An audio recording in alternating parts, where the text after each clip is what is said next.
Chapter 1. The Era of Beast Tamers. Some may have perished, yet they are not entirely lost. After an interminable haze, Shi Yu abruptly rose from his bed. He inhaled deeply, savoring the fresh air, his chest heaving with each breath. A tumult of confusion and bewilderment surged within him. Where am I? Instinctively, Shi Yu surveyed his surroundings, only to find himself further perplexed. A solitary dormitory? Even if he had successfully been rescued, he ought to be in a hospital room by now. Moreover, his body. How could it bear no injuries whatsoever? With mounting curiosity, Shi Yu's gaze swept across the room, ultimately resting upon a mirror perched at the head of the bed. The reflection revealed the visage of a youth, perhaps 17 or 18 years of age, strikingly handsome. Yet the quandary lay in the fact that this was not him. The appearance before him unmistakably belonged to a high school student. This transformation left Shi Yu in a state of profound astonishment. Please do not tell him that the surgery was a resounding success. His body and visage had undergone such a metamorphosis that it transcended the realm of mere medical procedures. It verged on the supernatural, that he had seemingly transformed into an entirely different individual. Could it be that he had traversed into another realm? Aside from the ominously positioned mirror, Shi Yu noticed 3 books nearby. He picked one up, and the title rendered him speechless. Essential Guide for Novice Beast Tamers. Postpartum Care for Companion Beasts. Evaluation Guide for Beast-Eared Individuals of Different Races. Shi Yu. Cough. Shi Yu's expression turned serious, and he extended his hand, only to find his arms stiffen abruptly. As he contemplated the opening of the 3rd book to discern its true nature, a sudden jolt of pain surged through his mind, overwhelming him with a torrent of memories. Icefield City. Pet Beast Breeding Base. Intern Pet Beast Breeder. Beastmaster. What a bewildering assortment. This abrupt influx of memories left Shi Yu grappling for comprehension for a considerable span of time. After what felt like an eternity, Shi Yu raised his head, his expression a tapestry of conflicting emotions. He had surmised correctly. It appeared he had indeed traversed dimensions. Not only was this revelation anchored in the memories he had received, but also in the undeniable truth of his own appearance. It is a well-established adage that one deemed unattractive lacks the qualifications for such a journey, a notion that has become a veritable law. Given his striking handsomeness, there was little doubt he had crossed into another realm. Following an unexpected demise, he found himself in a world where the mastery of beasts reigned supreme. Though the chamber he occupied bore the semblance of a contemporary single dormitory, he was no longer on Earth. He had arrived in a place known as Blue Star. This world was remarkably peculiar, with a culture starkly divergent from that of Earth. Since time immemorial, extraordinary forces had permeated this realm. These exceptional powers were not the martial energies, magics, or ascensions Shi Yu had encountered in various cinematic portrayals, but rather the potential for extraordinary evolution inherent in every living being. Through relentless evolution, the majority of animals and plants could awaken heightened intelligence and formidable abilities. Moreover, this potential was not confined solely to flora and fauna. Even mountains, lakes, and snowstorms could evolve into sentient entities. These extraordinary beings wield immense powers, akin to thunder, flames, hurricanes, and the mythical creatures of Earth's ancient lore. In the primordial era of this world, feeble humanity could only cling to these formidable beings as guardians, struggling to survive in tribal formations. However, through prolonged development, humankind gradually unearthed their own extraordinary prowess, namely, the ability to commune with beasts. Certain individuals, through meditation, could conjure an alternate dimension within their minds, a prison-like space where extraordinary creatures could be ensnared. Initially, humans forcibly captured weaker extraordinary beings, subjugating them as servants to toil and fight, as they remained powerless against the might of stronger beings. Yet, as time unfolded, some discovered that these extraordinary beings thrived at an astonishing rate within the beast communing space, often evolving beyond their inherent limitations. This revelation ignited a flicker of hope for humanity, prompting a fervent exploration of the beast communing realm. Consequently, as humanity delved deeper into the arts of capture, training, nurturing, and commanding, the intricate system of beast commune capabilities began to take shape. Result: in the cultivation of a diverse array of formidable battle companions, leading to the emergence of the profession known as beastmasters. With the rise of beastmasters, many extraordinary beings began to willingly forge contracts with humans, aspiring to leverage their extraordinary powers for rapid growth and to transcend their racial confines. Now, thousands of years later, humanity has established a magnificent civilization centered around beast commune practices, commanding the most resource-rich regions of this planet. In this era of beast masters, they have naturally become symbols of status and hierarchy. Every profession is intricately linked to the beast masters. Only by becoming one can one ascend to the ranks of elite in various fields. The entry fees for renowned beast masters and competitions soar to astronomical heights. A powerful beast master stationed in a city can directly elevate its economic status. In the majority of industries, beast masters occupy pivotal roles, and the highest echelons of power are predominantly held by them. However, despite humanity's rise, numerous ferocious beasts remain rampant, impossible to tame, often wreaking havoc upon human cities. This is precisely why certain cities aspire to attract formidable beast masters to their aid. Moreover, recalling past memories, the protagonist's family fell victim during a beast tide. The world of beastmasters. I have a basic understanding now, he mused. Yet, why is it so dire even after my transmigration? She took a deep breath. Transmigration had occurred, but in such a perilous alternate universe, it would surely be more comfortable to have been reborn as the offspring of a beast.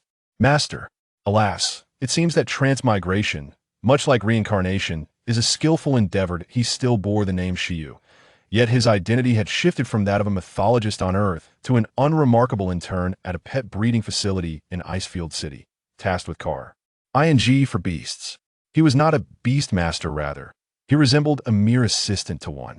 This place was dedicated to the nurturing of pet beasts, and he was currently acquiring experience in their care.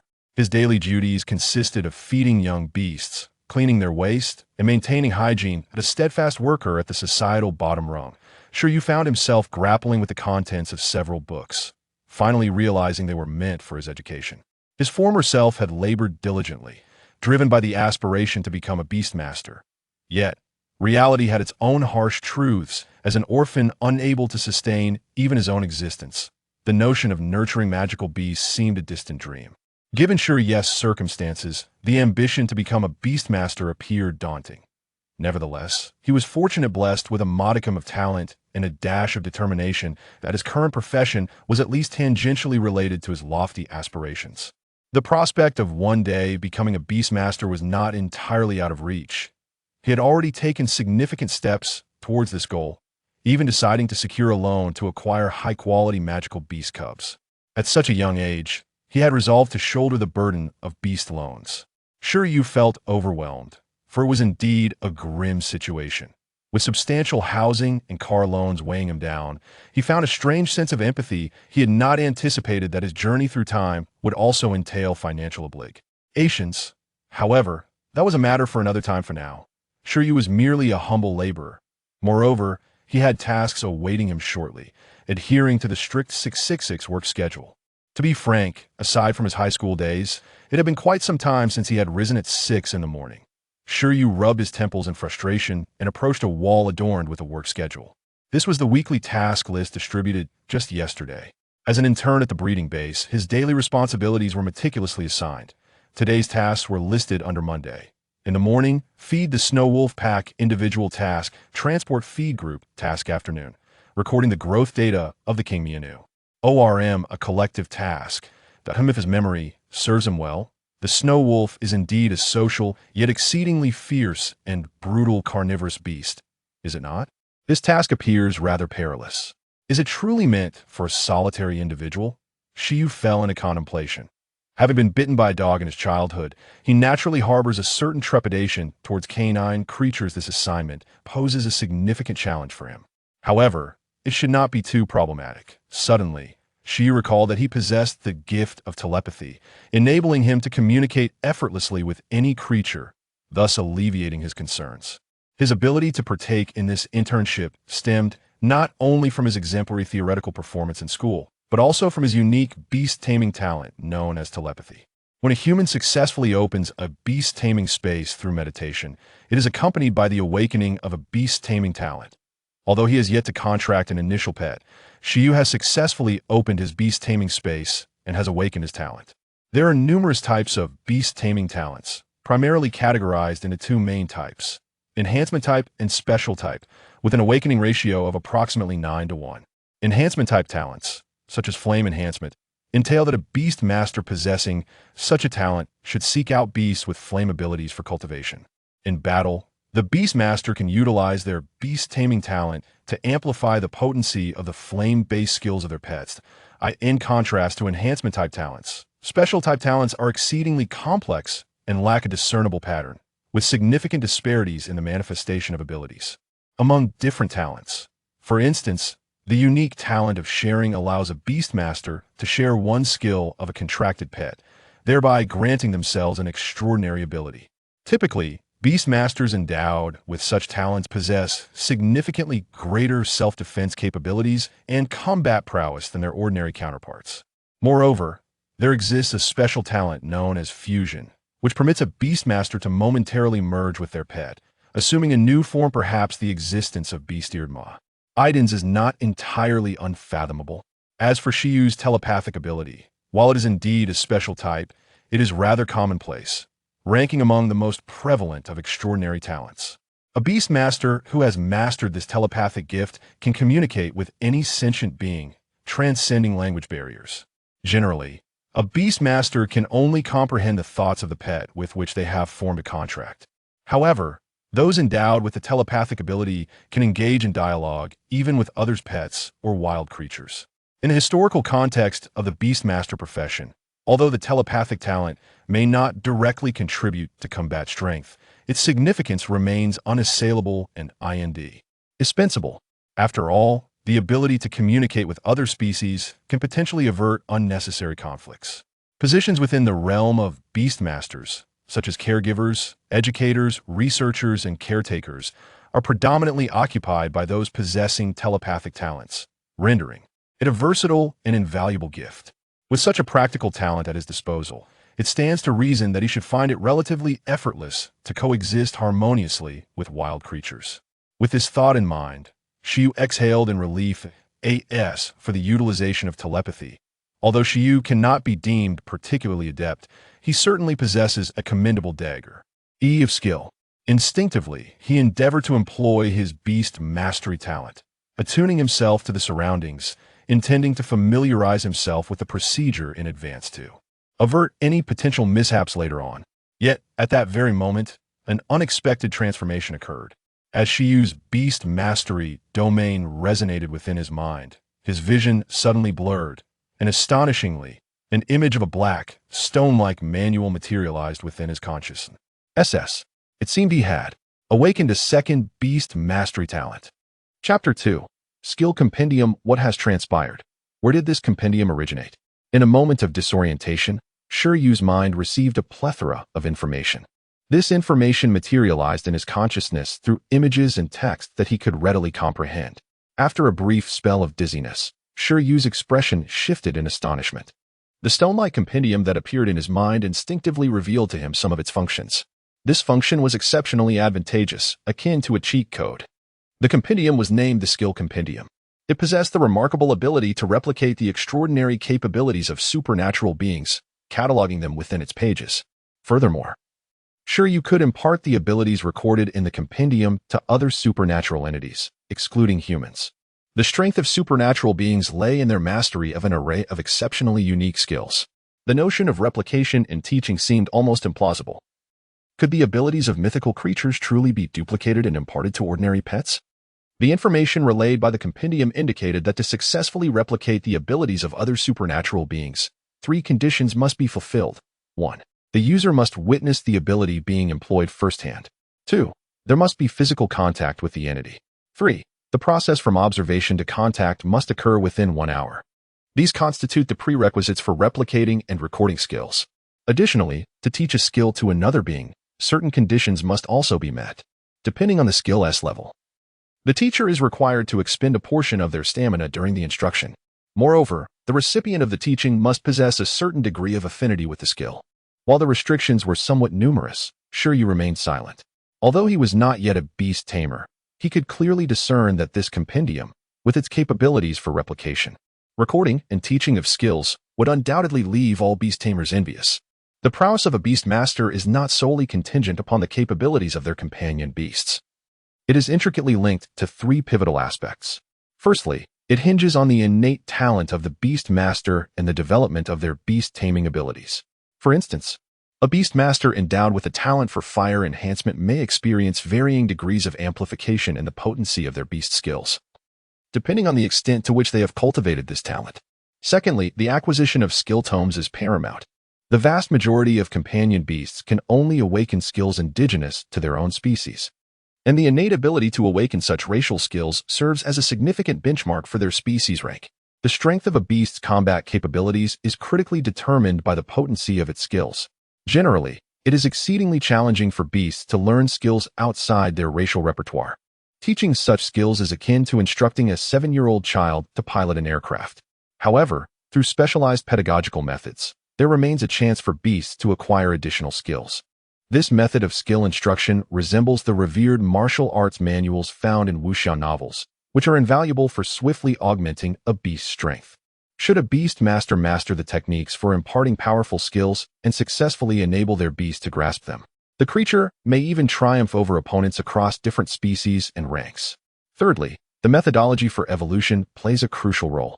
Most companion beasts possess the potential for evolution, yet many evolutionary pathways remain shrouded in secrecy. A beast master who comprehends the mechanisms of evolution can elevate their beast species rank, thereby awakening more formidable racial skills. Among these three facets, the first pertains to the beast master's own self-development, while the second and third are rooted in the accumulation of knowledge and experience. The skill compendium known as Shi Yu effectively empowers him with an extensive array of skill tomes. Skill compendium. Is this a system? Or perhaps a second beast mastery talent of my own? Compared to the ethereal notion of a system, Shi Yu is more inclined to believe it is indeed his second innate gift. Yet, isn't his beast mastery talent supposed to be telepathy? Moreover, he has never heard of such an extraordinary level of beast mastery talent, nor of an individual possessing two distinct beast mastery gifts. A torrent of emotions surged within Shi Yu. In the span of a single second, he envisioned countless possibilities. However, if it were indeed him, it seems plausible. As a transmigrator, he is not bound by the conventional norms of humanity. Shi Yu possesses the talent of telepathy. What concern does that hold for him? If he were to additionally wield a duplication talent, that too would be quite scientific. In any case, it is imperative to remain calm, regardless of the perspective. This is undoubtedly a fortuitous development, seemingly the golden finger of his transmigration. From shock to elation, a sense of relief washed over Shi Yu. Ever since he realized he had transcended to this realm, an unsettling feeling lingered within him, as if something were amiss. Now, at last, he felt at ease. The joy of a transmigrator is indeed simple and unadorned. Alas, time is not on his side. After being immersed in the astonishment of awakening his skill compendium for a brief moment, Shi Yu suddenly recognized how late it had become. He donned his attire and prepared to embark on his morning duties, even foregoing breakfast. At this moment, Shi Yu was not particularly eager to work. Rather, he yearned to test the authenticity of the ability he had just awakened. With a heart full of anticipation, Shi Yu swiftly departed from his dormitory. The beast breeding base in Icefield City spans a vast expanse, encompassing diverse environments such as lakes, prairies, forests, and snow-capped mountains, each habitat home to a variety of creatures. To care for such a multitude of beloved creatures, the staff at the breeding facility is quite substantial. Nearby lies a vast employee area where the processing and transportation of various pet feeds also take place. Within the confines of the feed factory, a significant number of caretakers have gathered, yet due to the distinct nature of their tasks, most remain largely unacquainted with one another. Upon arriving, Shi Yu set out with a clear objective to locate the feed he was to transport. However, upon acquiring the feed, the specifications far exceeded his expectations. It is no wonder that the profession of beast tamer is not accessible to the average person. These creatures dine better than many humans. As Shi Yu emerged, cradling two hefty refrigerated boxes, he could not help but ponder the contents.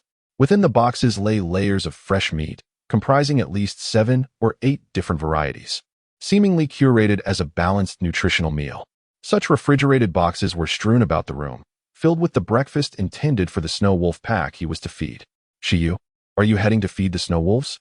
One onlooker remarked as Shi Yu made his rounds transporting the meat. Those beasts are not particularly friendly. Do exercise caution. Yet, another voice chimed in. But our facility's medical room is quite capable. Don't listen to his exaggerations. With the Wolf King around, there is hardly any danger. The initial speaker, in jest, added, we're nearly done here. Do you require assistance? After this exchange, the trio resumed their duties, each aware of the responsibilities that awaited them. After the other party departed, Shi Yu recalled that due to the circumstances of his family background, he had developed a personality inclined towards solitude, shunning social interactions. Consequently, he had not forged friendships in his new work environment nor integrated into the various social circles, perpetually leading a solitary existence. It was no wonder that, as a fellow intern, he had scarcely any impression of others, not even remembering their names. In contrast, he retained a considerable amount of information regarding the creatures at the breeding base. Shi Yu shook his head, for the time being. There was nothing amiss with this state of affairs, better to maintain such a disposition for now. The immediate priority was to gradually acclimate to this world, allowing social engagements to be postponed. Upon reaching the destination, he parked the vehicle, disembarked, and promptly began to transport the meat. During this process, the distant snowy mountains revealed fleeting shadows, and the tracks of dozens of colossal wolves emerged. Howl! Howl! The chilling sounds reverberated, accompanied by the haunting howls of wolves as the enormous, snow-white beasts from the mountain rushed towards him. Initially swift, their pace gradually slowed to a walk. Yet, even at this gait, they exuded an overwhelming sense of pressure. Howl! Each massive wolf measured 2 meters in length and nearly 1 meter in height. Their development astonishingly robust, difficult to believe they were merely cubs. Their bodies were adorned with long, white fur, while their tails, backs, and limbs were shrouded in dense, ice-blue hair. As they approached, the pack of wolves fixed their blue gaze upon Shi Yu, their fangs bared and emanating an aura of frost. Name: Snow Wolf. Attribute: Ice. Species: Rank. Higher Extraordinary Species Skills: Ice Shatter Fangs, Ice Crack Claws, Snow Concealment, Cold Breath. Introduction: Evolved in the snowy mountain regions. This extraordinary beast possesses frozen fangs and sharp claws capable of effortlessly tearing through steel, excelling in stealthy hunting amidst blizzards. At this moment, Shi Yu's knowledge was quite substantial, and the specific information about this creature immediately surfaced in his mind. Howl! Howl! At that moment, a pack of giant wolves, drooling, fixated their gaze on Shi Yu, their pupils shimmering with light. They indeed understood. As for Shi Yu, being scrutinized by a group of snow wolves, he felt a profound sense of novelty. Although it was apparent that these wolves were eager for a meal, their hunger palpable, Shi Yu was acutely aware of their thoughts. The sensation of comprehending what others were conveying brought him both comfort and discomfort. The comfort stemmed from the feeling of being on the same wavelength, while the discomfort arose from the notion that a leading wolf expressed a desire to taste him. How infuriating! What an absurd situation this is. Am I here as a caretaker or merely as a backup meal? Where is the Wolf King? Shi Yu tried to disregard the idle chatter and looked further afield, in search of his own escape. Howl! After the arrival of this pack of snow wolves, they stood in a neat row, refraining from making any sudden movements. This was not out of fear of alarming Shi Yu, nor was it a display of politeness. Rather, their leader had yet to arrive. With a more intimidating roar, the pack parted to make way for a much larger snow wolf, measuring over 3 meters in length and standing at least 1.6 to 7 meters tall. Howl! The snow wolf pack's alpha slowly emerged, his gaze fixed upon Shi Yu. The other snow wolves looked up at their leader with a mix of fear and reverence. Snow wolves are a highly social and extraordinary species, and the alpha possesses an unparalleled aura of intimidation. Some alphas can even awaken a unique skill that instills a sense of pressure, enabling them to command the pack. This is not a fundamental trait of the snow wolf species, but rather a sophisticated ability that requires exceedingly stringent conditions to manifest. Under this formidable presence, the snow wolves exhibited remarkable obedience, refraining from any reckless movements, and maintained a well-ordered demeanor. It was evident that Shi Yu and his fellow trainee caretakers could safely feed this pack, not due to any telepathic communication, but rather because of the alpha's imposing influence. This particular Snow Wolf King was a cherished companion of a beast master within the breeding base, tasked with assisting in the management of the pack. Now, Shi Yu speculated whether the Alpha's master might be lurking nearby, scrutinizing his performance and grading him.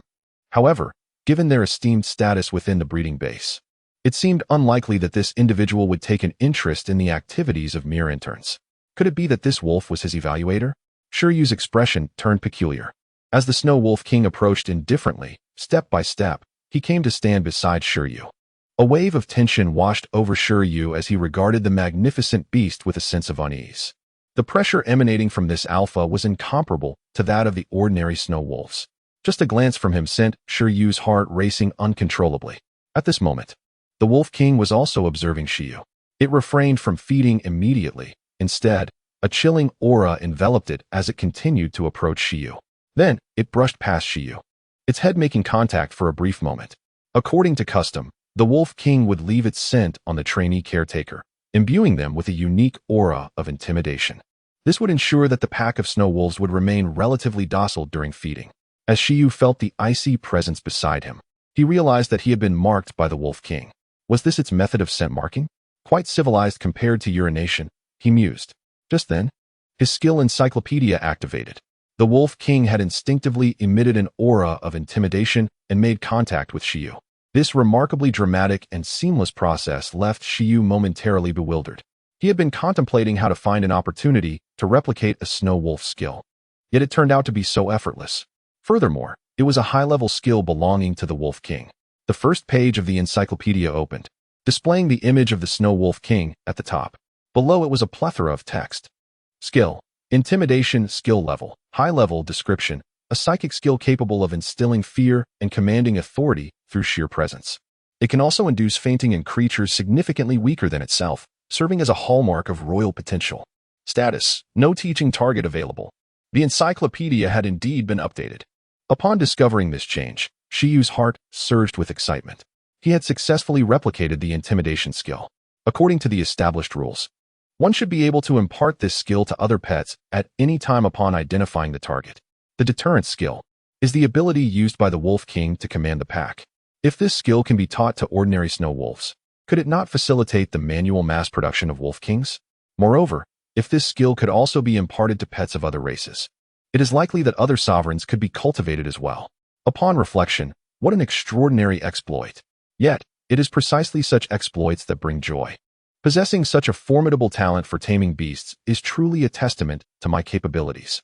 With a low growl, the Wolf King furrowed its brow. Shi Yu understood. The creature regarded him with a silly grin, suspecting he may be unwell. Let them doubt. Shi Yu remained unfazed.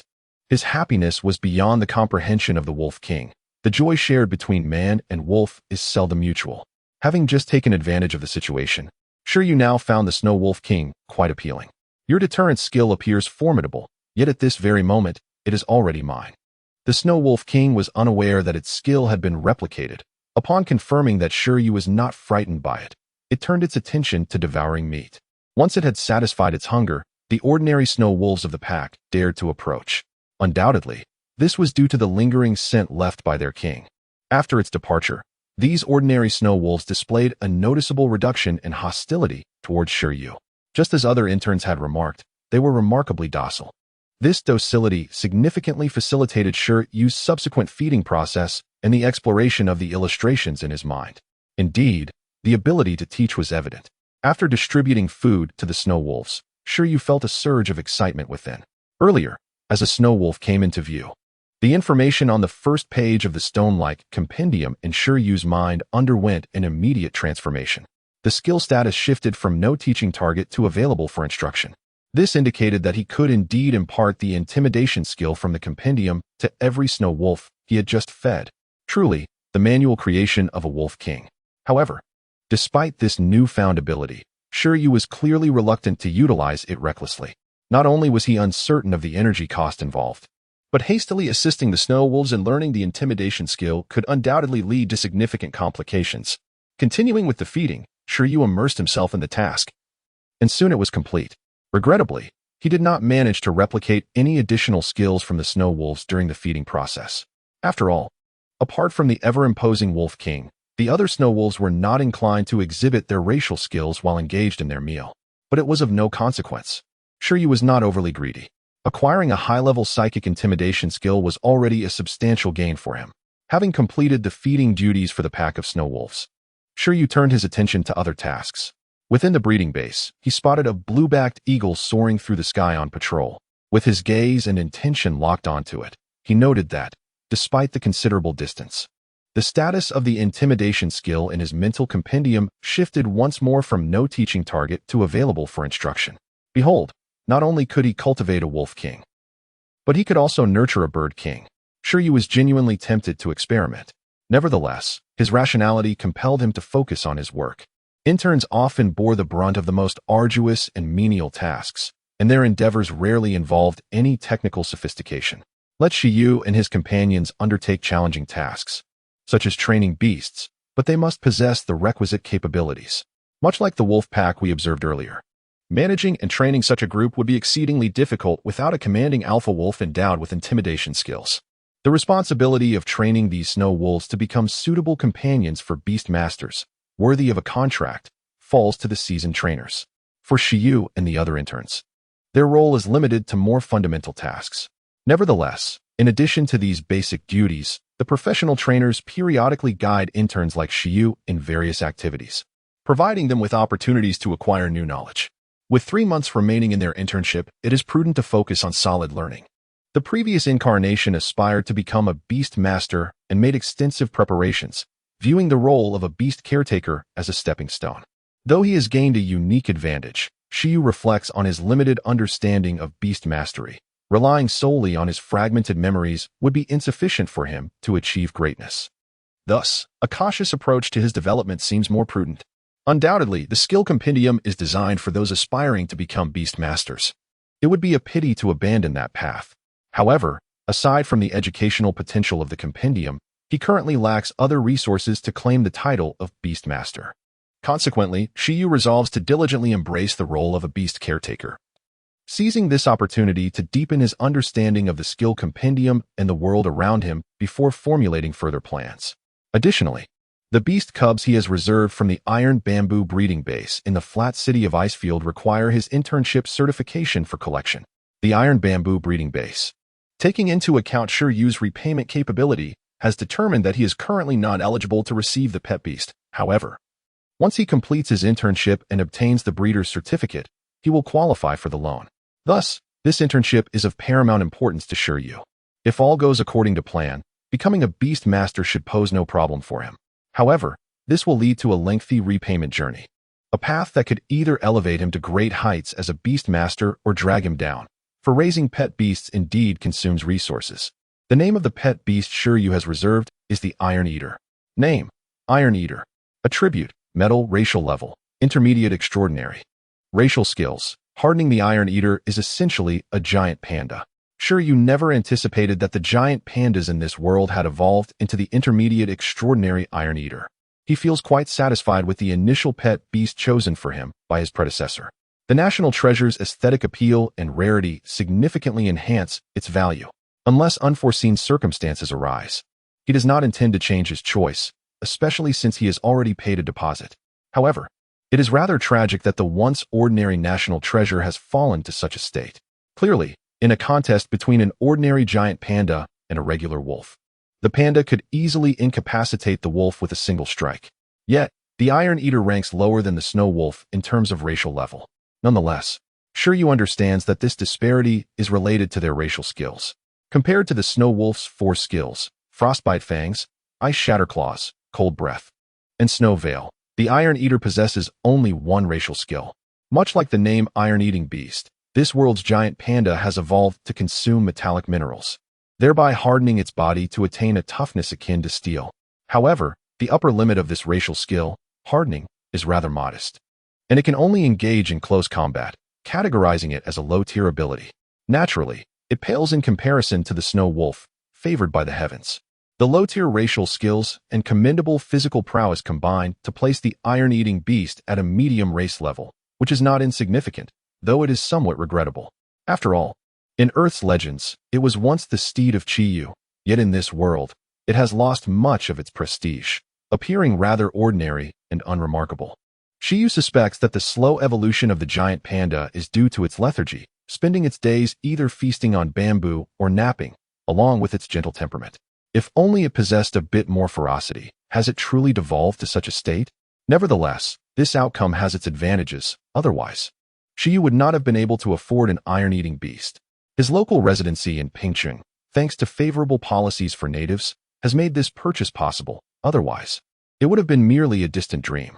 The iron-eating beast is rather impressive indeed. Its ability to consume metallic minerals and transform them into a hardened physique offers both offensive and defensive capabilities. If his judgment holds true, the deterrent skill he just replicated should also be learnable by the iron-eating beast, as the compatibility appears promising. With his skill compendium at hand, he can endeavor to teach it. The deterrent skill, indicative of royal potential, can diminish an opponent's fighting spirit while bolstering his own.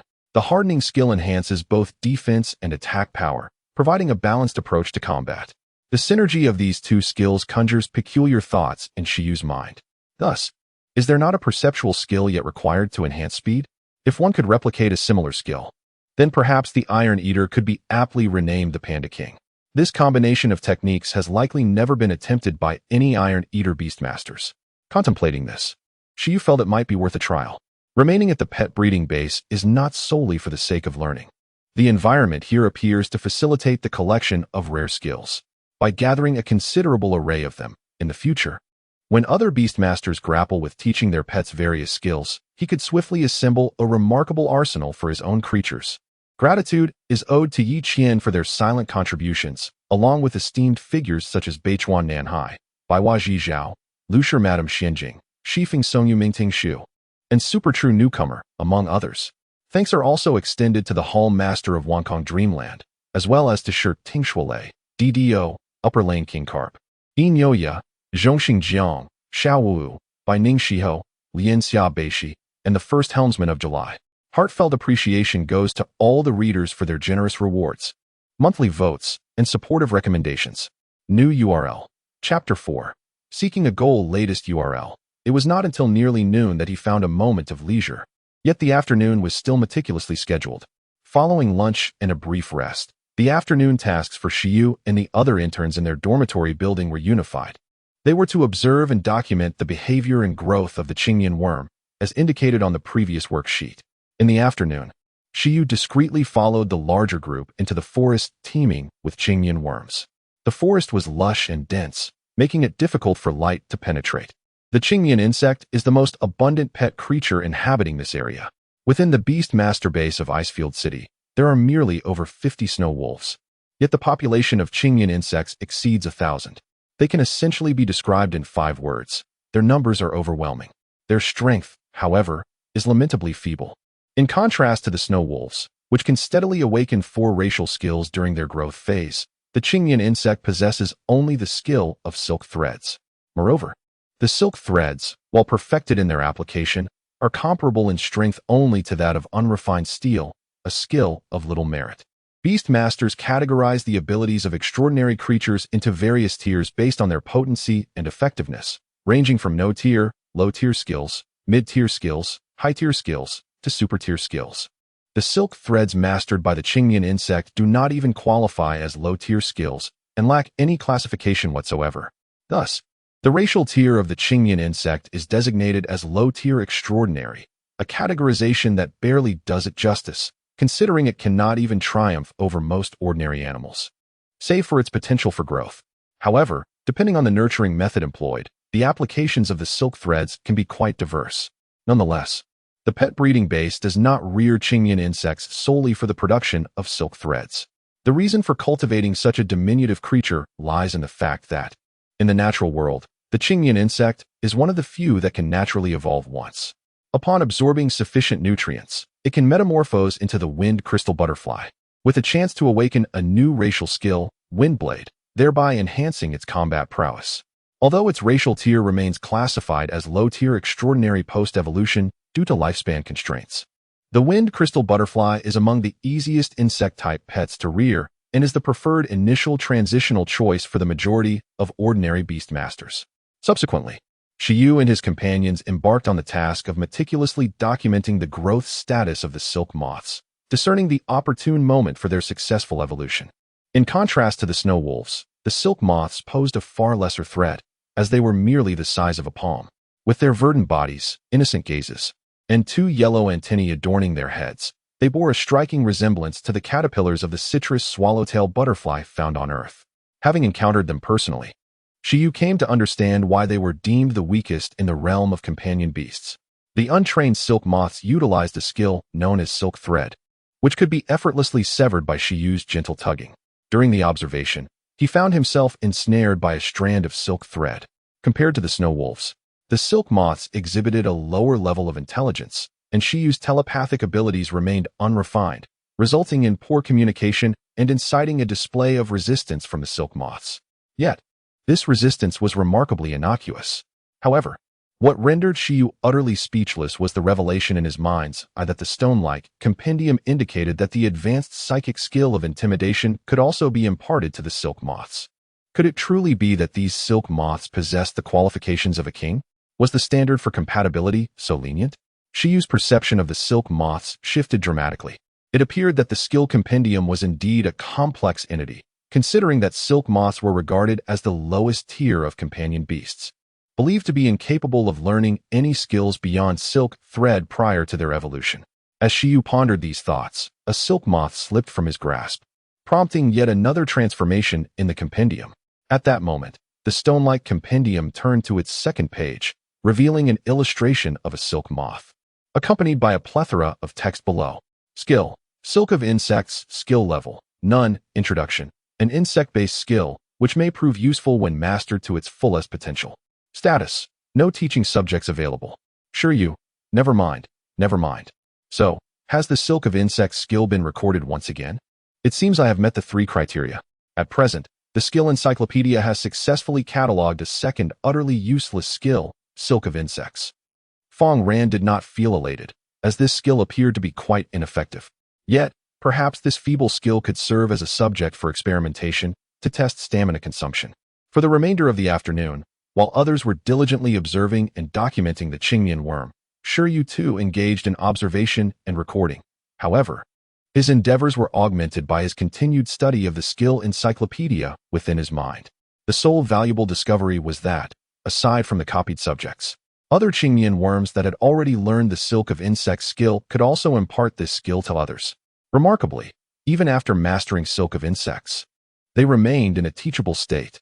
Shi Yu conducted further research, revealing that the information provided by the skill encyclopedia indicated that repeated teaching of a skill could enhance its proficiency. While this was enlightening, Shi Yu regrettably lacked the courage to conduct experiments in this setting.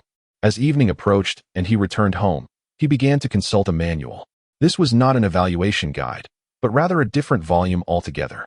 This manual documented the 51 types of creatures raised at the beast breeding base in Icefield City, along with their racial skills. Clearly, Shi Yu was beginning to select targets for covert study. He intended to explore which skills would be suitable for his own Iron Eater to learn. The skill compendium cannot conjure skills out of thin air. New skills must be diligently recorded through one's own efforts. However, once a rare skill is successfully documented, the skill compendium becomes invincible. Who among the beast masters has ever nurtured the skill-dispensing Qingmian insect? For the time being, Shi Yu regarded the skill compendium as his second beast mastering talent. With this gift, his subsequent objectives became quite predictable. He aimed to replicate higher-tier skills, preserve them, and utilize them for the cultivation of his own pets once he became a beast master. Regrettably, after perusing the manual that detailed 51 types of pets at the breeding facility, Shi Yu found no perception-type skills that he sought. The juvenile pets here were likely to awaken only basic, low-tier skills, commonplace and not worth replicating. Naturally, the more skills one could document, the better. It is always prudent to be prepared. However, after replicating the silk of an insect, Shi Yu suddenly pondered a pressing question. Is there a limit to the number of skills that can be recorded in the skill compendium?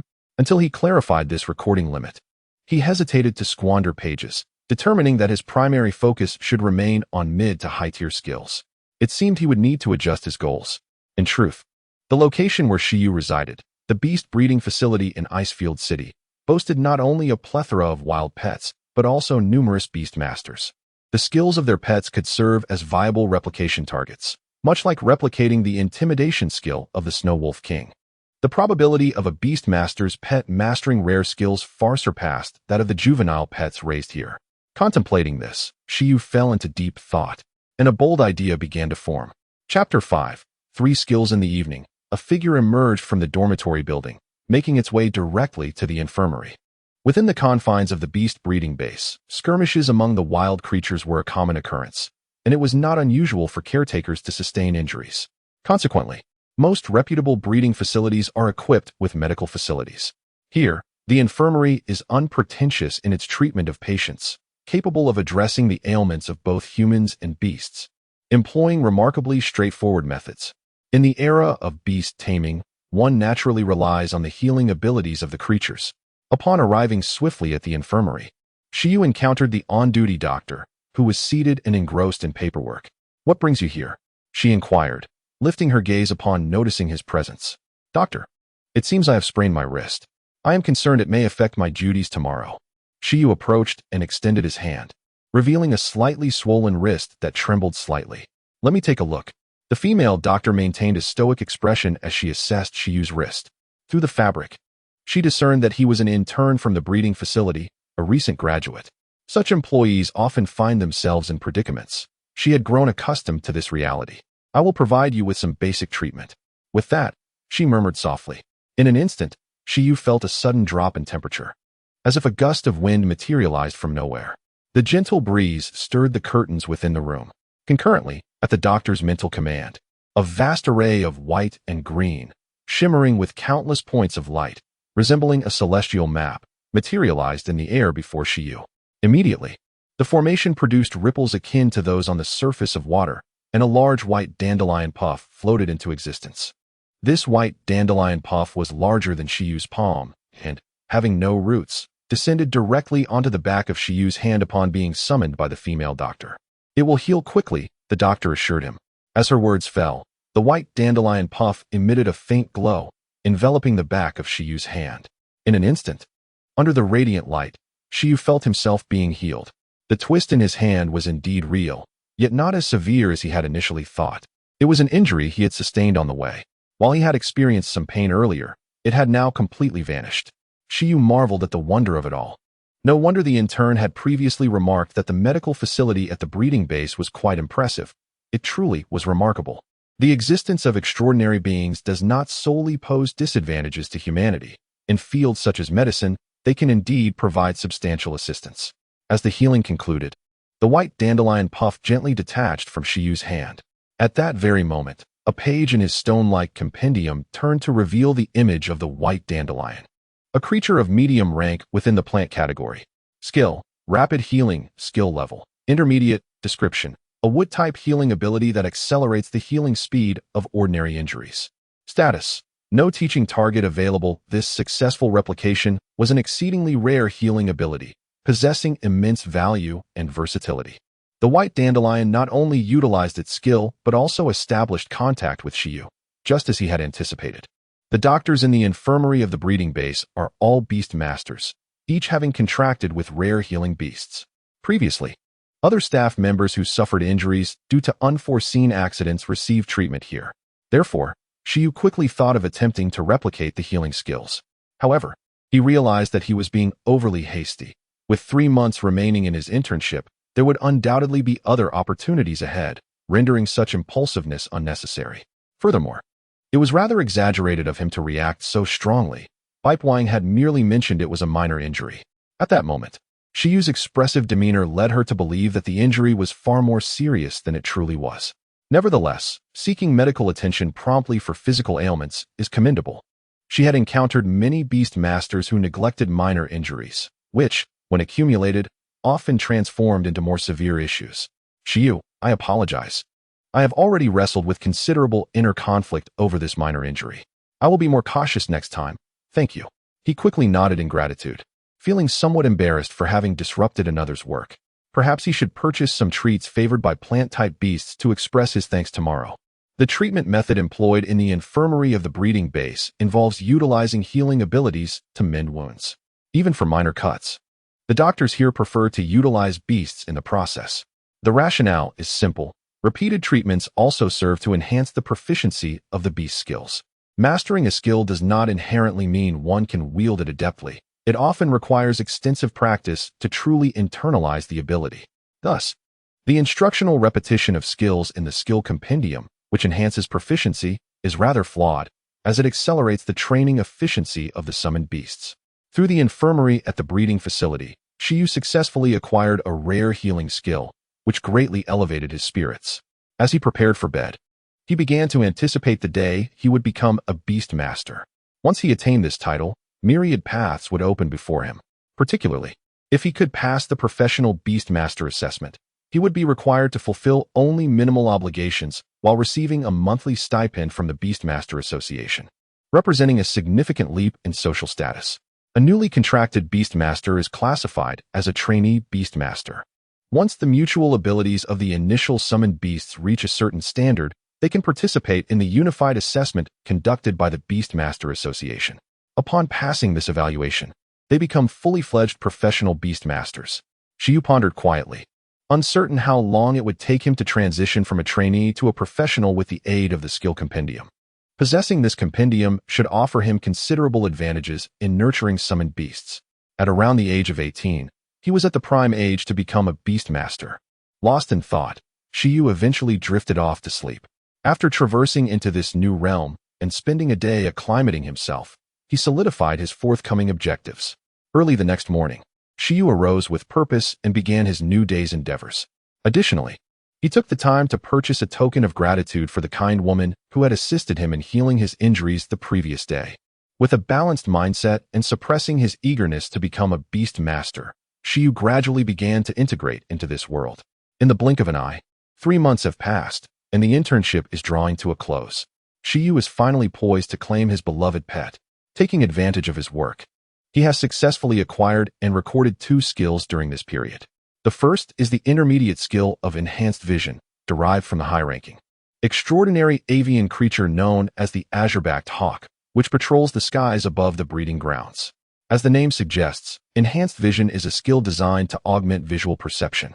The hawk already possesses exceptional eyesight, and upon awakening this skill, its vision becomes even more extraordinary. It can see in the dark, gaze far into the distance, and discern through ordinary illusions.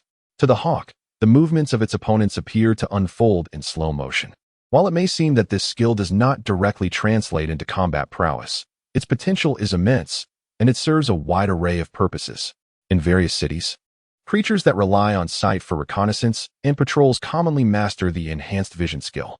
Regrettably, this skill still falls slightly short of Shi Yu's ideal of a heightened perception that amplifies all 5 senses. If it were not for the inability to find something better, he would not be inclined to settle for less. Nonetheless, this skill is commendable. Should the Iron Eater learn it, its combat awareness would undoubtedly increase significantly. The second skill is the advanced ability of absolute sleep, originating from the high-ranking, extraordinary creature known as the Dream Demon. This creature belongs to the undead category and possesses only 2 racial skills, the psychic hypnotic wave and absolute sleep. It is evident that the Dream Demon is a pet of a particular trainer, who frequently utilizes its hypnotic wave ability to gently lull various pet offspring into a tranquil slumber, making it an excellent supportive skill. Regarding absolute sleep, it is a skill that allows one to enter a profound state of slumber, facilitating rapid physical recovery, essentially a restorative ability. Few creatures possess the mastery of absolute sleep, but given the iron-eating beast's penchant for slumber, it seems plausible. The reason Shi Yu sought to replicate this skill was to aspire to self-sufficiency in the future.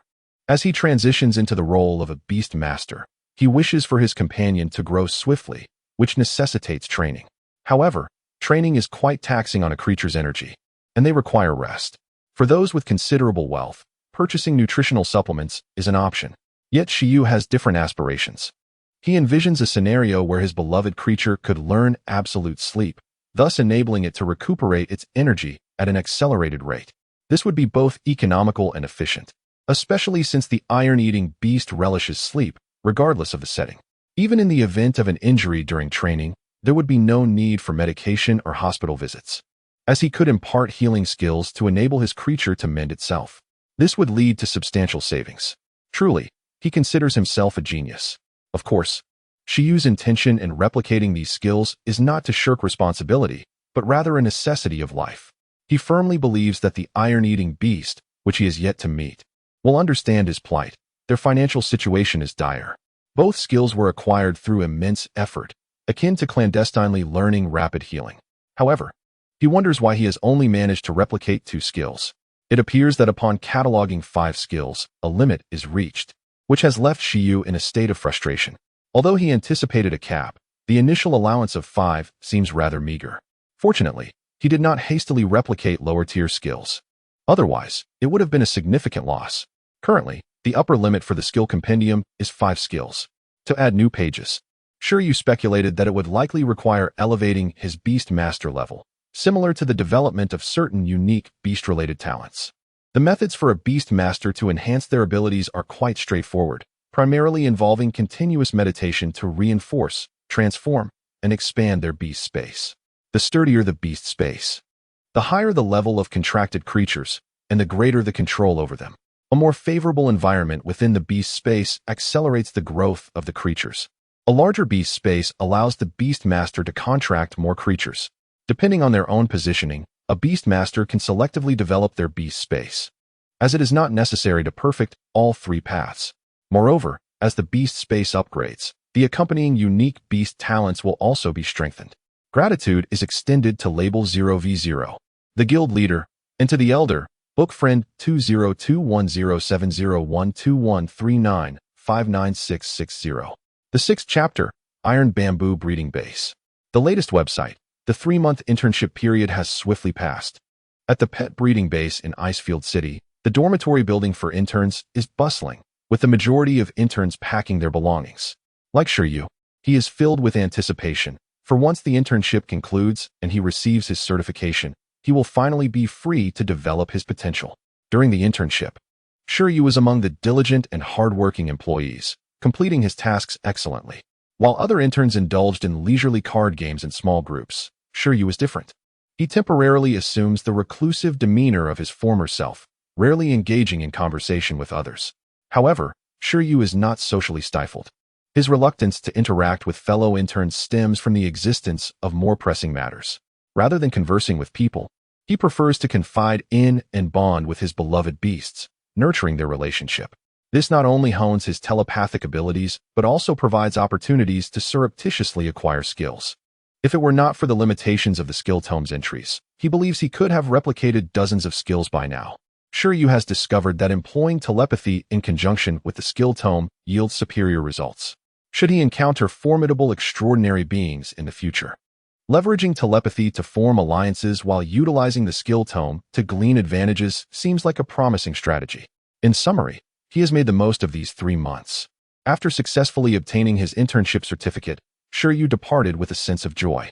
Although he would no longer have easy access to replicate skills, he was genuinely excited about the prospect of personally contracting beasts and utilizing the skill tome. The more he learns about this world, the more he realizes that not becoming a beast master here portends a bleak future. With his future well-being in mind, he sets a modest goal to become a professional beast master within a year. As the morning sunlight filters through the delicate clouds, it illuminates Shi Yu. Logically, this place is also a hub for selling young beasts, with a wide variety available. However, having interned here, Shi Yu understands that the prices for the young beasts are exorbitant.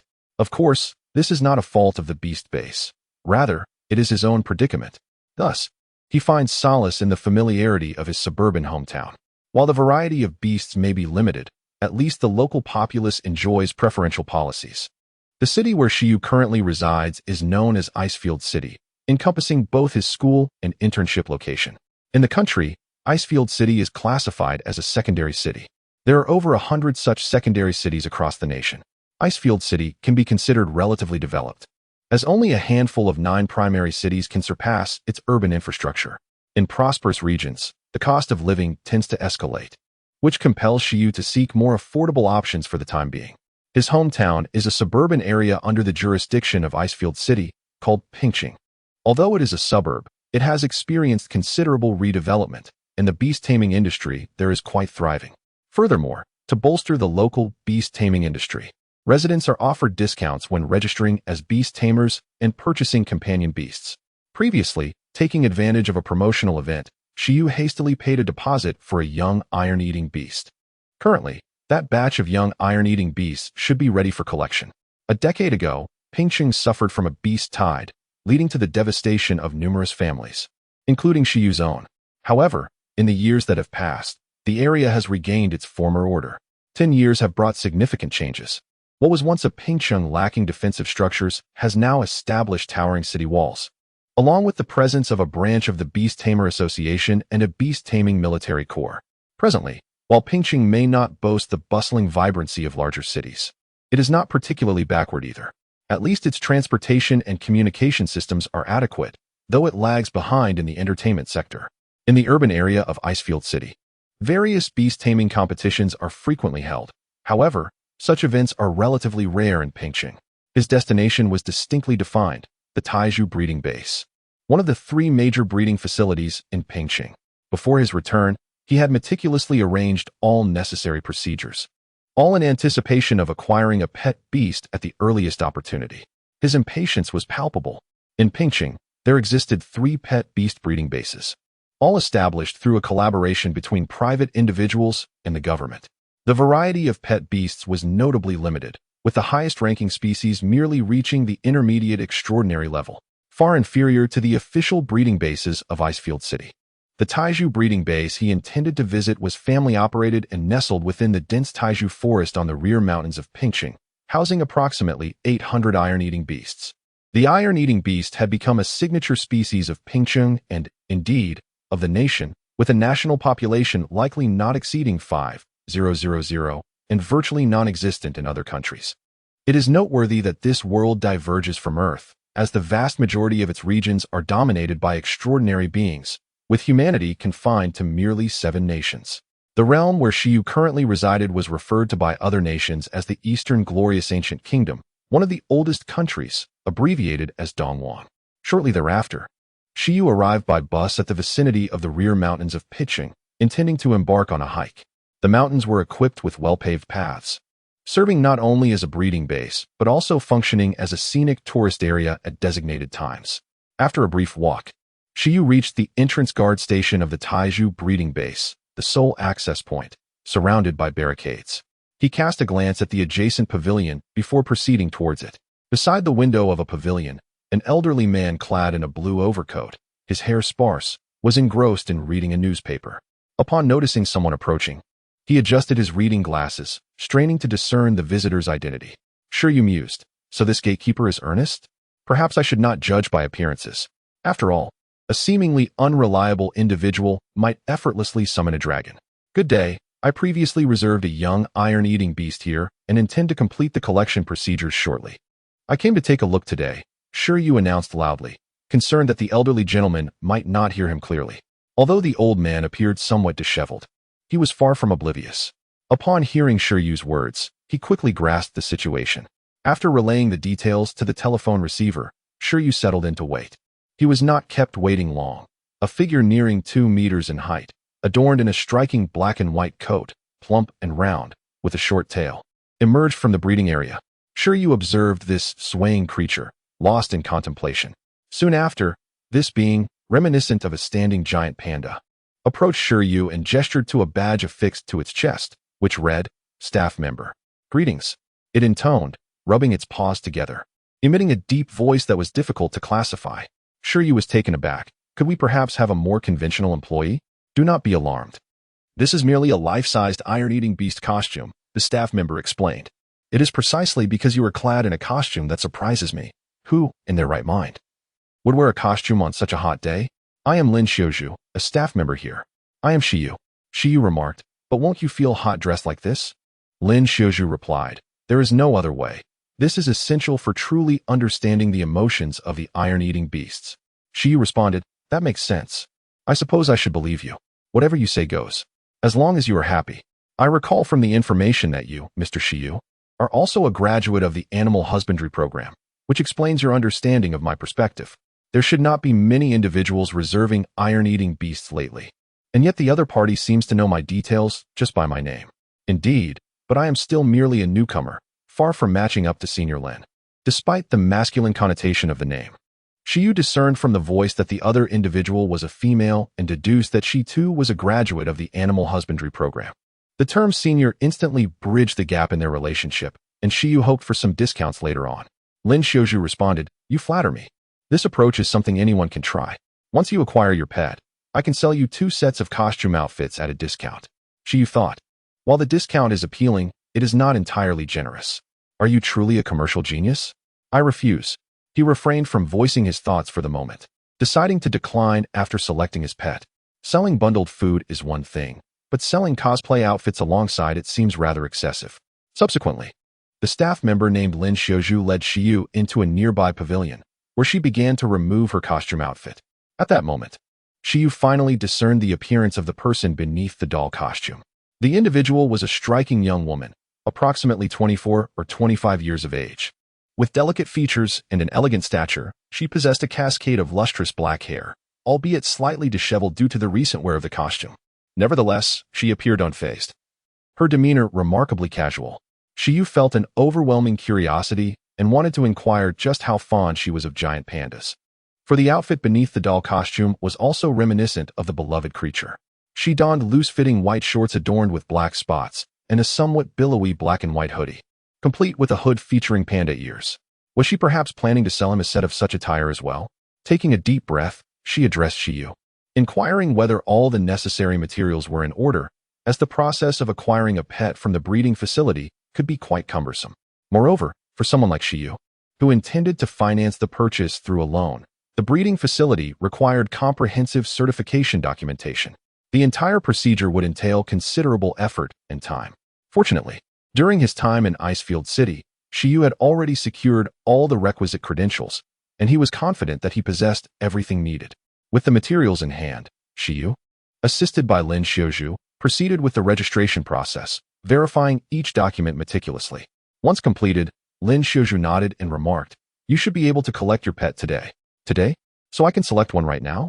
Shi Yu exclaimed in surprise, for the deposit made earlier did not specify an individual animal. Thus, the specific selection of which iron-eating beast cub to choose must be made by the beast master personally, as the mutual affinity between both parties holds great significance.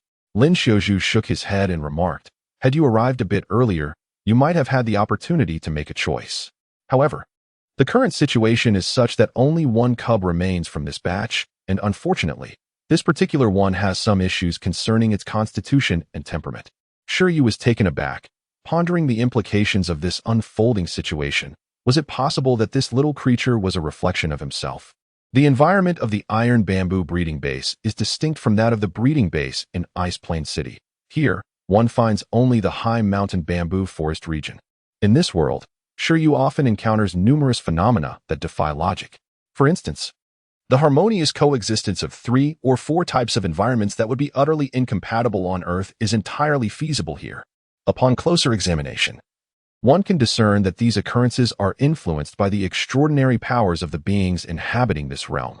Comparatively, the environment of the iron bamboo breeding base is deemed relatively normal, certainly more so than that of the Ice Plain City breeding base. The soil is rich and fertile. The forest is lush, the iron bamboo flourishes, and abundant clear springs flow melodiously, an ideal habitat for the iron-eating beasts. At this moment, Shi Yu had already entered the breeding zone alongside the caretaker, Lin Xiaozhu. Although only one cub remains, it is still imperative to take a look. One cannot simply wait another year for a new batch of iron-eating beast cubs to mature. Life is not easy, Shi Yu sighed. At the iron bamboo breeding base, there exist not only cubs of iron-eating beasts but also many adult specimens. However, Shi Yu had merely reserved a cub. For a novice beastmaster like him, successfully forming a contract with a mere juvenile pet beast is already a considerable achievement. Although mature iron-eating beasts are also potential candidates for contracts, it is evident that Shi Yu struggles to manage them. Indeed, the iron-eating beasts possess a rather reclusive nature. Along the journey, Shi Yu encountered numerous solitary iron-eating beasts, all peacefully slumbering in their own spaces. Some nestled in grassy nests, others curled around tree trunks, and a few perched on branches, exuding a surprisingly tranquil aura. Lin Xiaozhu, walking ahead, remarked that under her guidance, It wasn't long before Shi Yu spotted a noticeably smaller iron-eating beast. Is this the one? Upon seeing the petite creature, Shi Yu felt an overwhelming joy, realizing that his 3-month wait had not been in vain. This juvenile iron-eating beast boasted soft black and white fur, its short tail swaying adorably. At that moment, it also noticed Shi Yu and Lin Xiuzhu, its round cheeks and large, expressive eyes shining with curiosity and earnestness. Lin Xiuzhu nodded, affirming its normalcy. Shi Yu remarked, "Well, it does seem a bit dim-witted." Lin Xiuzhu, somewhat exasperated, covered her forehead and explained, "This juvenile iron-eating beast encountered some difficulties at birth, leading to a less than smooth delivery, resulting in a constitution that is somewhat weaker compared to its peers. While its contemporaries awakened their hardened abilities before reaching 1 year of age, this particular one has yet to do so. In general, among creatures of the same species, the earlier one awakens its racial skills, the better its innate qualities and talents are perceived to be. Conversely, those that awaken their abilities later are often deemed to possess inferior gifts, which is why this particular iron-eating beast was left behind. Ultimately, individual differences have led to a personality that diverges from that of other iron-eating beasts. The temperament of the iron-eating beast is akin to that of the giant panda. It spends a significant portion of its day in slumber, with only half of its time allocated to feeding. Typically, iron-eating beasts exhibit a remarkably gentle disposition, often hiding their faces with their forepaws or bowing their heads to shield their true appearance, rarely initiating aggression towards other beings. As a result, they are highly recommended for novice beast tamers to nurture. However, this particular iron-eating beast, due to its unique experiences, developed at a slower pace compared to its peers, failing to acquire essential skills and subsequently being left behind, which drastically altered its character. Feeling a sense of urgency, it began to transform its habits, exhibiting an unusual level of self-discipline, and took it upon itself to train diligently, aspiring to awaken its hardening abilities and grow stronger. It is a rare iron-eating beast with dreams, devoid of laziness, yet regrettably, it lacks in innate talent. Following its evolution, the iron-eating beast possesses intelligence on par with other creatures. The earlier incident of crashing into a tree was merely its method of strengthening its physical constitution. In essence, this young iron-eating beast, while significantly lacking in talent, is remarkably industrious and exceptionally diligent. Aside from its ambition, it seems to be devoid of other merits. Can you summarize this and smile? Although you may have exaggerated somewhat, it is likely along these lines, Lin Xiuzhu remarked. However, there is no need for concern.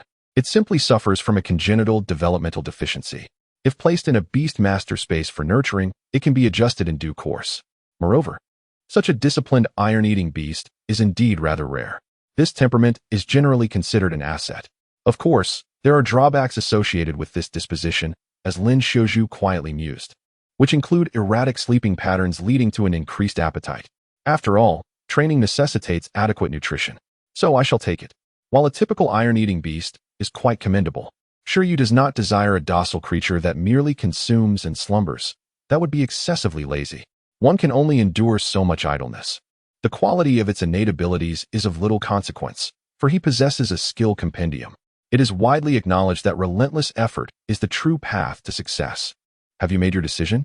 Lin Xiuzhu asked, puzzled as she gazed at Shi Yu.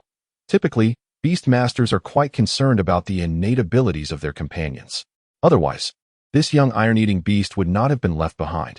I truly admire such a diligent temperament in a companion creature. I feel we will resonate well together. Yes, I have already prepared the self-training strategies. Shi Yu continued to ponder the prospect of discounts. Lin Xiuzhu, speechless, understood his situation given her knowledge of his profile. This iron-eating beast requires a substantial amount of sustenance due to its reduced sleep. As for the pricing discounts, there are none. We treat every iron-eating beast equally here.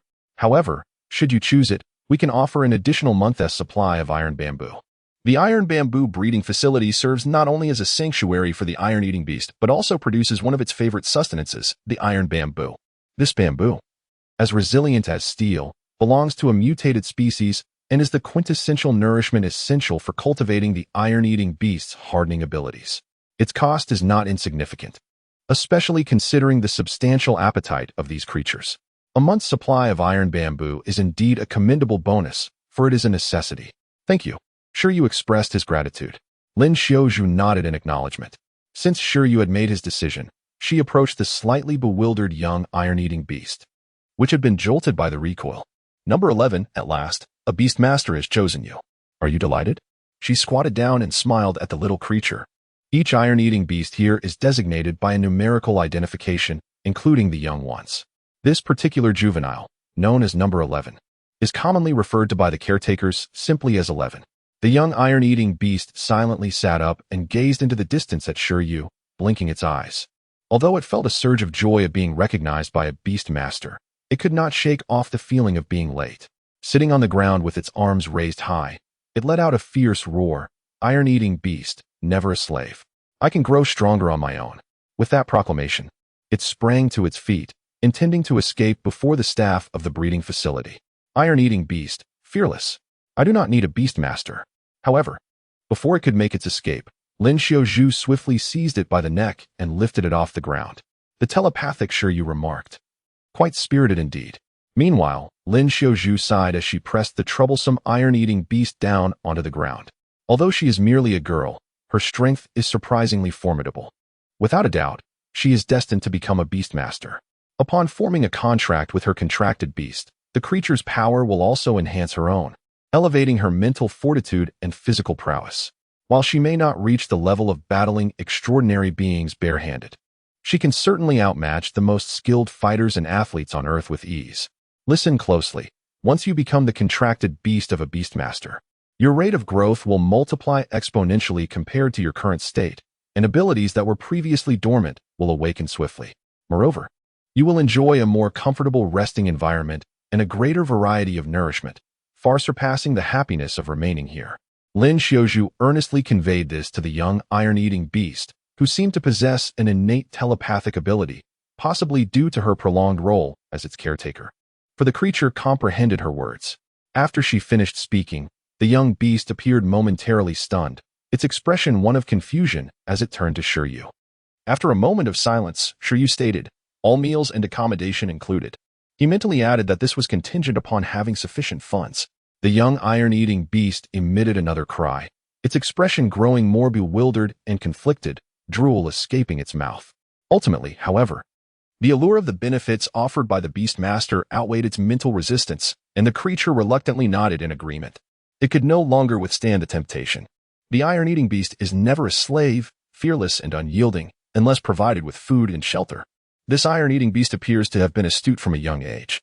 Shi Yu was quite pleased to see that the young creature quickly recognized the reality of its situation, moving past its initial feelings of resistance. Isn't it merely an enhanced environment for growth? Isn't it merely an array of delectable cuisines? Once he ascends to the status of a formidable beast master, will he not have access to whatever he desires? However, prior to that, he must rely on the Iron Eater to toil and strive, aiding him in becoming a distinguished beast master. Can we establish a contract now? Shi Yu inquired of Lin Xiaozhu, the caretaker holding the Iron Eater cub. Only by forging a bond with the Iron Eater and establishing a mental connection can they truly regard each other as beast master and companion beast. It is only then that the unique aspects of the beast master system can be unveiled. Certainly, Lin Xiaozhu replied, moving his hand away and nodding. You shall initiate the contract while I oversee from the side. With that, Lin Xiaozhu let out a sigh of relief. Finally, this 11-month-old has found a beast master willing to accept it. Although many previous beast masters had dismissed this Iron Eater due to its perceived lack of talent, Lin Xiaozhu held a different perspective. The inherent frailty of this Iron Eater cub was not a significant issue. With proper nurturing in the beast space, it could gradually recover over time, a scenario that was not unprecedented. Rather, in light of the disdain shown by various beast masters, the resilient spirit it had developed, marked by an indomitable will and a yearning for recognition, struck Lin Xiaozhu as particularly extraordinary, a true testament to its innate talent. If the once lethargic Iron Eater can cultivate discipline and shed its slothful tendencies, with proper guidance, it could potentially rival even those companion beasts of superior genetic lineage. She grew up in the iron bamboo breeding base, living alongside this group of iron-eating beasts from a young age, with her first pet also being an iron-eating beast. Thus, she possesses an intimate understanding of each individual iron-eating beast. Initially, she contemplated that if no one was willing to adopt this particular iron-eating beast, She would simply keep it at the breeding base and care for it herself, which would not be a bad outcome. However, now that Shi Yu has taken an interest in this iron-eating beast, it may turn out to be a favorable arrangement for both parties involved. Moreover, considering that Shi Yu is a victim of the disaster that struck Pingqing a decade ago, she has even chosen to provide an additional month's supply of pet food. Many families were shattered, and numerous children were left orphaned. In fact, the local policies are designed to support individuals like Shi Yu, who were victims of that calamity. Without this particular background, even with Shi Yu's exceptional telepathic abilities and an internship as a caregiver, acquiring a loan to purchase a young iron-eating beast would not be an easy feat in most instances. Society tends to extend compassion to the vulnerable. As one of those receiving such compassion, Shi Yu did not disdain this inherently frail iron-eating beast. Rather, she acknowledged it, which led Lin Xiaozhu to tacitly accept Shi Yu. This is precisely why she was willing to give an extra month's worth of pet food. While this food may not hold great significance for her, it can undoubtedly alleviate a considerable burden for Shi Yu and her companions. She silently wished for them to have a brighter future. After all, having cared for the iron-eating beasts for so long, she had developed a certain affection for them. From this day forth, I shall be your beast master. Let us strive together. You are called 11, are you not? My name is Shi Yu, which bears a striking resemblance to yours, suggesting a profound connection between us. May I continue to address you as 11, or perhaps as Shi? At this moment, gazing at the anxious 11, the young iron-eating beast, Shi Yu closed his eyes and entered a state of meditation.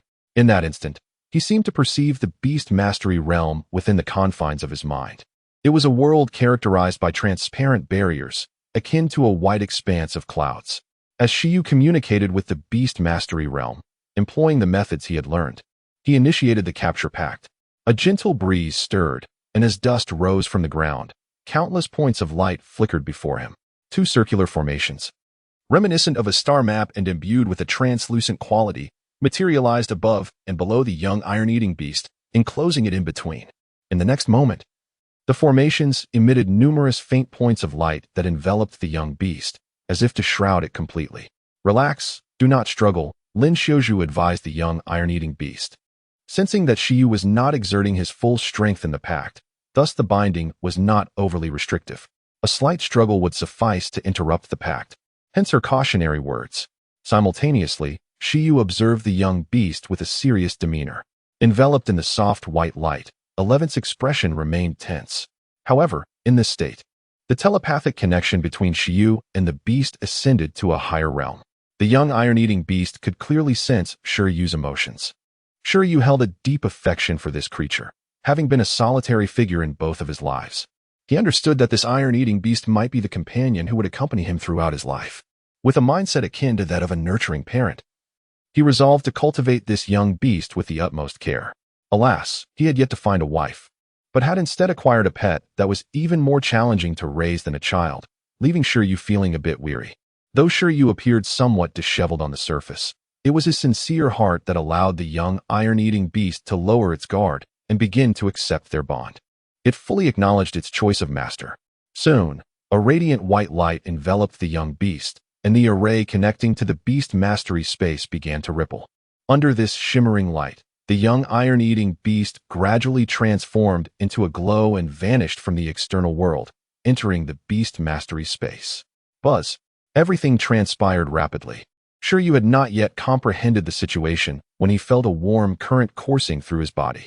Initially fatigued, his spirit quickly revived, and he soon felt an extraordinary vigor, as if his strength had substantially increased. Congratulations! You have successfully formed a contract with the iron-eating beast. My suggestion is to allow it to acclimate to the environment of the beast mastery space before summoning it frequently. If it adapts swiftly, it should awaken its hardening abilities within a week. As Shi Yu's mind buzzed with these thoughts, he heard Lin Xiaozhu's voice from behind. All right, Shi Yu nodded instinctively, simultaneously realizing the changes occurring within himself. Upon successfully forging a contract with his first pet beast and becoming a beast master, he immediately experienced a surge of power from his companion, enhancing both his mental acuity and physical prowess. Although this young iron-eating beast was rather feeble, it still managed to provide some benefits. Even the smallest mosquito is still a source of nourishment. For Shi Yu, who was experiencing this for the first time, it was a delightful revelation. However, This was not the most astonishing aspect of his experience. The true source of his joy lay in the fact that, with the successful bonding of his first pet beast, his bodily attributes were elevated, and the skills catalog revealed new information, indicating an increase in the number of skills he could acquire. Noticing Shi Yu's unusual demeanor, Lin Xiaozhu inquired, "What is it?" "Nothing.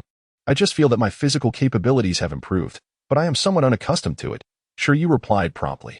Lin Xiaozhu chuckled. "It is indeed quite disorienting at first, but you will acclimate in due course. Now, let us proceed to finalize the remaining formalities. I will provide you with a nurturing manual, and you can also fill in your address. I promise that Iron Bamboo will regularly deliver supplies to you, as this type of food must be kept fresh and is unsuitable for bulk storage.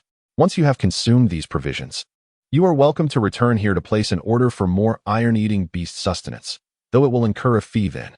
"All of that is perfectly acceptable," Shi Yu responded. "However, I do have one humble request." "Yes? May I take a moment to explore this place? I wish to gain a deeper understanding of the genuine habitat of the iron-eating beasts in order to nurture my companion effectively." "Ahem. I do not partake in the act of freeloading. By the way, may I inquire if the iron-eating beasts here are touchable?" "Generally, there is no issue, as this is indeed a scenic area, and the iron-eating beasts are quite docile. Moreover, you possess the gift of telepathy." "Excellent. Your response has stirred excitement within Shi Yu. Why wait a week? Today, I shall arrange for the iron-eating beast to undergo hardening, allowing it to recognize the prowess of its beast master. This marks the initial step in nurturing. First, it must admire you, and once successful, it will be easier to educate. However, I wonder if the adult iron-eating beasts here possess rare skills beyond their innate abilities. Regardless, I shall procure the hardening skill first. My gratitude extends to the hall master who rescued the little princess, to Dong Wei Yu Shui, to the helmsman of Ikra, and to all book friends for their generous support. New link. Chapter 9. The First Battle. Latest link. 2 hours later. Shi Yu emerged from the iron bamboo breeding base, thoroughly satisfied. Pokédex page 6. Skill. Hardening skill level. Low tier description. A metal-type skill that allows the entire body to harden, functioning like an invisible armor, which can further evolve into enhanced attack power. Status. No teaching subjects available. The process of Shi Yu copying the hardening skill was remarkably smooth. He merely performed a simple task, feeding a wild iron-eating beast. Unlike the juvenile iron-eating beasts that have yet to awaken their hardening abilities and gnaw on iron bamboo, as if it were bone, the adult iron-eating beasts always employ their hardening skills to fortify their teeth before dining. Immediately after, he consumed the iron bamboo, as hard as steel, significantly enhancing his dining efficiency, each bite a crisp delight. Shi Yu fed a stalk of iron bamboo and gently stroked it afterward, acquiring the skill. Having become a true beast master, Shi Yu departed from the iron bamboo breeding facility. At that moment, in addition to carrying away the juvenile iron-eating beast number 11, he also had a backpack filled with exquisite bamboo shoots, the sustenance for number 11 for the following day. Unlike the bamboo found on Earth, the mutated flora here is still highly nutritious, rivaling certain meats in nutritional value. Furthermore, the digestive system of the iron-eating beast differs entirely from that of ordinary giant pandas, thus ensuring that as long as the quality of the bamboo is satisfactory, the beasts need not consume excessive quantities daily to replenish their nutrition. Nevertheless, it is essential to acknowledge that iron bamboo is merely the most fundamental sustenance for the iron-eating beasts.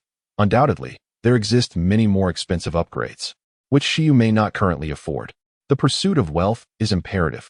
Now that he has become a beast master, devising ways to earn money is essential. While he himself can manage, ensuring he does not starve, the iron-eating beast requires a robust and swift growth, necessitating not only various skills, but also adequate nutrition. Sustenance and living conditions are both exceedingly important. Before long, Shi Yu arrived home. Currently, Pingqing boasts numerous high-rise buildings. However, Shi Yu's childhood home is a spacious single-story courtyard. For him, living in a house is preferable to residing in an apartment. Given his new status as a beast master, living in an apartment proves inconvenient for training his pets. Ultimately, he would need to rent training spaces, which is both troublesome and costly. Conversely, this location, though somewhat aged, offers ample space, making it an excellent training ground. Upon returning home and casually discarding his luggage, Shi Yu was struck by the layer of dust that had settled everywhere. Resolving to embark on a thorough cleaning, He quickly realized that such a task was too daunting to undertake alone. "Panda 11, my companion," he called out. A translucent circular summoning array manifested before him, rippling like water, from which the iron-eating beast 11 emerged. The color of the spatial barrier and the summoning array varies depending on the level of the Beastmaster's space. As an apprentice Beastmaster, Shi Yu's spatial barrier and summoning array were both transparent, nearly colorless. At that moment, 11, summoned from the Beastmaster's space, appeared somewhat dazed, akin to a creature just roused from slumber. It shook its body vigorously, tossing its soft black and white fur, and once feeling considerably lighter, it turned to gaze at Shi Yu, the one who had summoned it. With a gentle wag of its short tail, 11, now a cherished companion of Shi Yu, had shed its previous servitude. Fearless and free, a natural bond had formed between them, one that transcended even that of blood relations. Instinctively, 11 padded over to Shi Yu, nuzzling against his leg, melting his heart. It seemed much more obedient now. Shi Yu, filled with paternal pride, smiled warmly. "Now, let me teach you the ability to harden. Cleaning is a task I can manage alone. How could I allow such an adorable creature to tire itself out? Training is already exhausting," he thought to himself, resolving to establish a commendable image in 11's mind. "Huh, hardening?" 11 stood up, intrigued. As it happened, it extended its fist, and in the next moment, the fist, adorned with black fur, transformed into an even deeper shade of black, becoming hard and acquiring a metallic texture. This was indeed the manifestation of its hardening ability. After a rejuvenating slumber in the Beastmaster's realm, 11 finally awakened. The ambience there was exceptionally comforting. 11 felt no hunger pangs and found sleep to be more restorative, with a warm body and a clearer mind. The hardening ability, which had eluded him before, was now effortlessly mastered after a mere nap. Shi Yu, bewildered, rubbed his eyes and gazed at 11's fist. "What? You awakened it yourself? I was just about to teach you, and now you've grasped it on your own?" Shi Yu fell into silence, pondering the reliability of Lin Xiuzhu. Wasn't he had stated that it would take approximately a week for the hardening skill to manifest? How could it happen so swiftly?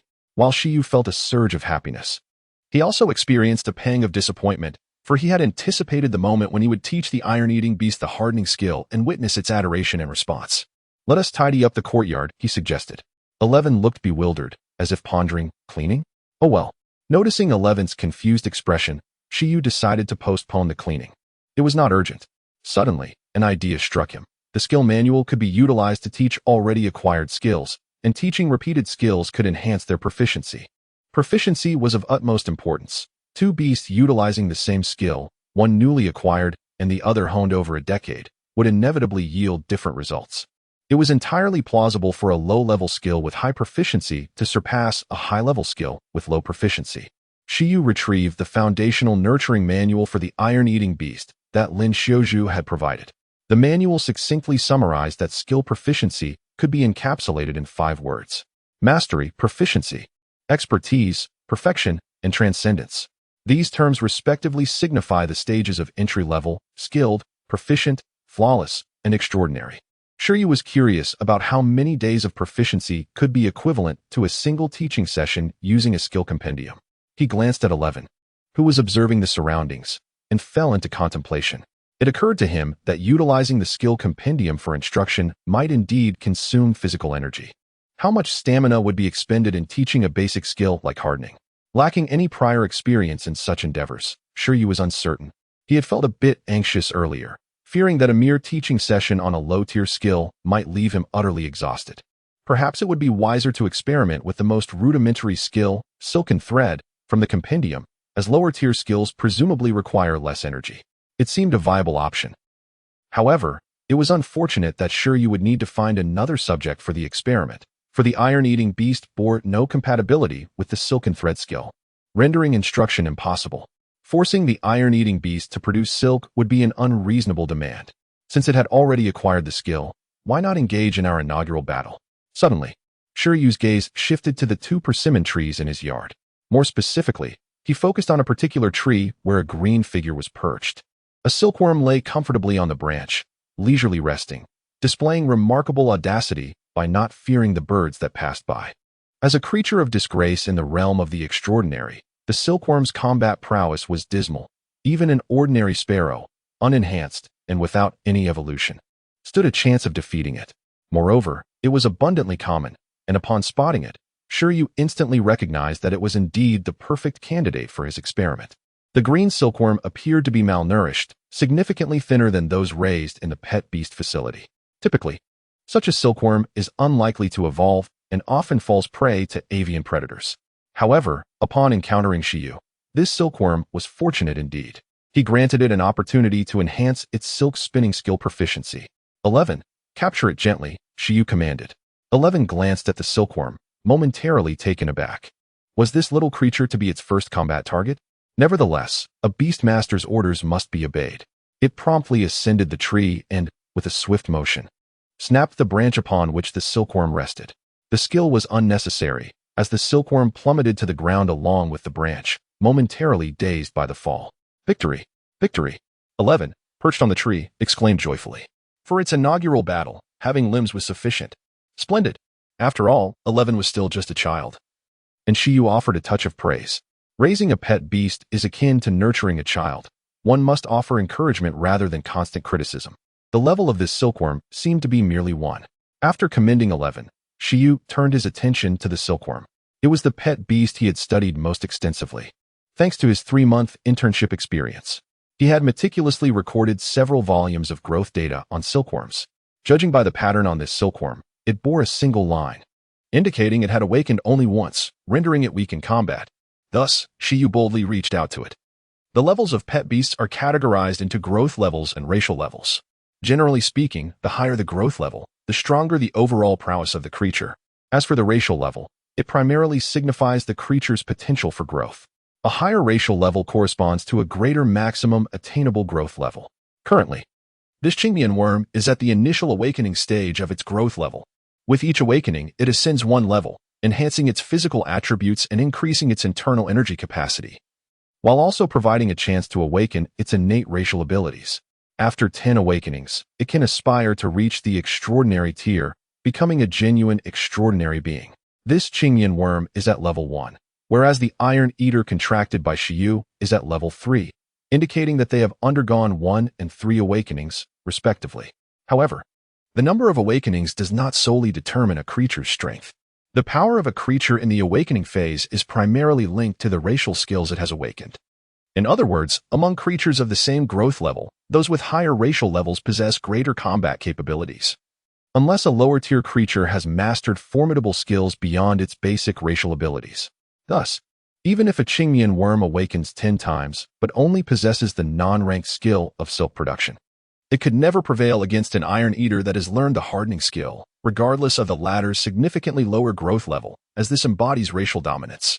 The Qingmian worm's advantage may lie in its comparatively rapid growth, a necessity due to its short lifespan. In conclusion, this Qingmian worm is quite weak, and its inability to control its own destiny renders it a mere subject of experimentation for Shi Yu. The delicate Qingmian worm was cast to the ground, yet its light form spared it from injury. However, the abrupt attack from the iron-eating beast was indeed a frightful encounter, leaving it in a state of bewilderment and endless terror. The Qingmian worm gazed wide-eyed in panic at the towering giant before it, as well as the iron-eating beast that had leapt down from the tree. It promptly turned to flee, lacking even the inclination to defend itself with a strand of silk. Yet, Shi Yu was swifter, stepping forward to seize it in his grasp. At this moment, the Qingmian worm finally decided to resist. Silken threads erupted from its mouth, a cascade of pristine white that ensnared Shi Yu's hand. However, the threads were effortlessly torn apart by him. After 3 months of training, he had become adept at dismantling such silk. Your silk is far too feeble. Do you fancy yourself a Don Quixote among worms? The Qingmian worm trembled in response. Behave yourself, little one. Otherwise, I shall feed you to the creature beside us. The iron-eating beast, taken aback, pondered, is this even edible? Though a being of extraordinary nature, the Qingmian worm possessed limited intelligence, driven solely by instinctual emotional reactions. Nonetheless, Shi Yu's psychic ability proved somewhat effective, facilitating a dialogue of minds. Although the Qingmian worm could not comprehend the meaning behind it, an innate sense of panic welled within its being, prompting it to remain still. Skill, silk threads, skill level, none. Description, a skill of the insect type. Perhaps when mastered, it may hold some utility. Status, teachability. Shi Yu regarded the Qingmian worm before him. conjuring the skill compendium in his mind and flipping to the second page.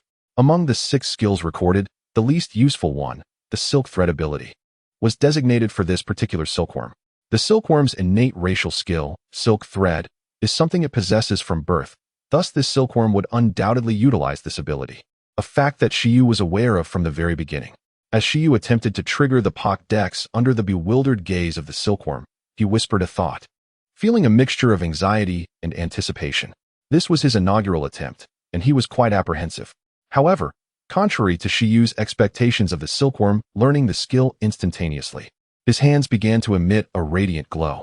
Subsequently, the aura from his hands flowed toward the silkworm upon contact, akin to a gentle stream. As the luminescence coursed through him, it swiftly dissipated, enveloping the silkworm in a shimmering light. With a resonant hum, once the process concluded, Shi Yu felt a portion of his stamina being siphoned away, as though his mental state plummeted dramatically, leaving him both hungry and fatigued, yearning for rest. Nevertheless, the subsequent transformation quickly revitalized him with joy, for he observed the silkworm's body undergoing a remarkable development before his very eyes. The silkworm was experiencing a second awakening, with a second pattern gradually manifesting on its body, prompting Shi Yu to gently set it down for closer observation. From the perspective of the silkworm, it too appeared utterly confounded. As the aura integrated into its being, its physical attributes and energy capacity surged dramatically. Simultaneously, in a vague awareness, the silkworm sensed that it had unconsciously utilized the silk thread ability innumerable times. This newfound experience enabled the silkworm to feel a heightened proficiency in wielding the silk thread. Although the circumstances remain somewhat unclear, the concept of personal growth is one that the green silkworm undeniably possesses. However, these details are of little consequence. As it continues to evade the clutches of Shi Yu, it remains blissfully unaware that Shi Yu is a formidable ally. The changes it has undergone being a direct result of Shi Yu's influence. Its only desire is to escape and find a safe haven to enjoy the breeze and respite. The green silkworm attempts to flee once more, but is once again intercepted by Shi Yu. White silken threads are expelled from the mouth of the green silkworm as it embarks on a second round of resistance. Yet, the threads are mercilessly torn apart. Despite Shi Yu's weakened state, he is more than capable of dealing with the green silkworm. In the depths of despair reflected in the green silkworm's eyes, Shi Yu imposes his will once again. This time, the creature surrenders, curling up in a corner. The strength of the silken threads has indeed increased, and their application is markedly more adept than before. As he engages in a battle of wits and courage with the green silkworm before him, Shi Yu contemplates the situation. He glances at the marks on his hand before turning his gaze back to the green silkworm. This could be considered a testament to the proficiency of its silken threads, having progressed from a novice level to one of skillful mastery. The potency of these threads now rivals that of the high-quality green silkworms cultivated in the breeding facilities of Icefield City, enhanced through the use of spiritual plants. While the growth level of the green silkworm may not match that of its counterparts, its proficiency with silken threads is undoubtedly the highest. The increase in the skill level of the green silkworm's silken threads was anticipated by Shi Yu. However, the elevation in its growth level came as a surprise. Could it be that a deeper understanding of its racial abilities has spurred its own strength to evolve, leading to a second awakening and transformation? Nonetheless, during the process of honing his teaching skills, he inadvertently bestowed upon it a modicum of power. Regardless of the circumstances, these transformations left Shi Yu exceedingly content with the efficacy of the skill compendium. However, as he perused the pages, a sudden change washed over his countenance. To his astonishment, he discovered that the hues of all the pages within the skill compendium had dimmed significantly. Beneath each skill status bar, a countdown for cooldown time had materialized. Cooldown time, 8 hours. This signified that he must await 8 hours before he could utilize the skill compendium once more. Shi Yu thought to himself, is there a cooldown period? He found himself momentarily stunned. Yet, it seemed rather reasonable. The recent experiment with the unranked skill, silk thread, although within his capacity to endure, had not reached a threshold that could be dismissed. This cooldown period appeared to function as a protective mechanism, preventing him from overexerting the skill compendium to the point of exhaustion. 8 hours. Perhaps he would need to partake in a meal and then indulge in slumber to recuperate. To make effective use of this skill compendium, he would indeed need to bolster his physical condition. If a skill of no rank required an 8-hour recovery, One could only speculate that lower-tier skills might necessitate 1 or 2 days. What of intermediate, advanced, or transcendent skills?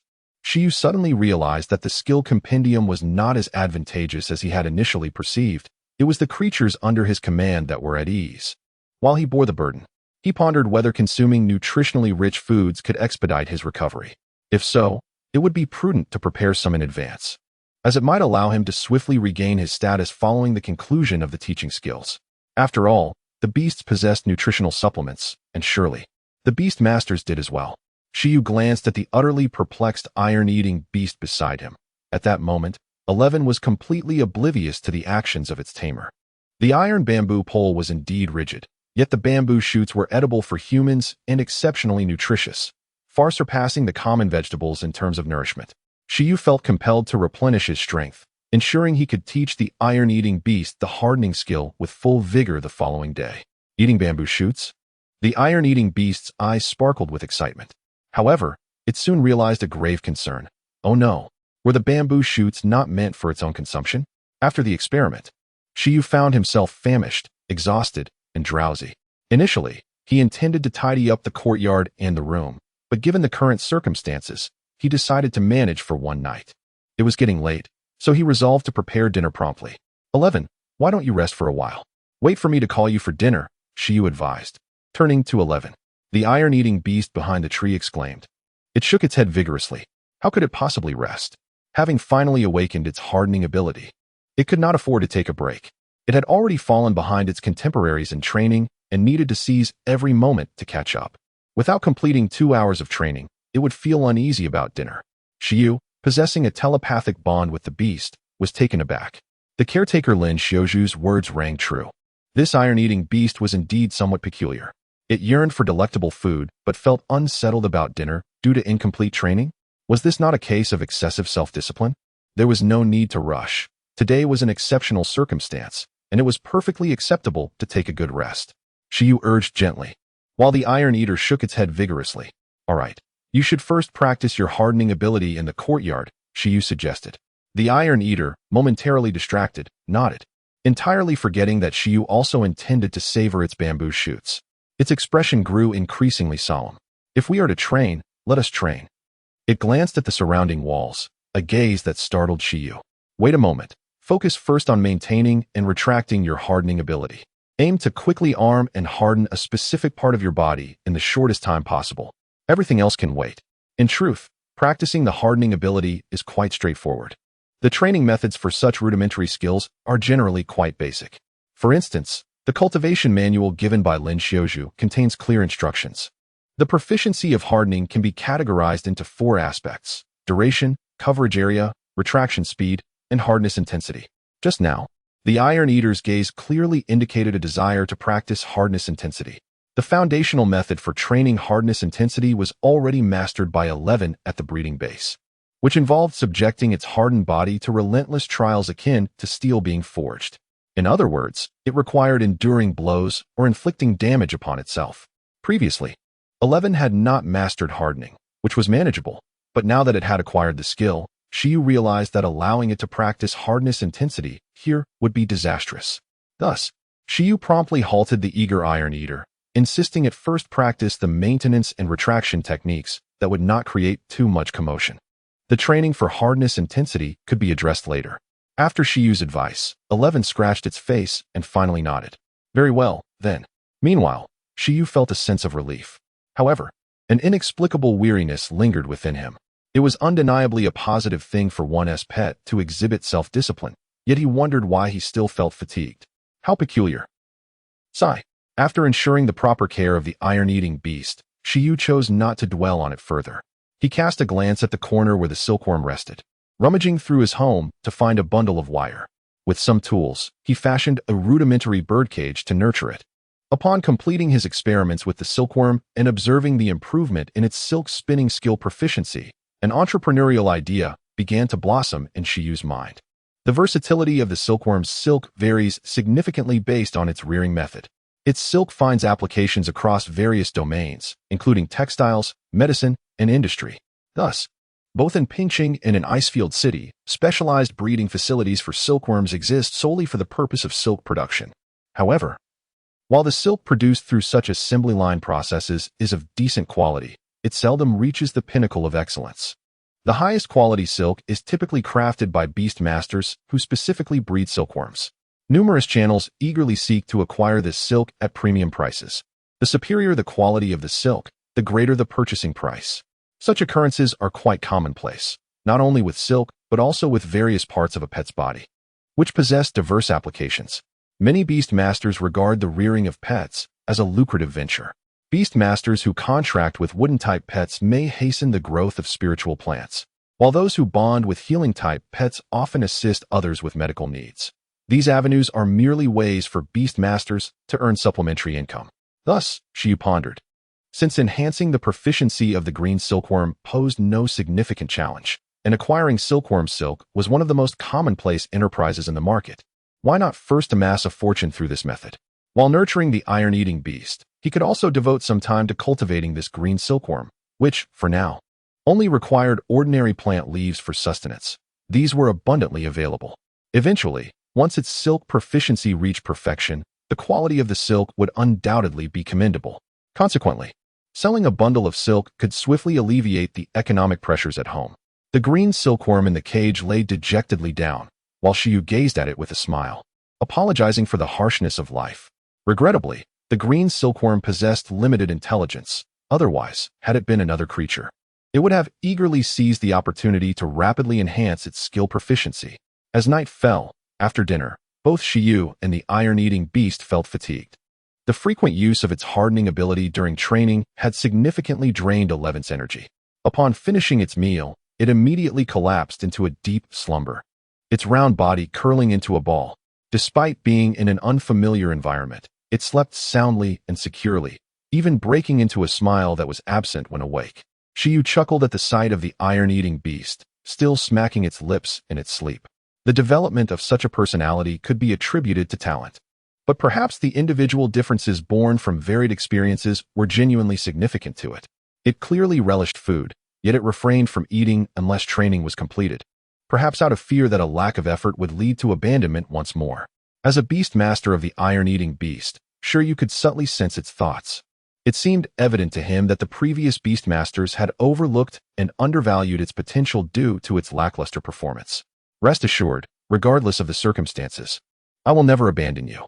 It is quite common for beast masters to change their contracted beasts, particularly among those who have matured and may opt to replace their lower-tier companions with those of superior lineage. Shi Yu was uncertain of the level he might attain as a beast master, yet he was resolute in his commitment to every beast he had contracted. Even if the contracted beasts belonged to a lower tier, it mattered not. He was willing to risk exhaustion to acquire a few divine skills. Speaking of which, did the iron-eating beast possess any evolutionary paths? This was something Shi Yu was genuinely unaware of. Later, he reclined on his bed, lost in contemplation. He expressed gratitude to the two silent lords and to the master who occasionally indulged in reading. The following morning dawned bright and sunny, with the harmonious calls of birds and the gentle sounds of silkworms filling the air. I must venture out shortly, he murmured to himself. At that moment, he felt nearly restored, glancing at his skill compendium, noting that the 8-hour cooldown had reset, indicating he could once again employ his teaching skills. Today, he intended to attempt teaching the hardening skill. However, even a skill devoid of rank required an 8-hour recovery period, and the consumption for a lower-tier skill would undoubtedly be greater. Thus, he prepared to venture out to purchase some nutritional supplements to utilize after completing the skill training. Consequently, not only do the companion beasts have an array of nutritional products and medicines, but there are also numerous supplements available on the market specifically for beast tamers. Shi Yu had only recently become a beast tamer and was not well versed in this area. However, he was certain that he could acquire what he needed, as advertisements for these products were virtually ubiquitous. He had researched the cooldown period for the skill compendium yesterday and concluded that the time was calculated based on normal rest. By consuming supplements or meditating, the time could be expedited. It was not a fixed cooldown period, but rather contingent upon his current physical state. Once the skill compendium determined that his body had sufficiently recovered, he could proceed to the next round of training. In fact, this arrangement was quite favorable. In the future, he could carry a water bottle filled with otherworldly goji berries and keep a box of restorative medicine in his pocket, allowing him to endure even advanced skills during training. Moreover, as a beast tamer, his physical condition would continue to strengthen, and the arduous nature of skill training would likely be limited to the present. In summary, he needed to maintain control. He certainly did not wish to find himself reliant on a metal-eating beast to wheel him into battle during a beast-taming competition. 11. You may continue your slumber within. I shall release you once I return from my shopping. Suddenly, after stepping out into the courtyard, Shi Yu recalled something and turned his gaze towards the persimmon tree. On the left branch of the persimmon tree, within the hanging birdcage, the green silkworm had already awakened. It exuded an air of tranquility, calmly consuming the leaves within. At that moment, an unexpected pile of persimmon leaves appeared, some of which had already been partially devoured. Shi Yu pondered that this must have been the work of the silkworm, skillfully utilizing its silk. Once its proficiency in silk production reached an adept level, such feats became effortless. At present, the silkworm paid no heed to Shi Yu, merely lost in its own world, munching on leaves while gazing skyward. Why was this solitary creature confined within a birdcage? Yet, from another perspective, one could argue that it was akin to imprisoning the birds outside the cage, significantly enhancing its safety. Curiously, this particular silkworm exhibited some oddities. Shi Yu mused just before stepping outside. While other silkworms sought out nutritious plants in pursuit of growth and evolution, this one seemed entirely devoid of ambition, choosing instead to feast on the leaves of its own cultivated persimmon tree, living in peaceful disregard of the world around it. No wonder this silkworm suffered from malnutrition. Had it not been for Shi Yu's application of a skill catalog to teach its silk production, it might never achieve a second metamorphosis before its life came to an end. The nurturing base lacked the precious plants and rare fruits that could foster the silkworm's growth. However, the ordinary flora along the roadside was plentiful. As a prospective supplier of silk, it was imperative that this silkworm did not succumb to malnutrition too swiftly. Persevere, dear silkworm. Once this species reaches a growth level of 10, it gains the chance to cocoon and evolve. At that juncture, they will spin silk to envelop themselves in a chrysalis. The higher the proficiency in silk production, the greater the likelihood of successful evolution, and the more pronounced the individual differences will become. Thus, this azure silkworm merely needs to remain obediently within the confines of this cage named Shi Yu, for it holds the potential to alter its fate dramatically in the future. Upon stepping outside, Shi Yu strolled along the streets of Pingqing, once again marveling at the profound transformations that had taken place here. The most striking reflections of this change, aside from the towering skyscrapers, were the pedestrians along the roadside. Whether or not one was a beastmaster, owning a pet had seemingly become a prevailing trend in this world. In locales where the culture of beast taming flourished, the bond between humans and their pets grew ever more intimate. He observed a gentleman riding a four-wheeled cart, with a leash dog resembling a Siberian husky pulling him along. Truly, a green mode of transport, utterly untainted by pollution, albeit somewhat taxing on the canine. Moreover, there were not only dog walkers, but also cat walkers. Shi Yu spotted a girl fervently pursuing a gem cat.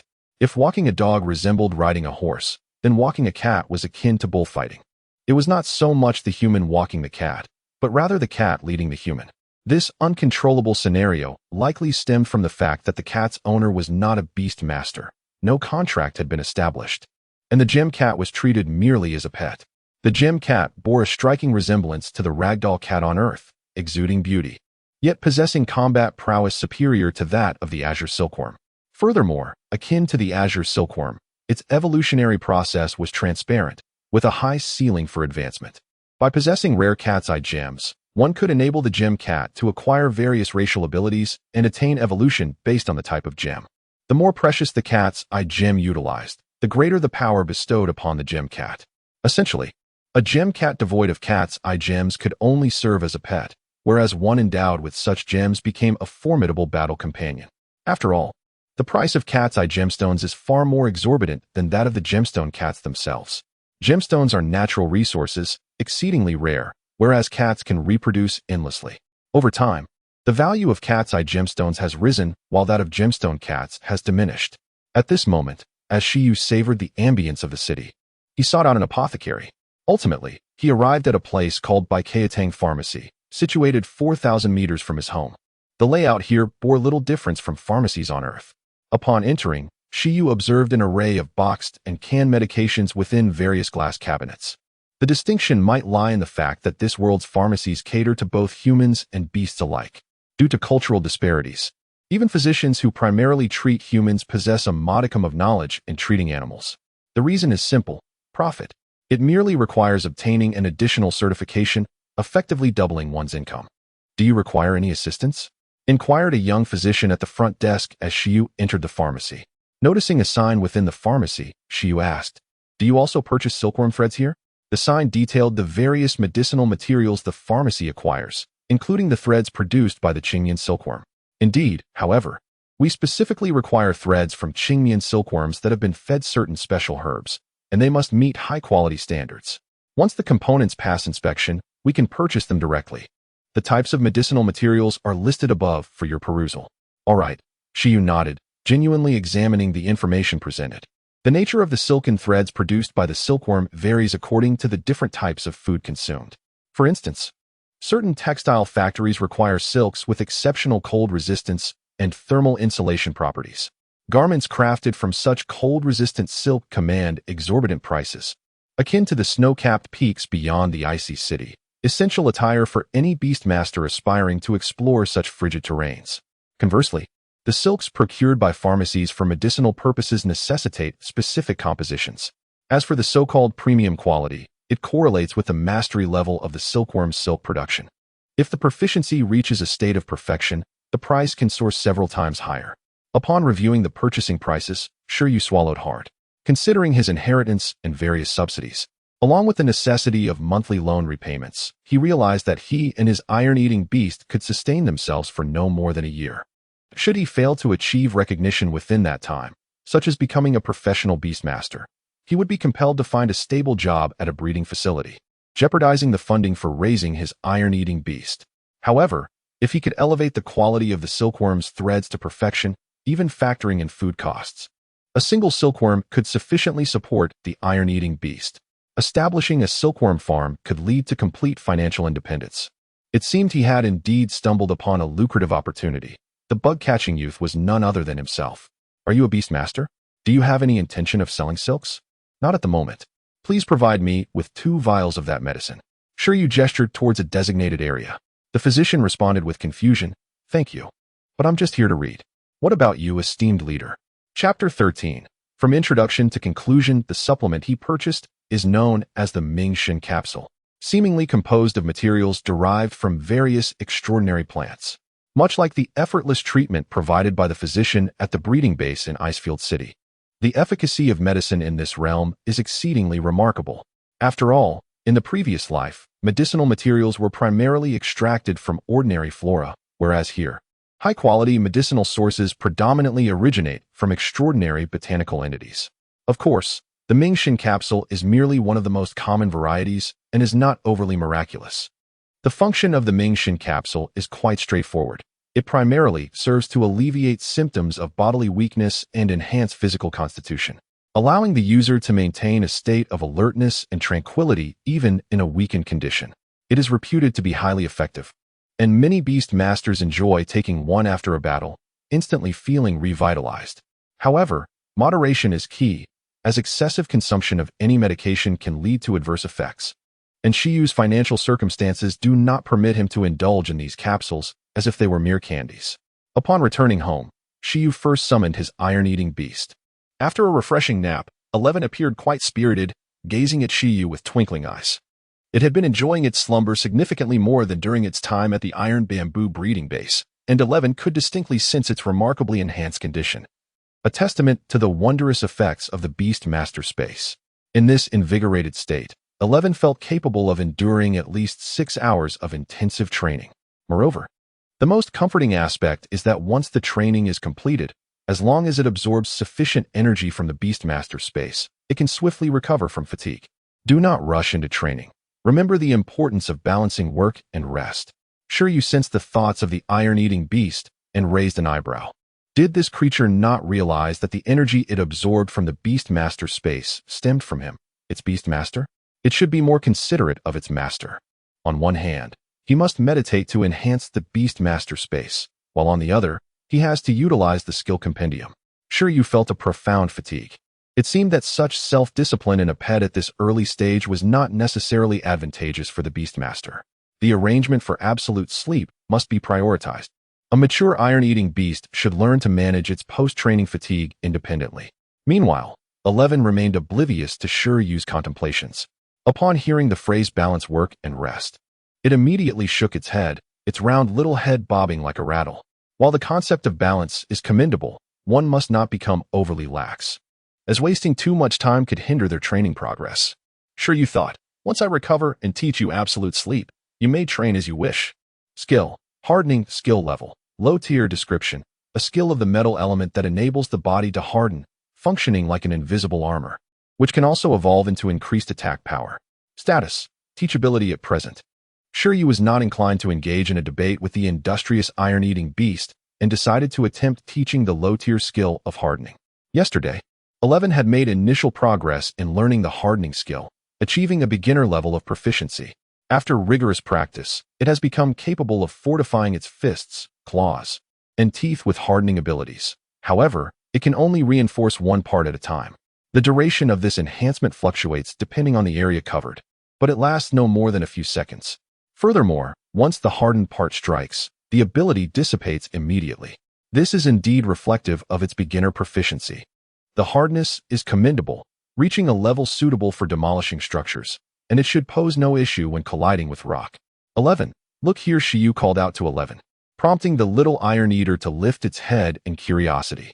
In a moment of instruction, a white halo enveloped Shi Yu's right hand, shimmering with a faint glow as he extended it towards 11's head. He pressed, rubbed, and kneaded. This radiant white light also captured the attention of the silkworm in the cage, and under the silkworm's gaze, the glow swiftly drained from Shi Yu's hand to envelop 11, causing its entire body to flicker with a soft white aura. Boom. At that moment, a roar echoed in his mind, and Shi Yu felt as though he hadn't eaten in several days. His condition was rather poor. However, it was not as dire as he had imagined. The disparity in consumption between the silkworm's silk and the hardening ability was not as extreme as he feared. Seizing the opportunity while 11 absorbed the skill, Shi Yu retrieved a mind-spirit capsule, swallowing one whole. Within moments, the effects were apparent. Although his condition remained subpar, he felt invigorated. 11 hardened. After reviving himself, he immediately turned to the little iron eater, which wore an expression of utter bewilderment and astonishment. Like the silk moth from yesterday, 11 has just undergone a similar experience. As if, in an unconscious state, it has utilized the process of hardening countless times, resulting in a significant increase in proficiency. Moreover, its physical attributes and internal energy have slightly improved, as though it is on the verge of a subsequent awakening and transformation. In a mere few seconds, the small iron-eating beast, despite its modest size, became entirely fortified by its hardening ability, transforming into an armored panda. Judging by its sheen, the strength of the hardening appears to have enhanced as well. This transformation astonished 11, and it also brought immense delight to Shi Yu. Can you still move? Shi Yu asked urgently. 11 struggled to shake its head, then exited the hardening state, its expression still brimming with excitement. It was bewildered as to why it had suddenly become so formidable. What had Shi Yu done? At this moment, Shi Yu fell into contemplation. If the hallmark of proficiency in the hardening skill is localized hardening, then the hallmark of advanced proficiency is full-body hardening, though it is quite challenging to move in such a state. Nevertheless, this is not a significant concern, as it still represents a remarkable enhancement in the iron-eating beast's hardening capabilities. After all, instances requiring full-body fortification are rare, and currently, the proficiency level of hardening still allows for multiple localized hardening applications. Consequently, the hardening ability has begun to exhibit a balance of offensive and defensive capabilities, all without compromising agility. Similar to the instruction provided during the teaching of the Qingyan insect, imparting skills at an entry-level proficiency requires only a single session to elevate it to a level of mastery. The hallmark of a hardened proficiency lies in being fully equipped and capable of agile, unrestricted movement, a feat that the Iron Eater has yet to achieve. Nevertheless, Shi Yu has come to appreciate the formidable nature of the skill catalog.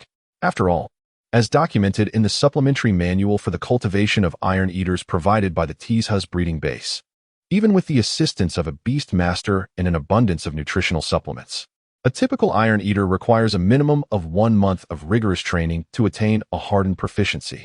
In cases where resources are lacking, an Iron Eater may spend an entire year in the wild and still fail to reach such proficiency.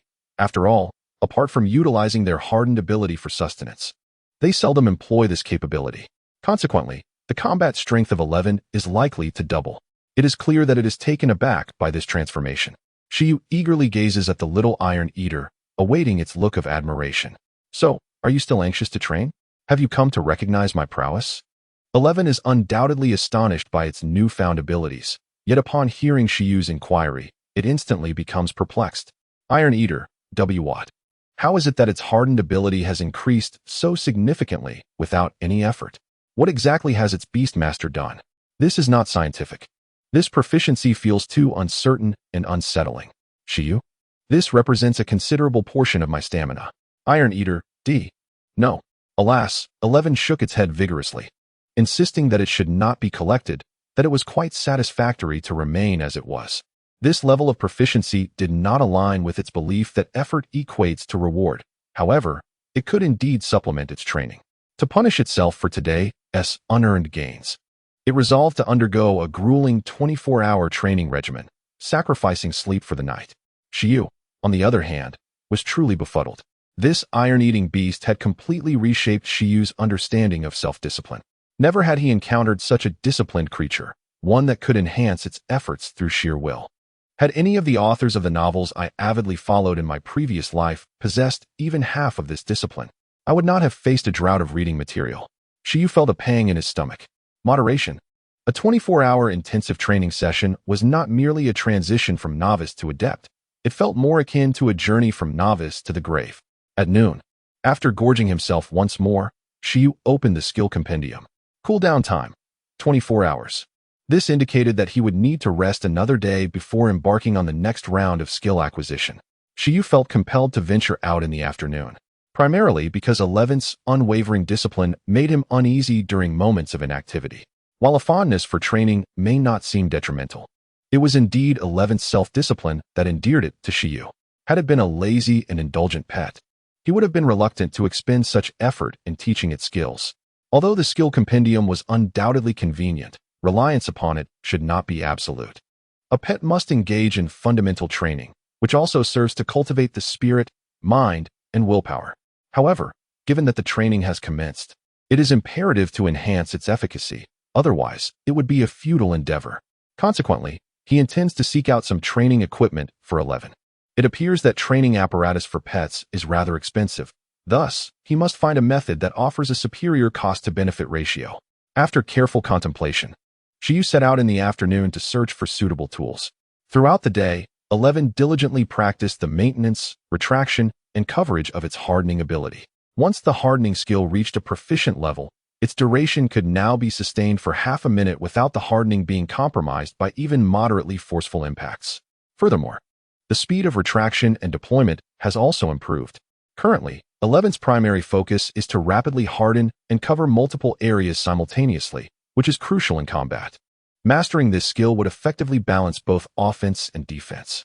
These encompass the entirety of the training regimen, which still lacks exercises related to hardening intensity, as this creature remains too fragile to withstand severe strain. Nevertheless, irrespective of the comprehensiveness of the training, 11's workload has indeed increased significantly, resulting in a heightened appetite.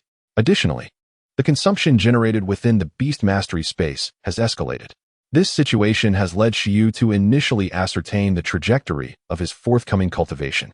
The responsibilities of a beast master extend beyond merely nurturing their pets and devising training plans. They must also cultivate their own beast mastery abilities. Beyond innate talent, the enhancement of the beast mastery space is an unavoidable aspect of every beast masteress training. Strength, environment, and scale are the three essential elements of the beast mastery space.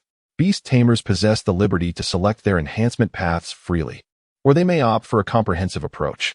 Naturally, pursuing all avenues demands significantly more effort than focusing on a singular route. Those who frequently interchange their beasts, perpetually substituting the formidable for the feeble, tend to prioritize the development of their beast space's robustness, thereby augmenting its constraints. This methodology renders it exceedingly challenging for beasts bound by a forced contract to turn against their tamers. In stark contrast, some tamers emphasize cultivating emotional bonds with their creatures.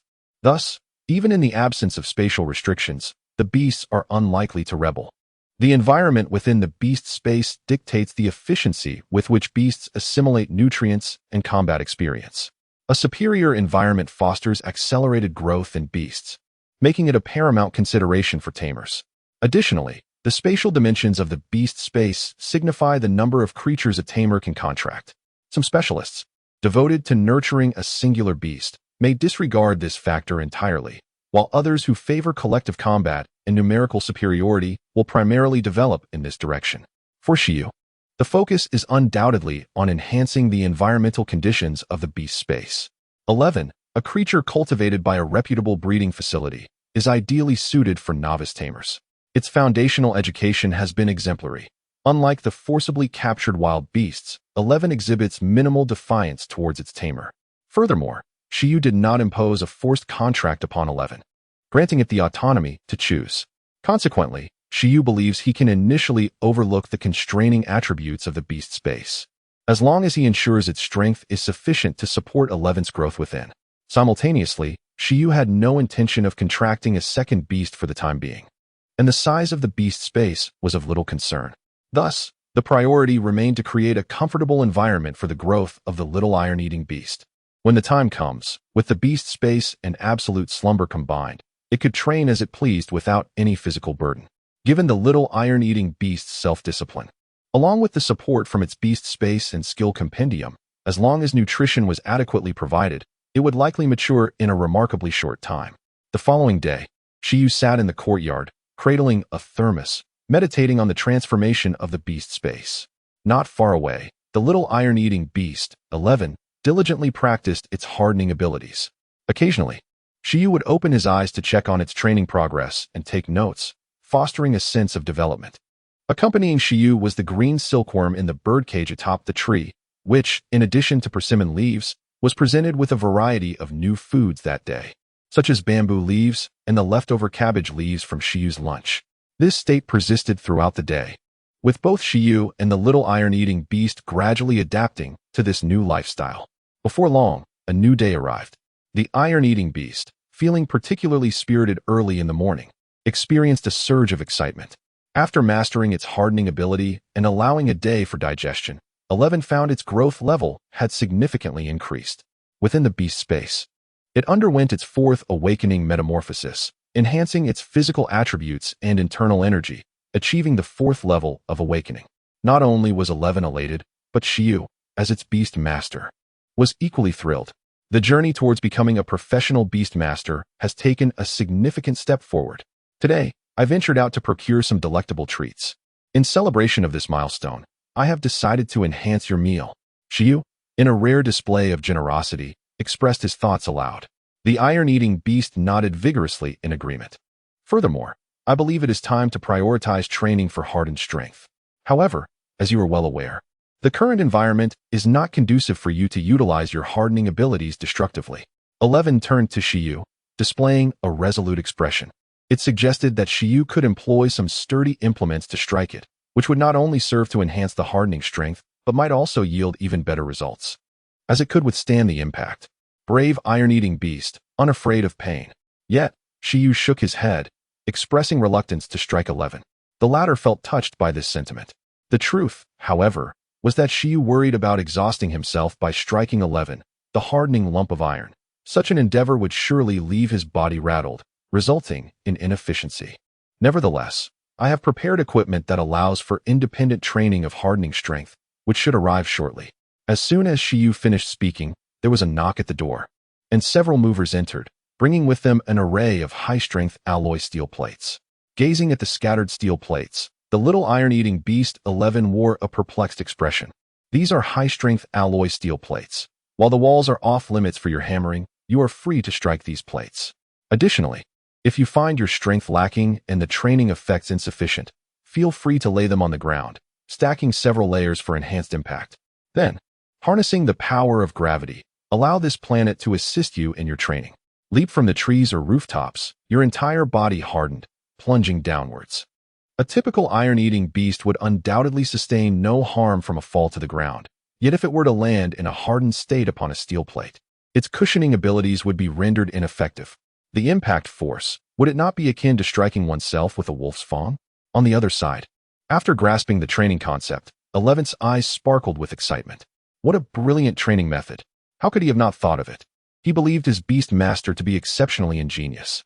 Could a normal individual conceive of such a harsh and unorthodox training approach? Now, 11 eagerly anticipated utilizing this method to enhance his hardening strength. However, amidst his enthusiasm, a trace of concern lingered. This training technique would undoubtedly inflict considerable physical impact. It sounded painful and surely would result in injuries. Yet, 11 was not averse to the idea of injury. After all, to avoid injuries during training would only lead to more severe wounds in battle. All this sacrifice was for a brighter future. His apprehension lay in the potential delays in training progress should injuries occur without timely treatment. If training progress were affected, then the efficiency of training would inevitably diminish. You are indeed quite thoughtful. Shi Yu watched the little iron-eating beast with a twitching eyelid. If you are not among the top 10 most diligent pets selected this year, I shall personally demolish the television station. Do not worry. I have also prepared healing skills for you. Train with confidence. Shi Yu's considerations were thorough, and Shi Yu's thoughts were equally meticulous.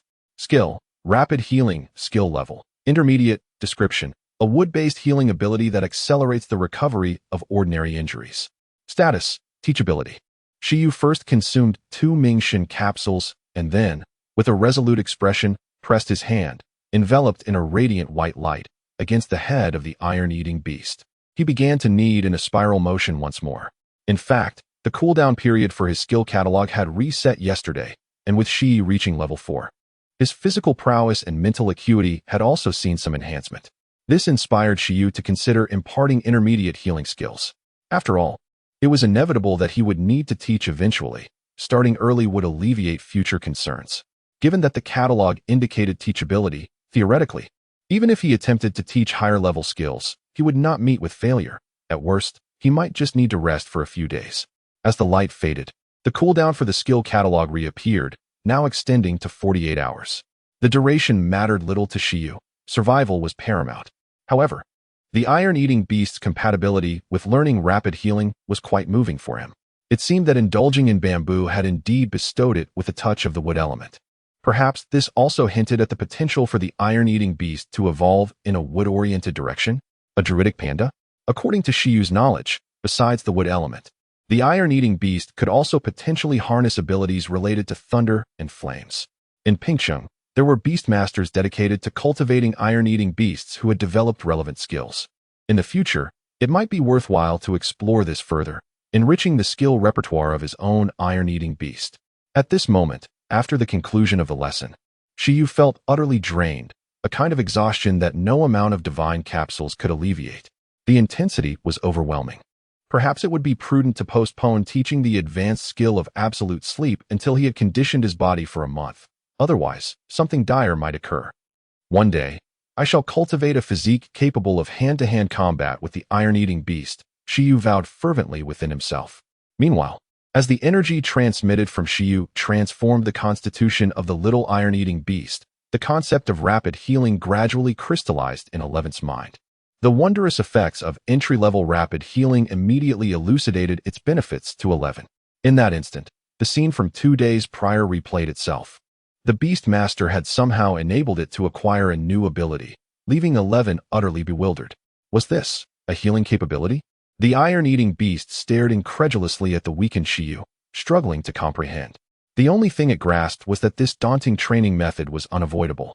Otherwise, this newfound healing ability felt burdensome and precarious in its grasp. Bang, bang, bang. In the room, Shi Yu lay peacefully. Outside, the sounds of 11 colliding intimately with the steel plates echoed, accompanied by the anguished cries of a certain silkworm. The silkworm, witnessing 11's training regimen, was profoundly astonished. What kind of peculiar family is this? Surely, they wouldn't subject it to such torment as well? In truth, not only was the silkworm astounded, but Shi Yu himself was equally speechless. The unexpected acceptance of this training method by 11 has left Shi Yu feeling a tinge of apprehension, despite the fact that the training content was conceived by him.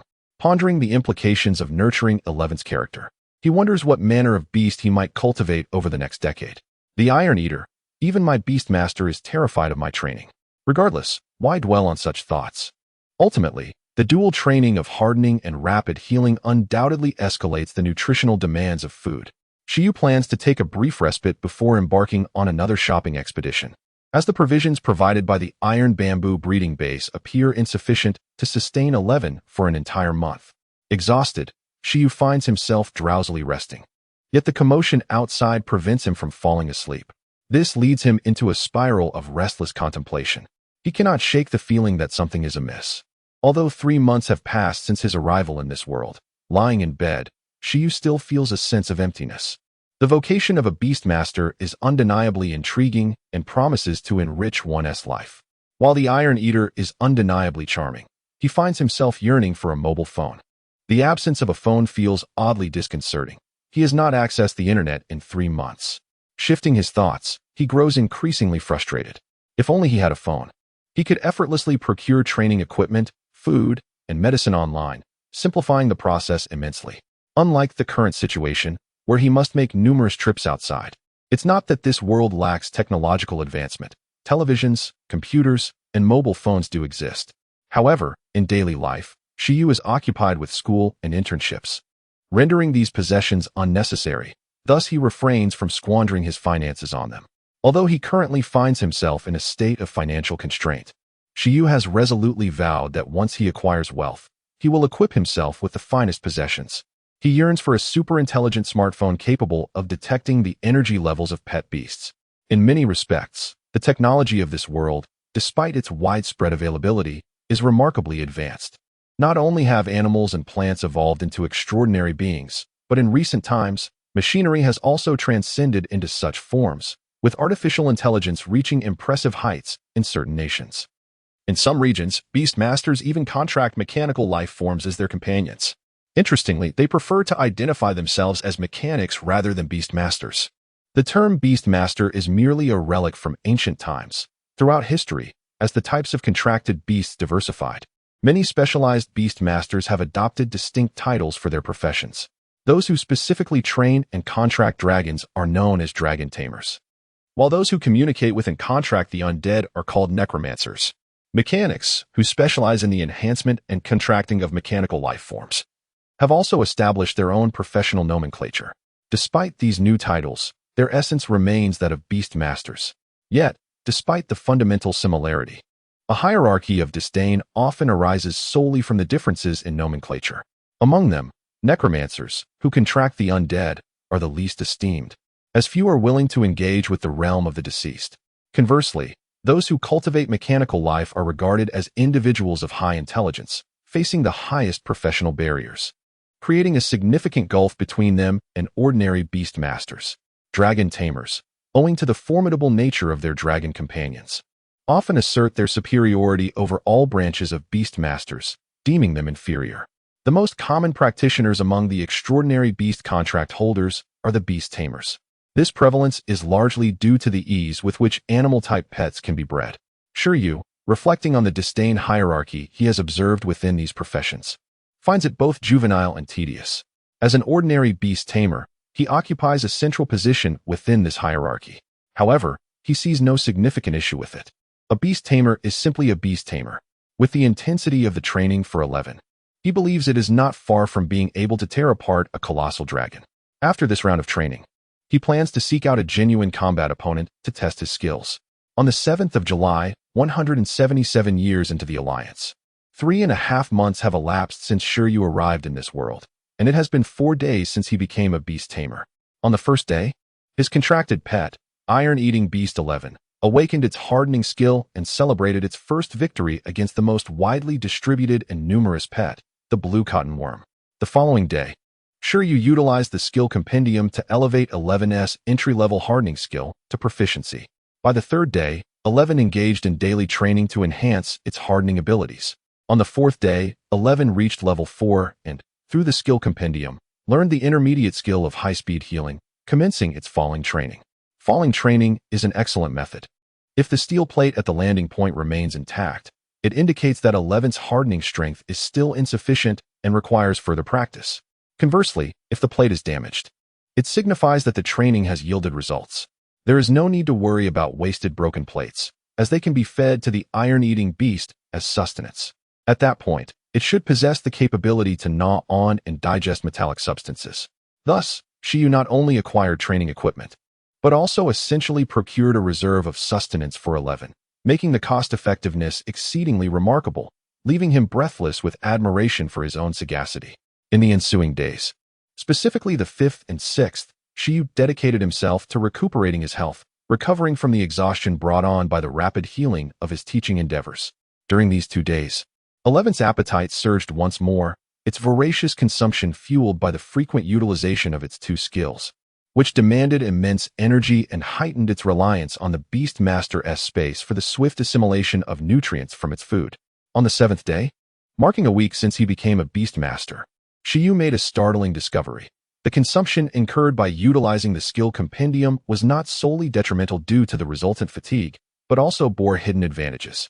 Provided that nutrition was adequate, whenever he regained his strength, it seemed that his physical constitution slightly improved, akin to the benefits derived from physical exercise. This revelation led Shi Yu to perceive the frequent teaching of skills, which induced a state of weakness, in a more favorable light, for after all, one's physical well-being is the foundation of a Beastmaster. On the same day, Shi Yu once again engaged with the skill compendium and taught 11 the hardening skill anew. Following this session, the proficiency of the hardening skill had not yet reached mastery level. However, compared to before the instruction, 11 indeed exhibited greater adeptness. At this juncture, it could skillfully harden multiple body parts simultaneously in various states without hindering its movements. This advancement rendered 11 rather anxious, compelling it to train with even greater fervor, resulting in the alloy steel plate being struck with unmistakable marks for the first time. On the 8th day, Shi Yu continued his regimen of rest and recuperation. On the 9th day, he resumed teaching 11 the hardening skill, and this time, its proficiency reached the level of mastery. Mastery in hardening techniques allows the Iron Eater to move fluidly in a fully hardened state, engaging in combat with remarkable grace.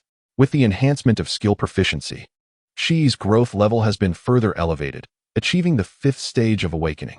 The little Iron Eater expresses its innocence, exclaiming, "I truly am not cheating." The unease within Shi intensifies, and the marks of alloy steel deepen. To attain the proficiency level of hardening, the Iron Eater requires nearly a month of rigorous training under optimal conditions. Conversely, mastery of the hardening skill demands almost a year of dedicated practice under favorable circumstances. Remarkably, they have accomplished this feat in just 1 week.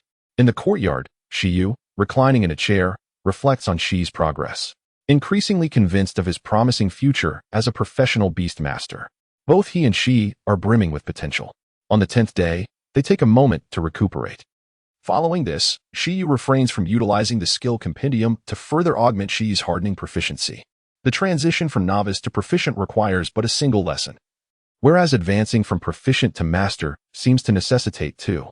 What, then, is required to achieve perfect proficiency? The hallmark of perfect proficiency in hardening is its fluidity. While mastery allows the Iron Eater to achieve full body hardening, perfect proficiency enables the hardened material to flow rapidly across its body like liquid, layering to produce even more formidable effects. When the need arises for an attack, all hardened material converges into its claws, forming a weapon of enhanced lethality. When the need for defense arises, all hardened substances will flow to the defensive area, layering the thickest armor to endure the lightest blows. Essentially, this enhances the efficiency of power utilization, allowing for the concentration of all force into a singular point in pursuit of ultimate output and defense. Achieving a perfect level of proficiency represents the pinnacle of skill mastery for ordinary pets, undoubtedly requiring numerous instructional sessions. Shi Yu intended to first conduct an experiment with the green silkworm, as the cooldown period for teaching silk production is relatively brief. Moreover, he had been nurturing this green silkworm for 10 days, and despite the initial agreement to cultivate silk, he had yet to take action. Time could not be squandered. On the 11th day, Shi Yu removed the birdcage from the tree, and the green silkworm, sensing the need to engage in some activity, calmly turned over to assume a different resting position. Initially, when captured by Shi Yu, it exhibited some resistance. However, after days of listening to the sounds of collisions between 11 and the steel plates, it had entirely relinquished any rebellious sentiments. Furthermore, it was now required to do nothing, as Shi Yu consistently provided food within the cage each day, Such an idyllic living environment was previously unattainable. Additionally, over these 10 days, Shi Yu had taken every opportunity to practice telepathy with this not particularly intelligent green silkworm, which had resulted in it no longer harboring any aggressive instincts towards him, becoming exceptionally docile. On this day, Shi Yu once again instructed the green silkworm in silk production. Upon completion of the lesson, the green silkworm underwent its third awakening transformation, reaching the third level of awakening. However, its proficiency in silk production remained at a skilled level. On the 12th day, Shi Yu conducted the third skill training session for the silkworm, and, as anticipated, the silkworm underwent its fourth awakening metamorphosis, reaching the fourth level of awakening. The growth rate of insect-type pets is indeed remarkably swift. Concurrently, there was a qualitative enhancement in the strength of the silk produced. At this point, the silk's tensile strength could rival that of fishing line, and its dexterity had evolved to match the nimbleness of human hands and feet. For instance, tying a flower knot with the silk had become a trivial task for the silkworm, indicating a progression in its silk proficiency from a novice level to an adept level. Having watched hundreds of episodes of Conan, Shi Yu understood that the silk had begun to possess some level of potency. However, its power remained limited, and the reason was straightforward: the silkworm's strength was too feeble. The effectiveness of using fishing line as a tool by an adult vastly differed from that of a creature no larger than a palm. Nonetheless, it is undeniable that the quality of the silkworm's silk had reached an impressive standard. Generally speaking, even a level 10 silkworm on the verge of cocooning rarely achieves such a level of silk proficiency. Given this proficiency, as long as its growth level continues to advance, metamorphosing into a butterfly is almost a certainty. At that juncture, not only could silk be sold, but the crystalline powder from the wind crystal butterfly could also become a source of income. If the silk reaches a perfect level of proficiency before cocooning, or even higher, the phenomena during evolution would only become more extraordinary. Depending on the training methods employed, there could even be the possibility of a special evolution. Over the span of 12 days, the training for the two pets has allowed Shi Yu to ascertain the effectiveness of the Skill Encyclopedia's instructional approach. If a pet has not previously mastered a particular skill, upon the completion of the initial instruction, it attains a basic level of proficiency in that skill. With the second round of teaching, this foundational level is elevated to a proficient standard. By the fourth session, proficiency advances to mastery. Shi Yu intends to capitalize on this momentum to determine how many lessons are required to elevate the mastery level of the silk skill to perfection. However, they have been cooped up at home for far too long, and Shi Yu plans to engage in practical combat to assess their progress. With mastery over hardening and a growth level reaching 5-11, having undergone a week of rigorous training, is expected to demonstrate formidable combat capability. The moment to evaluate their results has arrived. Shi Yu opens the birdcage, and the green silkworm instinctively burrows inside, finding it significantly safer than the outside world, where the threat of becoming prey looms. After a restful morning, Shi Yu calls for the training of the small, iron-eating beast, 11. This afternoon, we will pause training. Make sure to rest well and eat heartily at noon, for we shall engage in practical combat thereafter. Practical combat. The young and diminutive iron-eating beast taps on the steel plate, its excitement igniting with fervor. For a pet, there are fundamentally three avenues for growth: nourishment, training, and combat. The most effortless means of growth is through the intake of food, which provides the necessary nutrients for development. Training, while somewhat more arduous, hones one's innate abilities to a higher level, thus facilitating growth. Combat is the most perilous endeavor, particularly in life and death battles that demand utmost concentration of spirit, will, and intellect. Such intense confrontations serve as the most formidable training for one's companion beasts, and the growth and experience garnered from utilizing their abilities in high-stakes scenarios cannot be matched by mere foundational training. To cultivate a powerful companion beast, one must ensure a diet that is both ample and nutritious, implement reasonable training regimens, and engage in appropriate combat practice. Each aspect is indispensable. Currently, Shi Yu intends to take 11 into a balanced battle, not a life-and-death struggle, but rather a regulated contest conducted in an official arena under established rules. Even if such perilous circumstances were to arise, Shi Yu would not recklessly seek them out. He is a rational individual, equipped with a skill compendium, and prefers to develop steadily. Places fraught with mortal danger are certainly off his agenda. For a thriving city, several essential establishments are requisite. For instance, administrative units for beast tamers, the Beast Tamer Association, and a garrison of beast warriors stationed at the city's periphery to safeguard it. Additionally, every city boasts educational institutions, breeding facilities, dojos, and martial arts academies. Equally vital are the battle arenas that provide venues for beast tamers to hone their combat skills. These arenas are primarily managed by official bodies, and they serve as the sole locations within the city for battles among beast tamers. If Shi Yu seeks a worthy opponent for practical combat, this is one of the options available. He could venture into the wilderness to seek out more formidable creatures. Yet that presents considerable risks. Given that both he and 11 have not yet reached their maximum potential, Shi Yu has opted to forego this choice for the time being. Nonetheless, it seems that proficiency in wilderness survival skills is a prerequisite for aspiring professional beast tamers. According to Shi Yu's knowledge, the assessment for professional beast tamers includes not only foundational evaluations and practical combat tests, but also outdoor survival assessments. It seems quite challenging to obtain that coveted certificate without addressing this requirement.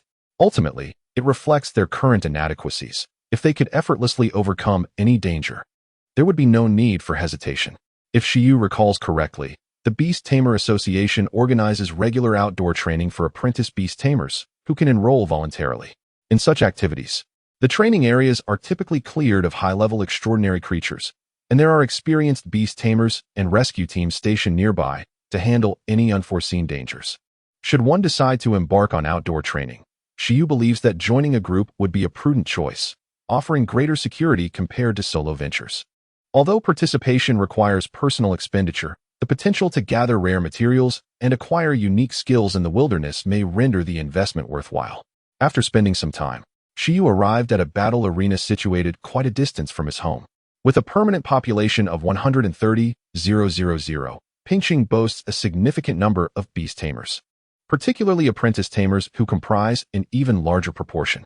While professional beast tamers may be scarce in each city, apprentice tamers abound, resulting in a multitude of battle arenas. At the Pingqing Battle Arena, Yuyang Road Branch. "Hello, welcome," greeted a young female receptionist with a warm smile as Shi Yu entered the venue. Following the sound, Shi Yu gazed around, noticing 4 reception desks, with only the receptionist who had just greeted him unoccupied. The other desks were busy with beast masters of varying ages engaged in registration. There were more people here than Shi Yu had anticipated. "Hello," the receptionist said, looking at Shi Yu. "How may I assist you?" "I would like to participate in a battle," Shi Yu replied, "but it is my first time here. Could you provide me with a brief introduction?" The receptionist smiled and nodded. "Our battle arena offers venues for combat below the extraordinary level. Here, you can choose between scheduled battles or random matches. A scheduled battle allows you to arrange your opponent in advance. We merely provide the venue, referee, and medical services. In contrast, for a random battle, you will need to fill out your basic information, and we will randomly select an opponent for you while providing additional services.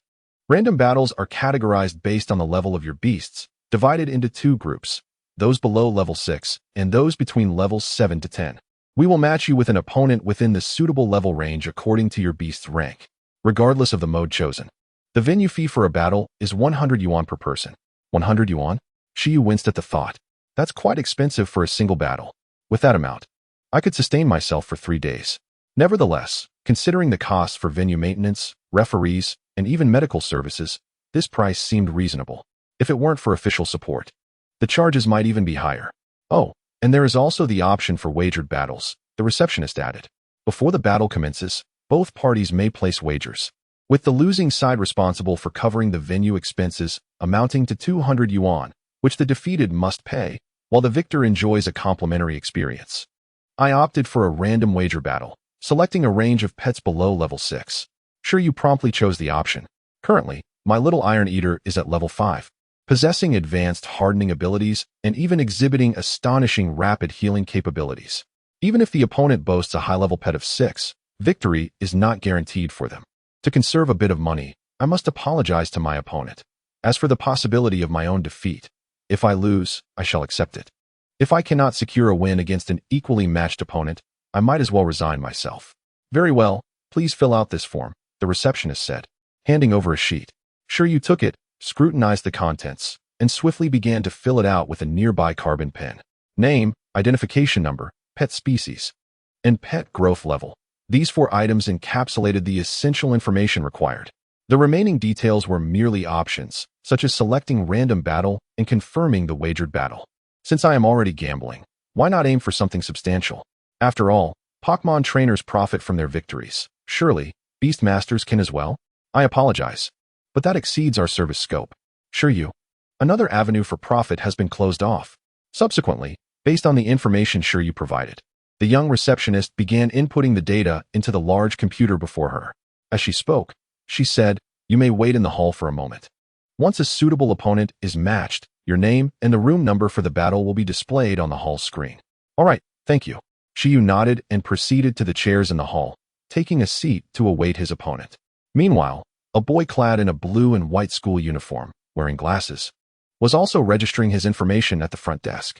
Name, Chun-Kai. Pet type, Ice Armored Beast. Pet level, Awakening level 6. Battle mode, random bet match. After completing his information, the boy in the school uniform felt a surge of anticipation. As an exemplary student in his class, he believed his peers were rather weak, providing him with no challenge whatsoever. In such an environment, he pondered when he would ever become a professional beastmaster. He craved pressure. Thus, he chose to enter a battle arena devoid of age restrictions, limited only by level, hoping to encounter some apprentice beastmasters from society who could provide him with the education he sought. That said, Chun-Kai felt that, as a top student, it would be quite difficult for him to lose. In the battle arena's hall, Shi Yu, holding his card number, sat on a public bench, his gaze fixated on the large screen mounted on the wall. The hall appeared to be bustling. There were numerous individuals present, and considering this battle venue boasted 4 halls, the matchmaking process should be swift. Indeed, Shi Yu did not have to wait long. Hardly a minute had passed before the machine began to announce the next match. ID 4399. Beastmaster Shi Yu, please proceed to battleground number 11. ID 4401. Beastmaster Chun-Kai, please proceed to battle arena number 11. Arena No. 11. Shi Yu versus Chun-Kai. As his name appeared on the screen alongside that of another Beastmaster, Shi Yu immediately rose and turned to head towards arena number 11. Arena number 11. Indeed auspicious. It seems this time he is fighting at home. Moreover, his pet is named 11, and the first arena he rented was also number 11. One can only hope he won't remain single for life. At arena No. 11, a young referee, having sent off the previous contestants, awaited the next pair of competitors. The beasts were below level 6, and the beastmasters were quite young. Still in their most innocent and carefree years, it appeared yet another match of inexperienced contenders was forthcoming, the referee mused. Before long, as the referee awaited, Shi Yu and Chun-Kai arrived, colliding at the entrance of the arena. They exchanged a glance but offered no words, continuing into the arena. This was an open-air battleground, akin to a tennis court, with a vast square space surrounded by a grid-like energy barrier. While there were indeed indoor arenas, their numbers were limited, and one had to make prior reservations to use them. The distinction between indoor and outdoor arenas was minimal, primarily concerning privacy. Indoor battles were generally more intimate, with no spectators aside from the referee, whereas in an outdoor arena, onlookers could easily observe the unfolding combat through the barrier. Greetings to you all. Upon witnessing the entrance of 2 individuals into Arena 11, the youthful referee approached to greet Shi Yu and Chun-Kai. You must be the ones scheduled to utilize this venue. Shi Yu and Chun-Kai? Chun-Kai, clad in a blue and white school uniform, responded first. I am Chun-Kai. Shi Yu followed suit, declaring, I am Shi Yu. As he spoke, Chun-Kai felt an overwhelming sense of turmoil. How unfortunate it was to be matched against a peer. His luck seemed to have taken a turn for the worse. He had anticipated a more formidable challenge from the world outside. If his opponent was indeed a contemporary, the outcome appeared to hold little suspense, given that he was the top student from the finest school in Pingcheng, and in his view, few of his age could rival him. Unless, of course, Shi Yu was his senior. Yet, if that were the case, the fact that his pet's level was merely 6 seemed far too low to entertain that notion. I am the administrator and referee for Arena 11. By sure, the referee stated. You are now granted temporary access to this arena for a duration of 1 hour. You may commence your battle whenever you are prepared, and I shall oversee the proceedings. Baishur continued, though the allotted time is 1 hour. Battles of this caliber typically conclude within mere minutes. The remaining time is designated for the Beastmasters to prepare and engage in post-battle discussions. I have no objections. We can begin at any moment, Chen Kai affirmed. Neither do I, Shi Yu nodded in agreement. Very well, let us commence forthwith, the referee, Baisher, confirmed. Before long, Shi Yu and Chen Kai arrived at their respective sides of the arena. As they were strangers to one another and had no intention of exchanging pleasantries beforehand, they opted for direct confrontation, which proved to be the most expedient course of action. The referee, favoring such taciturn beast masters, stood at the judging table. Upon seeing both competitors ready, he signaled to them and promptly blew his whistle. Both sides prepared themselves. The battle commenced. In the realm of beast masters, there is no allowance for a pre-battle summoning of their creatures. Indeed, the manner in which a beast is summoned is indicative of a beast master's prowess. Some masters, adept in the art of assassination, execute their summoning with such stealth that their adversaries scarcely perceive the act before they themselves are vanquished. However, direct assaults on the beast masters themselves are a rarity in the ancient realm of Dongwang, particularly within the context of this match between novice beast masters, where such occurrences are virtually non-existent. Shi Yu and Chen Kai, being newcomers, had yet to ascend to that echelon. Thus, upon receiving the command to commence battle, they engaged in the fundamental summoning of their beasts. As they activated their beast summoning spaces, myriad luminous points flickered before each of them. These points swiftly intertwined, forming trajectories that coalesced into a vast circular array resembling a celestial map suspended in midair. Subsequently, the arrays rippled like the surface of water, and their respective beasts emerged from the summoning formations. On Chen Kai's side, a creature emerged from the array, a slender beast nearly a meter in length, adorned with ice-blue scales, short limbs, and a long, flowing tail. At that moment, it held its conical head aloft, its small eyes glistening with an intense brilliance. Name: Ice-Armored Beast. Attribute: Ice. Species: Rank. Intermediate. Extraordinary Species: Skills: Ice Crack Claw. Ice Armor. Shi Yu gazed upon the creature resembling a pangolin, and its data immediately surfaced in his mind. In the icy expanse of Icefield City, the number of ice attribute beasts was not insignificant. Conversely, his Iron Eater felt rather out of place. Naturally, the summoned creature was the small Iron Eater, which, due to its incomplete growth, bore a physique quite similar to that of the ice-armored beast. Upon being summoned and witnessing its opponent, 11 immediately grew curious, for it had never encountered such a creature before. Its abilities are akin to yours. It can envelop itself in ice armor. Be wary of its claws, and do not endure an attack when it is not in a hardened state, Shi Yu promptly communicated through mental resonance. Meanwhile, Shi Yu's adversary, Chen Kai, needed no such reminder for the ice-armored beast, as they were well acquainted with the Iron Eater. After all, it was a characteristic pet of Ping City, and this was not their first combat against it. In terms of species rank, both sides were equal. However, when it came to the advantages of skills, the ice-armored beast held the upper hand. The Iron Eater's hardening skill primarily served defensive purposes and lacked any special effects, whereas the ice-armored beast's ice armor and ice crack claw, functioning as both defensive and offensive skills, not only provided basic functionalities, but also possessed the chilling power to potentially freeze its enemies. Consequently, Chen Kai felt disheartened, uncertain of how he might emerge victorious. On the 11th day, the opponent is formidable. One must be vigilant to avoid mishaps, especially considering the stakes of 200 yuan. Should disaster strike, the loss would inevitably be deducted from the meal expenses, as conveyed through a telepathic exchange. What? Reduce my meals? Exclaimed Shi, visibly distressed. The Iron Eater cast a fierce glare at the ice-armored beast, a creature that typically exhibited amiability towards humans, except when provoked by the wrath of hunger. In the latest chapter titled VS Ice-Armored Beast, it appears that a battle is about to unfold. Meanwhile, outside the arena on the 11th, two young girls of similar age strolled along a narrow path. Through the mesh fence, they were unexpectedly drawn to the commotion of summoned beasts within. Instinctively, they turned their gaze and beheld the recently emerged ice-armored beast alongside the Iron Eater. "Is that Chen Kai?" inquired a girl named Yu, her surprise palpable as she recognized the boy in the school uniform along with his beast. "Do you know him?" "Yes. There is indeed someone who seems to be wearing your school's uniform. Indeed, that individual is my classmate, and his prowess is quite remarkable. Who is stronger, you or him?" "I cannot compare. There are hardly a few in our grade who rival his strength," Zhuan Yu replied promptly. "His ice-armored beast has already reached level 6, and he has mastered its racial skills. ice-shattering claw and ice armor, with impressive proficiency. Oh, I see. I didn't realize he was such an academic prodigy.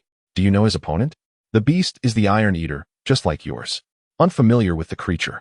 Yet based on my experience raising Iron Eaters, I surmise that its growth level is likely below 6. It seems destined for defeat. Unless it masters the hardened skill at an adept level, breaching the defenses of the ice-armored beast will prove exceedingly difficult, and Iron Eaters are notoriously lethargic. It is probable that this particular Iron Eater possesses only a rudimentary understanding of the hardening skill. Zhuang Yu felt a deep resonance with this notion, exhaling a resigned sigh. Only by contracting an Iron Eater could one truly grasp the arduous nature of training such a creature. Given the chance for a do-over, she would undoubtedly refrain from selecting it merely for its cuteness, as such a pet is simply too indolent. Chen Kai shared a similar assessment. Typically, Iron Eaters at this growth level seldom develop their hardening abilities to an adept stage. Among his classmates, not one has achieved such a feat. Furthermore, even if one were to attain adeptness, it would not guarantee success against the ice-armored beast, especially since both of its racial skills have been honed to that level. While it is true that the overall prowess of an adult Iron Eater surpasses that of an adult ice-armored beast, this particular Iron Eater is evidently still a juvenile. Ice Claw. The Beast Master and its contracted beast can communicate telepathically, akin to a form of mental empathy. As the battle commenced, Chen Kai commanded the ice-armored beast to initiate the attack. With a sudden burst of energy, the ice-armored beast surged forward, its icy blue form dashing towards the opponent, while frost enveloped its claws, leaving a trail of ice in its wake. In an instant, it leapt into the air, brandishing its sharp, icy claws in a fierce assault against the Iron Eater, exuding an aura of ferocity. The eruption was commendable, and the nurturing was exceptional. Truly, these students are worthy of being from a prestigious school. The referee, Baishir, recognized the formidable strength of this ice-armored beast. On the other side, Shi Yu issued commands. Although the proficiency in hardening was undoubtedly impressive, it was their inaugural battle, and they had no prior combat experience. Thus, to claim certainty of victory would be misleading for both Shi Yu and 11. Would the hardened form withstand the opponent's assault? Could the hardened strikes penetrate the defenses of the ice-armored beast? These uncertainties loomed over Shi Yu and 11, as their participation in this practical combat was primarily to assess their abilities. It must be said, the falling training method proved to be an excellent approach. Apart from the final impact, the descent served as a profound test of 11's inner resolve, the knowledge of impending, intense collision. Yet the courage to leap and successfully utilize one's abilities in midair inevitably cultivates a steadfast will. Consequently, when confronted with the ice-armored beast's claw, 11 exhibited remarkable psychological fortitude, remaining unflinching before the impending threat, and swiftly initiated the hardening process. The mastery of hardening was executed with remarkable speed. As though conjured by a mere thought, a metallic sheen enveloped his entire being. The black fur bore a deep, metallic luster, while the white fur shimmered like brilliant silver. With a fierce howl, 11 completed his full armament. In the next instant, the ice-shattering claw of the ice-armored beast met the fully hardened 11. Within a mere second, the ice-armored beast's front claws, once adorned with ice crystals, disintegrated as if encountering a substance of great hardness. Simultaneously, an excruciating pain surged from its front claws to the beast's brain. Counterattack. In an instant, little 11 turned to face its opponent. Upon sensing the opponent's offensive strength, confusion enveloped its mind, for the might of this attack appeared less formidable than what it had encountered during training. Under Shi Yu's command, 11's gaze sharpened, the bewilderment vanished, and with a fierce cry, it assumed a hardened state, swinging its arm with all its might to deliver a powerful strike. This sudden change took both Chen Kai and the ice-armored beast by surprise, their expressions shifting dramatically. Ice armor. Chen Kai conveyed his thoughts, panic evident on his face. The ice-armored beast, living up to expectations, successfully activated its ice armor, its icy blue scales shimmering even more brilliantly, exuding a chilling aura. Not only did the scales become tougher, but the energy emanating from them could also freeze any opponent that dared to make contact. This was the effect of the ice armor. However, as 11's paw struck the ice-armored beast, a crack echoed. As if the armor were made of mere paper, the outermost layer disintegrated swiftly. Akin to the frost released by its previous ice-shattering claw, followed by the frost encasing the Iron Eater, which shattered violently under the immense force. Boom! In a blink, the colossal power sent the ice-armored beast hurtling away, tumbling several meters before coming to a halt. Witnessing this scene, Chun Kai's heart stopped, his vision darkening. As the beast master of the ice-armored beast, he could sense that it had been knocked unconscious by a single blow. This was simply unfathomable. His meticulously trained ice-armored beast, flawless in every respect, had lost just like that? How could this be possible? At this moment, Shi Yu too felt his heart seize. Due to the exceptional performance of the mastery-level hardening, it appears to be rather overwhelming. Had I known it would unfold this way, I would have preferred a more typical display, without invoking the evening meal to ignite the fighting spirit of 11. Is this truly the conclusion? This does not align with his desire for a balanced contest. It seems he must seek out a more formidable opponent to further validate his strength. Is it over? The bewildered referee, Bai Shi, rubbed his eyes vigorously, his mouth agape. What just transpired? Was that mastery-level hardening? Both Bai Shi and the Beastmaster, Zhuang Yu, outside the isolation barrier, expressed their astonishment. They were left speechless, utterly unprepared for the revelation that a mere level 5 Iron Eater, still in its youth, could develop its hardening ability to such an extent. Your scholarly peer has been defeated. Apologies, I misidentified him. He is not my classmate. Zhuang Yu replied after a moment of silence. The existence of a level 5 Iron Eater with mastery-level hardening is simply absurd. Such talent is extraordinary. Moreover, could that Beastmaster be a hidden high-level trainer rearing a new pet? Or perhaps he is a wealthy heir, a second-generation Beastmaster, benefiting from top-tier nutritional supplements and specialized training methods. One could discern from Chun Kai's expression just how exaggerated the performances of Shi Yu and 11 truly were. At this moment, Zhuang Yu could only hope that her illustrious classmate could withstand the pressure of the situation.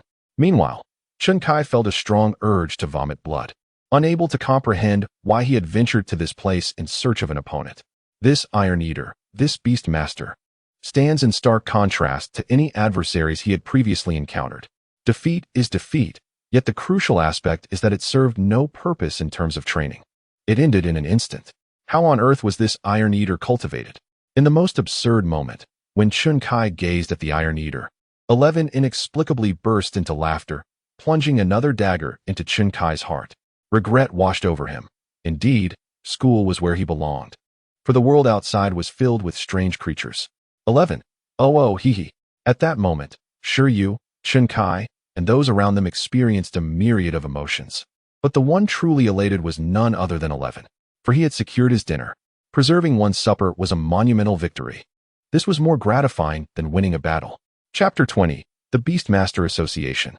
After the battle concluded, Shi Yu turned his gaze towards the judge, Bai Shi, who seemed momentarily dazed, as if he were a temporary worker, before finally recalling to announce the results. Quite unprofessional. Hurry up and announce it.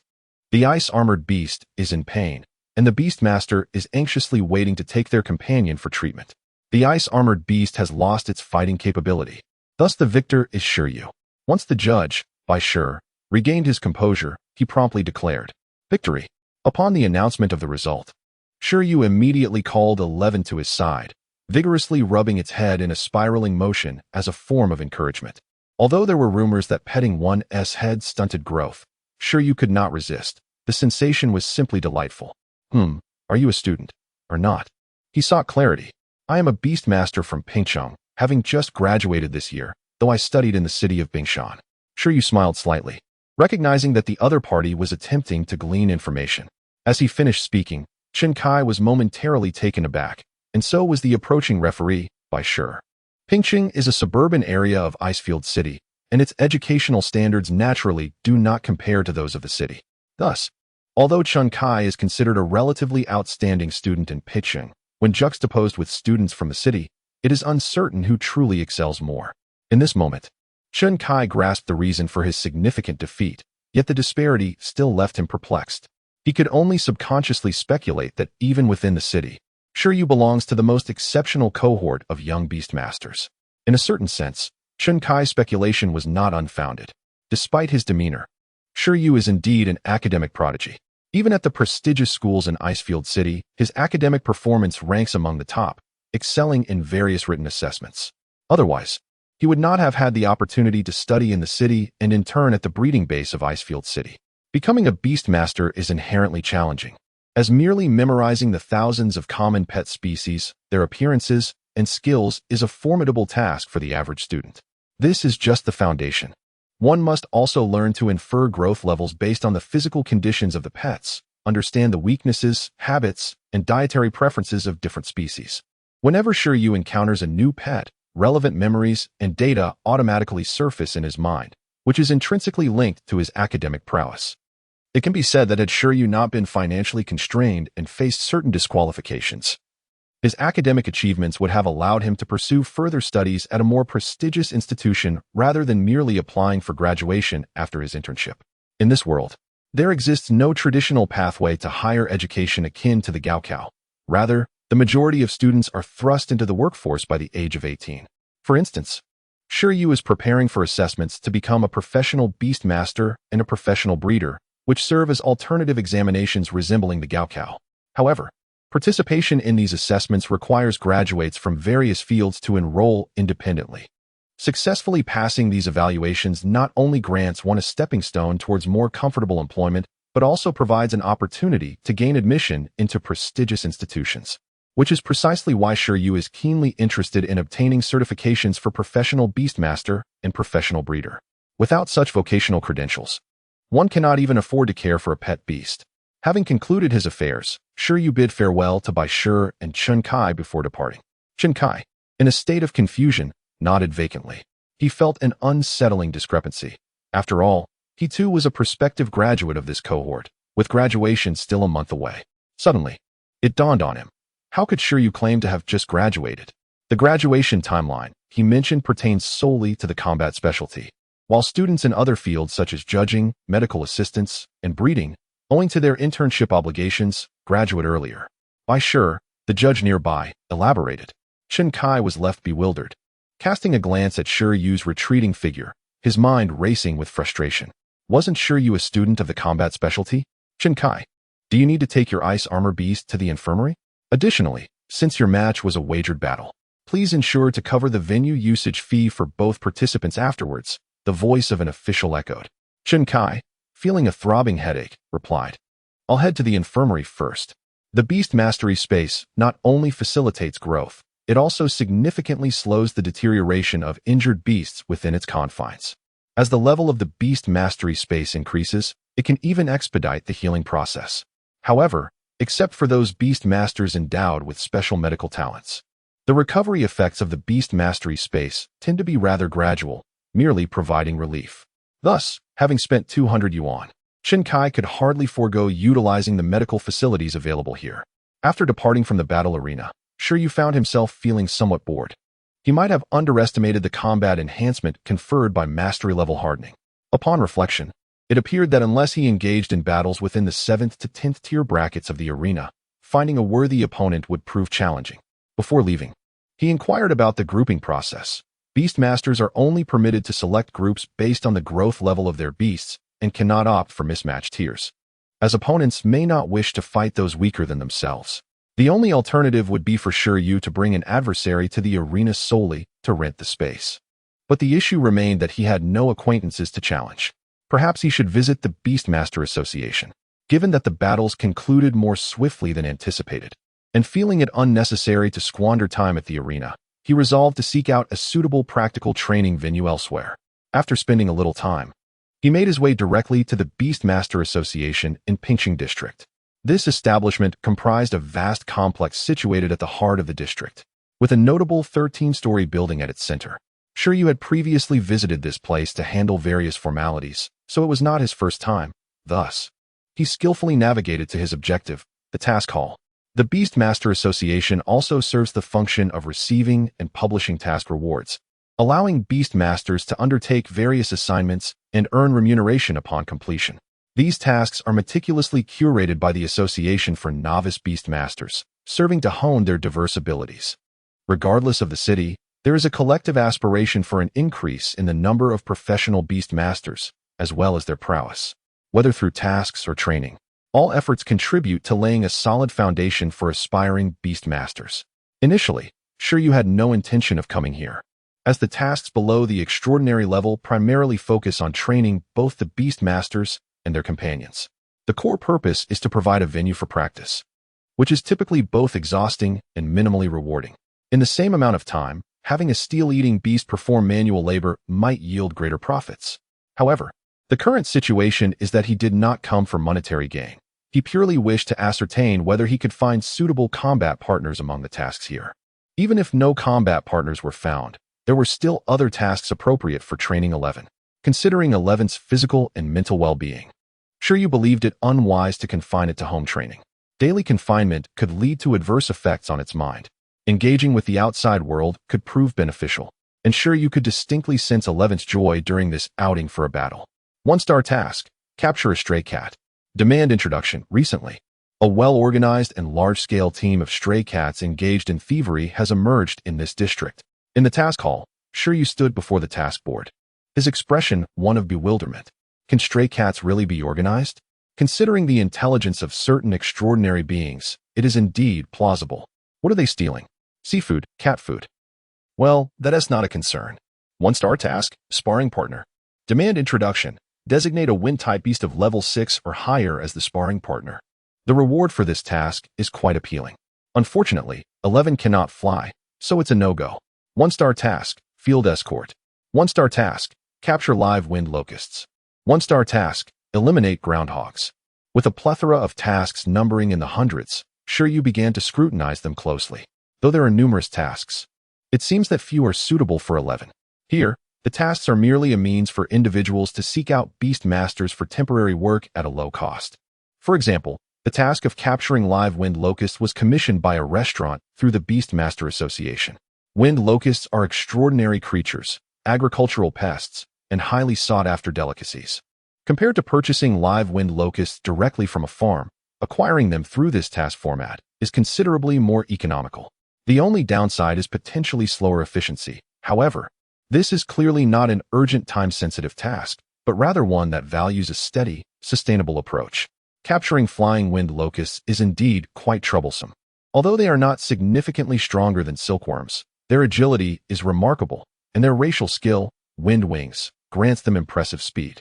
After much contemplation, it became evident that if not for the fact that 11 could not fly, undertaking this task would prove exceedingly challenging, perhaps under different circumstances. Shi Yu would have selected this mission. Though the recent battle concluded with relative ease, Shi Yu found himself reflecting on the encounter. The ice-armored beast exhibited remarkable speed in its attacks, and without any practical combat experience, 11 could only instinctively harden his defenses. However, there existed an alternative approach, anticipating the opponent's attack trajectory and implementing targeted defenses, while the mastery of full-body hardening afforded them a tactical advantage. Achieving victory with minimal cost would undoubtedly signify superior combat acumen in their companion beast.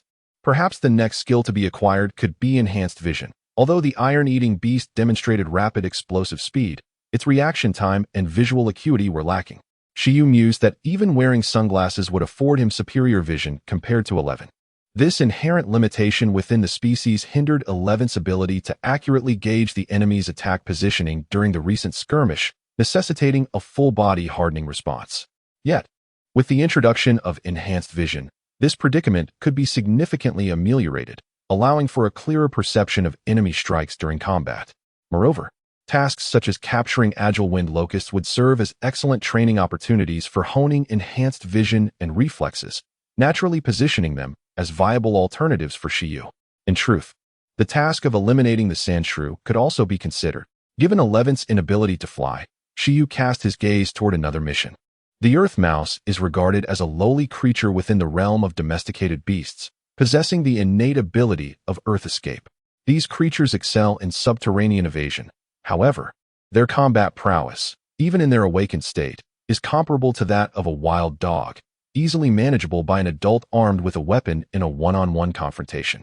The troublesome aspect of these beings lies in their rapid reproduction, leading to overwhelming numbers, coupled with their agility and propensity for teamwork when faced with peril. Consequently, their threat cannot be accurately assessed through standard growth metrics. Fortunately, unless cornered, their instinctive reaction to encountering other beings is to flee, as failure to do so would result in far greater repercussions. Nonetheless, even with this tendency, they are deemed more detrimental than the wind locust and are classified among the four pests. They are notoriously active, indiscriminate in their hunger, and relentless in their search for sustenance. Their destructive tendencies extend beyond mere food theft and crop damage. Their earth escapability poses a threat to structures as well.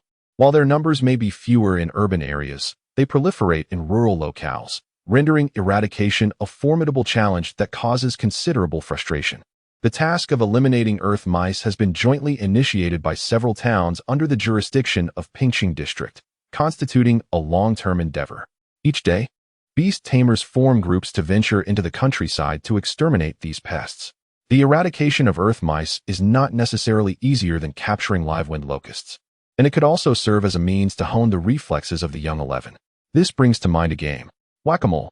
Identifying an earth mouse and eliminating it before it burrows away resembles the playful essence of the whack-a-mole game. This task offers rewards based on the quantity of earth mice exterminated, though the compensation is relatively modest, falling short of that provided for capturing wind locusts. Shi Yu harbored doubts, primarily due to their physical structure resembling that of clods of earth, making them unappetizing and far inferior in flavor to the wind locusts, thus resulting in their low price. He decided to train with 11 for a few days to enhance their reaction speed.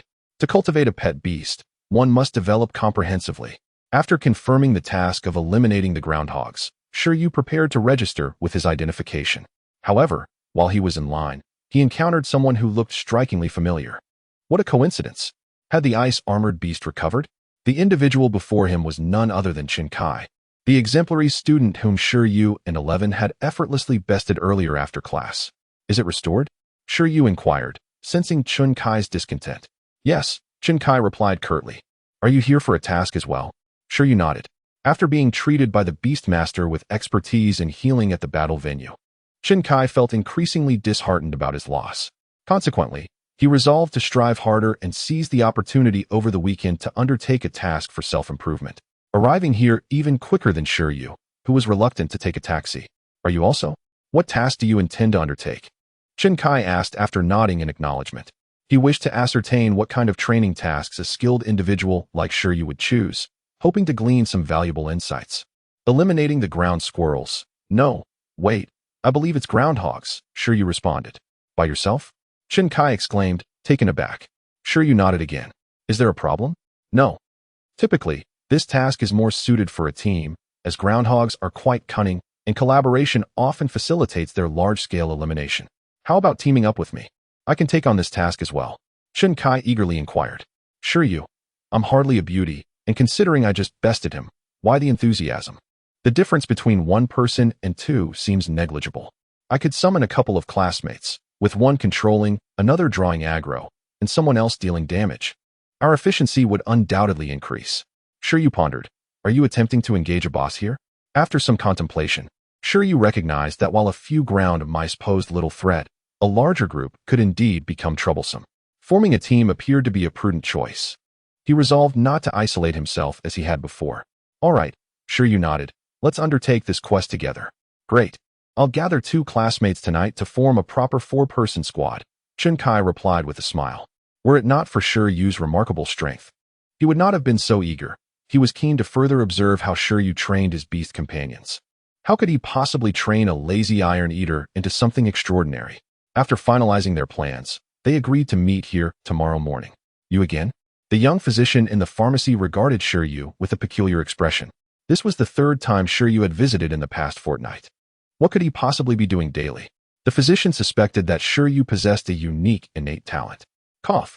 I've been increasing the training and combat load for my beasts, and given my frail health since childhood, it's unavoidable, Shi Yu explained. The young physician expressed understanding and sympathy, offering supplements to Shi Yu. At this moment, Shi Yu was contemplating whether to switch to a different pharmacy. Otherwise, he would inevitably suffer from a tarnished reputation. That evening, after the iron snack beast finished its iron bamboo, Shi Yu also consumed 2 mind capsules. Shortly thereafter, he called over 11, intending to teach it a new skill. 11, come here. Having satisfied its hunger and thirst, 11 was ready to celebrate today's victory. And its method of celebration involved doubling the training session that night. With ample food and drink, it could solely focus on training diligently to gain formidable strength. leading to effortless victories in battle. This lifestyle felt fulfilling to the Iron Snack Beast. The only slight disappointment was that whenever Shi Yu utilized the skill encyclopedia, it felt a pang of unease. Skill: Enhanced Vision, skill level. Intermediate, description. A mental type skill that significantly amplifies visual acuity at the expense of mental energy. Status: Teachability. Once again, under 11's bewildered gaze, Shi Yu imparted the Enhanced Vision skill. At this moment, 11 felt a jolt in its heart. It longed to proclaim to everyone, "My strength, 11's strength, is solely derived from my own efforts." Yet, alas, it found itself unable to voice these sentiments. Sigh, the strength it possessed felt far too unsteady. What I just taught you is the Enhanced Vision skill. You can activate it by consuming mental energy. Your vision should now be significantly improved, allowing for clear night vision. Originally, 11 felt quite conflicted, but upon hearing that his vision had been enhanced to the point of achieving night vision, his expression gradually turned serious. With a sigh, 11 rubbed his dark circles and rushed out the door, gazing into the pitch-black night, his expression transforming into one of excitement. He leaped with joy, exclaiming, "Hooray! Training at night has just become much more convenient." It was expected that he would only begin to feel revitalized by the following morning. At that moment, you only wished for 11 to refrain from smashing steel plates tonight, allowing him to have a good night's sleep instead. With such energy, it would be far more beneficial to save it for tomorrow's mole-catching endeavors. Not far from the Beastmaster Association in Pingcheng, in a luxurious residential complex, Chen Kai had just returned home. He was about to message his classmates in the group chat to invite them for mole-catching the next day, when suddenly, a private message popped up on his communication app. "Zhuang Yu, I saw you at the battle arena this afternoon." Chen Kai. "Chen Kai, what did you see?" "Zhuang Yu, I saw everything I needed to see." Chen Kai felt a twitch at the corner of his mouth while holding his phone. His once pristine reputation was at stake. The image of his classmate Zhuang Yu, with her glasses perched on her nose, flashed in his mind, igniting a surge of embarrassment. If she had seen it, didn't that mean all the girls in the class would know? Consequently, the entire class would become aware that he had been defeated in an instant by a passerby. "Zhuang Yu, do you know the Beastmaster of that iron-eating beast?" Chen Kai. "What? Do you want to seek his advice on raising iron-eating beasts?" Zhuang Yu. "Sort of. He left too quickly yesterday, and I couldn't keep up." Chen Kai. "Well, you're asking the right person. We're short too for mole catching. Are you in? Also, find a Beastmaster with a pet that has control skills. We have enough damage output, no need for more." The following day, at the customary location, the Beastmaster Association's task hall, Shi Yu arrived early, only to find that Chen Kai had beaten him to it. "Did you not sleep well last night?" Chen Kai inquired, noticing Shi Yu yawning incessantly. Indeed, rest had eluded him, yet it was of little concern. Despite the fact that he had behaved impeccably and with understanding the previous night, the aftermath of learning intermediate skills weighed heavily upon him. Nevertheless, Shi Yu found this state tolerable. After all, during his final year of high school, he had endured an entire academic year in a similar condition and had grown accustomed to it. A brief respite in the fresh air would surely invigorate him. After all, regardless of the circumstances, he had once been a diligent student with robust health, albeit with inadequate sleep and nutrition, who had maintained a well-rounded development in morality, intellect, physical fitness, aesthetics, and labor. This fleeting weakness could scarcely undermine his resolve. "Where are the individuals you summoned?" Shi Yu then asked. "It seems they have yet to arrive." "But they should be here shortly," Chen Kai replied. After a brief wait, the individuals Chen Kai had called for finally appeared. Two girls of similar age, clad in ordinary sports attire. One had a round face, donned glasses, and sported a single ponytail, while the other possessed a classic oval face, had short hair befitting a student, and was of considerable height. "Shi Yu, this is my classmate, Zhuang Yu. The other is her friend, Yu Jingjing, a Beastmaster from Experimental High School." "Greetings," Shi Yu acknowledged with a nod. "Hello, esteemed master," they replied in unison. What an awkward form of address, Shi Yu thought to himself. Chen Kai cleared his throat and said, "Both of them passed by the battlefield yesterday and witnessed our confrontation. Now, let us each introduce ourselves." He wished to divert the conversation from the previous day's battle swiftly. "My pet beast is a level 6 ice-armored beast, proficient in Ice Shatter Claw and Ice Armor." He continued. The round-faced girl, Zhuang Yu, spoke up. "My pet beast is a level 6 Iron Eater, possessing a rudimentary understanding of hardening." After speaking, she glanced at Shi Yu, feeling somewhat embarrassed as her basic hardening skill paled in comparison to his advanced proficiency. The tall girl, Yu Jingjing, interjected. My pet beast is a level 6 thorn monster, adept in the skill of entanglement. The thorn monster, a plant-type wood beast, resembled a thorny vine and was akin to a serpent, covered in spikes, capable of controlling the thorns it produced. Any prey ensnared by it would either perish or be gravely injured. I possess a level 5 Iron Eater, skilled in advanced hardening. Shi Yu introduced himself as well. At his declaration, the three others fell into silence, astonished by the disproportionate growth level and skill proficiency. This is quite astonishing, Zhuang Yu remarked, unable to contain her surprise. Shi Yu felt it was acceptable. He anticipated that once they witnessed 11's diligent training regimen, they would come to understand. He looked forward to seeing their expressions shatter when they observed the Iron Eater's relentless self-discipline in training throughout the day. Please make haste to register for your tasks.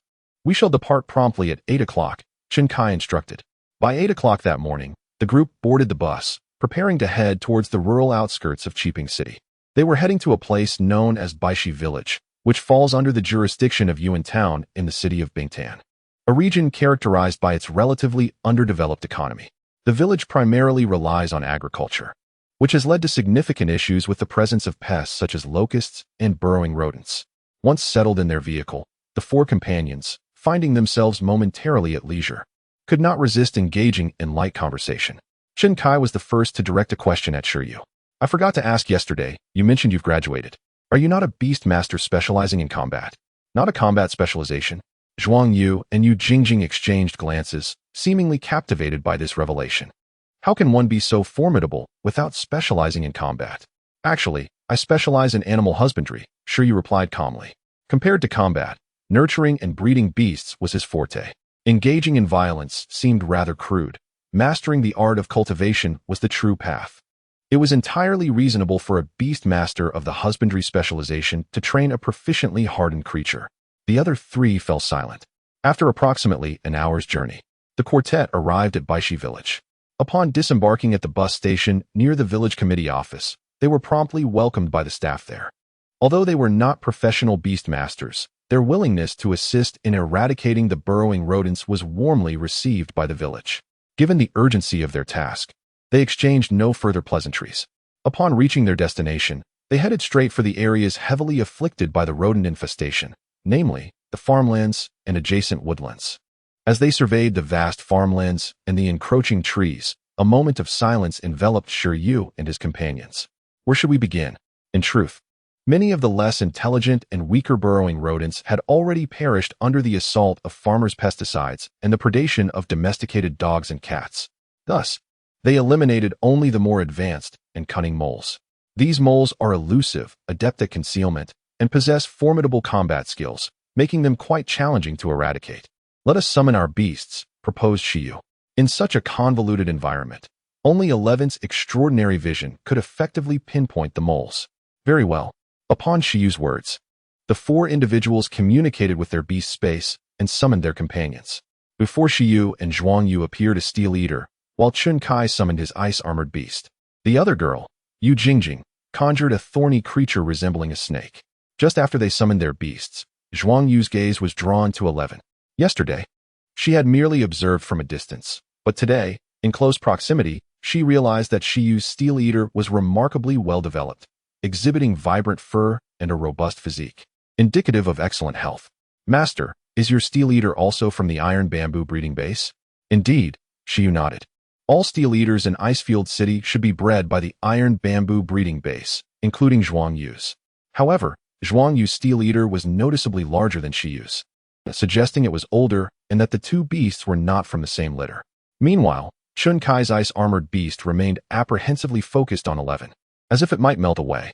Wait a moment. Master, you wouldn't happen to be an apprentice at the Bamboo Stone Martial Arts School, would you? Zhuang Yu suddenly pondered. Given Shi Yu's formidable skills, this seemed the only plausible explanation. No.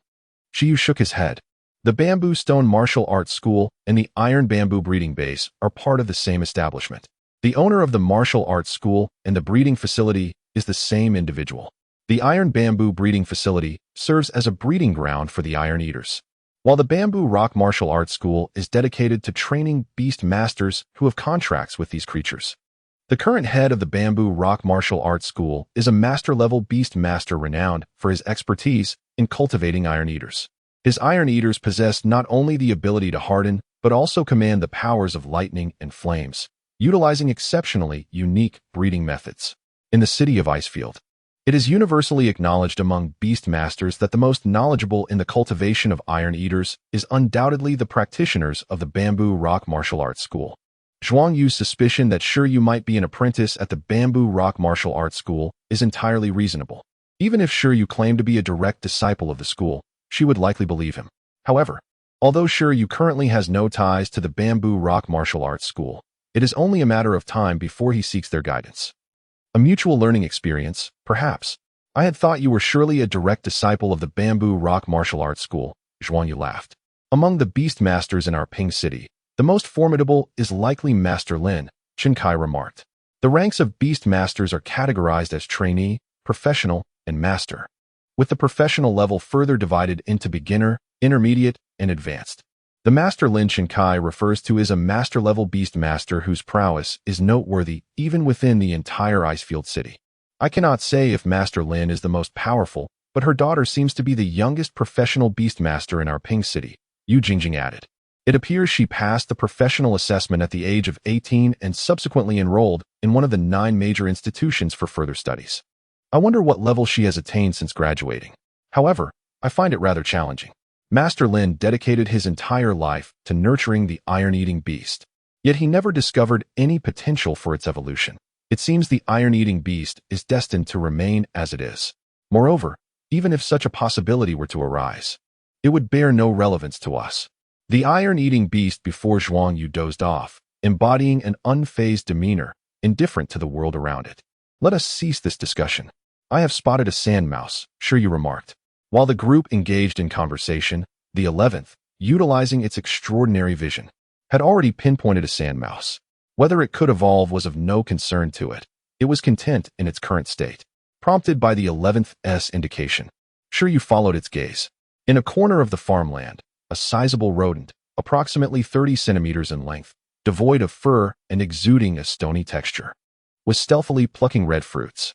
There it is, Shi Yu pointed out, and the other 3 turned their attention in that direction. Judging by its size, it was likely a level 4 creature, and being solitary, posed minimal threat. The challenge lay in eliminating it before it could react and burrow away, Chen Kai remarked. The texts indicate that sand mice possess heightened vigilance. They are more sensitive to temperature than to sound or light. As the iron-eating beast and the ice-armored beast approach, their body heat may alert it, Yu Jingjing suggested. I will have my thorn monster disguise itself as a plant to approach it and see if it can ensnare it directly. However, I am uncertain whether the thorns of the thorn monster would affect its earthen shell. You all must be ready to follow. The other 3 concurred with this strategy. And under Yu Jingjing's command, her thorn monster began to masquerade as foliage, gradually crawling along the ground. The thorn monster indeed bears an uncanny resemblance to flora, for it is, in essence, a life form of the plant kingdom. The gopher, oblivious to this fact, perceives the plant solely as sustenance. Skilled hunters often manifest themselves in the guise of their prey. Meanwhile, 11 and the ice-armored beast began their preparations for the hunt. Only Zhuang Yu's iron-eating beast remained in a state of confusion, gazing intently with its dark-ringed eyes, desperately searching for the gopher. Where could it be? Why was it invisible to its sight? This is typical behavior for an iron-eating beast, especially considering the gopher's excellent camouflage. Soon, the thorn monster approached the gopher's vicinity, extending its spiny thorns and locking onto its target. With a swift motion, the thorn monster unleashed a deadly entanglement. However, the gopher, which had managed to thrive in such an environment to reach level 4, was no ordinary creature. In a moment of peril, it sensed the impending danger, dropping the red fruit and fleeing in a flash. It turned on its heels and dashed away at remarkable speed, successfully evading the attack. Typically, when gophers venture out to forage, they dig escape holes in advance, rather than relying on burrowing in place. The latter is not particularly swift and makes them vulnerable to capture. Thus, utilizing an emergency route proves to be more effective. Having missed its initial strike, the thorn monster abandoned its stealthy approach, sprouting even more thorns that surged toward the gopher, restricting its movement and speed. Simultaneously, 11 and the ice-armored beast had already unleashed their full potential. Run! Do you think you can escape? Chen Kai shouted. The ice-armored beast was adept at burrowing. Given sufficient time, it could carve through mountains of ice. Even if the gopher managed to burrow underground, the possibility of capturing it was far from negligible. Certainly, the optimal scenario would be to eliminate the mole before it reaches the entrance of its burrow. However, the ice-armored beast was a moment too late. The mole successfully arrived at the entrance. Just as it was filled with exuberance, preparing to burrow in, a figure far more explosive in speed than the ice-armored beast, known as 11, descended upon the scene. In their previous encounter, 11 had effortlessly annihilated the ice-armored beast without moving from its position. Yet this did not imply that its speed was inferior to that of the ice-armored beast. With a thunderous roar, 11 commenced its sprint. Swiftly surpassing the ice-armored beast and catching up to the mole, it leapt into the air, its hardened palm striking the entrance where the mole was about to dive in. It was as if a colossal iron mass had fallen from the sky, creating a tremendous impact that sent a cloud of dust swirling upward as the ground was smashed into a deep crater by 11's force. Through its enhanced vision and explosive power, 11 felt more agile than the previous day, outpacing both the thorn monster and the ice-armored beast in locating the burrow entrance. A proud expression adorned its face, while the mole stood momentarily dazed, questioning its whereabouts. Soon after, it was swiftly ensnared by the thorn monster. However, the focus of everyone's attention was now the enormous crater beside 11. What kind of power is this? It felt akin to an object plummeting from a great height. The other three felt a chill run down their spines as they looked at the rotund, iron-eating beast cub, sensing that with its presence, they could readily seek out trouble with hordes of moles. The growth of the comparatively well-nourished gophers demonstrates a combat prowess roughly equivalent to that of wild dogs, exhibiting considerable ferocity. When faced with a wild dog, even an ordinary person armed with a weapon would undoubtedly feel a twinge of fear. However, for the now formidable and keen-sighted anteater, these gophers were merely unfortunate. A single swipe would suffice to vanquish them. The gophers could count themselves fortunate not to be bamboo rats, which are rather unpalatable. Otherwise, their entire family would likely face annihilation. Yet, even bamboo rats may not entice 11, as the anteaters in this world, having evolved, exhibit a diminished appetite for meat and instead exhibit a peculiar fondness for metallic minerals. One wonders if there exist any creatures akin to iron-skinned rats. This scenario is attributed to Shi Yu. Without his anteater, the gopher would surely have fled.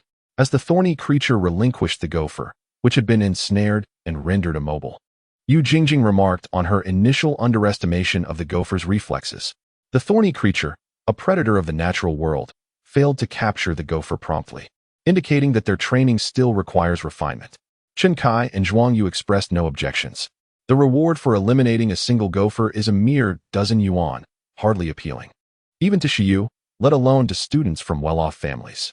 In Shi Yu's view, even if one could eliminate 100 gophers in a day, taking into account 11's consumption and nutritional needs, they would barely break even. Let us proceed as discussed in the vehicle and split into teams, Shi Yu declared. Agreed. Chen Kai nodded. Then we shall reconvene here at noon. Thus, the pace of our clearing efforts may indeed improve, considering the vastness of this farmland and the surrounding forest. Let us first split up. If we encounter a solitary mole, we shall devise our own means to deal with it. However, should we come across a swarm of moles, let us gather together, brainstorm strategies, and collaborate for greater efficiency. Shall we compete to see who can eliminate more moles? Proposed Yu Jingjing. Zhuang Yu glanced at her iron eater, lost in contemplation. If it were a competition, she harbored doubts about her chances of not coming in last. It certainly felt as though her iron eater and Shi Yu's were not of the same species. At that moment, Zhuang Yu's iron eater had already begun to doze, appearing drowsy, while Shi Yu's iron eater remained lively, its head held high as it surveyed its surroundings. Good vision allows one to perceive everything with clarity, while poor vision renders all things obscured, akin to a pixelated image. Such was the current sentiment of Shi. After establishing their plans, the four separated, aiming to capture 20 moles before noon. Shi Yu remarked to Shi, who trailed beside him. Roar. Shi adopted a serious demeanor. No, it aimed to capture 200. With its vision finally improved, it yearned to exert itself. How many it caught was of no concern to it. Shi Yu glanced at the sizable hole from earlier and cautioned, You must not damage the crops or fruit trees. Do you understand? Otherwise, not only will there be no profit, but you will also incur a loss. We do not possess much money. Any deductions will come from your food expenses. Whimper. Shi's expression fell, its gaze full of grievance as it withdrew its eager yet hardened paw. It was indeed a challenging situation. Today, we shall forego rigorous training, focusing instead on honing reaction capabilities. With your physical prowess, you could easily overpower the gopher without any skills. Shi Yu let out a sigh of relief. This fellow can now leave marks even on steel plates. Those fruit trees and crops truly cannot withstand it. Nevertheless, regardless of how many you capture, all the rewards earned can be used to enhance your meals. Shi Yu was clear in his rewards and punishments, and thus, 11's gaze brightened. Subsequently, 11 galloped freely across the fields. The farmer, responsible for guarding and patrolling the farmland, arrived late, followed by others counting the number of gophers they had eradicated. These giant rodents are indeed troublesome. When encountered far from their burrows, 11's explosive strength allows for the tracking of their movements, swiftly incapacitating them.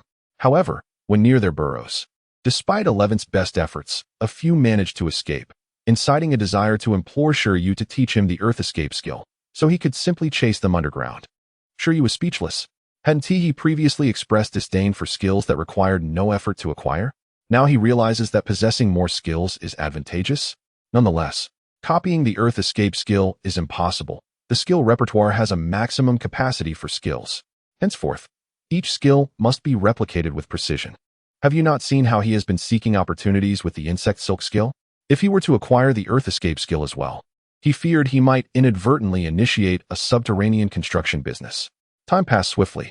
By noon, Shi Yu and 11's tally stood at 22 gophers, averaging one capture every 5 minutes. Unfortunately, they had not encountered any large groups. Otherwise, the count could have been higher. At this moment, due to 11's abundant energy, he continued to search the fields for gophers. The typical mouse does not rest, nor do I. Astonishingly, Chen Kai remarked, as the three gathered around Shi Yu. They observed the exuberant 11, frolicking energetically across the fields, and their mental state was subtly influenced. Had it really been over 2 hours? Was this iron-eating beast truly so full of vitality? Especially for Zhuang Yu. Her expression was peculiar, considering her own iron-eating beast had barely been active before succumbing to slumber. After all, this was also a form of exercise. My iron-eating beast relishes training. Aside from eating, Shi Yu said contemplatively. Compared to his previous training regimen, this was hardly anything. The trio exchanged bewildered glances. Were you not in poor condition this morning? How come you seem so lively now? Chen Kai gazed at Shi Yu in confusion. It was one thing for the extraordinary iron-eating beast to tire not, but why was Shi Yu also so full of energy? After basking in the sun for so long, he appeared unaffected, as if nothing had transpired. Shi Yu casually produced a mind capsule, asking, "Would you like one?" They're quite effective. The trio's mindset was once again subtly affected. After all, a normal person would instinctively rest when fatigued, yet here was Shi Yu, seemingly recovering by consuming supplements. Was this not an extraordinary effort? I seem to understand where I fall short compared to the beast masters studying in the city. Chen Kai mused, subconsciously envisioning the city students burning the midnight oil and using drugs to cram. It is not the talent of others that frightens me, but the relentless effort they exert. How infuriating. I have utterly lost. How many have you cleared? Zhuang Yu inquired, glancing towards 11, which was entirely unlike her own iron-eating beast. What about you? Shi Yu countered. I have 6, Yu Jingjing replied. 7, Chen Kai added. Zhuang Yu remarked that the Iron Eater was rather clumsy, with only 2 of them present. Oh, one shouldn't condemn all Iron Eaters based on this alone. The physical attributes of one Iron Eater cannot be generalized to all. She continued. However, this particular little Iron Eater is the most efficient companion I have ever encountered, capturing 22 soil mice in merely 2 hours. Quite impressive indeed. Such efficiency is something I have only witnessed in certain avian companions. I can scarcely imagine it in an Iron Eater. 22? The minds of the other 3 were momentarily bewildered. Are you certain it wasn't 12, but rather 22? Zhuang Yu was equally astonished. Is this truly not a jest? Let's first have our boxed lunch and take a break, suggested Shi Yu. They've activated their X-ray vision. There's no need for competition, it's rather pointless. Eating is paramount.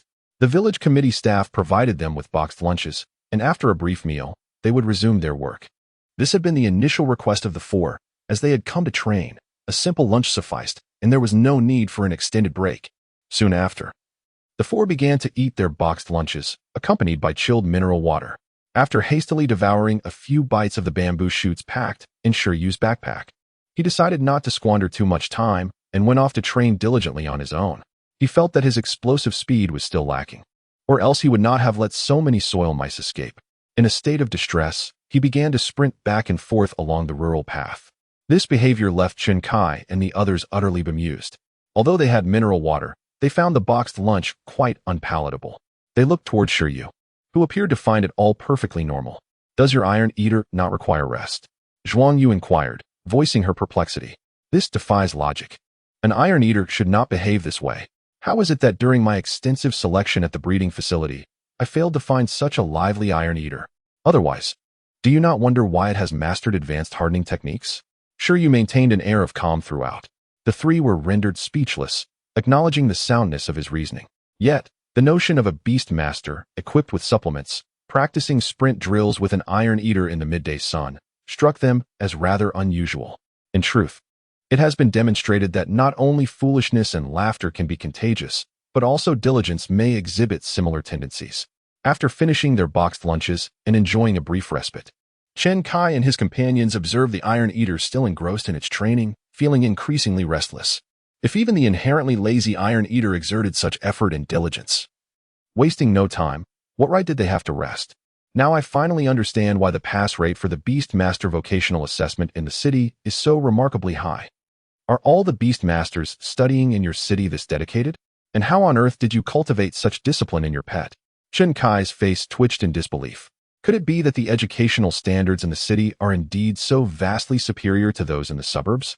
As for Shi Yu, he had never encountered such a situation among the Beast Masters around him. "It's not that exaggerated," Shi Yu replied. It seemed he had unwittingly elevated the trio's perception of Beast Masters in the metropolis. "A misunderstanding, purely a misunderstanding. The supplements I carry are merely a matter of necessity." He did not wish to exert himself so intensely, yet the cost of utilizing the skill compendium was indeed substantial, leaving little room for alternatives. As for 11, it was purely a fortuitous occurrence. From the outset, it possessed innate attributes of diligence, which had no correlation to him. 11 was essentially a remnant picked up by Shi Yu, with only Lin Xiuzhu and himself recognizing its extraordinary potential. Lin Xiuzhu's insight stemmed from extensive rearing experience, while Shi Yu's confidence was derived solely from the assurance provided by the skill compendium, allowing him to feel secure regardless of the creature he chose. By a stroke of serendipity, an unconventional reaction transpired between Shi Yu and 11. In essence, there was no need to emulate them. They were anomalies, and one should never trust the evidence of their own eyes. Such an approach would lead to failure. Nonetheless, Shi Yu found himself at a loss for explanation. He could hardly advise others against striving for excellence, as that would be rather absurd.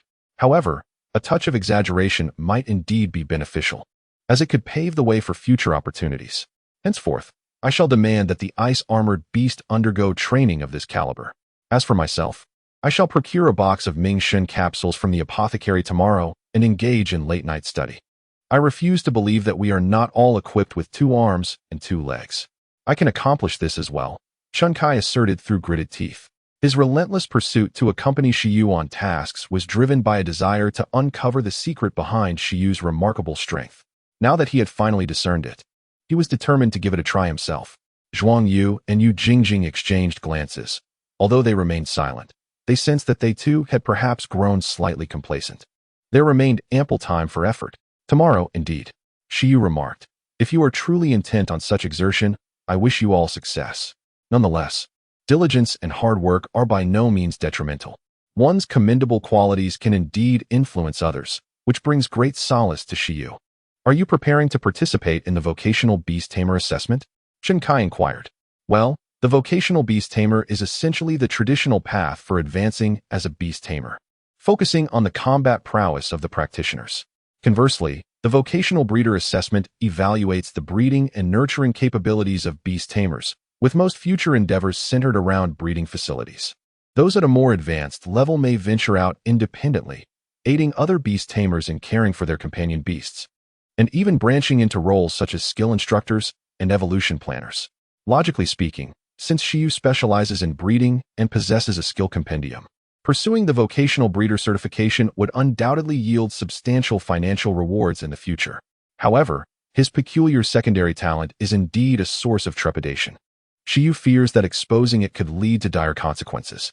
Although the nation operates under the rule of law, a pronounced class distinction exists between high-ranking beast tamers and ordinary individuals, evidenced by the absence of equitable advancement routes, such as the college entrance examination.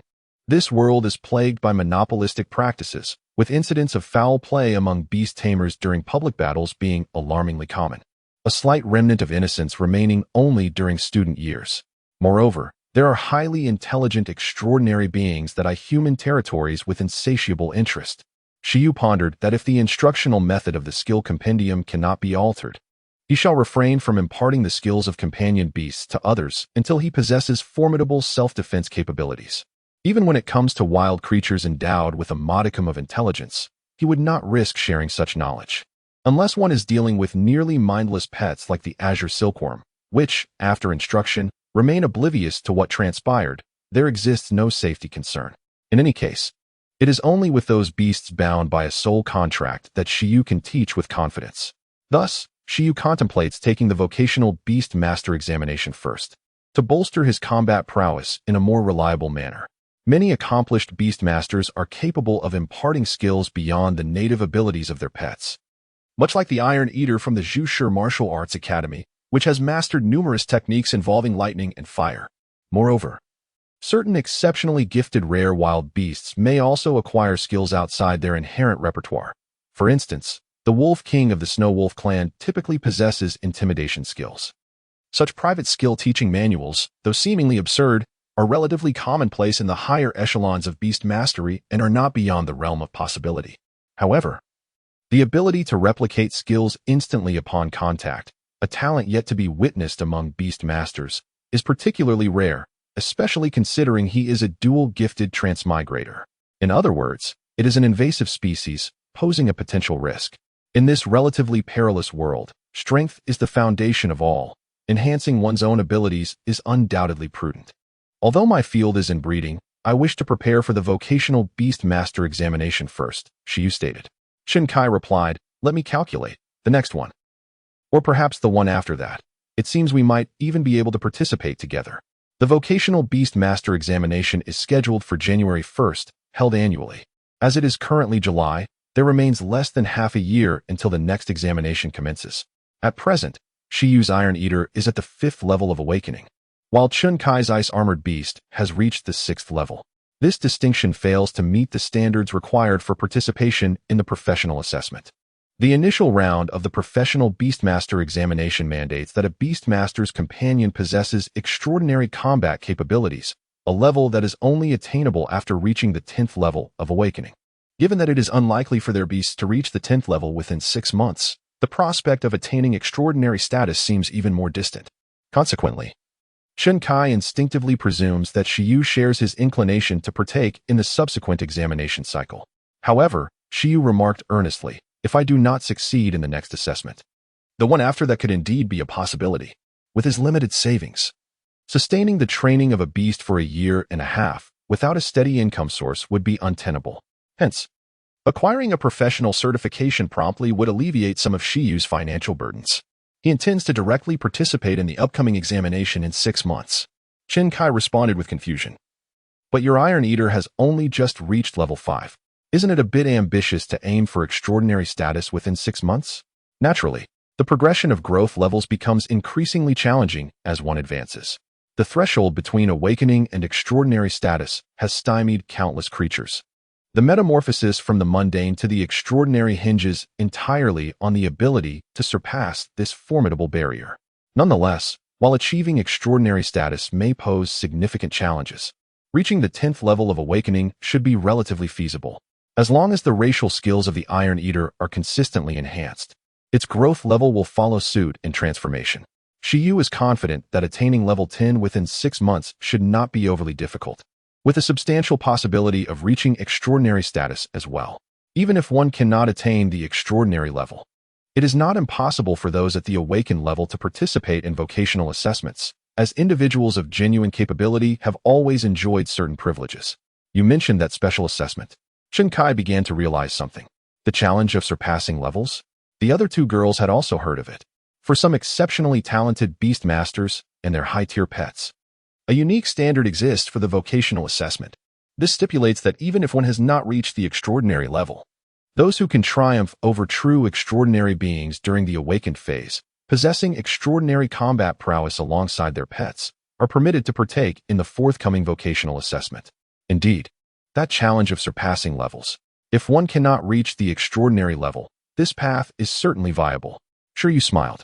With pets possessing high proficiency skills and advanced level abilities, surpassing levels should not be an arduous task, correct? At this moment, Chen Kai also grasped the concept. For a steel-eating beast capable of mastering advanced racial skills at level 5, surpassing levels was indeed not difficult. He had already been surpassed. As he pondered, he felt a twinge of regret for asking so many questions. His mindset was somewhat shaken, as pets surpassing pets could be infuriating for their masters. Upon returning, the training intensity for the ice-armored beast must be significantly intensified. In the eyes of the three, Shi Yu remained an enigmatic and formidable figure. However, they were unaware if he would indeed succeed in passing the vocational assessment in the next session. After a brief respite, which was not overly long, influenced by 11, they resolved to continue capturing the groundhogs for their training. For the sake of their future, they could only impose some hardship on the groundhogs. However, before they could embark on their journey, the loudspeaker of the village committee in Baishi village suddenly blared to life. The broadcast was so powerful that even those far from the village center, including Shi Yu and his companions, could hear it distinctly. At that moment, upon hearing the announcement, the expressions of Shi Yu and his companions shifted dramatically. Attention all villagers! Attention all villagers! A yellow alert for beast tides has been issued in the city. There is a gathering of ferocious beasts outside the city walls, and their numbers are on the rise. All departments and individuals are advised to prepare according to the defense guidelines. Damn! With the echoing announcement, Chen Kai could not help but express his feelings. While both Zhuang Yu and Yu Jingjing exhibited visible signs of confusion and anxiety, the term beast tide was not unfamiliar to them. 10 years ago, Pingcheng had been rebuilt precisely because of a previous beast tide. Though they were quite young at that time, such events could not have escaped their awareness. The beast tide has returned? As the four stood in stunned silence, a farmer patrolling the fields approached them. I'm not entirely sure, but it's likely the animals from the snow mountain are restless again. A yellow alert sounds quite severe. If the situation escalates, we might have to evacuate. The farmer, though puzzled, did not appear overly alarmed. At that moment, Shi Yu also came to the realization that it was not yet time to panic. Unlike a decade ago, a tall wall now stood between Pingcheng and the snow mountain, along with several neighboring towns. Within and beyond the city walls, the Beast Tamer Association's Beast Legion stands as the first line of defense against the onslaught of beasts. The so-called early warning serves merely to inform the nearby townsfolk, without implying any imminent danger. Were there a genuine threat of the city being breached, the alert would undoubtedly exceed a mere yellow disaster warning. Shall we go take a look? Proposed Chen Kai. Situated at the border of the nation, Icefield City, along with its subordinate Ping City and nearby towns, lies adjacent to the treacherous, snow-capped mountains teeming with ferocious beasts.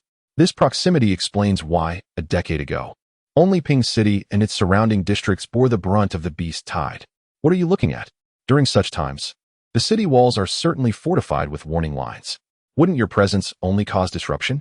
Retorted Zhuang Yu. Although she felt that nothing significant would occur, the tense atmosphere dictated that they refrain from leisurely engaging in frivolous distractions that might inconvenience others. At the Icefield City, Ping District, Beast Tamer Association, the front desk staff shook her head, saying, I am not entirely sure. However, it appears this is not the first occurrence this month. The previous two were blue alerts. And now it seems to be yellow? Just as Chen Kai was about to inquire further, a voice called out to him from the distance. Chen Kai, Zhuang Yu. Both Shi Yu and Yu Jingjing turned to see a stout, bespectacled beast tamer entering. Although he appeared to be in his 30s, his thinning hair suggested he was a formidable figure. Mr. Zhang. Chen Kai and Zhuang Yu exclaimed, What brings you here? This man was their teacher from school. I happened to be nearby and just saw your conversation in the group, so I came to take a look, not expecting to encounter you all. I wonder, are you really chatting in a class group with a teacher present? Shi Yu glanced at this peculiar group of students, pondering. Normally, One would expect that students would create a separate group without the teacher to socialize. With your current arrangement, it becomes challenging for friends in the group to engage freely. And who might these two be? The individual referred to as Teacher Zhang looked towards Shi Yu and Yu Jingjing. Chen Kai interjected, "They are my friends. Beast tamers from other schools." Teacher Zhang nodded with a smile. "You are discussing the recent alerts regarding the bizarre beast tide, I presume?" "Indeed, teacher. Is the situation severe this time? I hope we won't experience the same circumstances as before." Chen Kai, aware that his teacher was a professional beast tamer and likely privy to more inside information, immediately inquired, "It's too noisy here. Let us step outside to converse." Teacher Zhang suggested. The group had no objections and exited the mission hall, beginning to stroll around the vicinity of the Beast Tamer Association's buildings. Although unfamiliar with Teacher Zhang, Shi Yu followed suit, eager to understand the situation. If there were indeed dangers looming, he needed to prepare in advance to ensure a safe escape to the city with 11. After all, housing in the city center is quite expensive. While self-built homes in the countryside or suburbs are more affordable, they are perilously close to wilderness areas. As they walked along the cobblestone path, Teacher Zhang regarded the group of young students and remarked, "There is no need for excessive worry. The current circumstances are vastly different from those of a decade ago. The protective measures around the snow-capped mountains are quite effective. Even in the face of imminent danger, the Beastmaster Association is capable of swift responses. Should the strength of the local association prove insufficient for defense, the Beastmasters within the city would readily come to aid. If the city's Beast Legion is unable to withstand the threat, the surrounding city's legions would promptly provide support. Currently, the creatures inhabiting the snow-capped mountains pose no substantial threat to the city of Ice Plains." Chen Kai inquired, "So, teacher, do you imply that a beast tide could potentially reemerge?" Presently, the situation merely involves a minor congregation of ferocious beasts, far less formidable than the sudden upheaval witnessed a decade ago. Zhuang Yu interjected, "But why?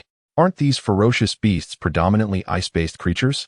They should prefer the snowy mountain environment over the city. The literature suggests that food scarcity, resource depletion, and excessive competition are the primary catalysts for the emergence of beast tides."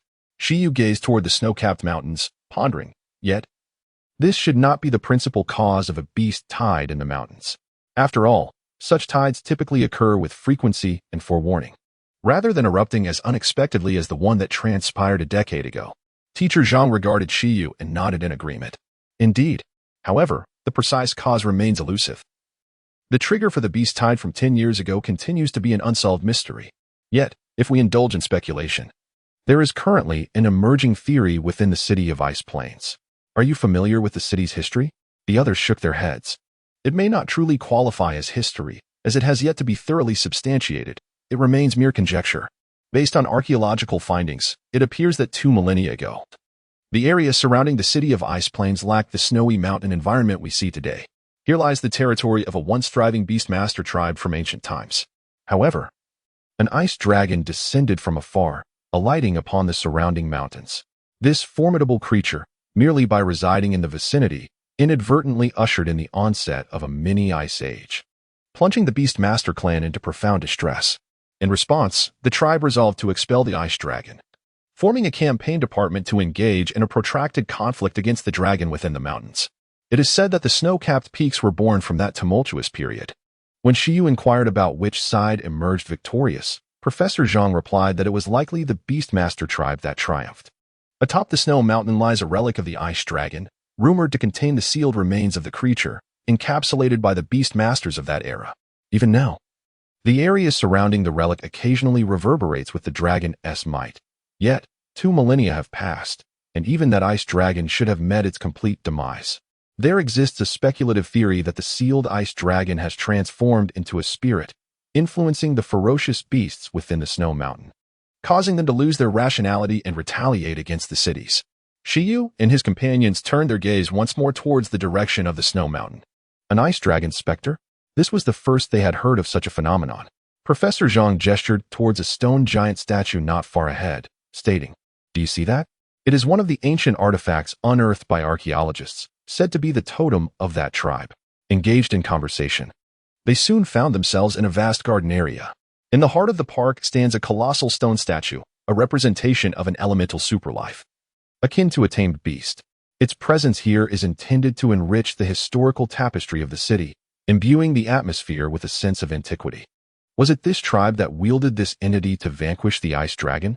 Chen Kai gazed at the statue, having previously overlooked it, mistaking it for mere decor.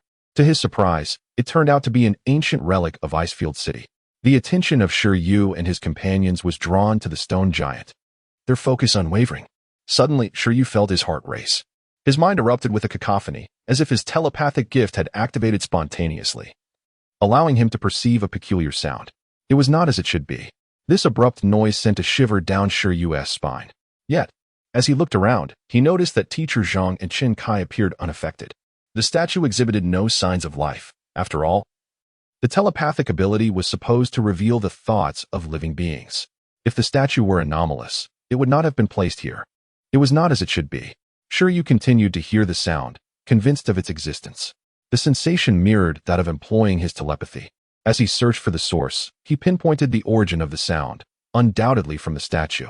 However, no matter how he scrutinized it, the statue bore no resemblance to a superlife. It appeared to be merely a common stone sculpture, crafted by ancient hands to mimic the stone giant. Could it have achieved sentience?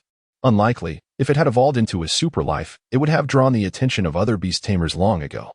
The foot traffic here is quite significant. In a place like the Beastmaster Association, one can easily encounter numerous adept beastmasters, many of whom possess the gift of telepathy. A wild, extraordinary creature cannot remain concealed. This statue has likely stood here for several years. After the sound faded, Shi Yu continued to observe. After a moment of contemplation, he discerned nothing remarkable. It was merely an ordinary statue made of commonplace stone. Such inanimate objects, by all accounts, should not be communicable through telepathy, a widely accepted principle. Unless there exists an unknown application of telepathy that he is unaware of. Let us leave it at that. I have other matters to attend to. So I shall take my leave. You need not worry too much about the beast tide, even if the legendary ice dragon were to resurrect. Our beast masters would be more than capable of countering it, Mr. Zhang remarked with a smile to the group. In ancient times, dragons were beings beyond reach. Yet in the modern era, dragon tamers have emerged as a profession. Though rare, it is no longer an unattainable dream. Thank you, Mr. Zhang, Chen Kai expressed. Shi Yu echoed his gratitude, and after exchanging farewells, Mr. Zhang departed, leaving Shi Yu and his three companions exchanging glances. Let us put this aside for now. We can discuss it later, Shi Yu suggested. I suddenly remembered I have some matters to attend to. Are you in a hurry? We could have a meal before you go. I am indeed in a hurry. Originally, Chen Kai and the others had hoped to invite Shi Yu for dinner before his departure. But given Shi Yu's haste, the four parted ways directly. In the end, Chen Kai and his companions were unable to obtain Shi Yu's contact information. Alas, Shi Yu did not possess a mobile phone, a luxury that was exorbitantly priced, over 10 times that of Earth, rendering it temporarily unaffordable. To reach Shi Yu, they would have to leave messages at the Beastmaster Association. The disparity between the two worlds is striking. On Earth, procuring a panda, tiger, or elephant is exceedingly difficult, while acquiring commonplace technological devices poses no challenge. Conversely, here, the price of a single iron-eating beast surpasses that of urban housing, and technological goods are significantly more expensive. After parting ways, Shi Yu made his way to the library in Pingqing, hoping to delve into some research. Regrettably, he found no information on the subjects he sought until dusk. Nevertheless, despite the absence of specific knowledge, he gained a deeper understanding of this world. The history of this realm can be broadly categorized into 3 distinct eras: the mythical era, the totemic era, and the Beastmaster era. The mythical era is said to be the age when the earliest mythical beings, birthed from the cosmos, ruled the planet. The totemic era marks the emergence of humanity, struggling for survival under the dominion of formidable creatures. The Beastmaster era signifies the time when humans began to harness the ability to command beasts.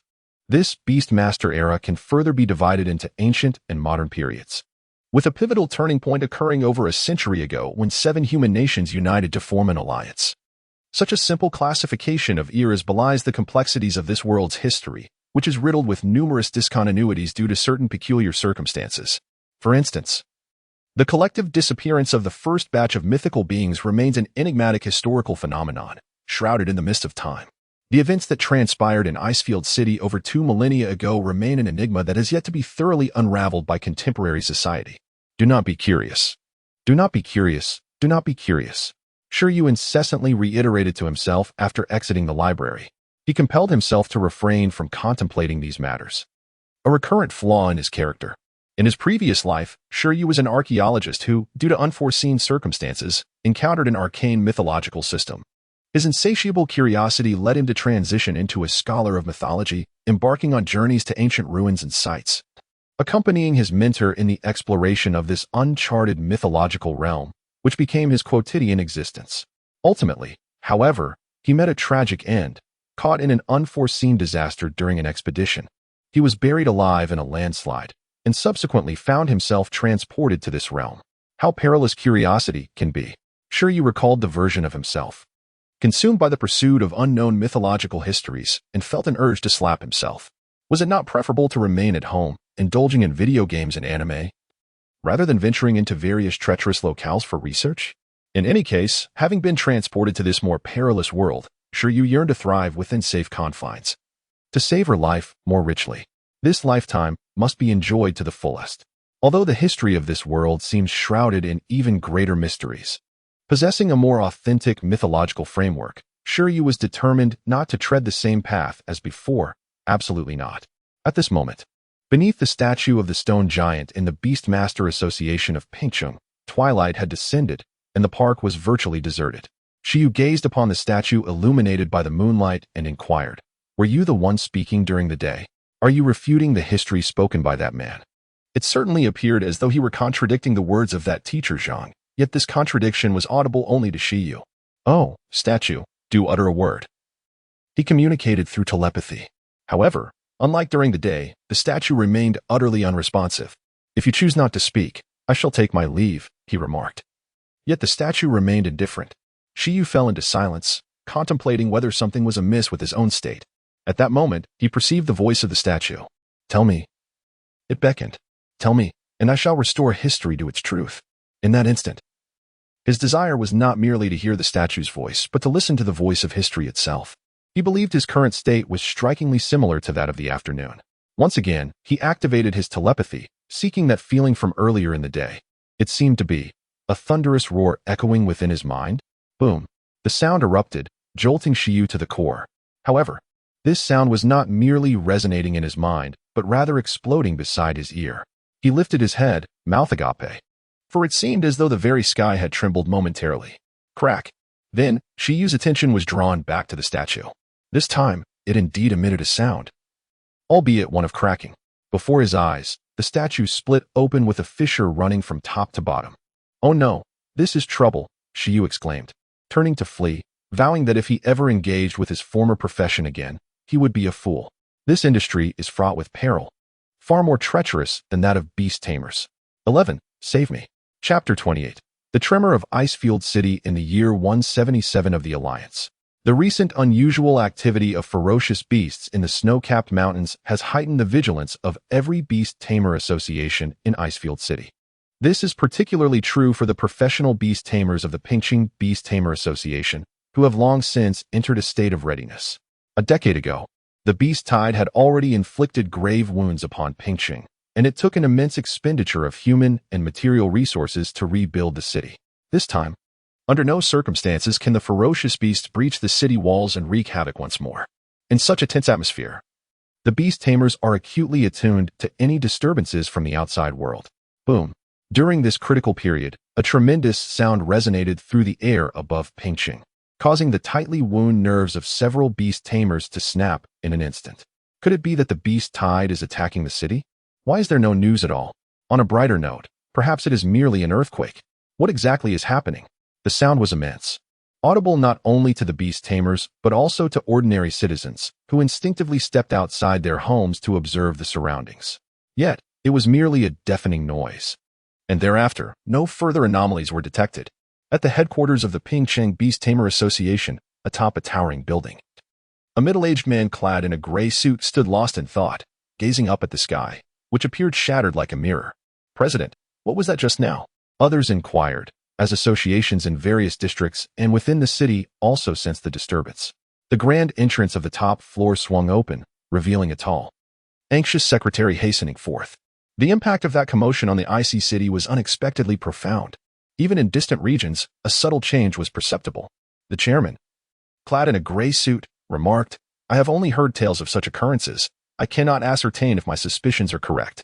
If they are, it may not necessarily be a negative development. The entire icy city experienced tremors of varying degrees, and the news of these changes gradually disseminated beyond its borders. 11. Do eat more. Grow swiftly. This world is fraught with enigmas, and you must become stronger to safeguard us. The little Iron Eater, bewildered, accepted a generous portion of bamboo shoots. Though unaware of the unfolding events, today Shi Yu was unusually generous. Hooray! At home, Shi Yu remained oblivious to the external turmoil. Yet the conversations of passers-by on his way made him sense that matters were not as straightforward as they appeared.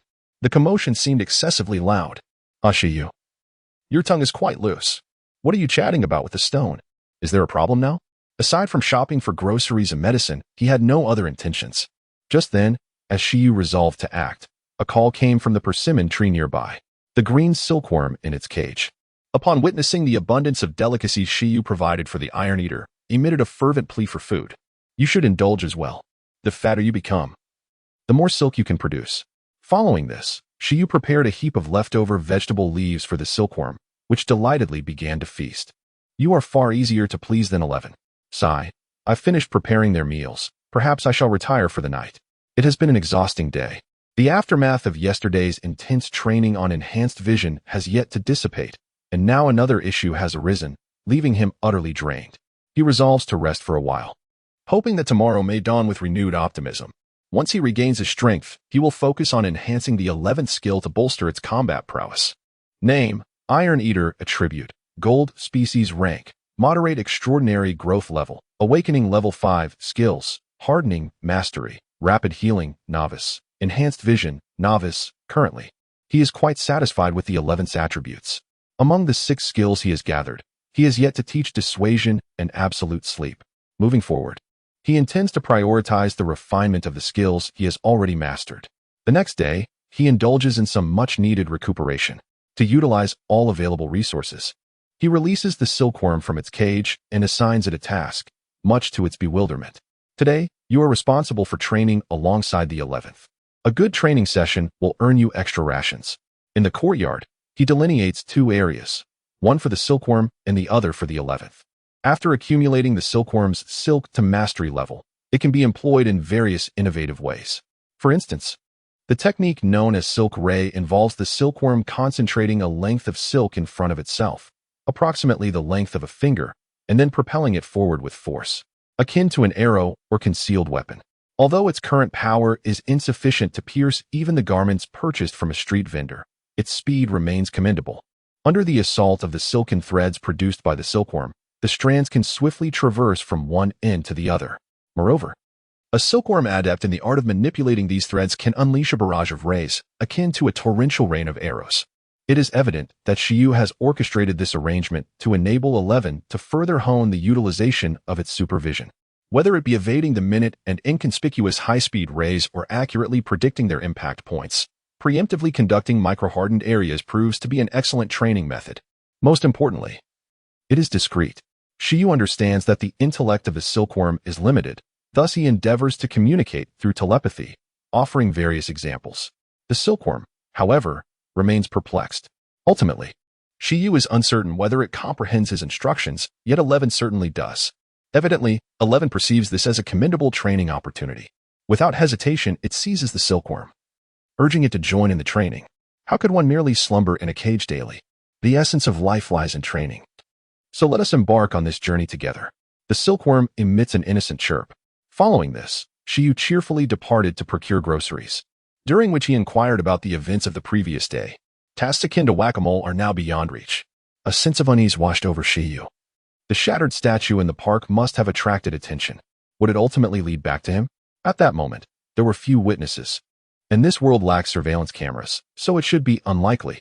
Yet, Shi Yu refrains from making any guarantees, as this realm is one imbued with extraordinary powers.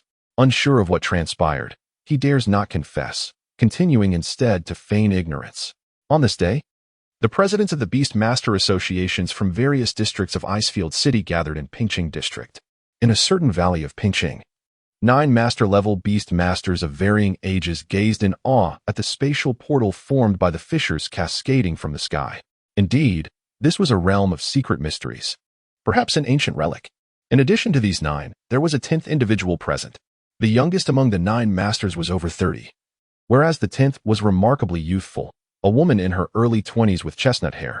She donned a white blouse, a black skirt, and a knee-length white lab coat. Her expression cool and her gaze particularly earnest and focused behind her glasses. "Dr. Lu, what is your perspective?" Several of them respectfully inquired. Lu Qingyi responded, "I once attempted to decipher the ice dragon relic, but regrettably, I failed. The current lack of information is still too scant to reconstruct the truth of Icefield's history. The emergence of this relic may offer more valuable insights. By the way, when the relic descended yesterday, were there any other anomalies occurring within Pingqing?" The president of the Pingqing Beastmaster Association asked. "There was a collapse of an ancient stone statue within our association's park," he replied. "The stone giant statue?" "Yes." Although Lu Qingyi's expression remained unchanged, a judgment formed within her mind. It appeared that the emergence of this relic was not a mere coincidence. Rather, someone had stirred the echoes of history. Had another individual gifted with the unique ability to perceive the whispers of history manifested? Who is it? Chapter 29. Community Warmth. In Pingqing District, the atmosphere was quite lively, and Shi Yu endeavored to maintain a low profile. He aimed for steady development and refrained from reckless actions. A few days ago, Shi Yu initially planned to perfect the proficiency of the silkworm silk to an exquisite level before selling it for profit, considering the short lifespan of the Qingmin silkworm, which could perish at any moment. However, he has since changed his mind and decided to prioritize enhancing 11's combat prowess instead, for his own life is also fleeting, and he too could meet an untimely end. As long as he has enough money for the present, it would be a tragedy to die without having spent it. Thus, strength remains paramount. After recovering from the fatigue of teaching the skill of enhanced vision, Shi Yu promptly employed the skill illustration on 11 once more. This time, he continued to instruct on the skill of enhanced vision. Through this second teaching session, he successfully elevated 11's proficiency in the skill to an adept level. Consequently, 11's mental strength experienced a slight enhancement as well. The improvement in skill proficiency would also stimulate the growth of the companion beast, with the specific areas of growth being contingent upon the attributes of the skill. At this moment, the benefits of 11's increase in mental strength not only allowed it to maintain enhanced vision for extended periods and perceive its opponent's movements as slower, but also enabled it to endure longer nights. That night, under the moonlight, Shi Yu rested his chin on his hand, idly observing 11, who was diligently training. Suddenly, he called out to it and inquired, 11, how can you persist for so long? Each time he witnessed this little iron-eating beast striving in its training, Shi Yu felt a strong desire to meditate earnestly to upgrade his beast mastery space and enhance his own abilities as a beast master. However, he completely lacked the concentration of 11, unable to persist for long. After a few hours of meditation, he would yearn to engage in other activities. It resembled his past life, where instead of studying, he would wander aimlessly, exploring various relics, a dynamic pursuit that he found delightful. Nonetheless, enjoyment aside, Shi Yu compelled himself to be more disciplined. Given that Earth is a relatively safe environment, he had already gotten himself into trouble. In a world fraught with peril, even remaining in the city was not without risk, let alone venturing into the wilderness. Hearing Shi Yu's inquiry, 11 paused, feeling famished, and leaned against a tree before succumbing to exhaustion. Shi Yu, exasperated, rubbed his forehead, finding it quite typical. Almost invariably, the training sessions concluded with 11 fainting from fatigue. Now, with the added burden of honing a supervision skill that consumed mental energy, it was no surprise that he slipped into slumber more easily. Sighing, Shi Yu retrieved some spare bamboo shoots from the kitchen, then pried open 11's mouth to feed him. Crunch, crunch, crunch. In his dream state, 11 managed to eat while still asleep, displaying remarkable talent.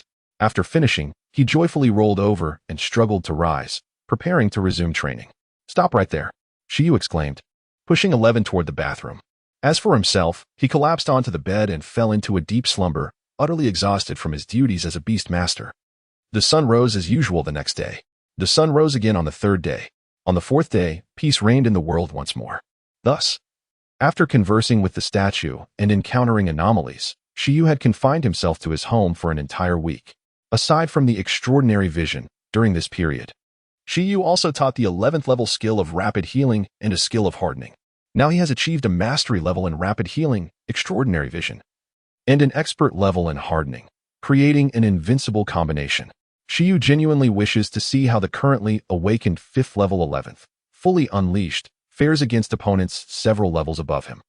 However, considering the difficulty in finding such opponents, he decided to set that thought aside for the time being and continue his development. With that in mind, Shi Yu left home to purchase some supplements nearby. As a regular customer, the young pharmacist was already accustomed to Shi Yu's frequent visits and proactively fetched the medication without needing Shi Yu to speak. Your purchasing frequency is alarming, he remarked. At least you haven't recklessly attempted to teach yourself advanced skills. Well, that's true, Shi Yu replied. That person is much more reckless than you. Just as Shi Yu finished collecting the supplements, his hands suddenly trembled. What the, several boxes? That's quite intense. Please don't tell me that student is named Chen Kai. Has the cause of that thunderous noise in the sky been investigated? The young pharmacist smiled and said, You've come to the right person.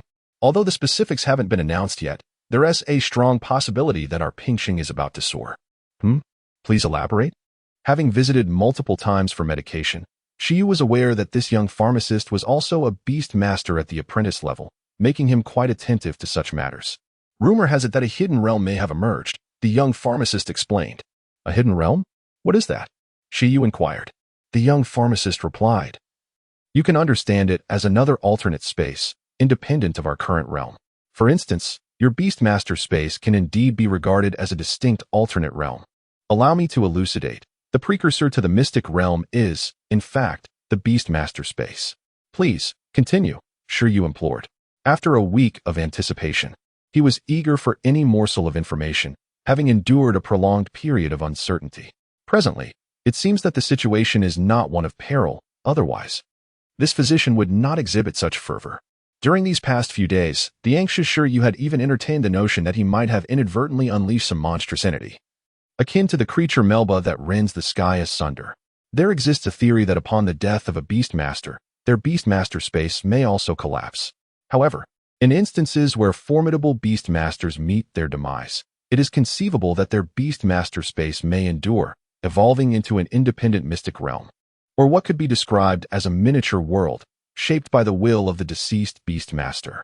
At this juncture, the mystic realm no longer possesses the capacity to confine extraordinary beings. It has transformed into a fully autonomous domain wherein any life form may enter. The environment within, reflective of the former Beastmaster's developmental endeavors, remains conducive to the growth of select companion beasts, albeit somewhat diminished compared to when it functioned as a Beastmaster space. Nonetheless, even in its attenuated state, it remains a vibrant sanctuary, abundant in energy, ideal for the flourishing of spiritual flora and companion beasts alike. A Beastmaster space of a powerful Beastmaster? Shi Yu inquired. Are we speaking of ancient Beastmasters? Indeed, it must pertain to the ancients. In our current hierarchical context, such a Beastmaster would possess no less than legendary prowess, ranging from apprentice to professional, then master, and finally, the legendary status, which surpasses that of a master. If it truly is a secret realm, it must harbor numerous precious resources or magical beasts. Even in the absence of such treasures, it remains a fertile ground capable of yielding high-value resources over time. Now that this phenomenon has manifested in Pingxing, we are undoubtedly positioned to reap the greatest benefits. With proper development, it is conceivable that our economy could flourish swiftly. But what if the creatures within are formidable and ferocious? Shi Yu inquired. After all this discussion, the possibility of monsters lurking within remains. The young physician responded, currently, no such information has surfaced. However, this is certainly not a concern for us. Even if such formidable figures exist, they can be managed adeptly. Shi Yu departed, feeling a sense of reassurance. From the insights gleaned from the young physician, it appeared that the fissure in the statue may not be an ill omen after all. Yet, how could conversing with an ancient statue lead to the summoning of a secret realm? This seemed to bear little correlation to the truth of history. Could it be that the secret realm contains information pertinent to the true history of the ice plains? Regardless, it no longer pertained to him. My apologies, esteemed statue. Although I promised to restore history to its truth, given the current circumstances, I find myself unable to approach that secret realm. He lamented. I am sorry for causing you to crack. Exploring the secret realm seems an impossible venture. It sounds perilously hazardous. However, having committed to the endeavor, Shi Yu could not be untrustworthy. Once he has gained strength, and if the opportunity arises, he shall revisit the matter. He smiled up at the sky, where the weather was splendid, conducive to low-key development. Thud, thud, thud. The door opened, as the community extended its warmth. Suddenly, the door was knocked upon, and the smile on Shi Yu's face grew even warmer. There exists genuine affection in the world, and knowing oneself to be an orphan, yet still receiving warmth, is truly heartening. It seemed as if no one was prepared for an explosion. Shi Yu, aged 11, thought to himself, wait a moment. The community offers warmth. Yet no one is here, and they are ready to blow things up? How heartwarming. A multitude of thoughts swirled in his mind. Simultaneously, 3 words emerged within him. It's exposed. Most likely, it was his chatter about the stone statue that had finally caught someone's attention. Shi Yu had anticipated this outcome all along. If the emergence of the secret realm had a significant impact, the cause would undoubtedly be investigated. Although the park had no surveillance cameras, locating an individual in a world imbued with extraordinary powers was not an insurmountable task. He lamented his own inquisitive nature. With a heavy heart, he approached the door to open it. According to the young physician, this incident did not seem to be a negative one, and he had committed no unlawful acts. If evidence pointed to him, he would simply speak his truth. At last, he opened the door. As he did, a cool voice emanated from outside, leaving Shi Yu momentarily stunned. Contrary to his expectations of a throng of officials blocking the entrance, there stood only one individual. Moreover, this person was not the aloof woman from the street committee he had imagined, but rather a younger and beautiful lady, likely in her 20s. Was this the Wind Demon Lion? Shi Yu did not linger on her for too long, as his attention was swiftly captivated by the creature beside her, a restless Wind Demon Lion, seemingly prepared to charge through the door. The Wind Demon Lion resembled a lion-dog hybrid, standing nearly 2 meters tall, adorned with a voluminous coat of white fur and possessing imposing blue eyes. Its neck, limbs, body, and long tail were enveloped in swirling black cloud patterns, exuding an undeniable aura of majesty. Name: Wind Demon Lion. Attribute: Wind Race Level. Skills: due to Shi Yu's limited exposure to higher-tier extraordinary beings during his time at school, he had only memorized information pertaining to extraordinary-level creatures. As for the Wind Demon Lion, it was clearly a being of a superior tier. Shi Yu had only seen its image before and had not paid attention to any additional details. However, terms such as extraordinary, leader, monarch, overlord, guardian deity, and myth sprang to his mind, leading him to speculate that the Wind Demon Lion belonged to the leader tier. The Wind Demon Lion bared its teeth in a grin. Allow me to introduce myself, Lu Qingyi, a Ph.D. in archaeology from the ancient capital university and a member of the Dongwang Archaeological Association. Lu Qingyi lifted her gaze to Shi Yu.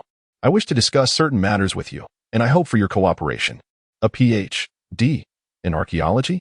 From one of the prestigious 9 great universities, no less? Shi Yu regarded the young lady with a twinge of regret. She was indeed a remarkable individual. If only she weren't so cunning, why would she choose such a path? Archaeology offers little in terms of prospects. Shi Yu, unemployed drifter, aspiring beast tamer. Please come in.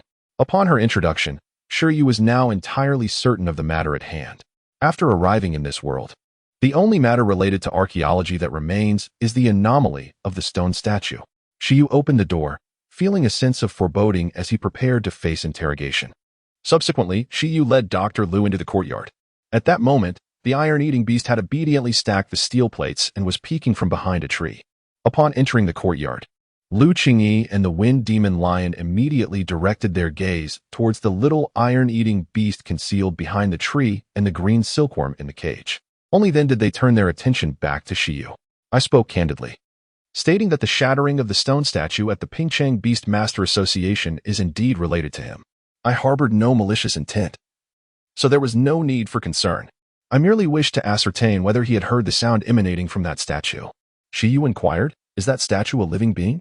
His rhetorical question served as an implicit affirmation of the inquiry posed by Lu Qingyi.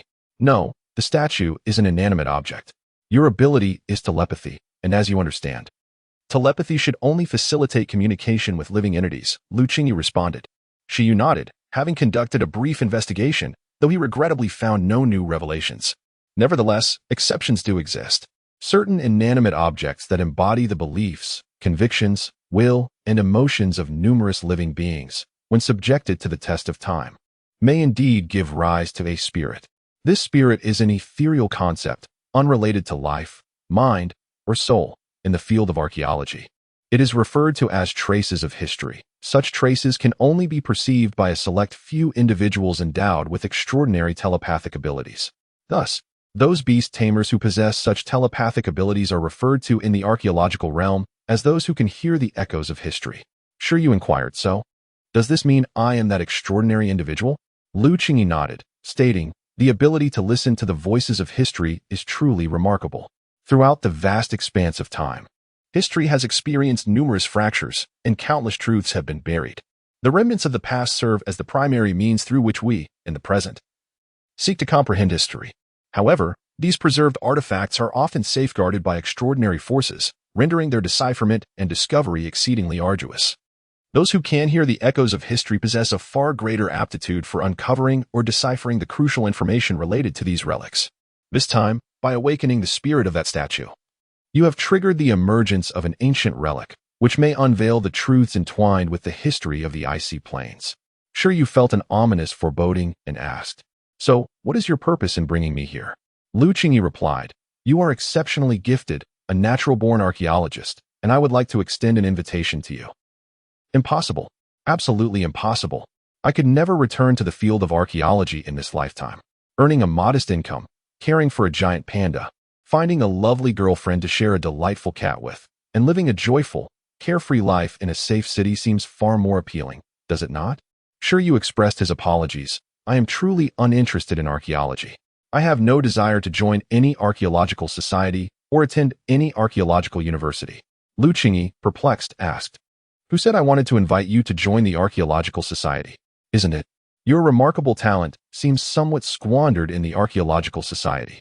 Currently, within the entire ancient realm, there are only 11 known individuals, including yourself, who possess the ability to hear the echoes of history. This number is even fewer than that of legendary beast masters and domestic guardian-level beings.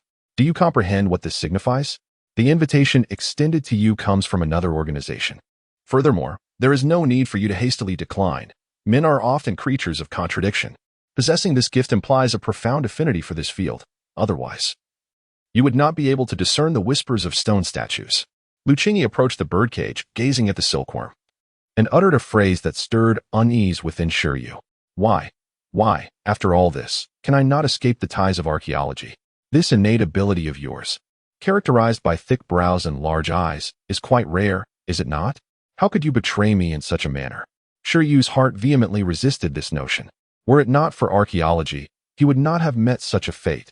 The shadows of the past loomed heavily within him. Initially, it was indeed this way. However, the words of the other party sparked a flicker of intrigue within Shi Yu. To possess the ability to hear the echoes of history, and to realize that there are only 11 individuals in the entire Dongwon kingdom, including himself, this rarity surpasses even that of legendary beast masters and totem guardians. He cast his gaze towards the 11 behind the tree, only to discover that the national treasure was, in fact, himself. But why is it that the number 11 holds such significance for me? What an intriguing connection we share. Shi Yu momentarily cast aside frivolous thoughts and pondered the implications of his rarity. Theoretically, if he were to join this organization, would the benefits not be substantial? Now that the truth was laid bare and the other party had approached him with sincere invitation, it was only prudent to explore the opportunity. Pray tell, where is this esteemed place you wish to invite me to join? What are the benefits? Shi Yu inquired, his voice laced with curiosity. Lu Qingyi responded with a radiant smile. The benefits are, of course, exceptional. Even should you ascend to the rank of a legendary beast master, you would find it difficult to encounter such advantageous provisions. In essence, upon becoming a formal member of our organization, your status would surpass that of even a legendary beast master. Should you wish to explore ancient ruins, acquiring substantial resources, and enlisting legendary beast masters as your protectors would be well within the realm of possibility. Shi Yu's mouth slightly parted in astonishment. The president of the Beast Master Association in Icefield City was merely a top-tier master, yet had not attained legendary status.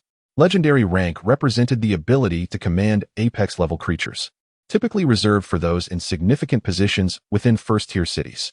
Was the organization that sought to invite him truly so formidable? It stood to reason, after all. As the other party had mentioned, those who possess such talents were indeed elite individuals. Even his own accidental summoning of a hidden realm bore considerable value, let alone the capabilities of seasoned professionals. Upon reflection, it seemed joining would not be a loss. Aligning oneself with the organization could provide ample support, allowing for a soaring start. Could it be that in this life, I rise from the ashes of archaeology, which once led to my demise in the past? Shi Yu felt a flicker of excitement at the generous offer laid before him. Transitioning from a mere novice beast master, burdened with loans, to a legendary figure is undeniably alluring. What obligations accompany such an affiliation? Virtually none. The organizational structure is exceedingly simplistic, granting each individual remarkable freedom of action, with assignments chosen at one's discretion and devoid of compulsion. Lu Qingyi gazed toward the sky. Despite this, it is evident that gifted beastmasters seldom remain idle.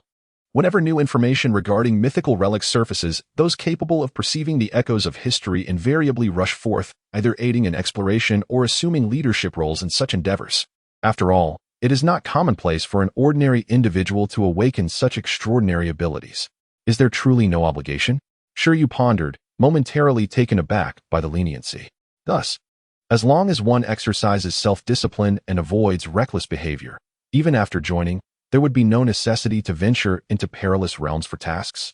Conversely, should one occasionally desire to engage in reckless ventures, resources, bodyguards, and information could be readily requested.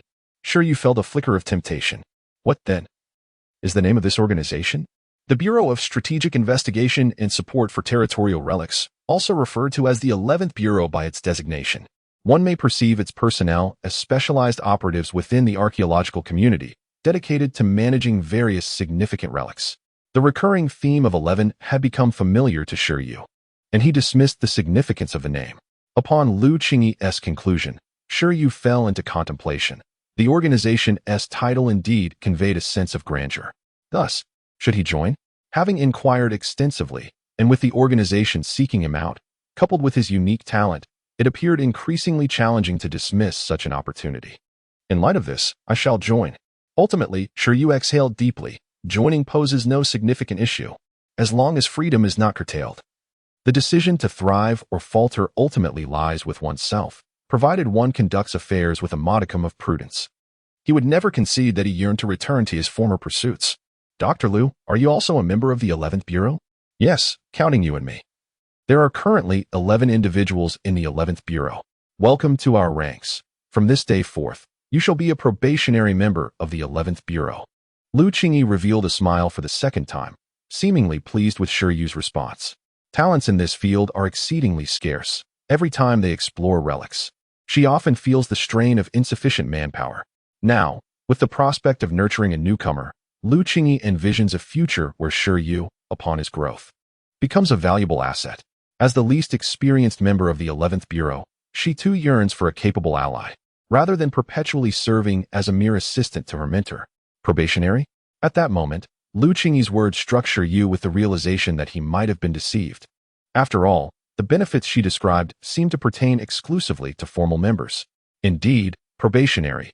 Every new member of the 11th Bureau must undergo an assessment.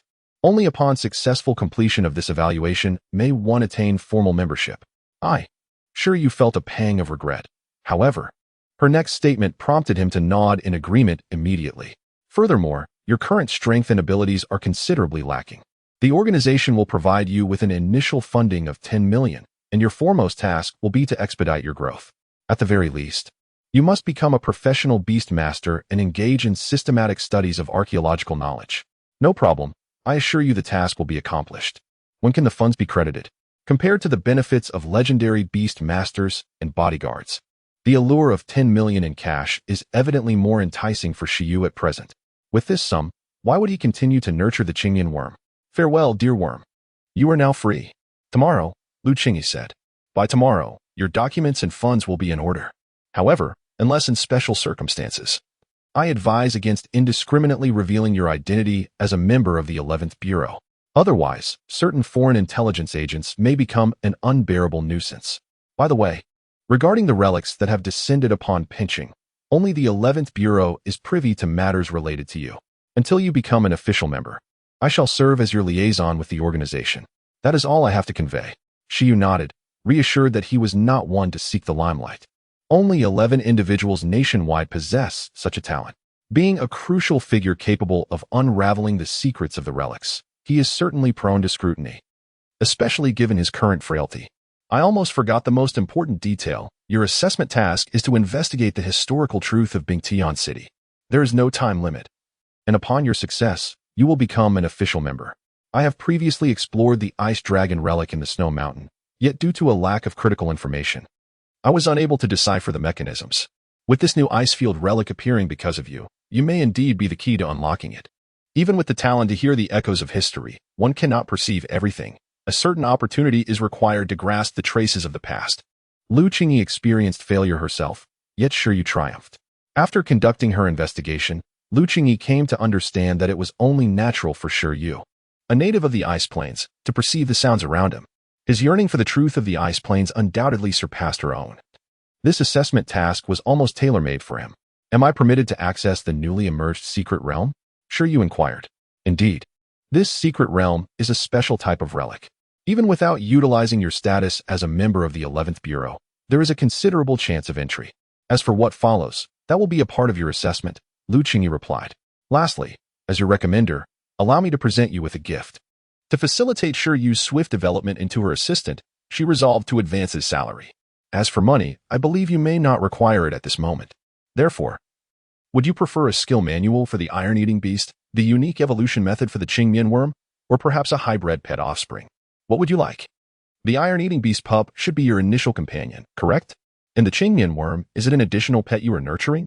The gifts Lu Qingyi intended to bestow were chosen based on these two creatures, as she had already taken note of the iron-eating beast and the Qingmian worm. The information indicated that Shi Yu's initial pet was indeed the iron-eating beast, while the Qingmian worm was a discovery beyond the records. She discerned that this azure silkworm likely had not entered into a contract with Shi Yu, implying that it currently existed in a wild state. Raising wild beasts is not an uncommon practice. Aside from the various breeding bases, many beast tamers endowed with telepathic abilities enjoy engaging in such endeavors. Some beast tamers, constrained by their levels, find themselves unable to contract additional beasts, yet they still aspire to nurture more companions. The solution is straightforward. Simply refrain from forming contracts. With their telepathic gifts, they can communicate effortlessly with wild beasts, and as long as the relationship is well established, a contract becomes superfluous. The only downside is the inability to access the beast space for accelerated growth. In Lu Qingyi's perspective, this azure silkworm was likely an additional beast nurtured by Shi Yu. It could be for mere amusement, or perhaps with the intention of cultivating it into a wind crystal butterfly for future contracting. At least, from her current observation. The cultivation of this azure silkworm appeared quite commendable. Its silk threads were of notable quality, and successful evolution seemed assured. Shi Yu truly lived up to the reputation of a graduate in beast husbandry. As for skill manuals, methods of evolution, and beast offspring, initially, should the sum of 10 million arrive, Shi Yu would have felt quite satisfied. Yet now, with the prospect of receiving additional gifts, Shi Yu found herself in contemplation. Is it inappropriate to accept frequent offerings without merit? Nevertheless, having already secured the 10 million, what was there to be modest about? The skill manual for the iron-eating beast could indeed be beneficial. Although her own 11 lacked nothing in skills, abundance is always advantageous. Moreover, utilizing skills from legitimate sources would impose no undue pressure. As for the method of evolution for the azure silkworm, that too could be of interest. Initially, Shi Yu had contemplated releasing the little creature, but now it seemed worthwhile to at least listen. Having been taught about silkworms numerous times, and having raised them for such a long while, it feels rather regrettable to simply release them. After all this time, I have yet to sell a single silkworm, resulting in a significant loss. However, should the green silkworm evolve into a commendable species, it could once again serve me well. Hybrid pet beasts, particularly their young. In truth, I have a yearning for a somewhat extraordinary pet beast to broaden my horizons, preferably one of the fantastical creatures documented on Earth. Perhaps a dragon maiden, a flower fairy, or a mermaid. Must it be a choice of one? Shi Yu inquired. Lu Qingyi responded. Do you wish to have them all? I must hasten to strengthen myself to contribute to the field of archaeology, Shi Yu remarked. Lu Qingyi fell into contemplation, scrutinizing Shi Yu's features and realizing, to her surprise, that he had quite a thick skin. Very well, Lu Qingyi nodded, affirming Then let us consider this in advance on your salary. Currently, you cannot contract the hybrid pet beast offspring. We shall revisit this once you become a senior beast master. At present, Shi Yu is an apprentice beast master, permitted to contract only one pet beast, and it is only upon becoming a junior beast master that he may contract a second.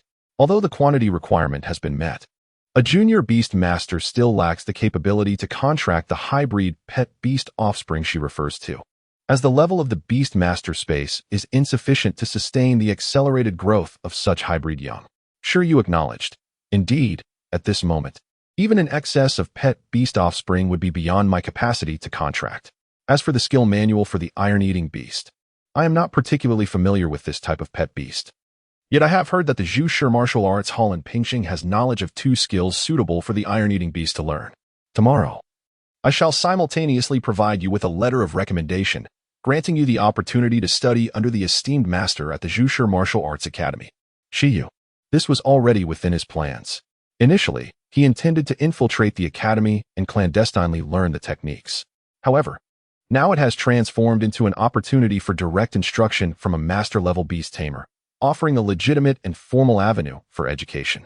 The profound skills and secrets of the Zhu Martial Arts Academy are exclusively imparted to its dedicated disciples, with only a select few mastering them, thus constituting an internal lineage. Nevertheless, given the immense influence of the 11th Bureau, it is not inconceivable for Shi Yu, an outsider who has not joined the academy, to receive this education. Very well. Shi Yu nodded in agreement. A legitimate path to learning is certainly preferable to surreptitious imitation. Then there's the matter of evolution.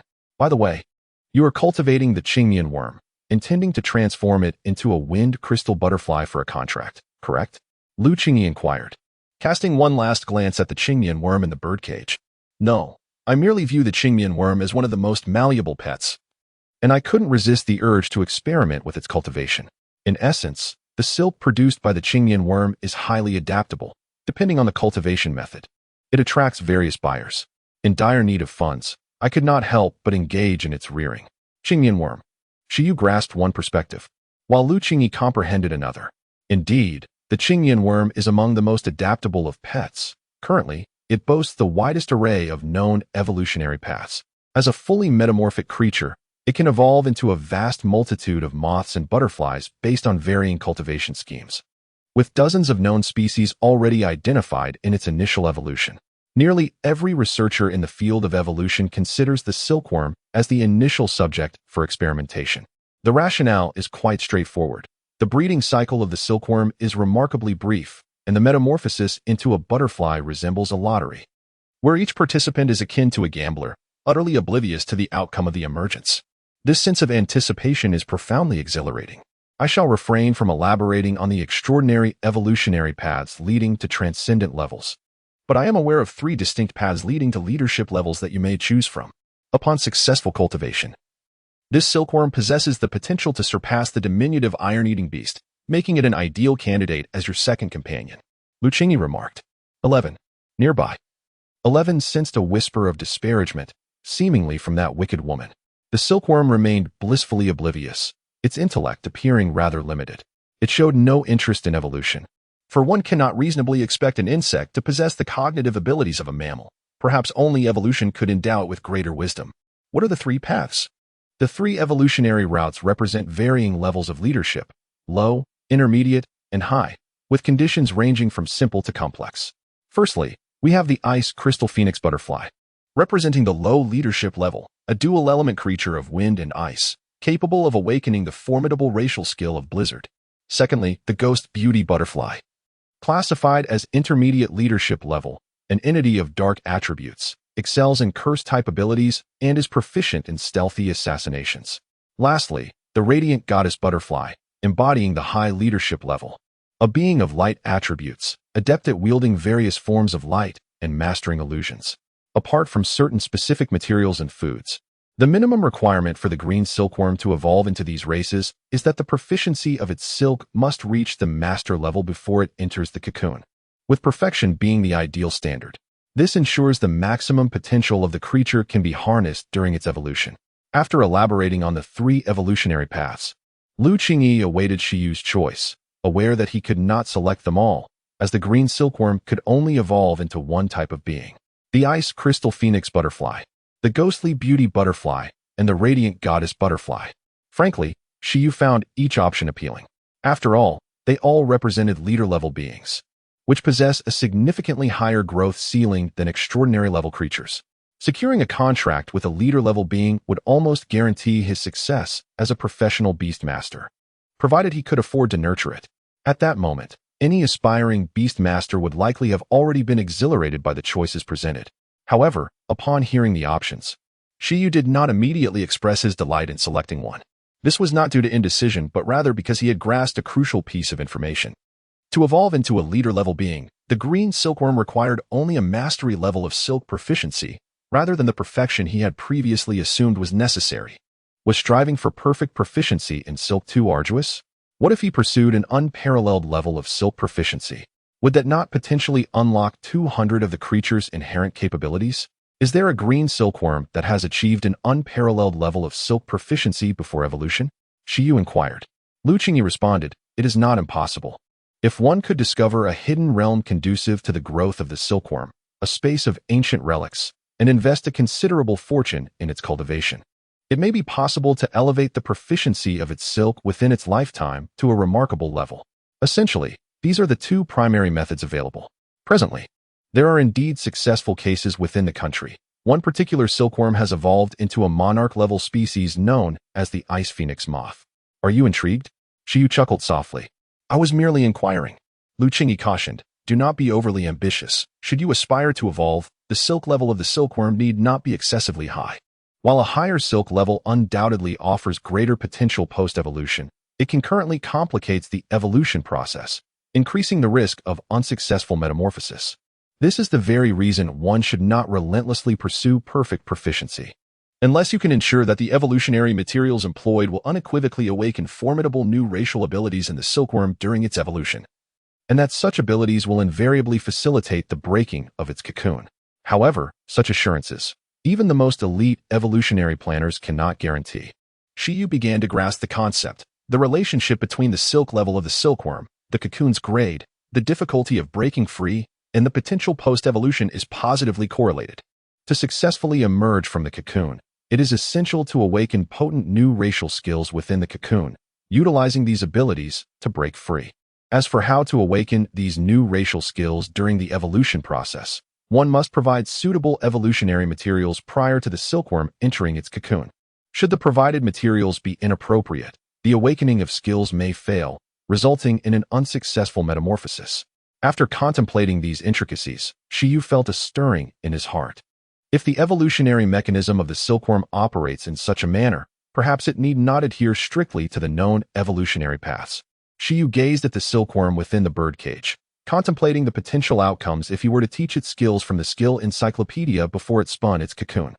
This approach would certainly allow it to bypass the conventional evolutionary route, enabling it to break free from the cocoon using pre-evolution skills, provided that the skill level was sufficiently high to eliminate any risk of failure.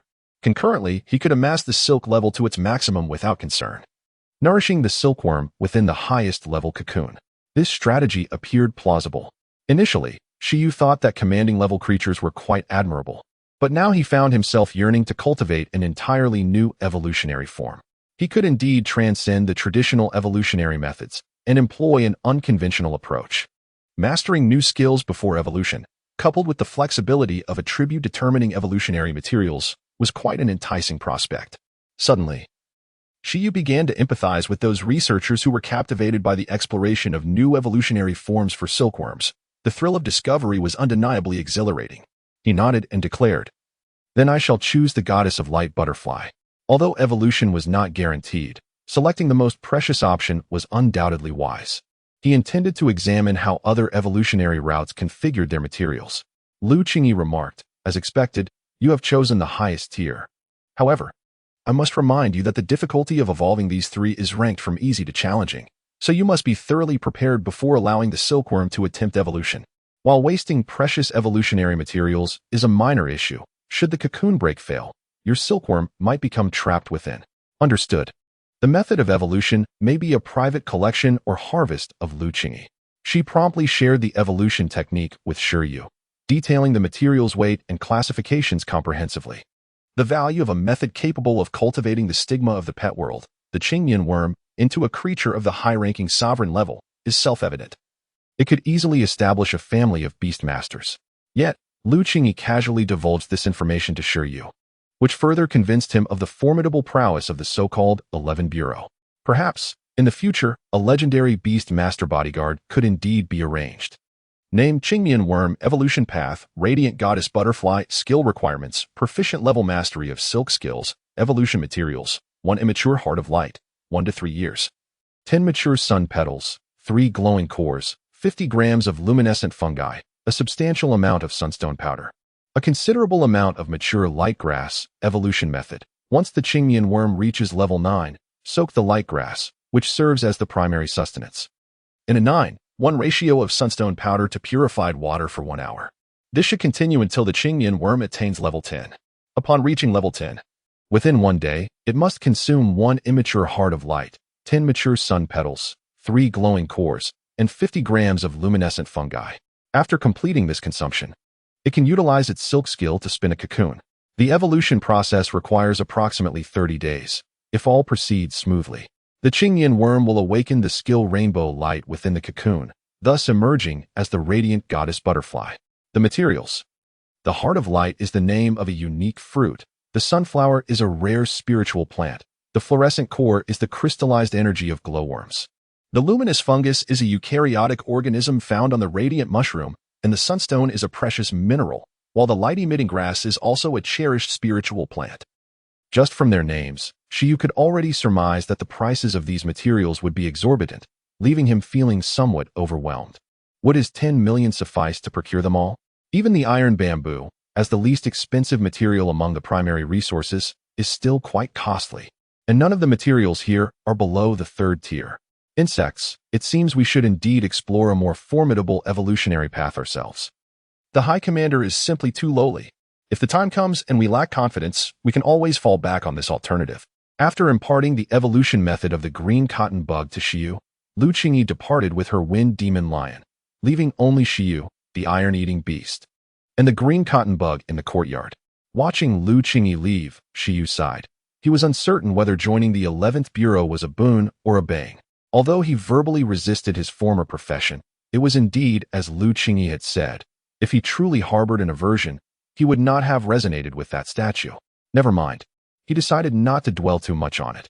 In any case, tomorrow he would have money, so today he could indulge a little.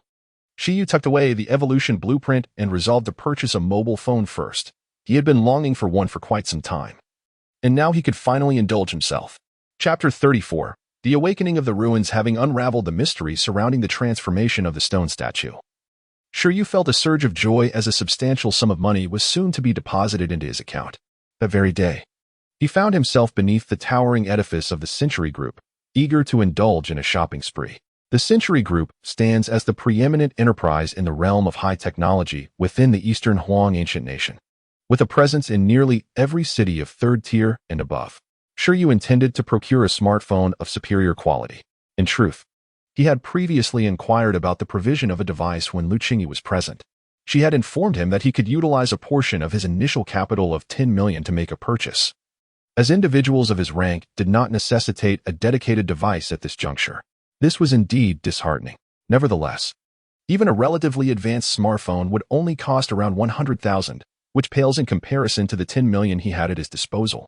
Welcome. How may I assist you today, sir? Upon entering the smartphone sales hall, Shi Yu was promptly approached by a sales attendant. I wish to select a smartphone, he replied. May I inquire about your basic requirements? I need a device that can connect to the internet, has an energy detection feature, and includes a pet encyclopedia functionality.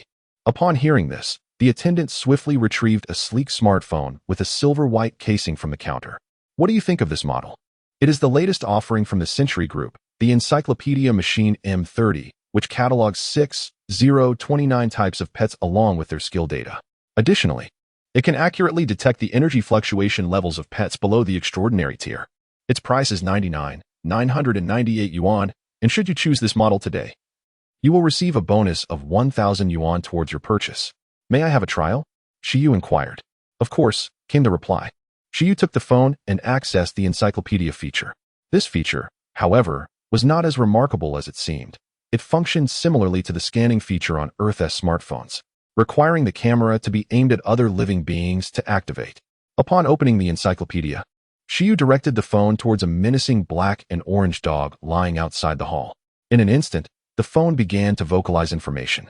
Name, mechanical dog type, mechanical, rarity level, medium extraordinary, growth level, awakening level 10, species skills, image storage, breath detection, electric bite, self-destruct, description, artificial mechanical life. Utilized for surveillance, tracking, and investigation. Not only did the phone provide a vocal report, but the interface also displayed detailed information about the mechanical dog. The data was relatively comprehensive, and skills could be further explored through tapping or voice commands. Skill, self-destruct, skill level, advanced, description, detonates all energy within, resulting in the user's demise. Shi Yu pondered. This skill level is indeed high, but if he attempts to replicate it, could there be a glitch? Seeing, touching. It would self-destruct before he could even touch it. Never mind. Anyway, 11 and the Qingyan bug have no use for this skill. Thanks to the basic energy wave detection feature, the growth level of the mechanical dog was successfully identified. Level 10 was quite impressive. Just one step away from becoming an extraordinary being. Excellent. In his heart, Shi Yu silently mused that the feature he valued most was undoubtedly the illustrated guide. Although he considered himself somewhat of an academic achiever, his knowledge primarily encompassed only those extraordinary beings classified as transcendent. He would not dare claim comprehensive understanding of all such entities. However, with this smartphone in hand, he would be able to swiftly access information regarding both rare high-tier creatures and elusive skills whenever he encountered them. While he aspired to become an exceptional beastmaster, he recognized that continuous learning was essential, yet the utilization of advanced technology could certainly serve as a preliminary means to address his deficiencies and expedite his journey. Ultimately, he perceived the phone as an ideal companion. Its aesthetics were pleasing, yet it was exorbitantly priced. Acquiring it at present would deplete his savings entirely. Although Lu Qingyi's promised 10 million would arrive by tomorrow, if it did not, he and 11 would be left to subsist on humble fare, perhaps roasted sand rats. Had he known, he would have postponed his purchase until the following day. Shi Yu was acutely aware of his character flaws. His insatiable curiosity and impulsive nature were traits prone to leading him into peril. It was no wonder he found himself traversing this new world. Nevertheless, he reasoned that since he was already here, he might as well seize the opportunity presented by the rare evolution method. Surely, the 10 million would not elude him. Please procure one for me. Shi Yu addressed the receptionist. Certainly, sir. The receptionist responded with an immediate smile, sensing that tonight might afford her a delightful treat. After completing the purchase and attending to a series of formalities, Shi Yu departed with a heavy heart. The Talent Group and the Century Group were two of the 5 major conglomerates of the Donghuang ancient kingdom, widely distributed across the region. The latter specialized in cutting-edge technological products, while the former focused on rare spiritual plants, minerals, pet food, and nutritional supplements. Having already spent a significant amount of money, Shi Yu was unperturbed by the prospect of spending a little more. Over the past month, he had indulged in an ample supply of iron bamboo, which he enjoyed, but he resolved to provide something of superior quality for his cherished companion. Ultimately, he acquired some secondary resources, ironheart wood, a delicacy recommended in the nurturing manual for iron-eating beasts gifted by Lin Xiuzhu.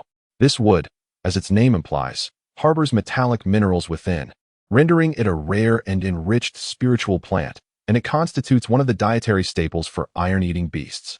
Sharing similar attributes of metal and wood, it can significantly enhance the hardening ability and vitality of these creatures. The nutrition it offers far surpasses that of iron bamboo, typically reserved for extraordinary iron-eating beasts, as overconsumption may lead to nutritional excess. That said, Shi Yu considered his own beast's consumption patterns and felt assured that depleting its nutrients would pose no issue, given that its appetite was several times greater than that of an ordinary iron-eating beast. As for the green silkworm, its rapid growth meant that an occasional use of the skill compendium for teaching would suffice for its nutritional needs. Thus, he refrained from extravagant expenditures on it. Whatever he consumed, the green silkworm would partake in as well. That was the essence of their bond, a bond that 11 could scarcely comprehend. Later, Shi Yu contemplated seeking out even more advanced supplements, especially since he was nearing the development of an immunity to the Mingshan capsules, which were admittedly of low grade. With funds on the horizon, he also intended to treat himself well. After all, his well-being directly influenced that of his beloved pets. However, considering that the Mingxin capsules at home had yet to be fully consumed, he ultimately resolved to exhaust their supply before pursuing new alternatives. As was customary, 11 engaged the green silkworm in their daily training routine. After casually browsing for a while, Shi Yu, having registered under his identity as a Beastmaster, suddenly received a text notification from the Beastmaster Association of Pingqing, directed at all apprentice Beastmasters in the city. The ruins of Pingqing have been opened, and those interested in exploration may enroll in the field practical training organized by the association. Successful candidates will gain permission to explore, and all treasures found within will belong entirely to them. Is the entry permission already granted? Wasn't it said that such ruins are filled with treasures, all of which are to be claimed by individuals? No wonder that person with the surname Liu mentioned that one could enter without the identity of the 11th Bureau. It seems less like a gift of treasures and more like a summons for cannon fodder. It remains uncertain whether there are indeed treasures inside. It is possible that only monsters await. Shi Yu keenly sensed that something was amiss. To obtain entry permission, one must first demonstrate practical combat skills through the training organized by the association. This implies that candidates are expected to possess a certain level of practical prowess. Doesn't it? What happens if one lacks such abilities? It goes without saying, they would likely perish within the ruins. It certainly seems rather dubious. Just as Shi Yu sought to uncover more information regarding this mysterious ruin, a sudden gurgling sound emerged nearby. It was the clumsy 11, staggering over and inquiring about mealtime. At that moment, the green silkworm lay languidly in its cage, utterly devoid of any energy. Today promises a sumptuous feast. Fear not. I will attend to it at once. As Shi Yu glanced at the time, he was astonished to find it so late. Usually, during meditation, time seemed to stretch endlessly, dragging on at a snail's pace. Yet now, after merely scrolling through his phone for a brief moment, dusk was fast approaching. If only his device could evolve into a mechanical being, it might awaken a race with the ability to manipulate time, akin to that silly girl. Not only was Shi feeling hungry, but Shi Yu too realized his stomach was beginning to grumble. He hurriedly set about preparing some food. Moments later, Shi held a bamboo pole, bamboo shoots, and bamboo leaves, while Shi Yu offered stir-fried cabbage, tomato, and egg soup, and leaves for the green silkworms. The three of them each took their respective dishes and began to eat. As they dined, Shi Yu turned to Shi and inquired, "Are you interested in a practical training session in the wild?" Currently, this seemed to be the only viable option to challenge Shi. Although this training was described as a field exercise, the safety throughout was relatively assured, as it was organized by the Beastmaster Association for local apprentice Beastmasters. If Shi Yu were to enter the secret realm for exploration, he must admit he still felt a tinge of trepidation, given his ignorance about what lay within. However, participating in this outdoor practical training appeared to pose no significant risk. It would not only allow him to further hone his and Shi's combat skills, but also provide an opportunity to discern any connections between this training assessment and the secret realm. Roar! Shi raised its arms triumphantly, exclaiming, "Charge! Charge! Charge!" Its eyes sparkled with enthusiasm, indicating a clear desire to join. After all, rigorous training would lose its purpose if not to showcase the fruits of their labor.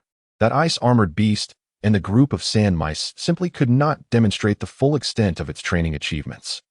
The only source of pressure came from the wind demon lion, yet 11 was acutely aware of his limitations, knowing he could not possibly defeat such a formidable opponent.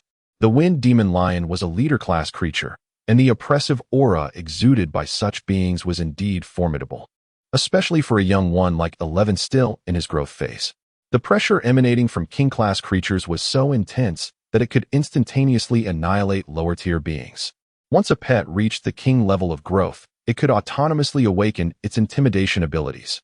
This explains why the intimidation skill replicated by Shi Yu was esteemed as a marker of royal potential upon mastery. To possess king-level special abilities in advance signifies the essence of royalty.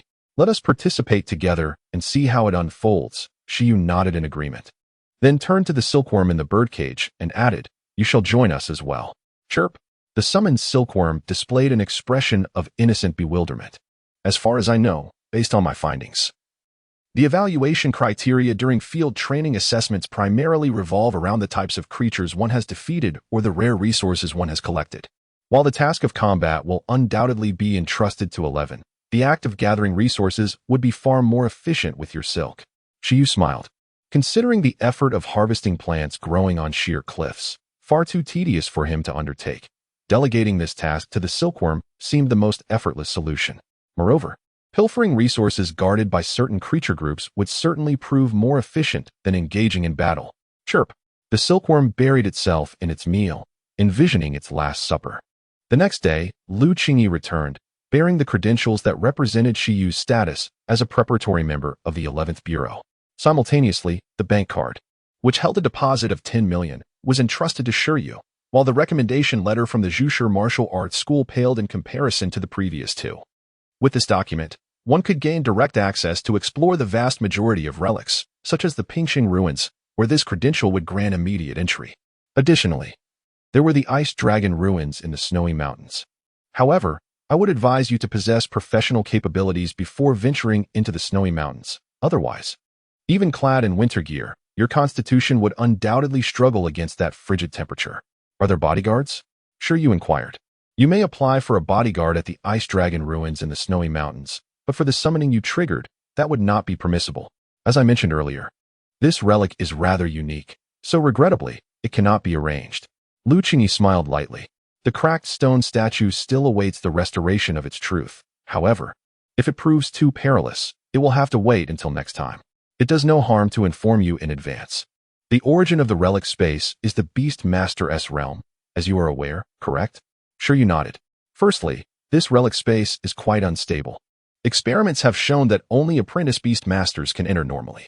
If a beast master of a higher rank attempts entry, their realm will induce a spatial repulsion reaction with the relic space. Certainly, we could forcibly develop it, but that would risk a spatial collapse, rendering the endeavor futile, as the relic itself is the most precious element. I surmised as much. Otherwise, the Pingxing Association would not prepare to grant extensive access to numerous apprentice beast masters for such a significant relic. Shi Yu remarked. This relic is a challenge-type site, presumably modified by the Beastmaster for the purpose of training the new generation of Beastmasters within their tribe. Upon entering, each Beastmaster is randomly transported to a distinct environment, where they cannot encounter one another. Within this realm, numerous elemental creature avatars exist. Only by vanquishing them all can one progress to the next environment. It bears resemblance to a level-based challenge. Currently, the Beastmasters of the Pingcheng Beastmaster Corps have embarked on an exploration, but the results... Lu Qingyi shook her head. The strength of the apprentice beastmasters from Pingxing is still insufficient, and even though no extraordinary creatures have appeared in the relic thus far, none have managed to conquer it entirely. In contrast, apprentice beastmasters from larger cities would undoubtedly uncover the secrets of the relic more swiftly. However, since this relic has emerged in Pingxing, the priority for exploration naturally belongs to them, followed by other districts in Icefield City. And only after that would it be jointly explored by multiple cities if it remains unsolved. Is it dangerous inside? Tamu asked, voicing the most pressing concern. According to those who have exited, the elemental beings primarily aim to defeat their opponents rather than annihilate them. Nonetheless, challengers who are too weak may still face peril. Please hold on a moment. I will provide you with a website and an invitation code. With your initial capital of 10 million, you can purchase cultivation resources here at a favorable price. In summary, do not focus on the Ice Dragon relic for now. Instead, prioritize this relic as your main investigation target. Shi Yu remarked, it sounds rather perilous. My iron-eating beast is merely at level 5, and those adept beast masters in the Legion could not prevail. My involvement would be futile. If the intent is to uncover the historical truths of Icefield City, it is not imperative to conquer the challenges. Each distinct environment should harbor some clues, and your listening talent will surely prove invaluable. Lu Qingyi responded, this relic has come into existence due to your presence, so it is essential to possess at least the fundamental skills for self-preservation. Accompany your iron-eating beast to the Zhushi Martial Arts Hall to acquire a couple of new skills. Merely having one solidification ability is rather inadequate. Very well, Shi Yu nodded. Let us continue our development for a while. He did not intend to enter directly as a member of the 11th Bureau, as there was little benefit. Only more unwarranted attention. Indeed, it would be wiser to participate in the training assessment organized by the Beastmaster Association, as this route would provide a greater sense of security. The criteria for passing this assessment should indicate the ability to survive safely within the relic. If he could not even meet the satisfactory standards of this evaluation, it would be prudent to forego the expedition altogether. His life is of utmost importance. After investigating Shi Yu's identity and background, the National Relic Strategic Investigation and Support Bureau, also known as the 11th Bureau, has adopted a laissez-faire policy towards this newcomer. Although Shi Yu possesses commendable talents and an unblemished background, he remains rather inexperienced. Even within the 11th Bureau, the least experienced Lu Qingyi holds a doctoral title from one of the prestigious 9 universities, namely Goody University. This signifies the remarkable status of Shi Yu within the organization. His solitary investigation into the historical truths of Icefield City serves as a formidable exercise aimed at honing his skills. Through this process, one can ascertain the subsequent manifestation of Shi Yu's innate talent for listening to the echoes of history. Presently, Lu Qingyi is the most invested in Shi Yu's development within the 11th Bureau. After all, she has established connections with the influential figures and discovered Shi Yu herself. Once he becomes a formal member, he must first serve as her assistant, ensuring that she does not lose him to others. She sincerely hopes that he will successfully pass the professional assessment in 6 months. After Lu Qingyi left Shi Yu's residence, she silently wished him well. As someone with a certain level of vision, she naturally does not wish for Shi Yu to fall behind in the next professional assessment. That standard is meant for ordinary trainees like Chun Kai from Pingqing. Currently, she has provided substantial initial funding and facilitated Shi Yu's opportunity to study at the Zhushi Martial Arts Academy, all with the intent of ensuring he can keep pace for the upcoming professional evaluation. Only upon becoming a professional beastmaster can one truly enter the grand realm of beastmasters. For each step in their growth is critical and time-sensitive. At this moment, in the courtyard, Shi Yu gazed at Lu Qingyi's departing figure and could not help but sigh. The affluent benefactor has left, and henceforth, they must rely on their own efforts. Shi Yu took out the black identification badge of the 11th Bureau, staring at his dashing portrait with a sense of nostalgia. The 11th Bureau is akin to the ultimate authority of the ancient Dongwang Kingdom when confronted with various relics, wielding immense power and holding a position of great prestige. In a previous life, the field of archaeology might have seemed inconsequential. However, in this realm, numerous relics are intertwined with various guardian totems and mythical creatures, concealing countless secrets. It can be asserted that deciphering these relics is the most pivotal pathway for beast tamers to enter the domain of mythology. As one of the most elite factions within the archaeological community, it is hardly surprising that the 11th Bureau boasts legendary beast tamers as their guardians. Sigh. Shi Yu sighed twice. Despite his unfortunate entry into the archaeological profession, he had managed to join such a prestigious organization within merely a few months. Truly remarkable, Shi Yu. Indeed. Even in a different world, you remain exceptional. Is this document sufficient to grant access to the majority of relics? Furthermore, can one apply for a guardian from the Beast Tamer Association while exploring these relics? Suddenly, Shi Yu felt that this document was rather burdensome, while it was undoubtedly convenient. It resembled Pandora's box. Using it would inevitably lead him into peril. Best to keep it safe for now. With the document secured, noon arrived, and Shi Yu had to prepare food for 11 and the others. Roar. In the yard, 11 howled at the sky, startling the silkworm. It startled me as well. For heaven's sake. It also surprised Shi Yu. 11's growth level had surged once more, reaching the 6th stage of awakening. Today is July 25th, 177. 11 was contracted on July 4th, 177, and within just over 20 days, he had ascended 3 levels. Such a rate of growth would undoubtedly bring tears to many beast tamers. Under normal circumstances, despite 11's voracious appetite and substantial training, this pace of advancement is simply unfathomable. The rapid growth can primarily be attributed to the instructional aspect of the skill compendium. The enhancement of skill proficiency directly fosters the development of the creatures, which is the underlying reason for 11's swift advancement. One might also interpret it this way. The stamina and energy expended by Shi Yu are entirely transformed into the nourishment required for the growth of the creatures throughout the teaching process. At your height, you must be nearing a meter, Shi Yu remarked as he stepped out with a metal basin, glancing at 11, who was exuberantly waving at him. The iron-eating beast nodded, somewhat perplexed. Congratulations. Let us have a meal first, Shi Yu smiled. He promptly prepared food for 11 and the green silkworm, then picked up his phone to check on the status of the 2 creatures.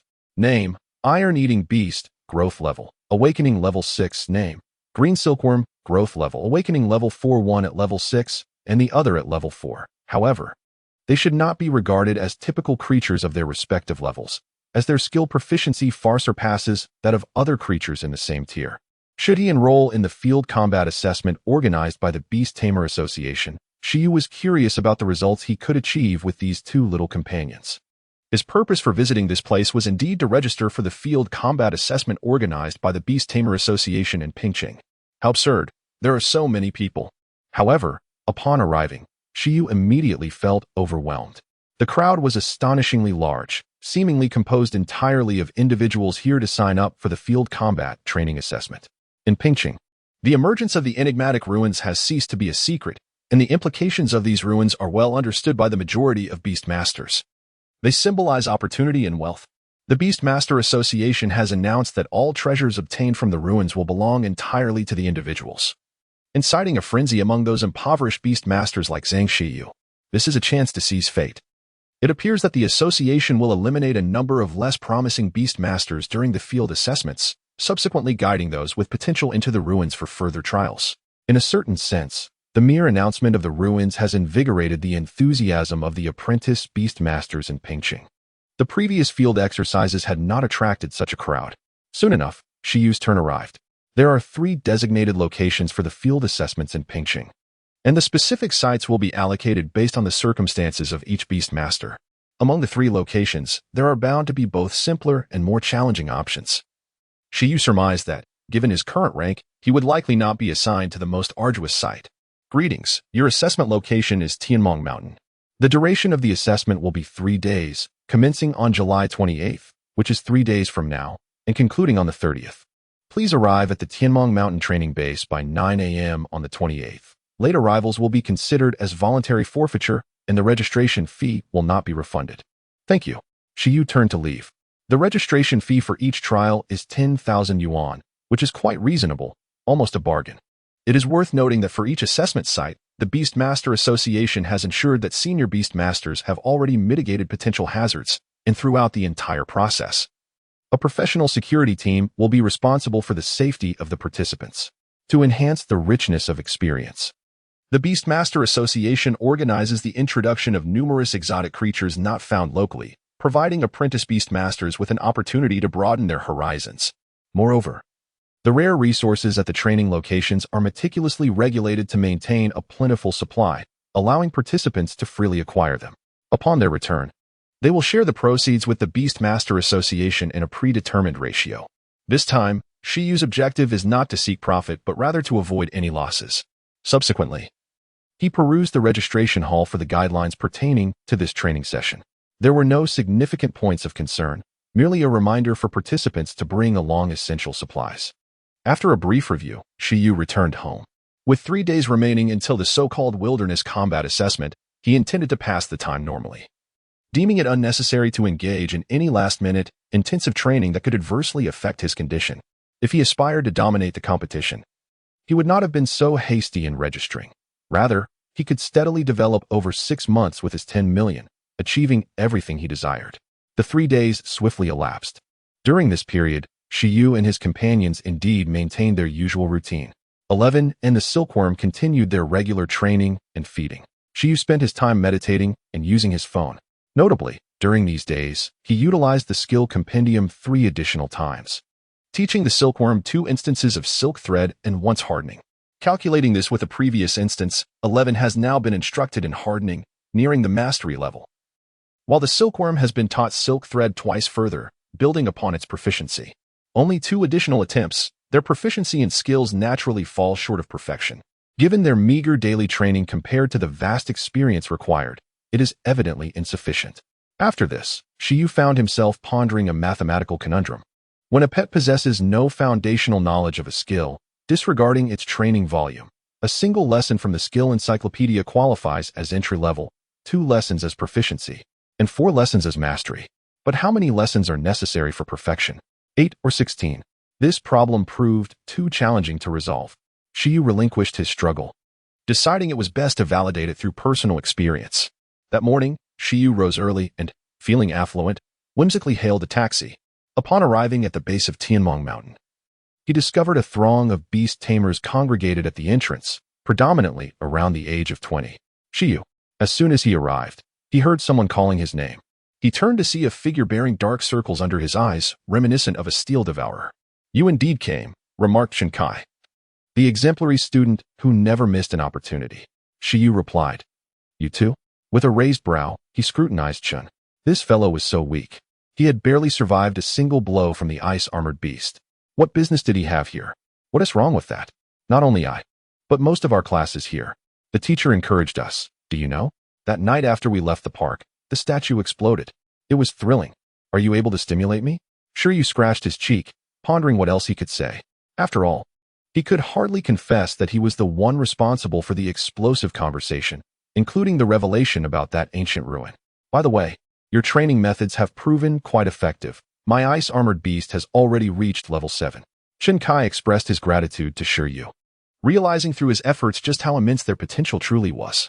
He had long wished to thank Shi Yu, and with a premonition that Shi Yu would surely participate in this trial, he had kept an eye on his surroundings, not expecting to actually encounter him. Overall, this past week had been exceptionally fulfilling for him. Your actions have spread throughout the entire city. It's time to cease. He had no desire to become the architect of the nation's downfall. I have control over it, Shi Yu replied. Chen Kai raised his gaze to the sky. In any case, this trial would showcase his performance. To seek out Shi Yu, Chen Kai deliberately refrained from accompanying his classmates who were also participating in the trial, choosing instead to make his way to the training base with Shi Yu. I heard that each training location has 100 registrants per batch. Our teacher, Zhang, revealed that only the top 20 from each training base will have the opportunity to enter the ruins. To be honest, he felt a bit uncertain. A 1 in 5 chance. That's not insignificant. Shi Yu, walking beside him, reassured him, "Do not worry. You are an exceptional student. If it were a level 6 ice-armored beast, perhaps it would be a challenge." But Shi Yu was taken aback by how Chen Kai had indeed managed to break through. The current environment is incredibly competitive. Chen Kai's face flushed, muttering under his breath, "Damn, what a load of nonsense about being an exceptional student." After witnessing Shi Yu's prowess, he realized that he could only maintain a semblance of authority within the confines of the school, for he was incomparable to the beast tamers outside. However, despite his verbal expressions of uncertainty, Chen Kai harbored a flicker of confidence. His ice-armored beast, though merely at level 7, possessed considerable strength. Wasn't Shi Yu's Iron Eater at a similar growth level? Yet its power was equally astonishing. The growth level of awakened pets holds little significance. A level 10 Xingyan worm, without training, might exhibit combat capabilities inferior to a common mutt. This growth level serves merely as a reference. The true measure of combat prowess lies in the beast tamer's training of their companion in various aspects. Otherwise, there would be no need for practical assessments. One could simply compare levels. By the way, have you participated in similar activities before? Shi Yu inquired once more.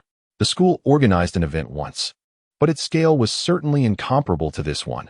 Chen Kai replied, shaking his head. What about you? This is my first time. That made sense. As a breeding major, he had undoubtedly not participated prior.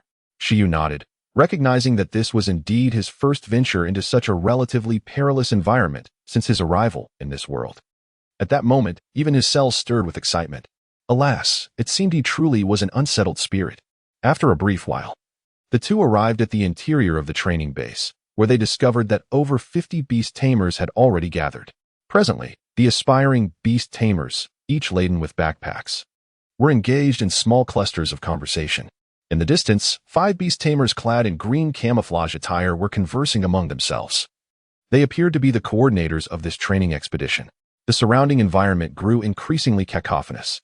Within the Beast Master's realm, the slumbering 11 remained blissfully unaware, recharging for the impending exertions.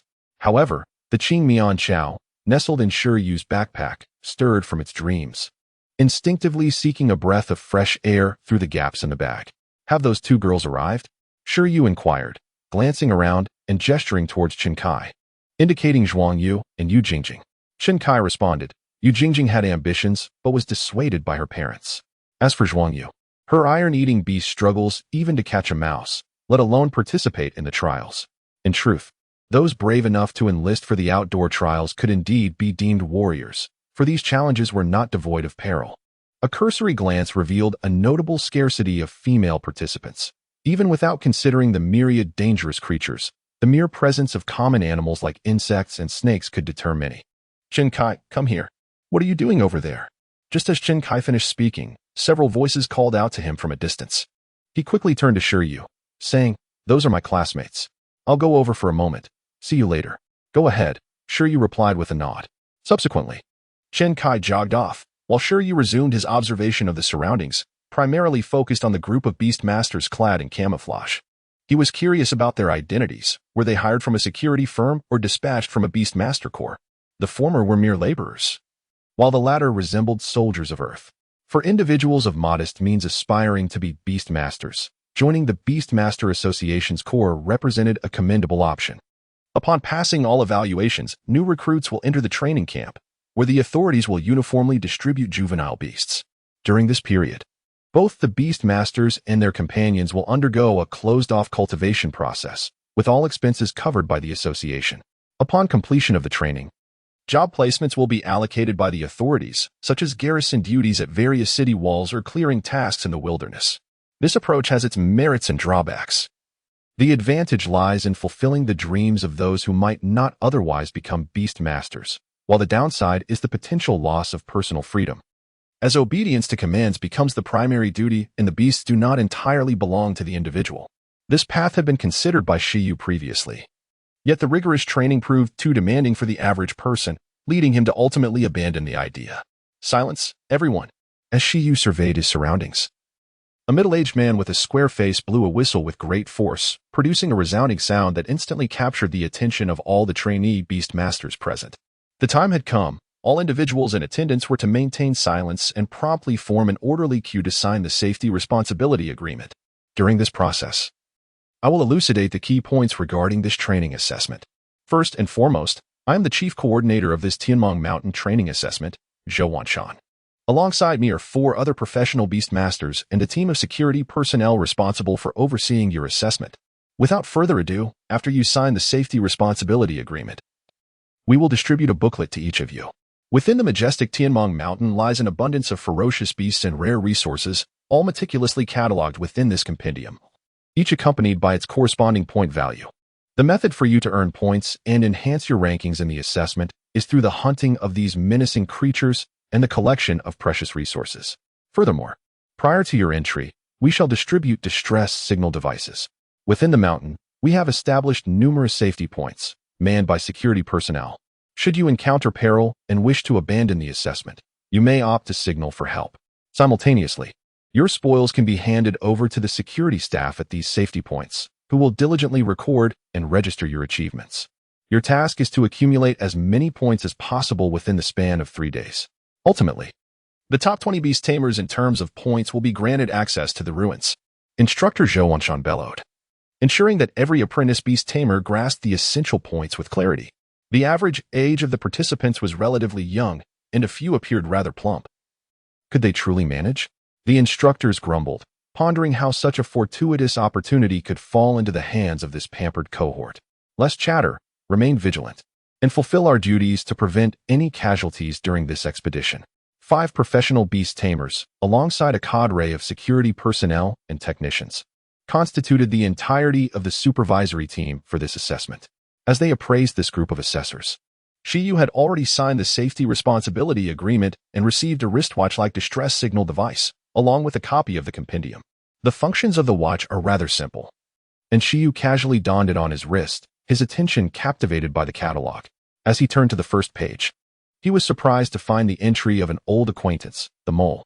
Hunting this creature would yield a modest reward of 20 points. As he continued to browse, it appeared that 20 points was indeed the minimum. The mole certainly lacked prestige. However, aside from the mole, other creatures such as the crimson crown snake, the scythe mantis, the carnivorous plant, and the thorn beast offered only slightly higher hunting points, yet their names sounded far more formidable than that of the mole. As Shi Yu leafed through the final pages of the ferocious beasts directory, he discovered increasingly outrageous entries. Name: Rampaging Python, Attribute, Water, Growth Level, Awakening Level 10 Species Level, Intermediate Extraordinary Species Skill, Frenzy. Torrent Tail description: residing in the Greenwater Lake and Xiaomong Lake on the map, with a population of 2, it is extremely dangerous and hunting is not advised. Points: 4,000. Shi Yu thought, not advised for hunting, yet it offers 4,000 points? That's equivalent to 200 moles. While he grumbled, He understood that this warning was aimed at less competent beast tamers. The explicit notations served as a challenge for those confident in their own abilities. Continuing to peruse a few more pages, he encountered several other boss-type prey akin to the rampaging python. To be frank, the frenzy skill of the rampaging python was impressive, as it could significantly enhance strength and speed, albeit at the cost of rationality. However, if one attains a level of perfection and proficiency, it should be possible to overcome shortcomings, right? The Berserker Iron Beast? The training base is all about the wild, and such skills cannot be found at the breeding facility in Icefield City. HM? As Shi Yu continued to peruse the illustrated guide, his hand suddenly paused. He came across a peculiar creature. Name, Electric Slime. Attribute, Lightning Growth Level. Awakening Level 10. Racial Level. Medium Extraordinary Racial Skills. Multiplication. Electrocution description. Inhabits the magnetic region of the map, with a population of 3. Extremely dangerous. Hunting is not advised. Points for 1000 slime. Shi Yu mused that the training base truly knows how to entertain. Just as the Iron Beast is a distinctive creature of Dongwang, slimes are unique to other nations, absent from the local area. Has the training base captured this creature to broaden the horizons of beast tamers? Wait a moment, this multiplication. Shi Yu was suddenly captivated by the slime's skill. If his memory served him correctly, this multiplication ability allows for arbitrary control over size.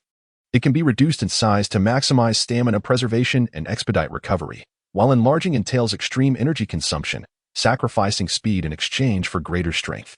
This skill seems remarkably suited for 11. It remains uncertain whether one can truly learn. The iron-eating beast possesses a rather diminutive stature, reaching a mere 2 meters even in adulthood. While this may suffice for the present, the prospect of facing colossal creatures stretching dozens of meters in length seems rather daunting. However, if one could master the skill of transformation, Shi Yu instantly envisioned a gargantuan iron-eating beast tearing apart a dragon, only to swiftly juxtapose this with the image of a tiny iron-eating beast cub cradled in his grasp. This skill effectively grants a pet the ability to assume 3 distinct forms: a diminutive state that conserves energy and accelerates recovery, a balanced form that harmonizes strength and speed, and an immense form that maximizes power. This transformation is something I must possess. Slimes, being amorphous creatures, can enlarge or shrink at will, making the transformation skill frequently observed among their kind. Other extraordinary beings capable of such a skill are exceedingly rare, and encountering them presents considerable challenges. Thus, the opportunity to encounter a slime domestically was not one Shi Yu intended to forfeit. If even monkeys can learn to manipulate the heavens and earth, it seems entirely reasonable for an iron-eating beast to acquire the transformation skill. Ultimately, this is a universal ability suitable for all pets, and acquiring it would undoubtedly be advantageous. Now, everyone, pay attention. After much deliberation among the myriad innate skills of various creatures, Shi Yu firmly believed that transformation was not to be overlooked. At that moment, the professional beast master in charge of the training, Zhou Wanshan, suddenly exclaimed, "The official training session is set to commence in half an hour, during which time you may still replenish your supplies of food and medicine at the shop adjacent to the training base. However, upon entering Taming Mountain, one cannot emerge for 3 days unless under exceptional circumstances. Each individual is allowed but a single backpack, and the capacity of this bag is contingent upon the organizer's arrangements. Naturally, Shi Yu has prepared the essentials, yet it is unlikely that these provisions will last the entire 3 days, as he will need to forage for food once inside the mountain. Additionally, he has packed a sleeping bag and a tool insect." At this moment, a sense of helplessness began to wash over Shi Yu. If only the Beastmaster's space could accommodate other items. The absence of spatial gear is indeed cumbersome. One ponders, does this world possess spatial equipment? It is a question worthy of contemplation. If such items exist, I must acquire one in the future. After all, what young men desire must be attained. By the way, the secret realm ruins in Pingqing seem to resemble a vast piece of spatial equipment, capable of even containing living beings. Shi Yu fell into deep thought, just as he was daydreaming about whether that secret realm could be privately owned. Shen Kai suddenly approached him. "Shall we form a team? Shall we form a team?" Shen Kai inquired eagerly. "Our class plans to band together to hunt the ferocious python. My ice-armored beast can provide control, and there are members in our class with lightning-type pets capable of electrifying fish in the lake." Shi Yu asked, "Can we form teams this time? How will the spoils be divided?" Shen Kai replied, "Well, the examiner hasn't specified any restrictions, so it should be permissible. Besides, Aren't there rare resources around the lakes near the ferocious python? There should be enough to share. Shi Yu shook his head and said, "No, you all go ahead. I have other objectives in mind." He felt that following this group might not be as efficient as venturing alone, and it also posed certain inconveniences. Ah well. Although Chen Kai preferred to team up with Shi Yu, he couldn't help but feel a twinge of regret since his classmates had already agreed to act together. There were no explicit regulations regarding whether team formations were allowed among the assessors at the training base. However, one undeniable fact remained. Whether they were lone wolves or small teams, everyone was fixated on the few elusive boss creatures with levels exceeding 9. Capturing one of those could potentially secure a place in the top 20. With time before their departure, Shi Yu chose to continue perusing the illustrated manual. He had only skimmed through the section on ferocious beasts and had yet to explore the resources section, which also contributed to their points. Overall, it bore a resemblance to the assessment models of previous years. Besides the section on ferocious beasts. The resources segment concluded with 2 pages detailing daily outdoor survival tips. Have you learned them? Time flew by swiftly, and before long, half an hour had elapsed. The training supervisor once again called everyone together. It was precisely 10 o'clock in the morning, and all participants immediately set off, free to ascend through one of the 4 entrances. The perimeter of Taming Mountain was cordoned off, with only 4 designated entry points, each offering a distinct environmental experience. The beast tamers present had meticulously studied the map and had their hunting targets in mind, thus possessing a clear idea of which paths to take. Consequently, as Zhou Wanshan concluded his remarks, the 100 apprentice beast tamers dispersed in a flurry. Meanwhile, a certain number of mechanical birds, resembling sparrows, began to ascend from the training base and the secure zone within the mountains, circling gracefully above Taming Mountain. Name: Mechanical Bird, Attribute: Mechanical, Race Level, Low-Level Transcendent, Race Skills, Image Storage, Acceleration Description: Artificial Mechanical Life, utilized for tracking, investigation, and surveillance. Once airborne, the mechanical birds enabled the various large screens in the monitoring room of the training base and the secure zone to vividly display the conditions across different locations of Taming Mountain. Notably, the more formidable beasts with higher growth levels became key subjects of scrutiny. This approach not only ensured the safety of the trainees, but also provided a more direct observation of their performances, as witnessing the process served as one of the few pleasures for the examiners. Awaiting the assessment results in silence would indeed be rather tedious.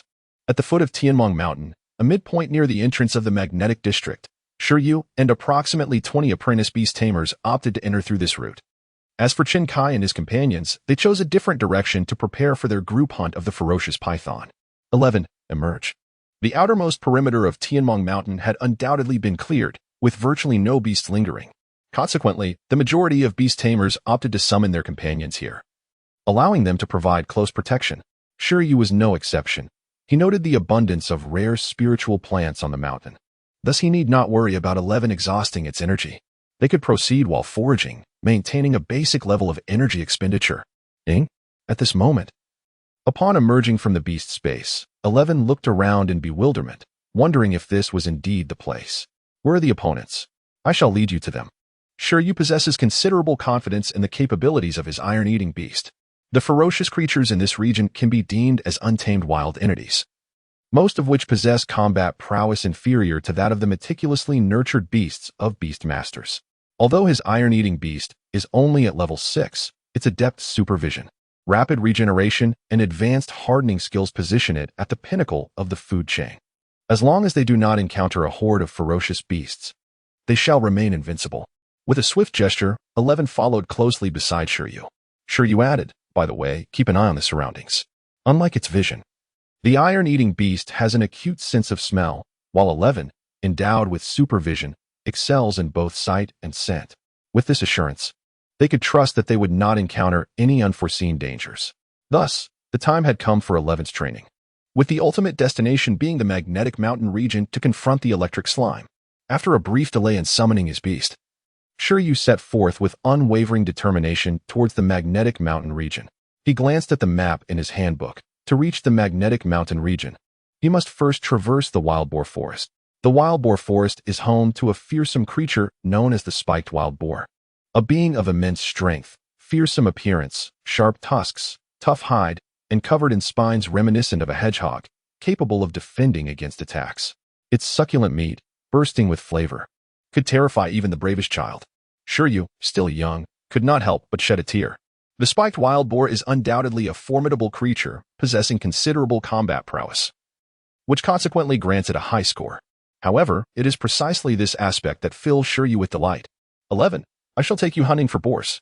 A resounding howl echoes in the wild boar forest. The spiked wild boar is a gregarious, extraordinary beast, yet, more often than not, they forage separately within a designated area, presenting an opportunity for beast tamers. Confronting a horde of wild boars would surely pose a significant challenge, but dealing with a solitary one instills confidence in the majority of the participating beast tamers. Shi Yu and 11 navigated through a narrow jungle path, arriving near the wild boar forest. Along the way, they encountered various other creatures, yet these were merely earth mice, yielding only a few points. Of no interest to Shi Yu. The prospect of carrying a burden for mere minutes was too bothersome, especially when faced with creatures like the silkworm that offer no points. Thus, Shi Yu preferred not to cast even a glance their way.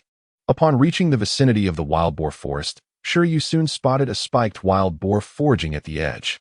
Name: Spiked wild boar. Attribute: Earth. Racial level: Intermediate. Extraordinary racial skill: Petrifying tusks. Description: A mutated evolution of the wild boar, adept at frenzied charges, possessing immense strength. A tusk strike can induce a petrification effect upon the enemy. Humph, humph, humph, humph. It was not only Shi Yu and 11 who noticed the spiked wild boar. The boar had also detected their presence.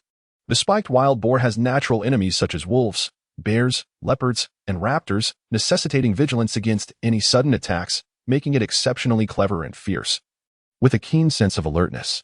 At this moment, sensing imminent danger, it raised its head, the long spines on its back suddenly bristling, while emitting a series of grunting warnings. The long-spined wild boar, accustomed to the wilderness, understood that it might have been targeted by a hunter. It cautiously scanned its surroundings. However, upon spotting the frail Shi Yu and the smaller pangolin cub, 11, it was momentarily taken aback. Is this all? Tears of fright welled at the corners of the wild boar's mouth. As an omnivorous creature, it consumed both plant and animal matter, and at that moment, the long-spined wild boar felt an abrupt reversal of fate. The hunter turned out to be none other than itself. Food had come knocking at its door.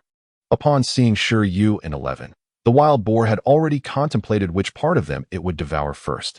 Saliva dripped from its mouth, and a glimmer sparkled in its eyes as its powerful limbs began to stomp eagerly on the ground.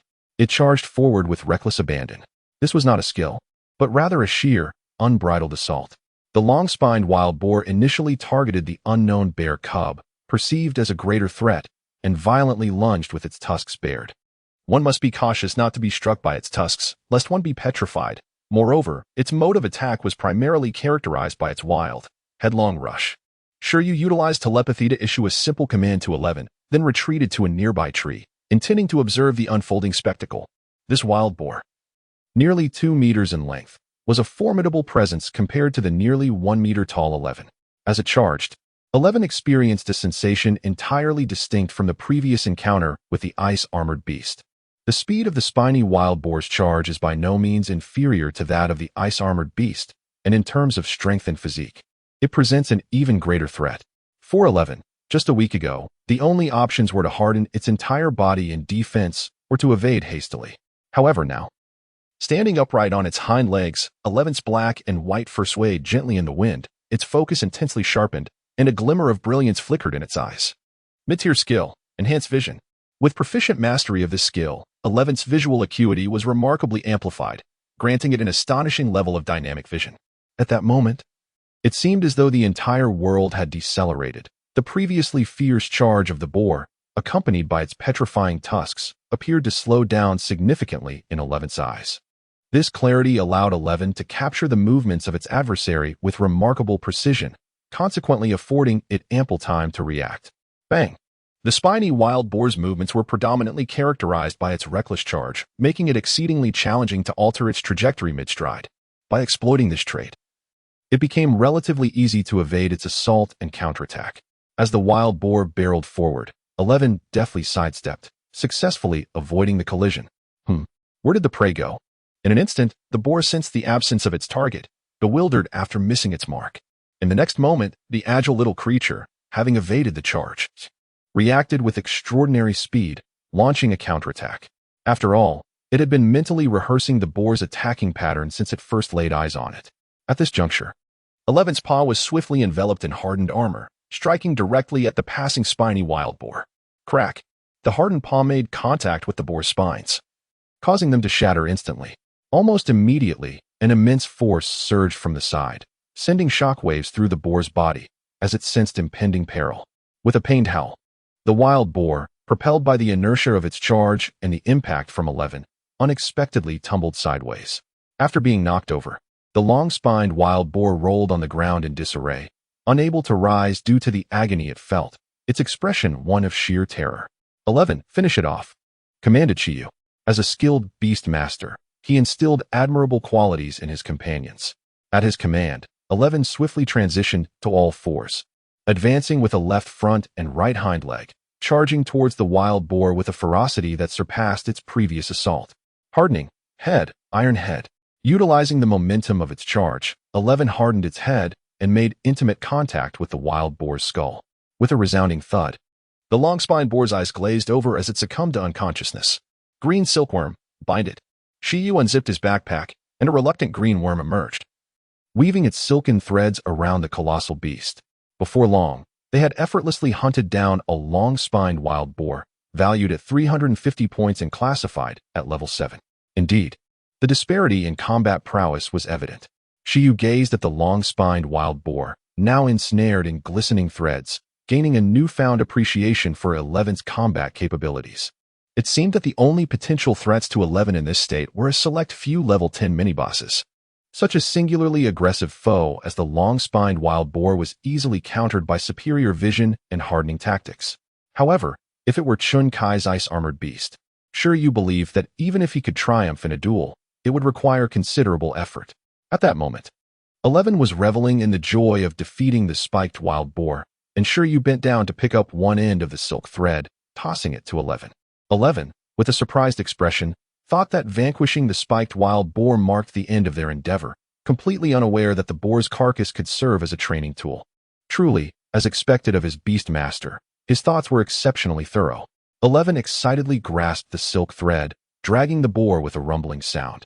His expression filled with anticipation and curiosity about what awaited him ahead. They ventured deeper. After confirming the combat prowess of the spiked wild boar, Shi Yu confidently led 11 into the wild boar forest, intending to traverse through it. It was at that moment that, in the nearest safe zone, a staff member monitoring the surveillance suddenly sensed something amiss and hurriedly magnified a particular screen. Brothers, we have someone making a move over here. A trainee beast master has already taken down a spiked wild boar and has entered the wild boar forest alone. Alone? The surrounding security personnel, upon hearing his words, leaned in to observe. From the aerial view provided by the mechanical bird, a young iron-eating beast was seen dragging the body of a spiked wild boar with a white rope, following closely beside Shi Yu. One person and one beast, audaciously venturing into the wild boar forest, an area marked with certain dangers on the map.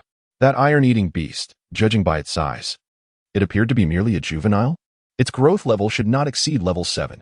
How did it effortlessly overcome the spiked wild boar?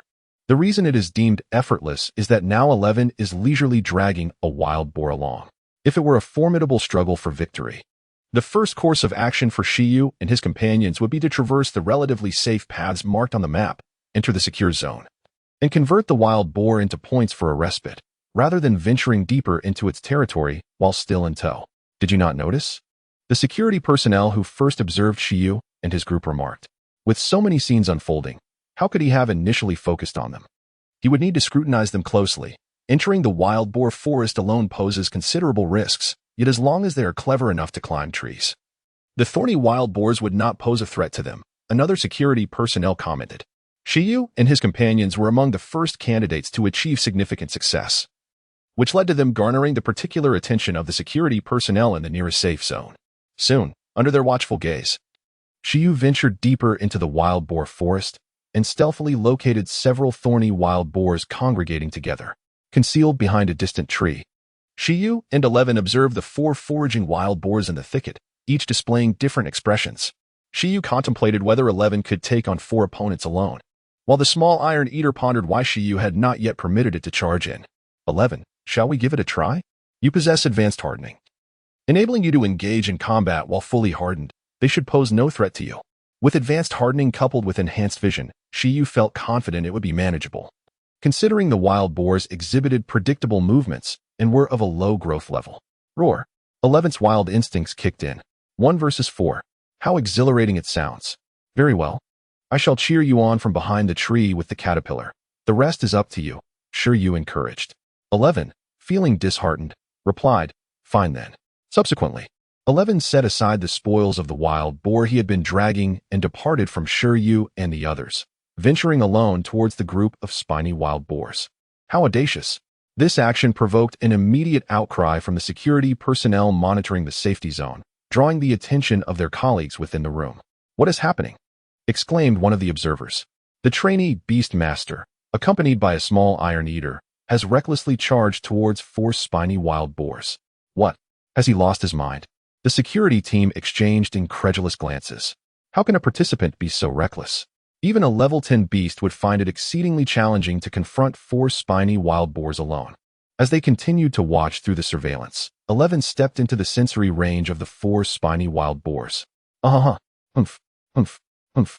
Upon sensing an unfamiliar creature resembling a natural enemy, the 4 spiny wild boars instantly displayed wary expressions. However, upon realizing that 11 was merely a diminutive cub of less than 1 meter in height, their demeanor shifted dramatically, akin to that of a previous spiny wild boar they had encountered. What is this? Where did this little one come from? Are they offering us a snack? Suddenly, the small iron eater in the distance extended its hands, pulling back its lips in a playful grimace to provoke them. Hee, tactical taunt, 11 thought. The security personnel were left utterly astonished. Is he truly courting disaster? Ahem.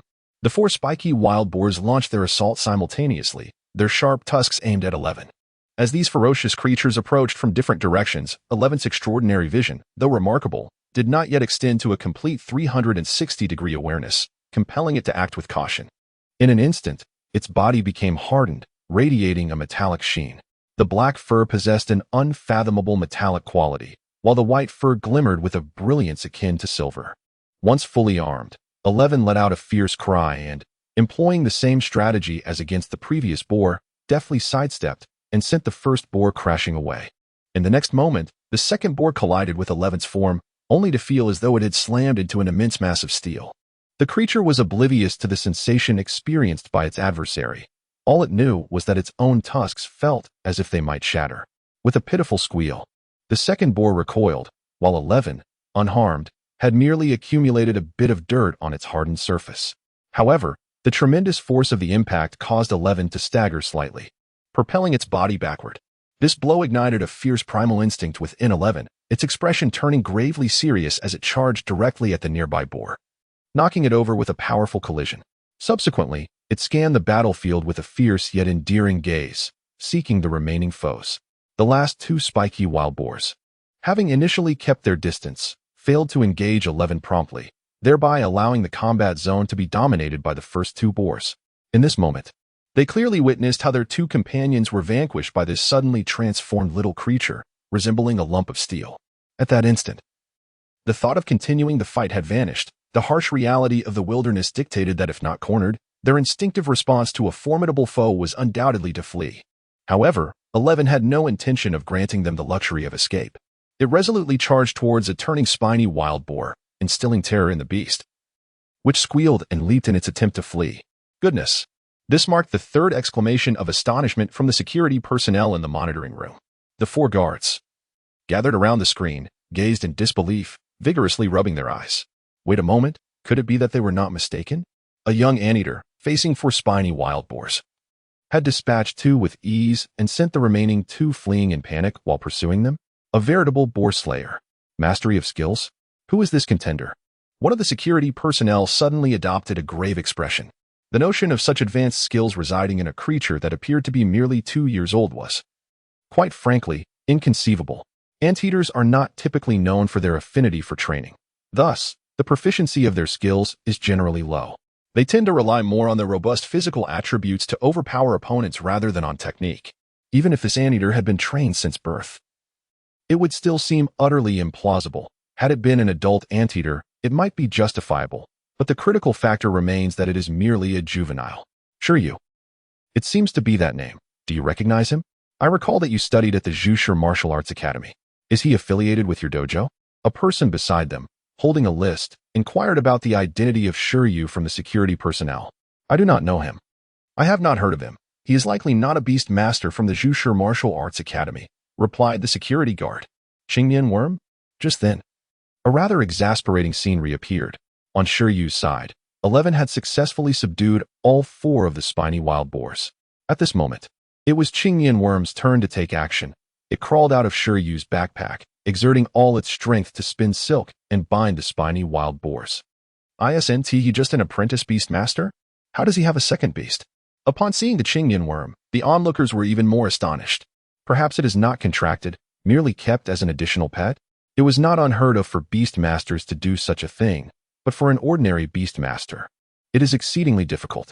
While keeping a pet cat or dog may be manageable, nurturing a creature to comprehend commands and willingly engage in battle without a contract is immensely challenging, akin to the disparity between a pet dog and a police dog. It seems that Shi Yu possesses a telepathic gift, enabling the Qingyan worm to grasp his intentions to some extent. Otherwise, the creature would undoubtedly not be so obedient. This candidate is impressive. Not only does he have such a formidable iron-eating beast pup, but he has also managed to nurture an additional Qingyan worm. I observe that the silk level of this Qingyan worm is also quite high. It is inevitable that it will evolve into a winged crystal butterfly. The security personnel in the monitoring room of the safety zone were in a spirited discussion, wagering a cigarette on whether they could secure a top 3 position in the upcoming assessment. Enough, enough, one of them interjected. Let us not dwell on that. Someone has already been injured. However, the chatter soon subsided as a diligent security officer reprimanded the group. Although the training had only just commenced, injuries among beast tamers and their companions had already occurred, necessitating immediate attention. In the wild boar forest, a bountiful harvest was underway, unknown to Shi Yu and his companions. Their achievements had already drawn the attention of several security personnel. At that moment, Shi Yu was merrily observing a string of long-spined wild boars he had bound. His spirits high as he calculated his 1750 points. It appeared that earning points was not as formidable a challenge as he had imagined. Yet, beyond the allure of points, Shi Yu craved the meat of a long-spined wild boar. Previously, he had the fortune of tasting spicy stir-fried wild boar meat at the cafeteria of the breeding base in Icefield City. He wondered how it would taste if he prepared it himself. By the way, the spoils should be edible, right? Shi Yu glanced at 11, who merely shook its head. I don't know. Don't ask me, it seemed to say. Its sole responsibility was to engage in battle, showing no interest in wild boar meat. Instead, it was more preoccupied with the bamboo shoots nestled in Shi Yu's backpack. With a rumble, 11's stomach growled after the battle. Despite its fierce demeanor, being a juvenile, it was still susceptible to the demands of such vigorous combat. Meanwhile, Shi Yu placed the silkworm on the trunk and instructed, "Go find some leaves to address the situation." It seems there are no spiritual plants in this wild boar forest. The silkworm, having expended such a considerable amount of silk, must surely be fatigued like 11. The silkworm responded with silence. Shi Yu and his companions likely rested for about 20 minutes before continuing their journey. This time, dragging 5 spiny wild boars proved somewhat strenuous. Even for 11, Shi Yu lent a hand, considering it a form of physical exercise for himself. Next, they aimed to navigate through the wild boar forest to reach the nearest safe zone. Beyond that safe zone lay the magnetic mountain area, home to electric slimes. Ahead, Shi Yu and 11 held 2 strands of silk woven into a rope, while the silkworm rested in the backpack, recuperating its strength in case it needed to bind more wild boars later. After approximately 5 minutes of walking, 11 suddenly halted. "Are there wild boars?" Shi Yu inquired. 11 nodded in affirmation. Shortly thereafter, Shi Yu heard a cacophony of sounds nearby. However, his expression turned peculiar upon recognizing the noise. It resembled the agonized cries of wild boars. Yet it was not entirely akin to that. Instead, it bore a closer resemblance to human screams. Quick, run. There are trees ahead. Hurry up the tree," Shi Yu exclaimed, startled by the sudden appearance of 10 spiny wild boars. How on earth would they confront this? Before long, Shi Yu discerned that a group of wild boars was pursuing 2 individuals. Accompanying them was an ice hound of level 6 and a snow-patterned ferret of level 7, both fleeing alongside the humans. Utilizing the terrain, skills, in the intermittent disruptions caused by the ice-bound hound and the snow-patterned ferret. They sought to hinder the speed of the wild boar herd, thereby creating an opportunity for their own retreat. As for the subsequent long-spined wild boars, their average level surpassed 6, making a 2 versus 10 scenario exceedingly challenging. After all, these two beasts were hardly a match for 11, which elucidated why the two beastmasters were frantically fleeing. Confronting such a multitude of long-spined wild boars was a venture they dared not undertake. However, they were equally reluctant to abandon their assessment and call for help, resorting instead to a desperate escape. The sturdy trees in the vicinity provided a temporary refuge, as the long-spined wild boars were unable to topple them, allowing them to ascend the branches and evade the beasts. Suddenly, one of the fleeing beastmasters caught sight of Shi Yu up ahead. Humph, humph, humph. Not only they, but the herd of long-spined wild boars also detected the scent of their companions. 10 in total? Shi Yu and 11 stood firm, with Shi Yu calculating the odds of 11 facing 10 long-spined wild boars. Typically, the long-spined wild boars could not breach 11's defenses while in a fully hardened state. Even if they did, there remained the prospect of rapid healing, rendering the trial one of 11's endurance. Yet, what was he pondering? Shi Yu soon shook his head. For the reality was that upon witnessing their fallen comrades strewn about, the herd of wild boars fled without a moment's hesitation, entirely devoid of any inclination to fight. Humph, humph, humph. They made their escape. Behind them, a throng of wild boars scattered, leaving the two apprentice beastmasters and their ice-bound hound and snow-patterned ferret momentarily dumbfounded. Had they fled? Were they no longer pursuing? Shortly thereafter, they beheld Shi Yu and the iron-eating beast, leisurely leading 5 spiny wild boar trophies towards them. The scene was nothing short of magnificent. Goodness! Exclaimed the beastmaster of the icefield hounds, gazing in disbelief at the trophies being dragged by Shi Yu. At that moment, the beastmaster of the snow-patterned weasel came to understand why that group of spiny wild boars had fled, for Shi Yu, accompanied by his impressive haul, emanated an aura of formidable strength. It was no wonder that even he found himself startled. They sought to find a solitary spiny wild boar on the outskirts, avoiding deeper forays into the forest. As Shi Yu passed them, he casually offered a reminder before continuing on his way with 11, dragging their impressive collection of wild boars. Understood.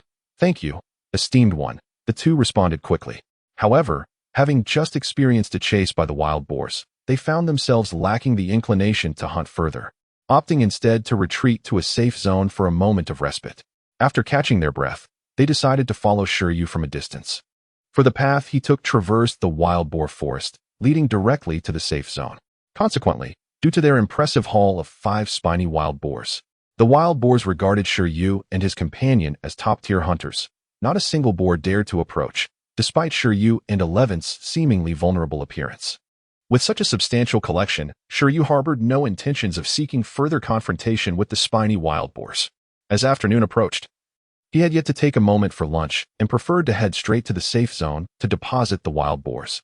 After spending some time, Shi Yu and his companions finally arrived at a makeshift safe zone surrounded by wooden barricades and thorns, reminiscent of a small encampment. By the time Shi Yu reached this place, 5 or 6 individuals were already present, though it was unclear whether they had traversed the treacherous boar-infested woods or taken safer alternative routes. The safe zone lacked any substantial structures, containing only a monitoring room and a medical station, thus forcing the participants to rest briefly under the thatched shelters outside. At that moment, among the group of resting participants, half appeared relatively normal, while the other half bore the marks of misfortune. Shi Yu noticed a young man whose clothing was stained crimson, with his arm wrapped in stark white bandages. Had he been gored by a wild boar? Another individual, a beastmaster, sported scabs on his face that resembled knife scars. Goodness, had he been disfigured by a blade and subsequently healed? How tragic. Shi Yu felt that the sight of these injured participants dampened his enthusiasm for continuing the hunt for the level 10 boss. As he entered the safe zone, his gaze swept over the gathered contenders, who in turn were observing him intently. The 6 individuals widened their eyes in astonishment upon witnessing Shi Yu and his companion, the iron-eating beast, dragging in 5 spiny wild boars. 1, 2, 3, 4, 5. Surely they had not miscounted? 5 in total. Upon closer inspection, they realized that Shi Yu was the sole hunter to have entered with such a remarkable catch. Where had this extraordinary talent come from?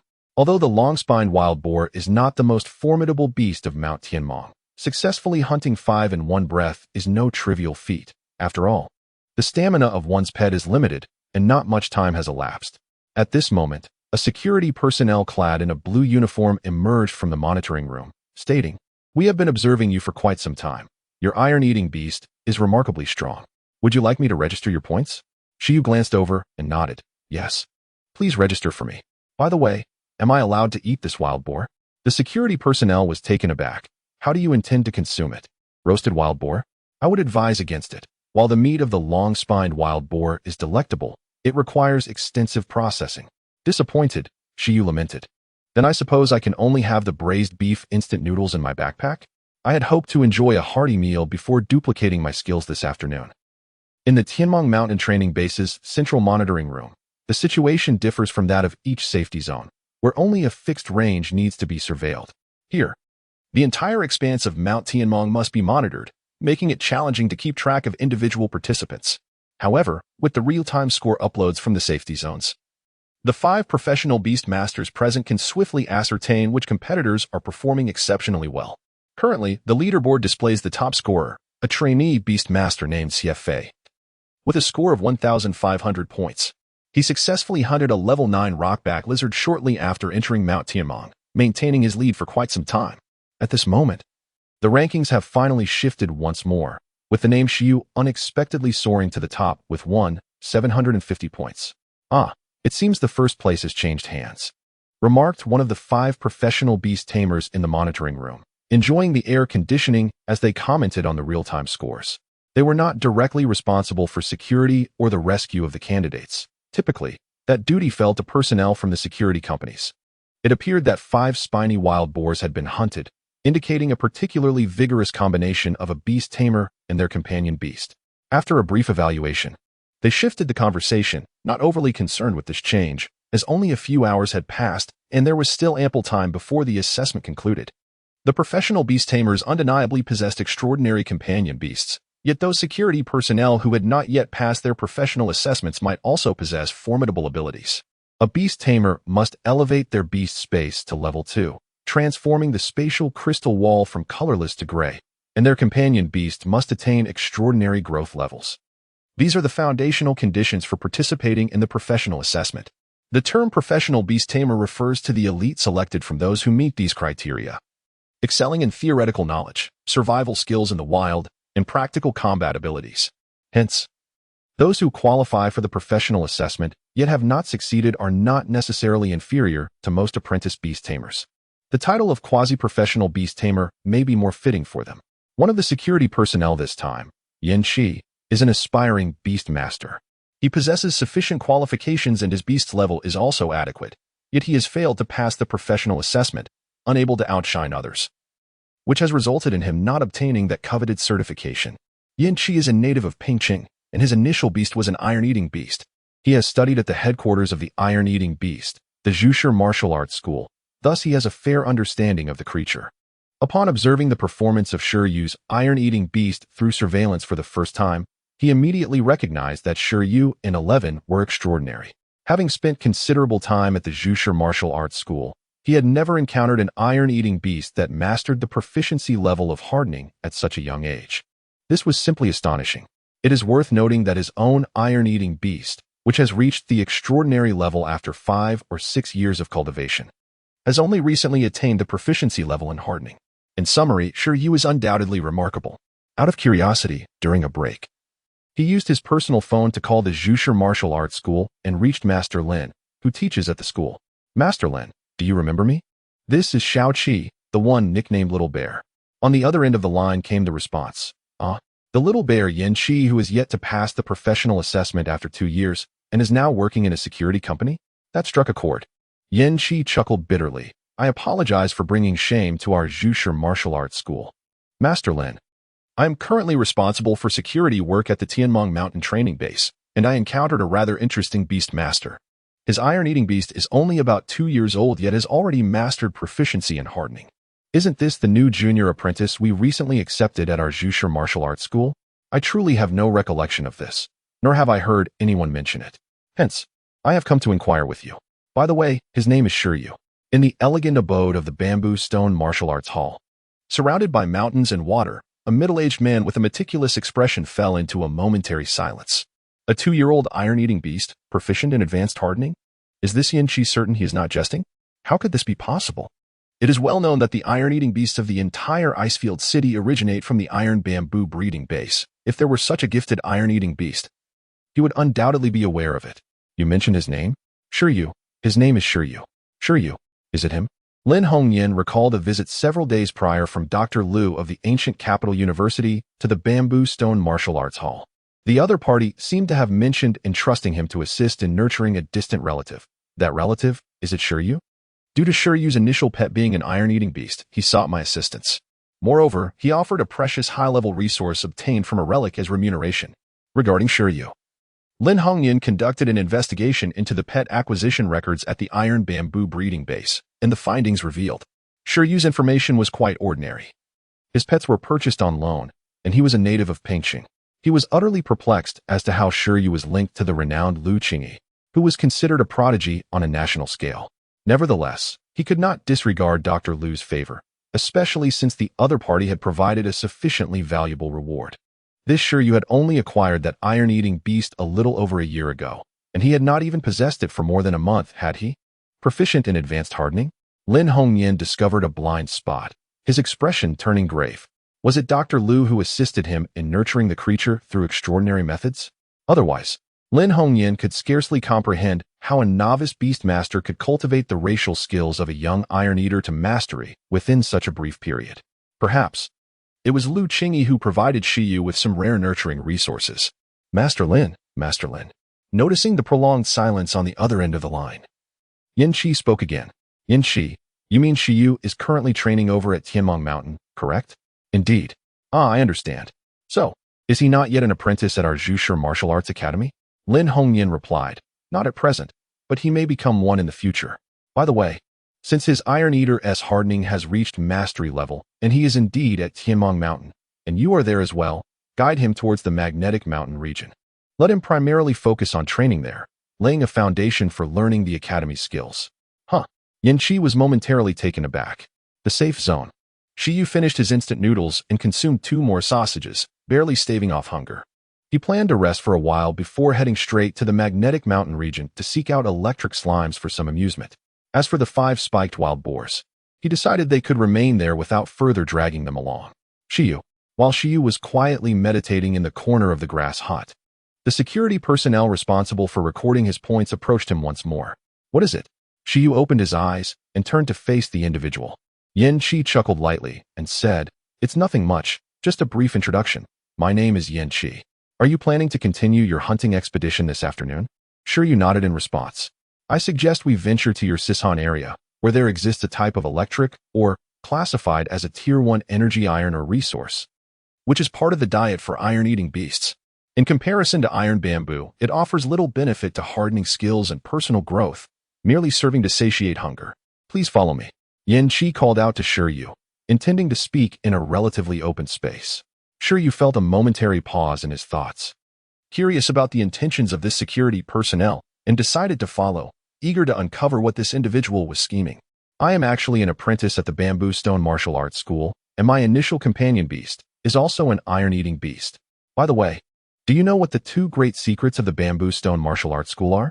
After departing from the grass hut, Yin Qi began speaking. So, this fellow is an apprentice at the Bamboo Stone Martial Arts School. No wonder he is so intrigued by me and the iron-eating beast. The iron-eating beasts trained at the Bamboo Stone Martial Arts School are renowned for their ability to master the powers of flame and lightning, with their ultimate skills being the Thunder Palm and Cannon Fist, which Shi Yu was certainly aware of, as he intended to study at the martial arts school in the future. Yes, indeed, it is the Thunder Palm and Cannon Fist. Through special nurturing methods, iron-eating beasts have a chance to awaken the ability to control fire and lightning. For instance, to harness lightning. One foundational requirement is for the iron-eating beast to consume certain metallic ores with electric properties, such as electric ore. Why are you sharing this with me? To master skills beyond their own species, the pets must undergo targeted cultivation, with nourishment being a crucial component of the process. This is something that Shi Yu is well aware of. However, merely consuming electric ore is insufficient. Otherwise, it would not have become the unique skill secret of the Zhushi Martial Arts School. Although the evolution method from the Qingmian worm to the radiant goddess butterfly is rather intricate, it is clear that relying solely on one type of food is inadequate. I heard from Master Lin of the Zhushi Martial Arts School that you might be heading there for training, so I wanted to give you a heads up. The minimum requirement for consuming electric ore is for the Iron Eater's hardening to reach the proficient level. Your Iron Eater's hardening has already attained the mastery level, so perfectly absorbing the nutrients from the electric ore should pose no challenge. If you plan to study at the Zhushi Martial Arts School in the future, the most suitable environment for your training at this moment is indeed the magnetic mountain area of Taming Mountain, where abundant electric ore and many lightning-type creatures reside. Consuming electric ore and allowing your body to be continuously subjected to lightning attacks is essentially the foundational training for mastering the skill Lightning Palm. Do you think you could engage with it ahead of time?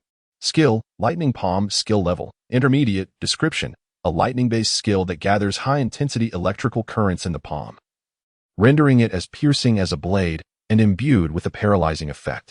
Yan Qi smiled cheerfully, yet inwardly sighed. For his Iron Eater had reached the extraordinary level but had not yet succeeded in mastering Lightning Palm, only able to generate a meager current that barely resembled a skill. Had he been able to master Lightning Palm, he would have long since passed the vocational examination. The mere might of the Thunder Palm is formidable enough. However, should it be combined with the technique of hardening, its power would be truly awe-inspiring, a thought that left Yan Qi yearning. Is that so? Thank you. Shi Yu was taken aback to discover that before he had even visited the Zhushi Martial Arts Academy, some apprentices there were already familiar with him. Could this be considered the first lesson imparted by Master Lin? Initially, he had intended to venture to the magnetic mountain region to replicate his skills. But it now appeared that there were other compelling reasons to go. When it comes to sustenance, Shi Yu mused that the electrical ores in the magnetic mountain area could scarcely be exchanged for points. If the intensity of the upcoming practical battles and training proved to be excessive, these ores would likely find their way into Eleven's belly over the next 3 days. Chapter 42, Electrical Ores. Little Bear Yan Qi did not engage in lengthy conversation with Shi Yu, as he had work to attend to. 11. Let us go and indulge in some delightful cuisine. In the afternoon, Shi Yu summoned 11 from the Beast Master space once more. The fatigue from the morning's battles and travel had only required a brief respite in the Beast Master space for recovery, showcasing its remarkable capabilities. Meanwhile, Shi Yu himself felt sufficiently rejuvenated after a brief meditation. With a new objective in mind, he was eager to set forth again without delay. As 11's form gradually materialized in the external world, upon hearing the word food, it instinctively wiped its mouth with its arm. Thanks to the skill compendium, Shi Yu's physical prowess had become notably exceptional among his peers who were beast masters of the same rank. As he prepared to embark on his journey once more, the other participants, regardless of whether they had arrived at the safe zone earlier or later, were still resting. Upon witnessing the departure of Shi Yu and the iron-eating beast from the safety zone, the onlookers exchanged bewildered glances. Had they not just concluded a hunt for 5 spiny wild boars earlier that morning? How could they possibly embark on another hunt so soon? Were their livers in good condition? If Chen Kai were present, he would undoubtedly exclaim, "Indeed, you are exemplary figures, a true model for our kind." The magnetic mountain area is characterized by its unique electromagnetic field enveloping the mountain, which fosters the emergence of a peculiar mineral known as electrical ore.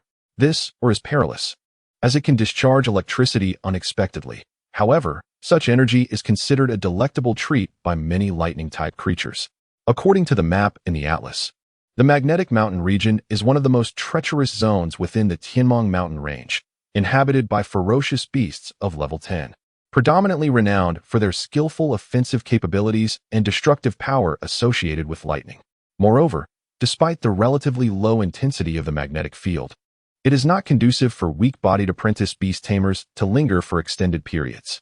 Prolonged exposure may adversely affect their liver and brain, potentially inducing hallucinations.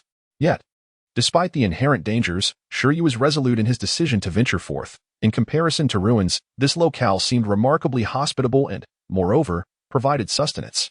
Is that the electrical ore? With a clear objective in mind, Shi Yu and his companions, 11 included, skillfully circumvented certain ferocious beasts, thus conserving their energy. After a mere half-hour of travel, they reached the outskirts of the magnetic mountain area. At the juncture where the mountain meets the ground, 11 swiftly identified a unique blue-white mineral, calling out to alert Shi Yu. The electric ore is a prismatic mineral, resembling a protruding rock formation nestled between the earth and the magnetic mountain. It occasionally emits bursts of electricity, and judging by the surrounding dark scorch marks, the intensity of the current appears to be quite formidable. Why not give it a try while in a hardened state? Shi Yu urged. Well, to be honest, I've never consumed electric ore before, just as I have never tasted a silkworm. Thus, encountering such an unfamiliar delicacy naturally raises doubts about its edibility. Even a gourmet has their standards. They do not eat indiscriminately. After all, an upset stomach could hinder training. Rest assured, it is indeed edible. The iron-eating beast requires at least a proficient level of hardening to consume the electric ore, and you have mastered hardening to an advanced degree. So digestion should pose no issue. Upon hearing this, 11 hesitantly approached the electric ore, cautiously hardening its palm before applying significant force to pry it loose. Bang! As the electric ore was extracted, a brilliant flash of electricity erupted, startling 11 and causing it to tumble backward onto the ground. Shi Yu remarked, "How could you be so clumsy? You fight fiercely in battle, yet you manage to injure yourself while mining." Feeling quite embarrassed, 11 quickly regained its footing and picked up the fallen electric ore. At that moment, the electric current coursed through 11's entire body, leaving it tingling and its fur standing on end, a sensation to which it was unaccustomed. Previously, whether consuming parts of the iron bamboo or the iron hardwood, 11 could always detect the enticing aroma of food in advance. However, this peculiar substance offered no such indication. On the contrary, it appeared and felt exceedingly perilous. Could it truly be safe to consume? As Shi Yu turned to 11, he pondered whether the beast master would eat first. No worries, you can eat first. Even if it harms your body, I'm not concerned.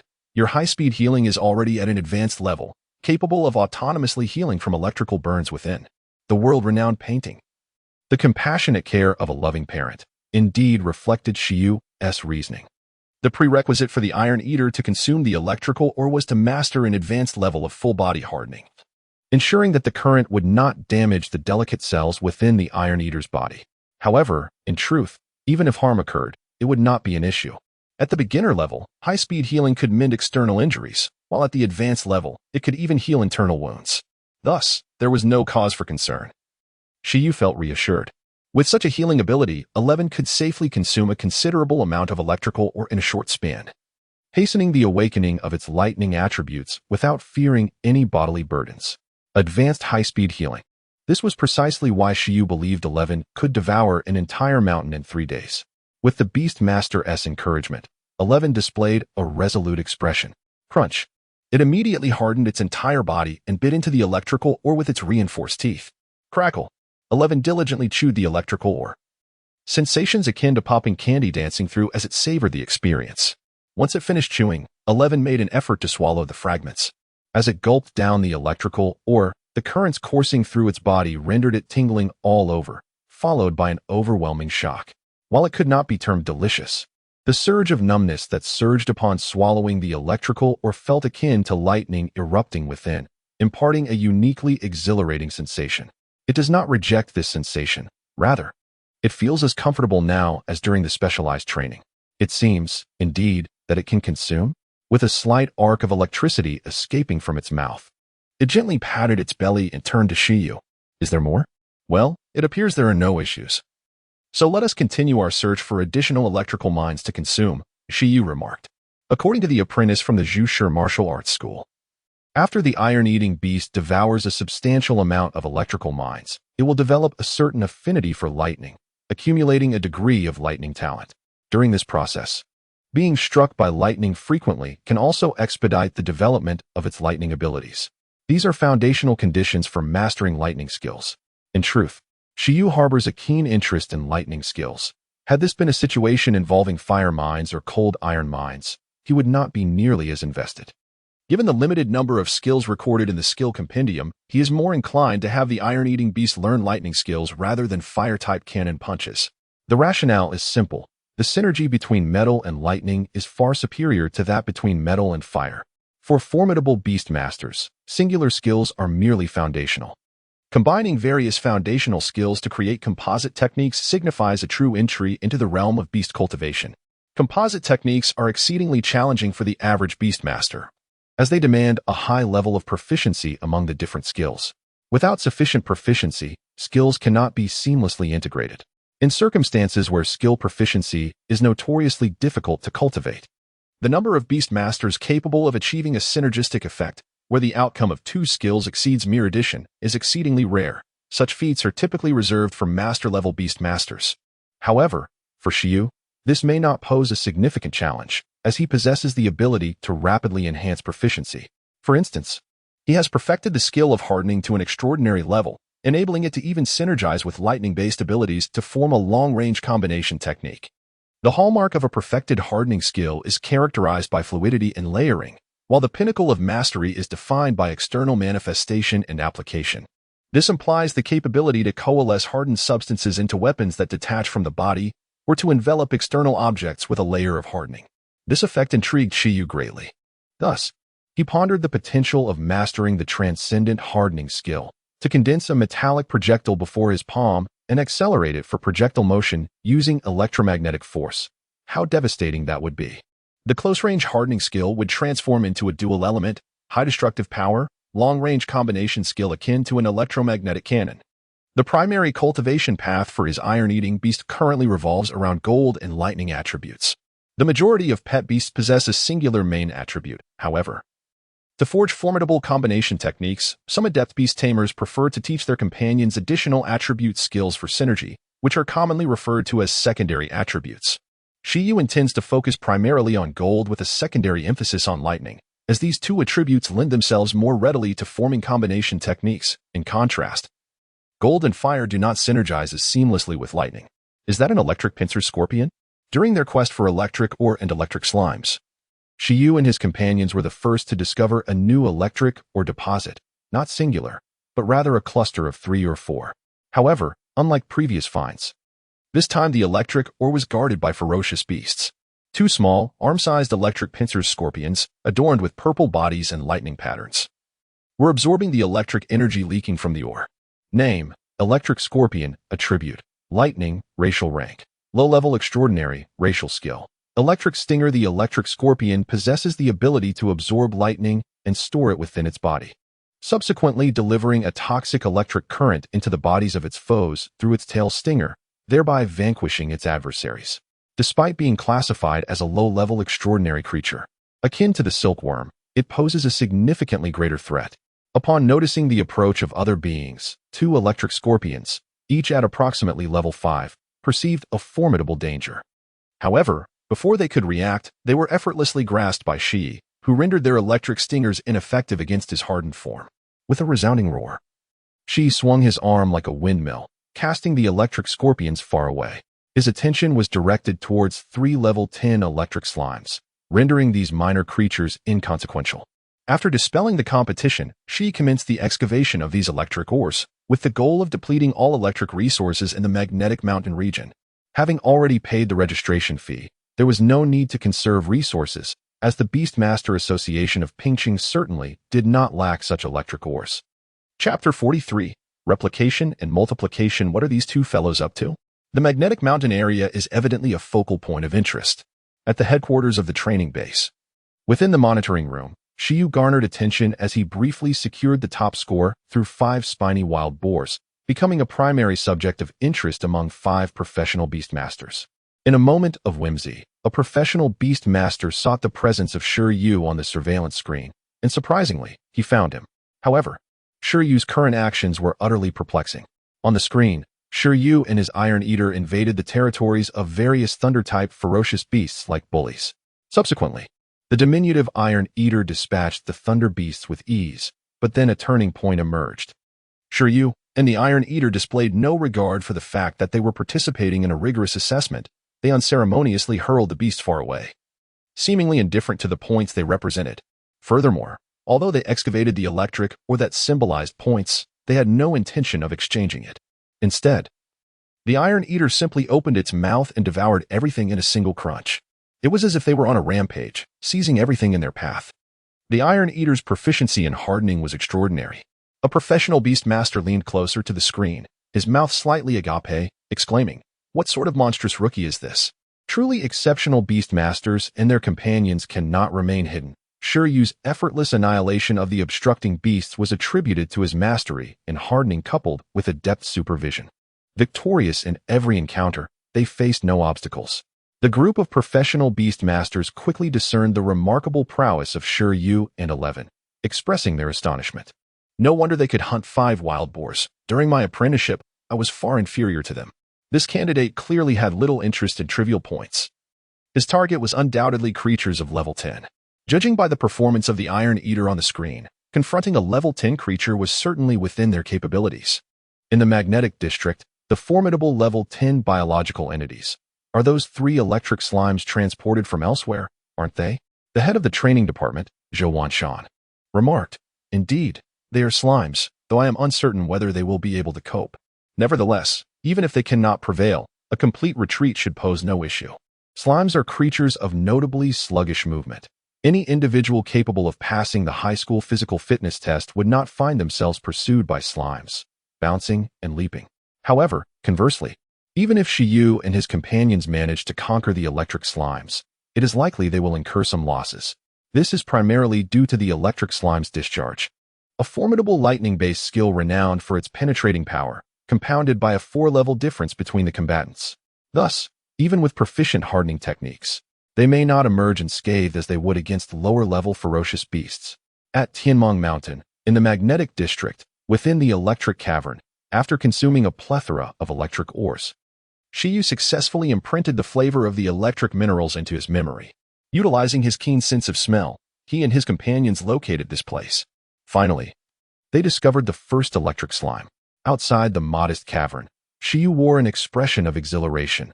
They had indeed found an electric slime. The electric slime, a blue-purple, mud-like creature, bore a striking resemblance to the electric or intermittently emitting electric currents. At that moment, it lay in a diminutive state amidst a pile of electric minerals, seemingly unbothered by the surrounding currents, exuding an air of tranquility. Given their attributes and constitution, they possess immunity to weak corresponding elemental forces.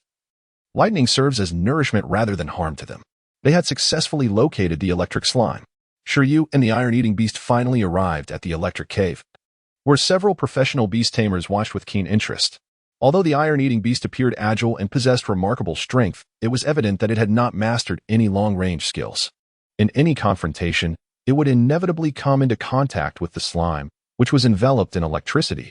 A mere touch would result in a discharge, rendering it quite troublesome. Thus, in their eyes, this battle promised to be quite captivating, a thrilling contest of equals. Within the electric cave, the electric slime sensed the approach of adversaries and immediately roused from its feeding, cautiously bouncing out to observe Shi Yu and the others. A fierce battle was imminent. At that moment, an unexpected turn of events unfolded.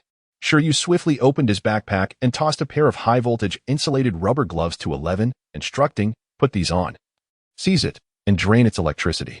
With a skilled motion, 11 donned the insulated gloves, clearly a tactic prearranged by Shi Yu and 11.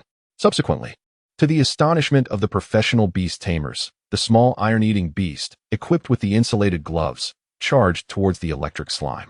Simultaneously, the electric slime, its body crackling with electricity, leapt forward to collide with 11.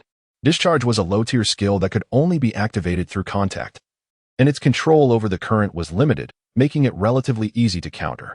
Undoubtedly, the slime's strength was not formidable. Its power lay solely in the intensity of its electric current. However, lacking extraordinary capabilities, its lightning skills were rendered ineffective against the high-voltage insulated rubber gloves. Akin to a child encountering a parent, instantly extinguishing its energy, it leaped into the air, swiftly caught by 11 as if she were catching a baseball. The electric slime crackled midair, discharging electricity, while she stood in bewilderment. Wearing insulated gloves, 11 tilted her head, unable to directly gaze at the currents surging from the slime's body. This is terrifying. It appears to be something that cannot be consumed like electrical or, goodness. This unfolding spectacle left the professional beast tamers in the central control room wide-eyed. What is happening? Can it be played this way? Does the base shop sell insulated gloves? Surely it does. Yet, no beast tamer had previously possessed such a vivid imagination to don their pets with gloves to challenge thunderous beasts. Typically, they would wear them themselves, right? The electric slime's prowess lies solely in its ability to discharge electricity and its defensive capabilities. Its other attributes are rather mundane, making it particularly vulnerable to the insulated gloves, who was responsible for capturing the slime and assigning such a high point value to it. The professional beast tamers were dumbfounded. The highest-ranked level 10 slime in the trials was so effortlessly subdued? How unfortunate. The other two slimes are likely to fall victim to this uniquely imaginative beast tamer schemes. 12,000 points, seemingly given away for free. Fear not. It is not so simple. Zhou Wanshan wore a complex expression as he remarked. 211. Grasp it, let it discharge continuously, discharge. While 11 battled the slime, Shi Yu fanned the flames of enthusiasm nearby. The electric slime, apart from its discharges, possessed negligible physical strength, leaving it with no chance of escape.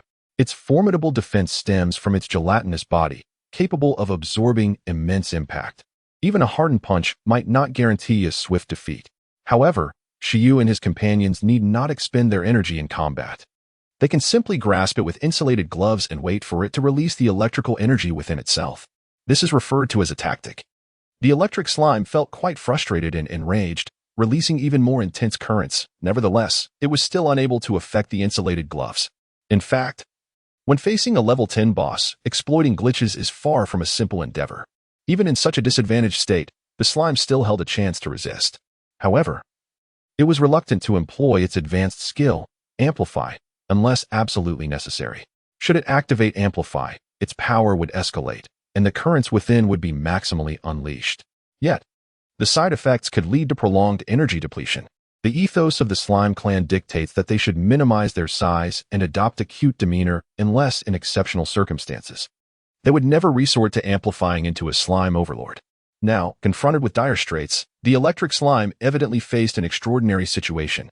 With a furious cry, its size began to swell rapidly. At this moment, even with 11's immense strength, it would be impossible to grasp it with his hands, forcing him to retreat.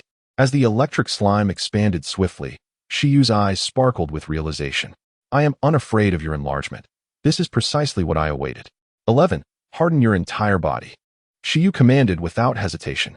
As the electric slime grew, 11 completed the hardening process. In the next instant, the now unrestrained electric slime launched a counterattack, charging directly with its body enveloped in crackling electricity. Upon encountering the colossal electric slime with a diameter of 1.5 meters, both the impact force and the intensity of the current emitted by the slime had significantly increased compared to before. With a resounding crash, 11 struck with a forceful palm, resulting in a moment where neither side could claim victory. The massive electric slime was sent flying, yet due to its pliable nature, it sustained minimal damage. Although 11 was clad in insulated gloves, the sheer volume of electricity unleashed by the colossal slime was overwhelming. After all, gloves do not equate to a fully insulated suit. And thus, certain areas of 11's body inadvertently succumbed to the electric current. The metallic properties of hardening could not provide complete protection against it. As the combination of amplification and discharge began to reveal the embryonic form of a combined technique, despite the substantial energy expenditure of the electric slime, it was evident that the iron-eating beast was also suffering. It seemed to be a scenario of mutual destruction. Professional beast tamers observed the unfolding spectacle with keen interest. However, a reversal occurred once more. 11, utilizing the adept level of rapid healing, finally applied it in combat.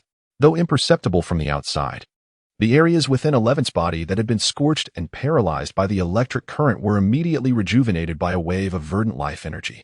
With a triumphant howl, 11 grew increasingly emboldened, charging towards the immense electric slime with the fervor of an unscathed bear. This scene left the professional beast tamers utterly astounded.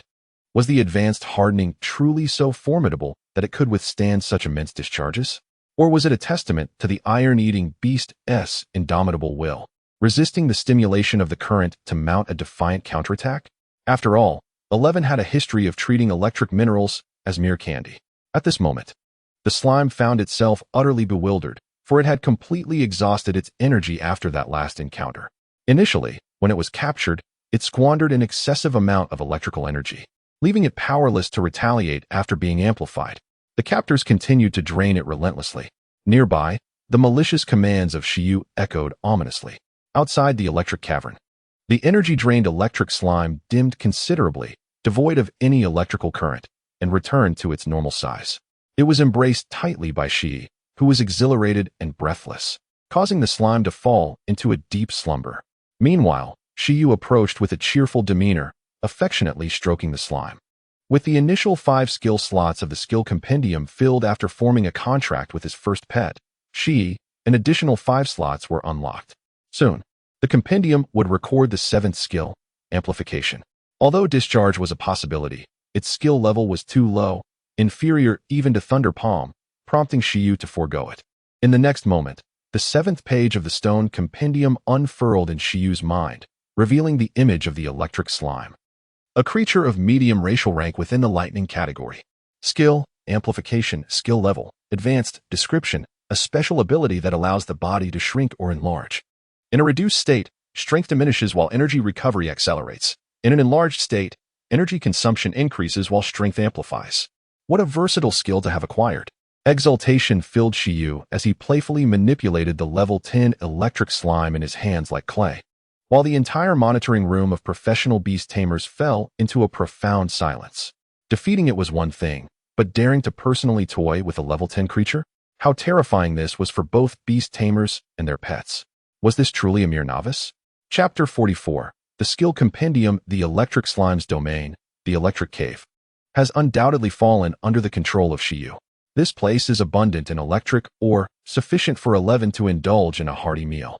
Furthermore, Shi Yu did not rush to exchange this electric slime for points. Each day, it provided 2 pieces of electric ore as sustenance, yet any amount consumed would inevitably be discharged. Shi Yu engaged in a mental dialogue with the semi-conscious electric slime. This creature proved to be an excellent generator. Its discharge ability could enhance 11's resistance to lightning, thereby increasing its affinity for electric energy, akin to a form of lightning tempering.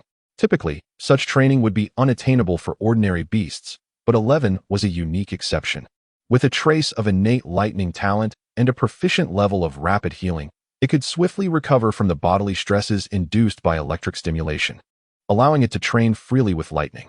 The electric slime mused, "I may not be human, but you truly are not human." Thus, the drained electric slime became the second training apparatus after the Azure Silkworm. Upon comprehending the new training regimen from Shi Yu, the little iron-eating beast danced with glee. 11 was quite intrigued by this novel method of training. Consuming electric, or while being subjected to a weakened discharge ability, seemed to yield training effects comparable to the infamous jumping-off training method. However, as a result of this training, 11's fur became noticeably fluffier, giving it a rounder appearance. In the safety zone, the bear Yinshi, who had informed Shi Yu about the opportunity to train in Magnetic Mountain, fell into deep contemplation. He observed the scene of the Iron Eater trotting with an electric slime in its embrace, a question mark hovering above its head. Although he had informed Shi Yu that subjecting the Iron Eater to a baptism of lightning after consuming electric or could enhance its affinity for the electric element, he had not anticipated Shi Yu's decision to utilize the electric slime as a tool pet. The telepathic talent was indeed extraordinarily powerful. Shi Yu's even more peculiar actions were yet to unfold. Employing insulated gloves, they swiftly sought out a companion for the first slime. An electric slime residing in another cavern in the Magnetic Mountain was captured by Shi Yu and his team. The next day, a third slime also fell victim to their grasp, captured by Shi Yu and the Iron Eater. Ultimately, the situation evidently transformed into a scenario where the 3 slimes collectively assisted 11 in training. The 3 energy-depleted electric slimes were arranged in a triangular formation, with 11 positioned at the center. Shi Yu provided a piece of electric ore. For every bit of energy absorbed by the slimes, they were compelled to release some electricity, allowing the small Iron Eater in the middle to undergo physical reinforcement.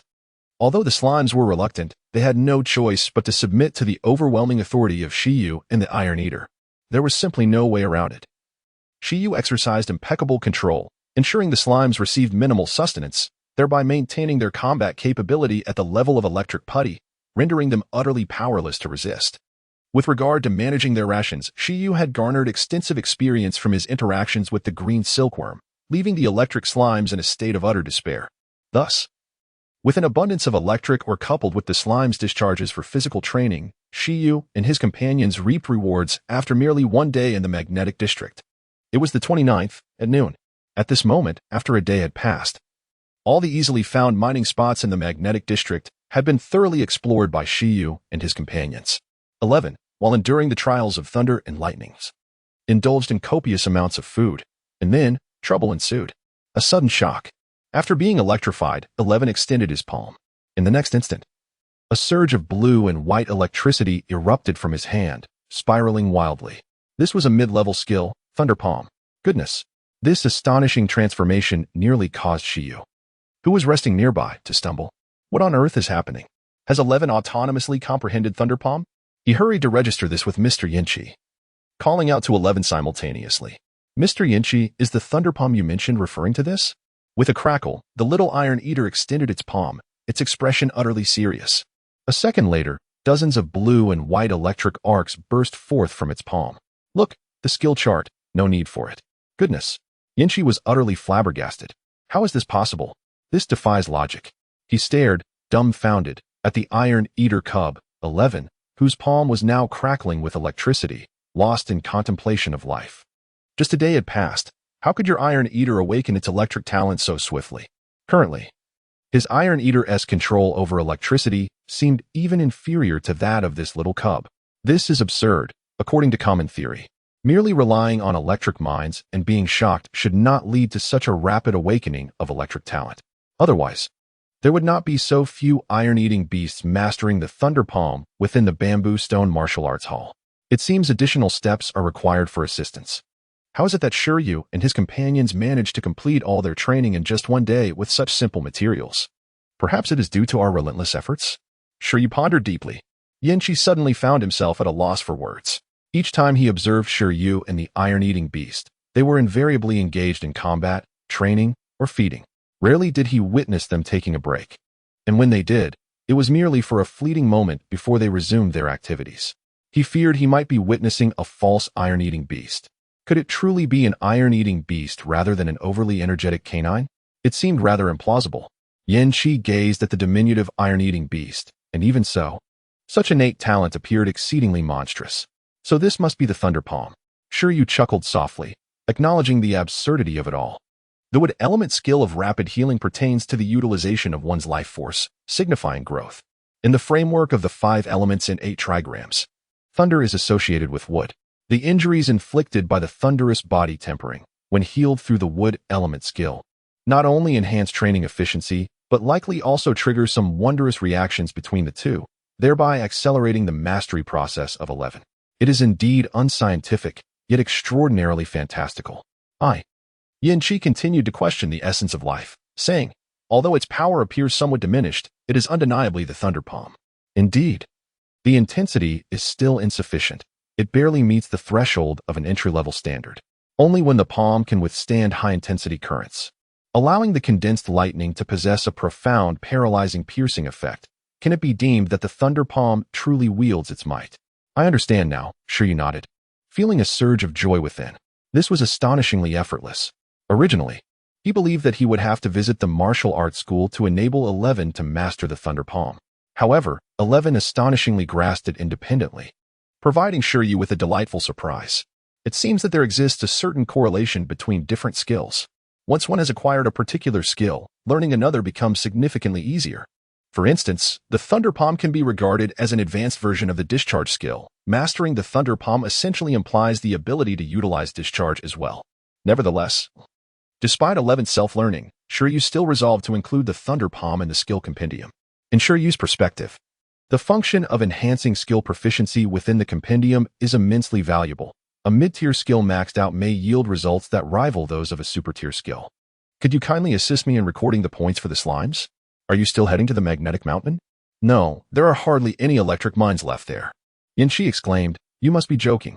The accumulated points from that pile of electric mines must surely exceed those of 3 slimes. Have you consumed them all? After Shi Yu departed, Yinchi remained in a state of disbelief. He awkwardly dialed Master Lin of the Zhu Martial Arts School. Yinchi, what is the matter? Master Lin Hongyan inquired from the other end. Master Lin, Shi Yu indeed followed my advice and ventured to Magnetic Mountain for training. Oh, how did it go? The results were remarkable. His iron-eating beast devoured an entire mountain of electric mines, and then they captured 3 electric slimes for auxiliary training. They have now successfully mastered the Thunder Palm. Lin Hongyan responded, what? Are you seriously kidding me? Chapter 45. The End of Trials After Mastering the Thunder Palm. Shi Yu felt it was time to seek a new location for further trials.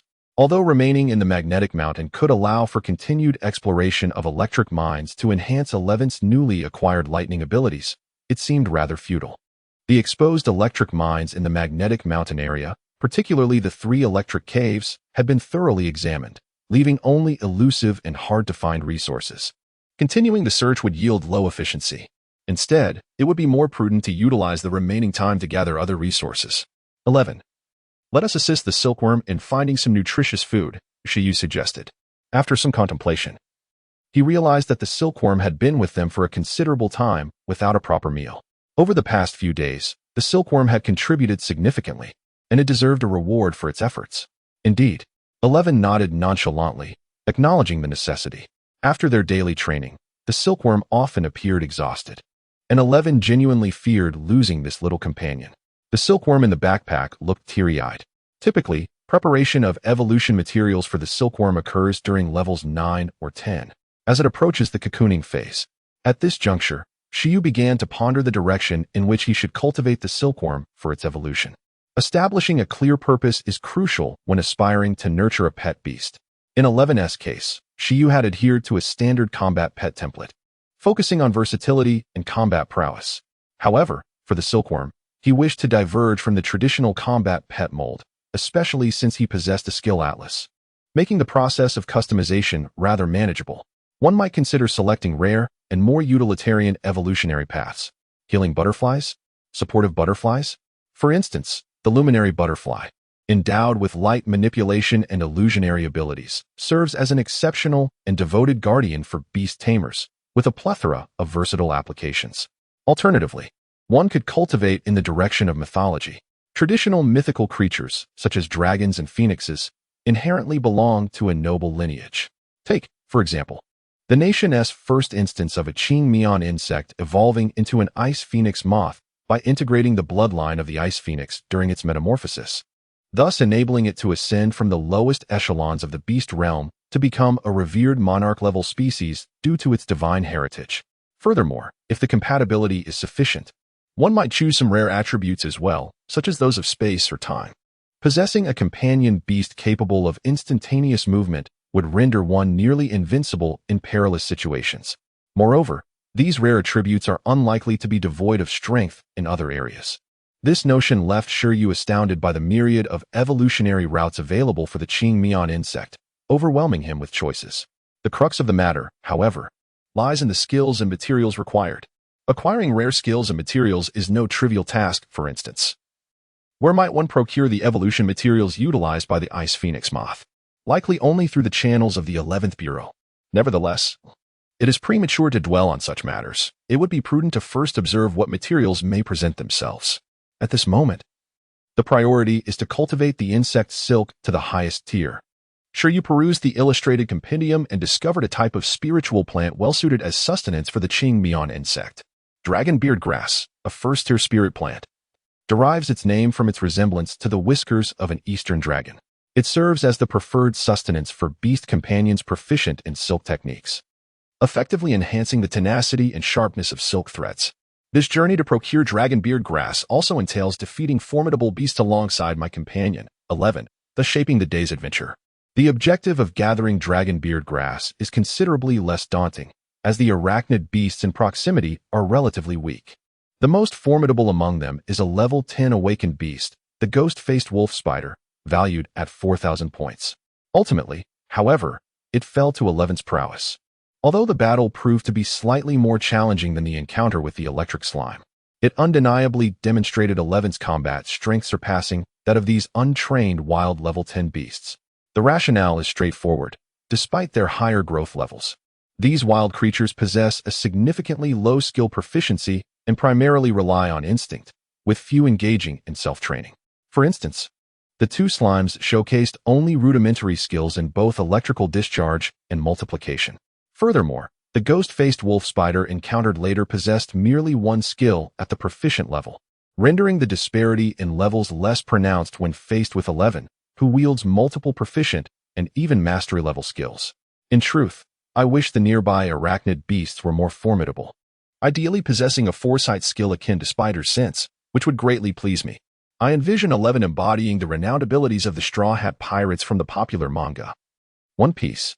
With the armament color and the Conqueror's color established, All that remains is a perception skill to sense impending danger. However, if it is not meant to be, then so be it. Possessing extraordinary vision can still suffice. Mastery of enhanced vision endows 11 with remarkable dynamic eyesight, enabling him to precisely target objectives even in extreme conditions such as dense fog, an impressive feat indeed, as he progresses to proficiency in perfection levels. According to the information Shi Yu gathered via his mobile device, he may even attain a 360-degree perspective and perceive the flow of energy. As for the transcendent level, it remains uncertain, yet its efficacy would undoubtedly be superior. By then, possessing fully developed extraordinary vision as a reconnaissance skill will yield commendable results. In any case, on this final day, King Nianchong was quite elated, feeling that this experience had not been in vain. The dragon beard grass was far more delectable than Shi Yu's leftovers. Within a mere 3 days, Shi Yu, 11, and King Nianchong each reaped varied rewards. Shi Yu acquired a doubling skill, 11 independently mastered the Thunder Palm, and King Nianchong indulged in an extra meal. It was clear who gained the most. Time swiftly passed, and the 3-day training session at Taming Mountain was drawing to a close. Inside the training base, 5 professional beast tamers scrutinized the final scores displayed on the large screen. In first place was Shi Yu, with 20,000 points. Alongside 4 level 10 creatures and 5 spiny wild boars, Shi Yu had also collected some resources along the way, culminating in a total of 20,000 points. As expected, he claimed the top position. While there was an element of cunning in hunting slimes, his subsequent solo venture in hunting the ghost-faced wolf spider undeniably showcased his true prowess. The head supervisor, Zhou Wanshan, listened to the evaluations from his teammates while quietly examining Shi Yu's profile. Our training base is responsible for the aspiring beast masters, whose average companion beast level remains disappointingly low, with none having reached the 10th level. The 10th level signifies the most formidable ferocious beast on Taming Mountain, capable of commanding a 6th level Iron Eater to triumph over 4 10th level beasts, a truly remarkable feat, justifying his position as the champion. It is rare to encounter such adept beast masters, capable of battling beyond their level in Pingcheng. One wonders how he will perform in the upcoming ruins. Given the current achievements of Shi Yu, there is no doubt he has secured the qualification to enter the ruins. It is finally over. Thank goodness it has concluded. I have subsisted on tree fruits for 2 whole days, only to vomit. I long for a bath. I feel as though I might perish without one. Am I somehow attracting mosquitoes? In less than 3 days, I have developed 49 welts. After the training assessment was announced concluded by the mechanical bird, the aspiring beast masters descending from Taming Mountain lamented their ordeal. Meanwhile, Shi Yu walked calmly, gazing at the sky, reflecting on the arduous nature of this training. Perhaps it is time to reward himself with a portion of that 10 million. He ought to purchase some high-quality supplements.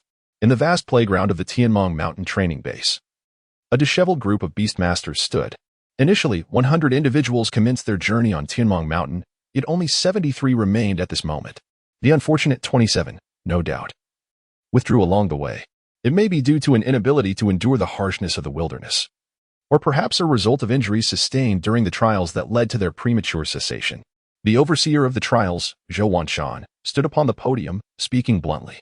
Below him, the aspiring beast tamers remained silent, acknowledging his authority. Whatever he decreed was accepted without question. However, rather than indulging in idle chatter, these candidates were far more eager to ascertain their accrued points and their respective standings in this rigorous examination. Although they could roughly gauge their own scores throughout the trials, they remained oblivious to the performance of their peers, rendering any precise ranking unattainable. Now, if you wish to discover your exact scores and rankings, you may do so at your leisure. The results have been posted on that wall, Zhou announced. Among the announcements, those ranked within the top 20 would be granted the opportunity to explore the ruins. In 1 week's time, they would embark on their inaugural journey into the relics. Further details would be communicated through the association's notifications. With that, the assessment concluded, and upon redeeming their points, they were free to depart. After a succinct declaration, Zhou Wanshan turned to leave, leaving behind a cacophony of voices. Unsurprisingly, everyone surged towards the wall adjacent to the podium. The trial base had printed 10 copies of the score rankings, affixed them to the wall, ensuring they were visible to all. Amidst the throng, Shi Yu mingled with the crowd, peering down from above. First place, Shi Yu, with 20,000 points. Who is Shi Yu? I don't recognize him. He is not from our school. The majority of the aspiring beast tamers present were indeed students, given that the average level was not particularly high. The group of seasoned apprentice beast masters, whose average level was 10, had been assigned to a different training base. In light of this, the first-ranked Shi Yu became the subject of much discussion among the evaluators present. Upon seeing his name at the top of the list, Shi Yu promptly turned and departed, choosing to remain humble and concealed. After all, achieving the top rank in a mere assessment held little significance for him. However, after Shi Yu left, he found himself unexpectedly betrayed. Goodness, Shi Yu. Among the crowd, the outstanding student Qin Kai gazed at the name atop the score rankings, feeling a peculiar emotion stir within him. Although he was aware of Shi Yu's formidable strength, seeing him claim the first position still filled him with a subtle melancholy. 2,000 points equated to the equivalent of 5 awakened level 10 ferocious beasts. He glanced at his own ranking, wondering why it felt as though, despite a week's effort, he was drifting further away from Shi Yu. Was his diligence insufficient? Do you know this person? Qin Kai exclaimed, prompting his classmates to inquire further. Who is this individual? His classmates were taken aback, realizing that Qin Kai's ice-armored beast had recently made a breakthrough, advancing rapidly in strength. Likely due to guidance from an expert. The Divine Spirit Capsule? Wasn't that the one Qin Kai frequently consumed during training? Subsequently, Shi Yu hurried off to exchange his points, only to encounter an acquaintance. The cheerful Yin Qi grinned at Shi Yu and said, "Let me assist you with the exchange. By the way, I informed Master Lin about your Iron Eater mastering the Thunder Palm technique." "Oh, what did Master Lin say?" Yin Qi chuckled inwardly, well aware of how Master Lin must be questioning his life choices. This apprentice, it seemed, was not meant to be taught. Master Lin has invited you to visit the martial arts school when you have the time, as there are some specially crafted nutritional supplements, food, and insights regarding the Thunder Palm technique that he intends to share with you. Shi Yu nodded in acknowledgement. This Lin Hongyan, the head of the school, is indeed the father of that panda senior. I wonder if he possesses any other advanced techniques apart from the Thunder Palm that I could benefit from. After all, he is among the most formidable beast masters in Pingxing, suggesting he must have considerable expertise. At this moment, he felt a strong yearning for home, reminiscing about the comfort of a soft bed, the luxury of a hot shower, and the satisfaction of a proper meal. In essence, the wilderness was truly not a place for humans to dwell. Once he acquires wealth in the future, he is determined to forge a contract with a mechanical life form. Dabbling as a mechanic, he envisions a creation akin to a transformer, capable of transforming into a Gundam for combat, a plane for aerial travel, a car for transportation, and even a house for habitation.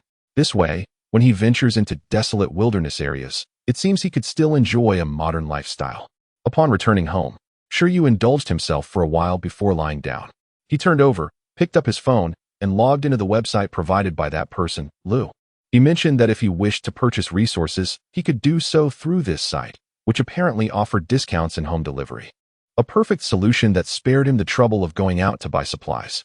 With the assessment for this trip scheduled to take the successful candidates to the ruins in a week, it seemed the timeline was rather tight.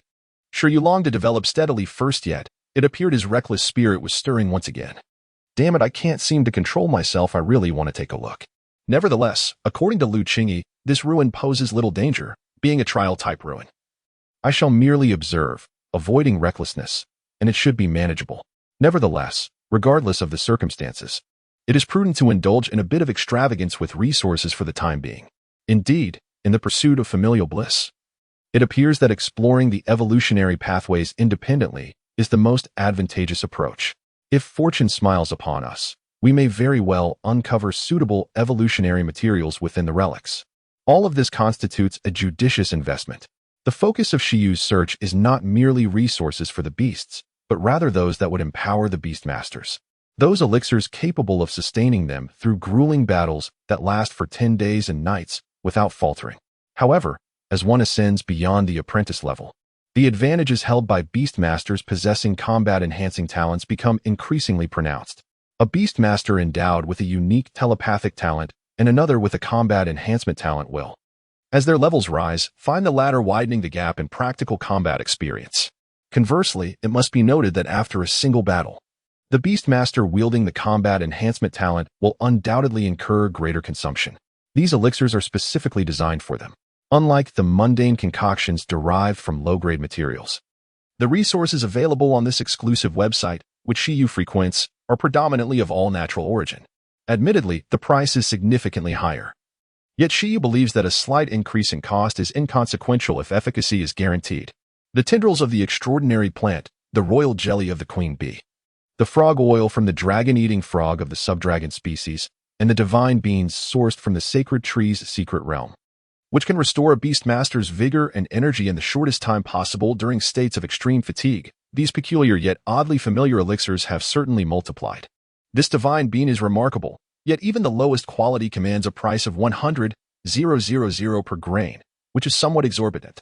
Nevertheless, acquiring a single grain to observe its effects may be worthwhile. With this, one might even consider attempting to teach advanced skills such as doubling, absolute sleep, and intimidation. Perhaps I can arrange for one now. Due to uncertainty regarding the specific effects of each supplement, Shi Yu was hesitant to purchase in excess. After careful selection, he opted for 3 different supplements, acquiring a modest quantity of each. 5 roots of ginseng, valued at 250,000, minimum purchase of 5. A small vial of royal jelly from the queen bee, priced at 300,000, and 5 grains of the not-so-plump divine bean, costing 500,000, minimum purchase of 5. In total, Shi Yu spent 1,050,000. Nearly 1/10 of his initial capital of 10 million vanished in an instant. Shi Yu felt a pang of regret. How could he be so extravagant? Yet, the thought of potentially imparting these advanced skills to 11 and simultaneously enhancing several skill proficiencies made him relent. Money is meant to be spent, after all. Moreover, this million spent on supplements for 11 would likely yield greater benefits than purchasing for himself. This was merely the most affordable batch of supplements. With a sigh, Shi Yu placed his order and soon drifted back to sleep. When he awoke again, it was already evening. Late at night, engaging in meditation or using his phone might adversely affect his daytime state. Shi Yu decided to continue sleeping. But the issue was that after a lengthy afternoon slumber, he no longer felt tired. After preparing dinner for his 2 beloved pets, Shi Yu could only turn his attention to the silkworms in the birdcage, imparting a lesson on the silk skill. As his energy waned, drowsiness once again enveloped him. It appeared that this skill catalog possessed the additional benefit of alleviating insomnia, which was quite commendable.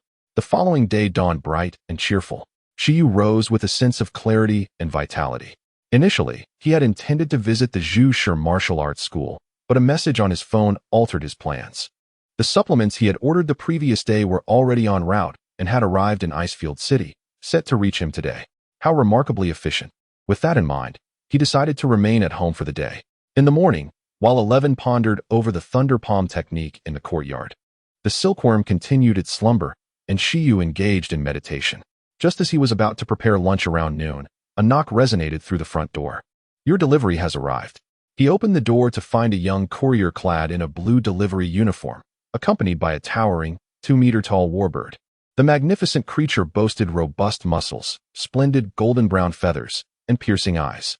Although it exuded an air of dominance, it was currently relegated to the role of a mere delivery beast, with a large package affixed to its body. Name: Wing of the Sky Predator. Attribute: Wind. Racial rank: High transcendent racial skills. Wind wings, rending claws, enhanced vision.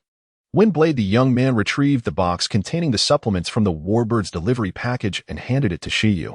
"Please sign for your delivery." Shi Yu was taken aback. They are actually using a transcendent creature for deliveries.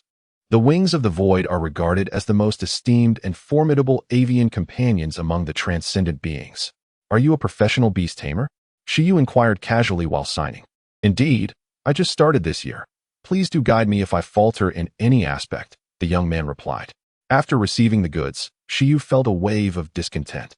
In this day and age, has even the courier industry raised its standards so high? However, the remuneration must be substantial, considering the resources from that website are all of premium quality. After signing, Shi Yu handed over the delivery slip. The courier glanced at the slip and then at Shi Yu. "This young customer is likely a trainee beast tamer. I wonder why he has purchased so many high-grade supplements. Even a professional wouldn't require this much."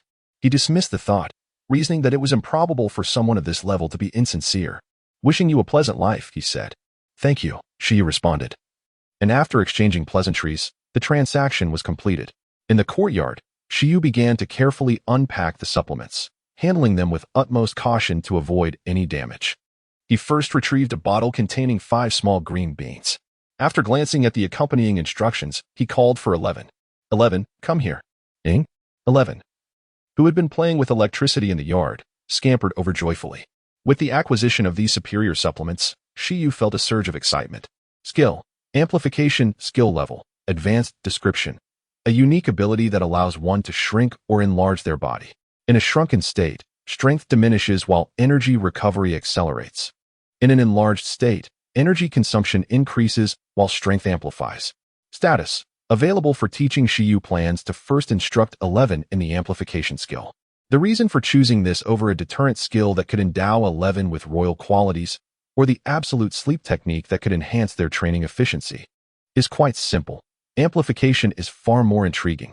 With an abundance of supplements at hand, the distinction between early and late education for these 3 advanced skills becomes negligible. So Shi Yu opts for the skill he finds more captivating. In an enlarged state, 11 can enhance his combat prowess, and in a shrunken state, he can expedite physical recovery. Thus, learning this skill is undoubtedly advantageous. Shi Yu retrieves a divine bean and places it in his mouth. Pokédex commence teaching. As he makes his choice, a white radiance envelopes his right hand once more. Seeing this familiar scene, 11 is momentarily taken aback. Panic ensues.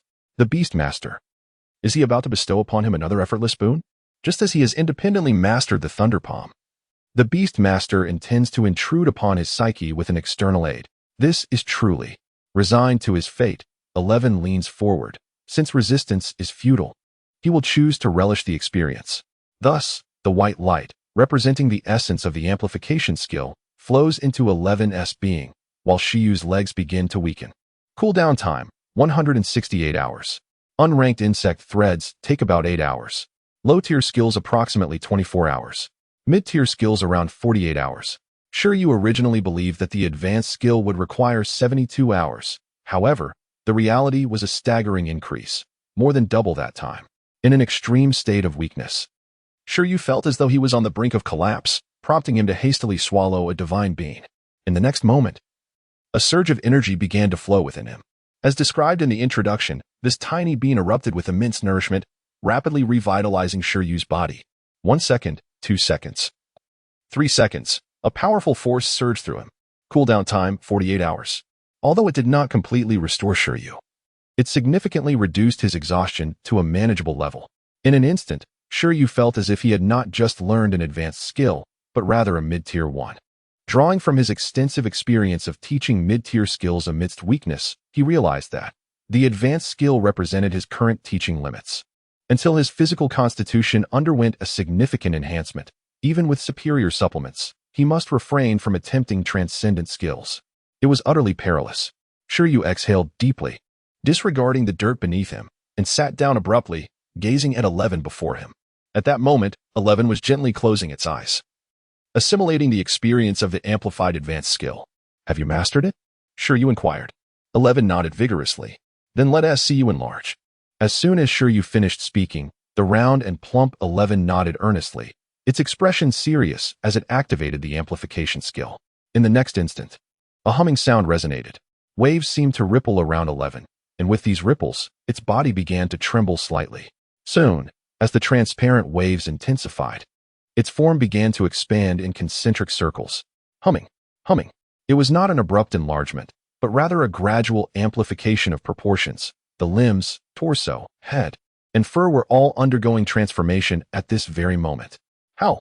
Moments later, a figure, still round and plump, yet doubled in height and stature, appeared before Shi Yu.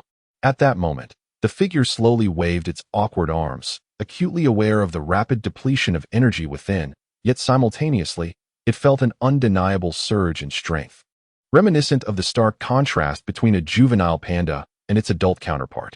In this state, the figure sensed that if it were to encounter those spiny wild boars again, it could effortlessly send them flying several meters with a single swipe. Its gaze brimmed with combat fervor. However, a contrasting sensation stirred within its belly. The figure expressed. In less than 10 seconds, dizziness began to set in, as the recent exertion had taken a toll on its stamina. Enough is enough. Let us revert back and regain our energy. This transformation could be termed as multiplication, There exists one-fold, two-fold, three-fold, and naturally, there are also fractions like 1/2 and 1/4, which is referred to as the shrinking state. As a beast tamer, Shi Yu, having sensed the power imbued in the figure after its magnification, promptly urged it to diminish and recuperate.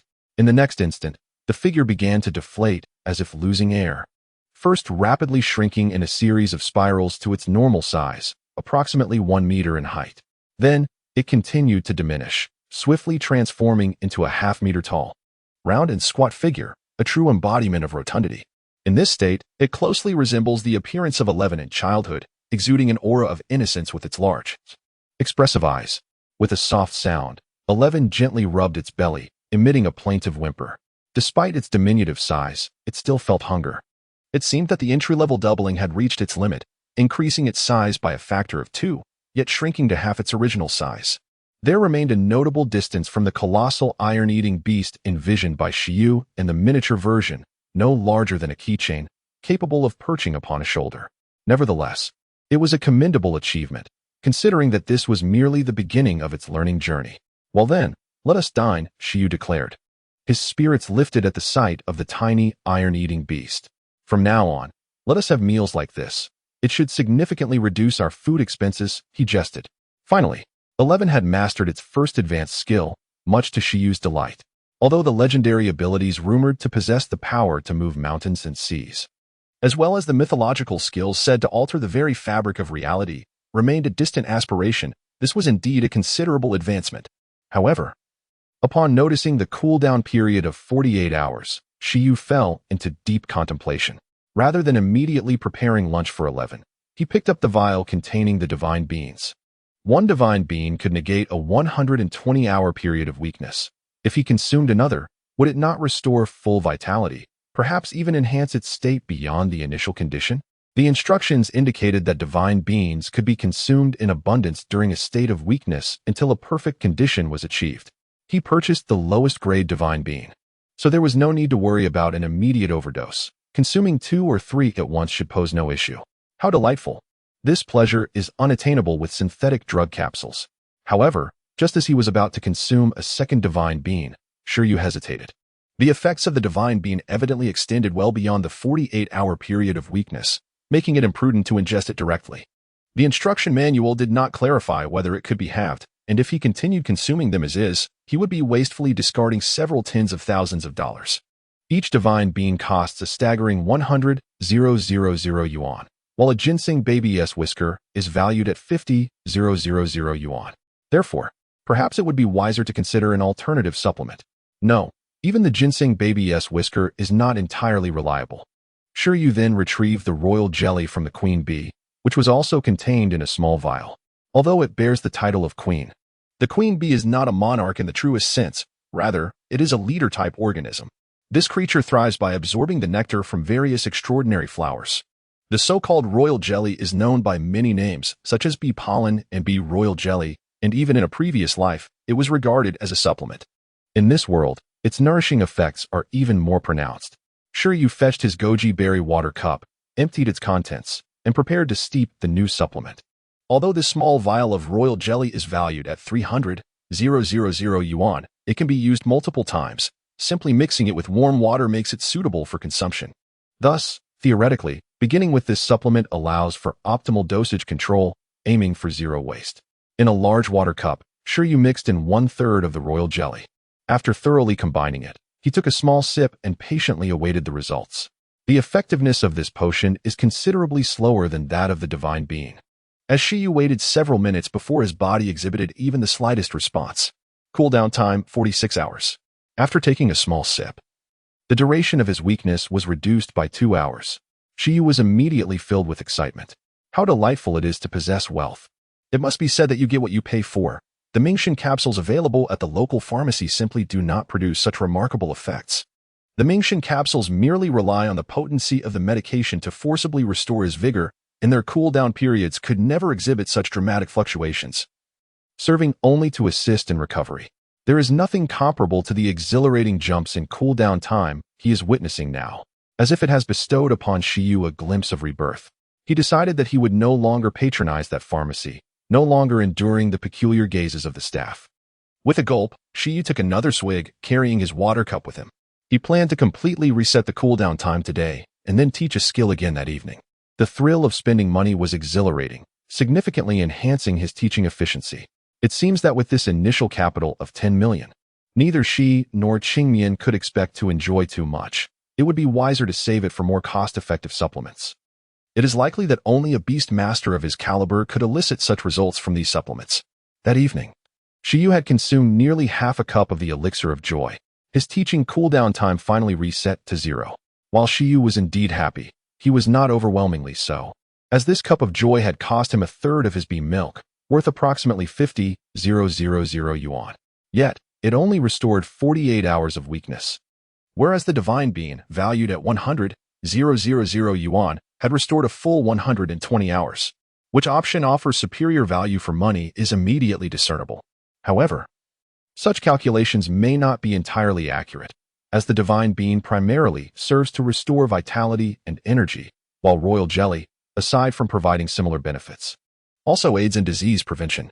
Shi Yu, feeling somewhat disinclined to compute further, found himself grappling with the aftermath of a day filled with supplements, leading to an overindulgence that might hinder his ability to sleep. It became evident that utilizing silkworm threads for evening skill instruction should take precedence. The 8-hour period of vulnerability associated with silkworm threads aligns perfectly with the onset of slumber. Resolutely, Shi Yu sought out the Qingmian silkworm once more, embarking on his 4th session of silkworm threads instruction after achieving a mastery level. Although his proficiency had indeed increased, a qualitative transformation had yet to occur. It was clear that to attain perfection in silkworm threads, continued teaching was essential. Nevertheless, he resolved to rely on nightly instruction to facilitate his sleep through silkworm threads, anticipating that he would soon reach the pinnacle of mastery.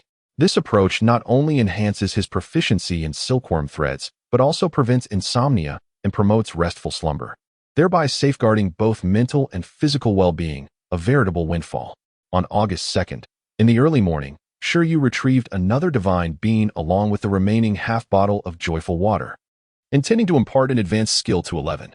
Following morning exercises and breakfast, 11 was once again summoned by Shi Yu, eliciting a sense of unease within. To be precise, it was beset by a rather ominous premonition. As anticipated, under 11's watchful gaze, Shi Yu's right hand shimmered anew.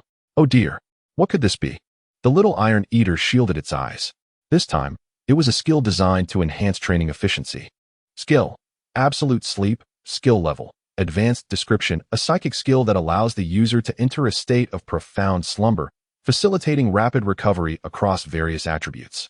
Status: teachability. At first glance, the skill of absolute sleep may appear to lack significant impact. However, its true potency is remarkable. When a pet enters the Beastmaster space, its state closely resembles that of absolute sleep. Thus, if a wild beast were to master this skill, it would be akin to carrying a portable version of the Beastmaster space, complete with partial functionalities and of a commendable level. Generally speaking, even a novice-level absolute sleep provides superior recuperative benefits to a pet's physical condition compared to the Beastmaster space of an apprentice Beastmaster. Unless, of course, Shi Yu can elevate the grade of his Beastmaster space. However, Shi Yu often feels that the speed at which he can enhance the level of his Beastmaster space may not match the pace at which Shi masters absolute sleep. In any case, once Shi is taught this skill, as long as there is an ample supply of food to ensure proper nutrition, paired with absolute sleep, the prospect of accelerated healing becomes feasible. Shi will be capable of independent training, achieving high efficiency in the process. Simultaneously, with Shi not relying on the Beastmaster space for rest, Shi Yu, as the Beastmaster, will possess greater time and energy to fortify the Beastmaster space, thus elevating his own rank as a Beastmaster. This realization is indeed profound. A Beastmaster should grow alongside their pet. Otherwise, it would be quite awkward if Shi were to reach an extraordinary level while Shi Yu remained an apprentice. Upon the completion of Shi Yu's skill introduction, Shi opened his eyes. This skill is exceptional. Moreover, as proficiency in this skill increases, it can also be utilized during combat. The recovery speed of absolute sleep at a low proficiency is relatively sluggish, with suboptimal efficiency, however, at a higher proficiency. One may need only a brief respite to restore significant stamina. At such a moment, when confronted by enemies, one can directly activate amplification, hardening, and charge in with thunderous strikes. Should injuries occur, rapid healing can be employed for self-repair. When stamina is depleted, one can swiftly minimize in size and take a nap, resuming the battle upon awakening. Have you grasped this?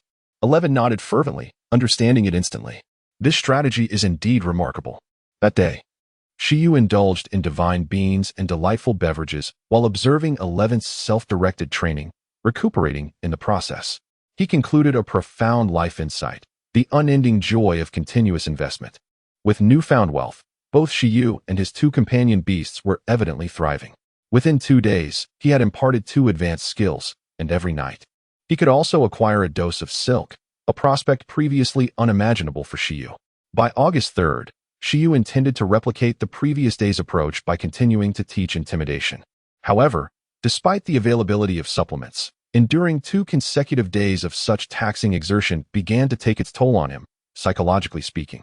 Thus, he decided to take a breather today and impart a lower-tier skill for relaxation. Additionally, he had previously promised to visit the Zhushi martial arts school when time permitted. Now, having delayed for 2 days, it was high time to pay a visit. After all, it appeared that resources for training the iron-eating beast had been prepared at the martial arts school, and one should not let such an opportunity go to waste. The Zhushi martial arts school is also located within the confines of Pingqing. If Shi Yu were to take a taxi, he could arrive within half an hour. However, prior to his visit, he first sought to investigate the contact number for the Zhushi martial arts school. He intended to make an appointment before his visit, to avoid the possibility of arriving only to find that the principal was absent, rendering the trip futile. The Zhushi martial arts school is one of the strongholds of the iron-eating beast in the ancient kingdom of Dongwang. The school is presided over by Lin Hongyan, one of the few master beast tamers in Binjuan City. Although he did not earn his master title through the iron-eating beast, and his most formidable companion is not of that breed, his representative beast undeniably remains the iron-eating beast. This creature was the first he contracted, and due to this bond, he has consistently sought better methods for breeding and even evolving the iron-eating beast. Regrettably, constrained by genetic limitations, the iron-eating beast has persistently struggled to surpass a certain threshold. Even though he has devised 2 highly suitable skills for the iron-eating beast that belong to other species, this pursuit has remained elusive. Over time, despite having contracted more powerful beasts, Lin Hongyan could not relinquish this ambition. Ultimately, he persevered and, building upon his family's iron bamboo breeding base, chose to establish the Zhushi martial arts school, welcoming a multitude of apprentices. Any beast tamer who has contracted an iron-eating beast is welcome to join the school for training. Talented disciples even have the opportunity to access the secret manuals of the Thunder Palm and Cannon Fist skills. Through this initiative, he aspires to cultivate a generation of formidable iron-eating beast tamers, hoping that, as more individuals dedicate themselves to the breeding of iron-eating beasts, perhaps someone with greater talent than himself will discover a superior breeding path for these extraordinary creatures. At the Bamboo Stone Martial Arts School, within the training grounds, 10 apprentices of varying ages were engaged in their training alongside their iron-eating beasts. This institution exclusively accepts novice-level apprentices, offering them fundamental training. Once they become professional beast tamers, they are considered to have graduated, though there are instances like that of the apprentice Yan Shi, who failed the professional assessment and abandoned his aspirations. This, of course, pertains to the ordinary apprentices. For those with exceptional talent, Master Lin Hongyan would take them as his personal disciples, imparting knowledge with utmost dedication. Regrettably, to date, aside from his own daughter, no iron-eating beast tamer has had the privilege of receiving such personalized instruction. Although he has successfully nurtured numerous professional beast tamers, Lin Hongyan has yet to find a disciple worthy of his full investment in teaching. It was not until Lu Qingyi sought his assistance in caring for an individual that circumstances began to change. Having accepted this request, Lin Hongyan was determined to provide comprehensive instruction, regardless of the individual's innate talents, especially considering that his 2 mid-level skill manuals were negligible compared to someone of Dr. Lu's caliber. Shortly thereafter, Lin Hongyan learned from Yan Shi about the remarkable Shi Yu. Within less than a month, he had mastered the advanced skill of hardening, a true genius. Moreover, his connection to someone as illustrious as Dr. Lu hinted at an exceptionally promising future, with the potential to cultivate an iron-eating beast to the monarch level. Such a prodigious beast tamer warranted Lin Hongyan's utmost efforts in teaching, even without the ties to Lu Qingyi. Initially, Lin Hongyan held this conviction. However, Upon hearing from Yin Qi that Shi Yu and his companions had mastered lightning palm in a single day, he experienced a revelation. Regrettably, he deemed Shi Yu unworthy. Curiosity piqued. He longed to understand how one could learn lightning palm in just one day with the aid of an electric slime and electric Oregon father. On the high platform of the training ground, Lin Xiaozhu gazed at her father, who was observing the training field below, and softly said, "Let us go out for lunch. Perhaps to the Dragon Palace Fish Restaurant." Lin Hongyan furrowed his brow and replied, "Have you completed your daily training?" "Ah." Lin Xiaozhu fell silent. Lin Hongyan looked at his disobedient daughter, filled with regret. Originally, under his guidance, Lin Xiaozhu had passed the professional beast tamer assessment at the tender age of 18. Possessing a bright future ahead of her, she might even surpass him and cultivate the iron-eating beast to a royal level. However, who would have thought that Lin Xiaozhu chose the breeding specialty and even enrolled in the evolution research department, aspiring to study the evolution methods of the iron-eating beast? At that time, he could not fathom why he had consented, and the outcome was Lin Xiaozhu had failed to please either side, her strength diminished, and she had not achieved any significant results in her research on evolutionary pathways. "You may discuss this after you have completed your training," Lin Hongyan stated with unwavering seriousness. "But it was my mother who wanted to eat fish," Lin Xiaozhu replied. Lin Hongyan paused in silence. "This shall be the last time. Do not neglect your training in the future." Lin Xiaozhu. Just as the father and daughter were deliberating over lunch, a martial arts apprentice hurriedly approached. "Master Lin, a beast tamer named Shi Yu has expressed his intention to visit today and inquired if you are available." "Shi Yu?" "Yes, that is the name," the apprentice affirmed. "Let him come," Lin Hongyan replied. "This lad has finally decided to visit the martial arts hall."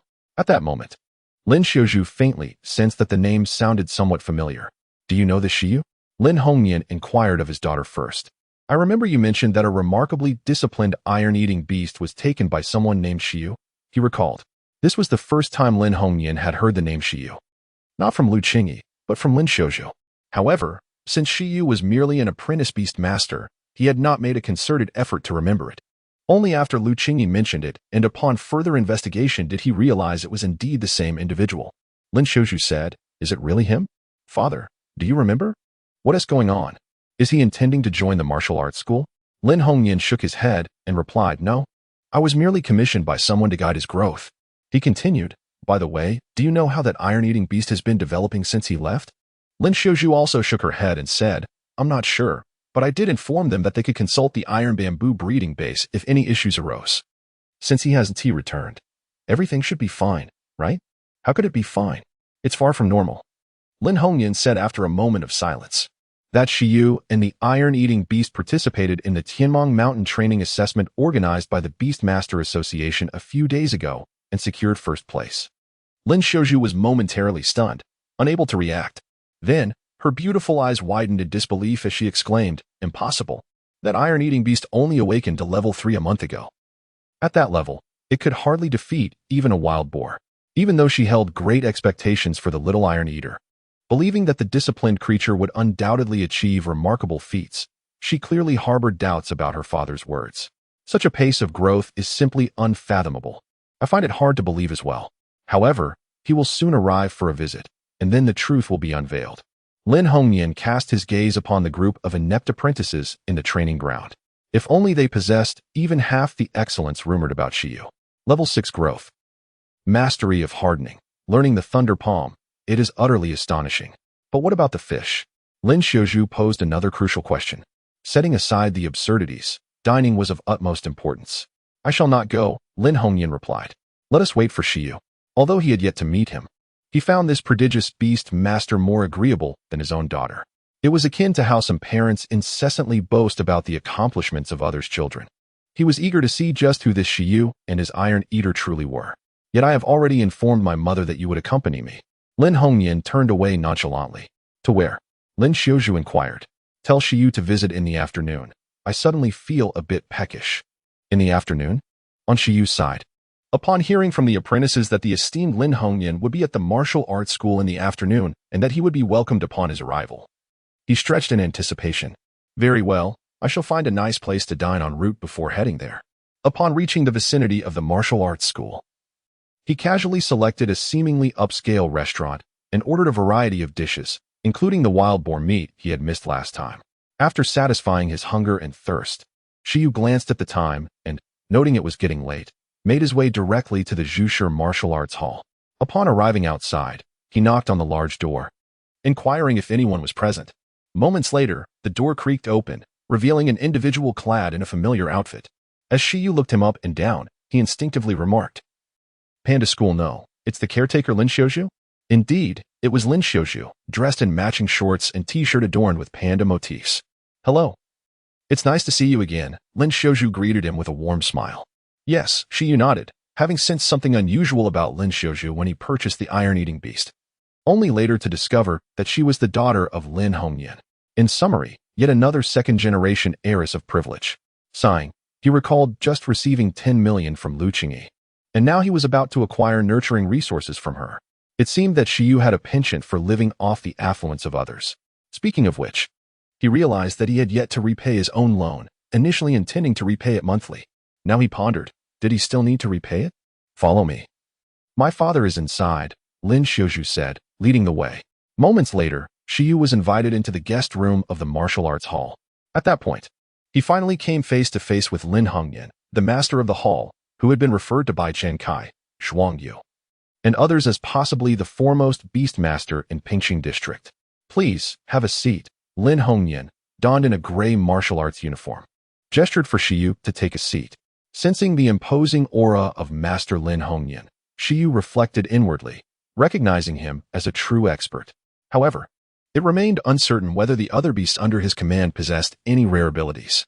Shi Yu took a seat with a sense of modesty, while Lin Xiuzhu, who had accompanied him, naturally settled down opposite him. Lin Xiuzhu remained skeptical of Lin Hongyan's earlier claims regarding Shi Yu's achievements, considering that she had nurtured 11 since its infancy. Was she not acutely aware of its capabilities just a month prior? Dr. Liu had already briefed me on this matter. "If you intend to come to the Zhushi Martial Arts Hall for training, I am more than willing to impart my knowledge to you. However, based on my understanding, my ability to teach you about the cultivation of iron-eating beasts appears to be quite limited. The most invaluable techniques within Zhushi Martial Arts Hall for cultivating iron-eating beasts undoubtedly include the skill manuals for Thunder Palm and Cannon Fist. Beyond that, while specialized nutritional products and feeds are indeed quite costly, their worth pales in comparison to that of skill manuals, and numerous alternatives exist." It was little wonder that Lin Hongyan claimed he had little left to teach, given that Shi Yu and his companions had already mastered the Thunder Palm technique. "You are far too gracious," Shi Yu replied, humbly identifying himself as a novice. "How about this? Henceforth, all 3 training grounds of the Zhushi Martial Arts Hall shall be open for your use, and you may freely utilize the training equipment. As for the resources for cultivating iron-eating beasts, the Zhushi Martial Arts Hall will provide everything you need. Xiuzhu should have given you the foundational cultivation manual for iron-eating beasts. Shortly, I will present you with an advanced cultivation method for your reference. Should you encounter any issues regarding cultivation, feel free to seek my counsel at any time," thus sparing yourself from the uniform training endured by other apprentices in the martial arts academy. What do you think? Exceptional talents deserve a distinctive approach. Shi Yu's iron-eating beast has already mastered the advanced skills of hardening and Thunder Palm, rendering the mundane daily training of ordinary apprentices unnecessary. Consequently, Lin Hongyan has granted Shi Yu numerous privileges, benefits that even his own daughter did not initially receive. "Thank you, Master Lin," Shi Yu expressed. "This arrangement suits me quite well. With provisions and facilities provided, alongside the freedom to explore, as well as access to a master-level beast tamer for inquiries. This treatment is simply exquisite. It appears that the 10 million can be entirely allocated towards supplements, thereby resolving the cultivation resource requirements for the 11th Bureau. As for the food for the Qingyan worm, it is abundantly available outside. Joining the 11th Bureau indeed proves to be a prudent choice. Otherwise, I might still be recuperating at this moment. If I am not mistaken, your iron-eating beast has already learned the Thunder Palm, correct?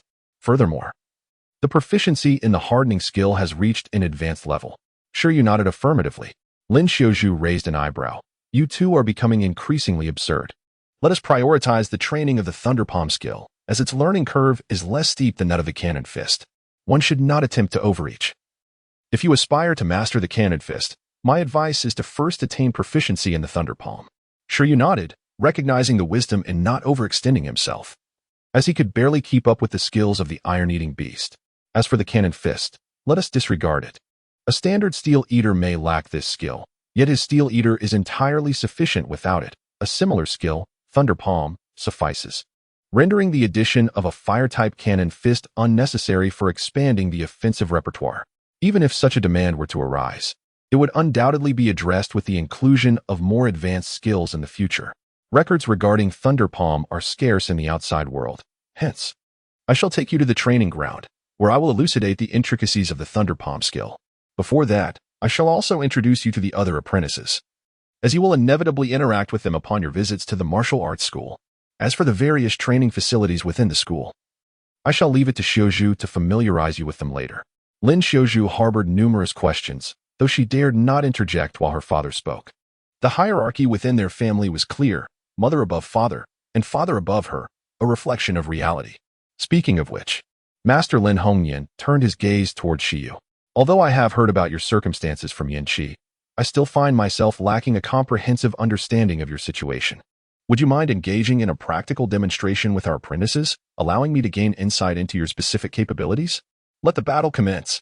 Shi Yu remained utterly composed, declaring, I am invincible. Feel free to proceed. The Zushimu Martial Arts School boasts an expansive area, with 3 training grounds the size of a gymnasium. However, the number of apprentices present at the school was relatively few at this moment. Typically, only apprentice-level trainees reside at the school to undergo rigorous training. Lin Hongyan escorted Shi Yu to a training ground rooftop, stating, This is the basic training area, designated for apprentices of the martial arts school and their iron-eating beasts to engage in post-meal activities. Below, beast tamers and their accompanying iron-eating beasts were seen warming up with a leisurely jog on the faux grass. The beast tamers appeared relatively composed, whereas the pandas displayed evident reluctance, emitting soft whines. Having just finished their lunch, it was indeed their designated rest time, and the sudden call for a run seemed rather unfair to the pandas. However, under the strict orders of their beast tamers, they had no choice but to comply.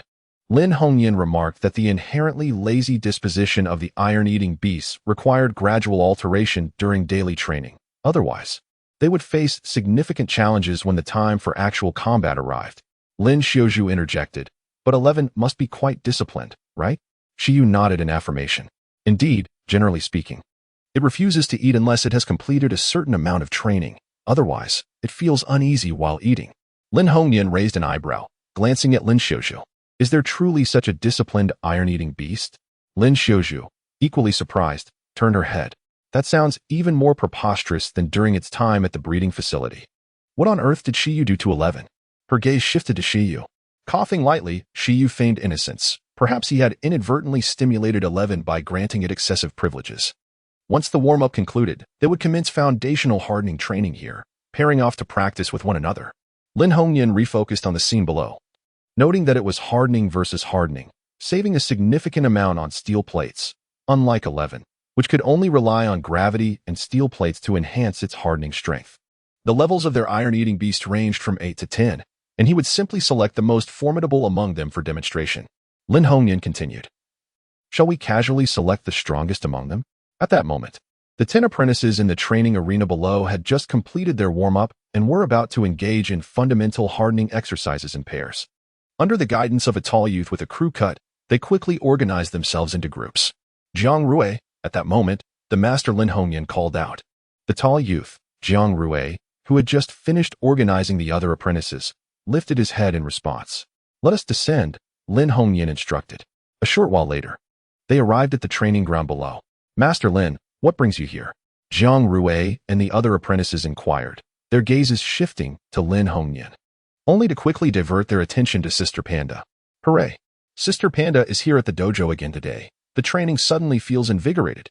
Lin Xiuzhu, the daughter of Lin Hongyan and a renowned prodigy, was not only strikingly beautiful, but also donned a captivating panda t-shirt, making her the dream girl of all the apprentices. Even the 2 young girls among the 10 apprentices gazed at Lin Xiuzhu's figure with envy, glancing down at themselves, feeling a pang of disappointment. Pause your training for a moment, Lin Hongyan announced. Allow me to introduce this individual. This is Shi Yu, who will be joining our dojo for training. Swish, swish, swish. The eyes of the crowd turned towards Shi Yu. They had been puzzled about the newcomer, now realizing he was a fresh addition to the dojo. Welcome, newcomer. With a new face among us, It will be the novice who bears the brunt of the master's reprimands for struggling to adapt to the intensity of training, rather than us. This shift effectively redirected the focus, instantly elevating everyone's standing within the dojo, as all eyes turned favorably toward Shi Yu. The atmosphere in the martial arts hall became lively and harmonious. Greetings were exchanged, and Shi Yu wore a friendly expression. The crowd nodded in acknowledgement, and one among them, Jiang Rui, introduced himself. I am Jiang Rui. Feel free to approach me with any questions. Jiang Rui, you need not organize the training just yet. Instead, engage in a duel with Shi Yu, Lin Hongyan suggested. Among the 10 apprentices, Jiang Rui was the most formidable, often leading the foundational training in the absence of Lin Hongyan and the other instructors. Me? Jiang Rui pointed to himself, taken aback. Yes, you. If you lose, your training with the iron-eating beast will double, Lin Hongyan declared. A jolt of anxiety surged through Jiang Rui, yet he quickly realized that he was merely guiding a newcomer. How could he possibly lose? All right, he replied with a swift nod. Meanwhile, the other apprentices bore expressions of envy, questioning why they were not chosen for this task. They understood Lin Hongyan's intention, to instill a sense of humility in the newcomer and to gauge his capabilities. They too were capable. This was an opportunity to showcase their training prowess before their master and senior, to exhibit their strength in front of the newcomer. How could Jiang Rui seize this chance? They simmered with frustration and envy.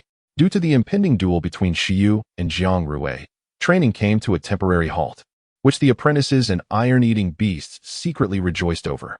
At Lin Hongyan's signal, bystanders dispersed, creating a space for the two contenders. Shi Yu, summon your beast, Lin Hongyan instructed. Jiang Rui spoke calmly, and at that moment, his iron eater emerged from the shadows.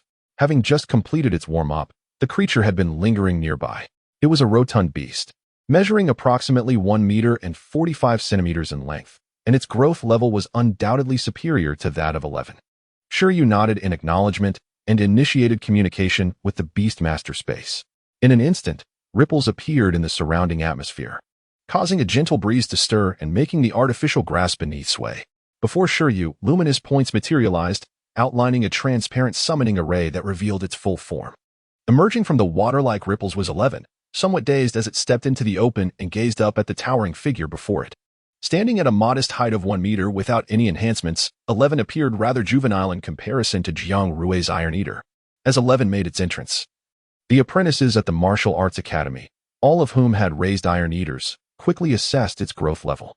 It seemed to have awakened at around level 6. Confirming its status as a novice, Jiang Rui's Iron Eater, having reached level 10 and mastered the hardened form, would likely secure an effortless victory. You may attack first, Jiang Rui declared after a moment of silence. If they were to engage directly, Master Lin would be unable to thoroughly evaluate this newcomer's capabilities. So it was better to permit the novice to take the lead. 11. Shi Yu commanded without hesitation, instructing it to launch an offensive. With a fierce roar, 11 charged aggressively towards the opposing Iron Eater. Block it, Jiang Rui asserted, exuding confidence in the hardened strength of his creature. Although the young Iron Beast appears to possess remarkable explosive power, it is still in its juvenile stage. Jiang Rui's Iron Beast, at this moment, is merely showcasing its prowess. Standing motionless, with a hum, it opts for full-body hardening, awaiting the approach of the small Iron Beast. Given the strength of the small Iron Beast, the intensity of its hardening surely cannot inflict any harm upon it. Jiang Rui is absolutely certain. Indeed, this is the case. Even though he is aware that 11's hardening strength undoubtedly surpasses that of this Iron Beast, Shi Yu is uncertain whether 11 can deliver a significant blow to the opponent using hardening alone. The reason lies in their fundamental attributes. Despite 11's high proficiency and skills, its strength is certainly inferior to that of this level 10 Iron Beast. Merely possessing hardening strength without commensurate power will evidently not yield substantial damage in an attack. However, at this moment, 11 has more than just hardening to employ against its foe. Ziz, ziz, ziz, ziz, ziz, ziz, as Jiang Rui and his Iron Beast brim with confidence. Planning to assess the capabilities of the newcomer with their adept hardening, 11, instead of launching a claw attack or a headbutt as anticipated, swiftly draws its arm back upon nearing the opponent. In the next instant, a dazzling amalgamation of blue and white light erupts from its palm. A surge of high-intensity current envelopes 11's hand, forming a chaotic and violent mass of electricity. Ziz, ziz, ziz. The The sound resembles a chorus of 1,000 birds. This is an intermediate skill, Thunder Palm. Under the illumination of the lightning, 11's entire form is enveloped in a radiant glow, exceedingly striking. This scene immediately leaves Jiang Rue in a state of shock, rendering him incapable of thought, and similarly stuns the other apprentices into silence. What is this? They widen their eyes in disbelief, for such a skill could never manifest in a creature of the Iron Eater's caliber, below the extraordinary level. Under the intense current, 11's palm possessed a piercing power akin to that of a blade, rendering it far more suitable for an offensive than mere hardening. At that moment, due to the immobilization from the proficient level of hardening, Jiang Rue's Iron Eater could only watch helplessly as the electrified Thunder Palm surged toward it. By the time it considered retracting its hardening to evade, it was already too late. With a thunderous crash, the intertwining blue and white electric light engulfed Jiang Rue's Iron Eater, penetrating its hardened exterior and voraciously eroding its form. Bang, bang, bang, bang. In the next instant, as the currents erupted, the Iron Eater became completely paralyzed, its body instinctively tilting downward. Except for the silent Lin Hongyan, all the apprentices of the martial arts school, including Lin Xiuzhu, gaped in astonishment at the cautiously retreating Iron Eater, unable to fathom the reality. Is it truly the Thunder Palm? Lin Xiuzhu stood beside his father, gazing incredulously at 11. The impact of witnessing such a spectacle firsthand was undeniably more profound than any account from others. The Thunder Palm skill, had it genuinely been mastered by a level 6 juvenile Iron Eater? Remarkable. Lin Hongyan nodded in acknowledgement, noting that it was indeed a nascent yet potent Thunder Palm. It seemed that this Iron Eater had dedicated considerable effort to honing this ability. While it would not render the creature entirely incapacitated, enduring such an attack would likely leave Jiang Rue's Iron Eater completely immobilized. Lin Hongyan surveyed the arena, assessing the situation. Crackle. The iron-eating beast, under Jiang Rue's command, was emitting a series of thunderous sounds. At that moment, Jiang Rue's heart was filled with confusion and astonishment. How could this be? It defied logic. Just as Jiang Rue was lost in bewilderment, the paralyzed iron-eating beast let out a roar that jolted him back to reality. The battle was far from over. Hard Claw. Jiang Rue finally reacted, hastily issuing an attack command. Losing to a newcomer was inconsequential. After all, his opponent had already unleashed the Thunder Palm. Who could truly consider that a novice? However, a defeat would mean double training sessions, a fate worse than death for a panda. Determined to avoid that fate, the iron-eating beast, despite its paralysis, summoned an indomitable fighting spirit. With a roar, it surged forward, crackling with electric energy, charging at Shi. As the distance widened, Shi, under the influence of enhanced vision, easily discerned the flaws in the iron-eating beast's assault. Do not evade, withstand the attack, then counterstrike, commanded Shi Yu. Resolved not to allow enhanced vision to dictate the course of the battle, Shi, though capable of effortlessly dodging the incoming trajectories, remained focused on the true objective, to demonstrate to Lin Hongyan the current level of Shi's hardening and the proficiency of the Thunder Palm skill, rather than merely showcasing the prowess of enhanced vision. With the Beastmaster's command echoing in the air, Shi had no choice but to comply. It stood resolutely in place. Just like Jiang Rue's iron-eating beast had earlier, its entire form hardened. Mastery-level hardening. At that moment, the onlookers, apprentices of the martial arts school, were once again stirred by the transformation of Shi. Not only has he mastered the Thunder Palm, but his proficiency in hardening also appears remarkably high. Indeed, one of the prerequisites for learning the Thunder Palm is achieving an adept level of hardening. As the crowd marveled at the extraordinary talent of this young Iron Eater beast, Jiang Rue's Iron Eater lunged at 11 with a claw. With a sharp sound, Jiang Rue's Iron Eater primarily focused on enhancing the hardness of its claws. In routine training sessions, the hardened skin of other apprentices' Iron Eaters was often torn apart by his beast's formidable claws, resulting in only minor injuries. How could this be? Jiang Rue felt an incredulous disbelief. In the next moment, an even more astonishing scene unfolded before him. After taking a direct hit from a palm strike, 11 maintained a fully hardened state and charged fiercely at Jiang Rue's Iron Eater. Due to the limited amount of stored lightning energy within him, 11 found it challenging to unleash a second powerful Thunder Palm strike. He had no choice but to resort to hardening for this confrontation. Boom. Believing that his opponent had merely mastered adept-level hardening, Jiang Rue and his Iron Eater were completely unprepared, resulting in them absorbing the full force of the impact. Thud.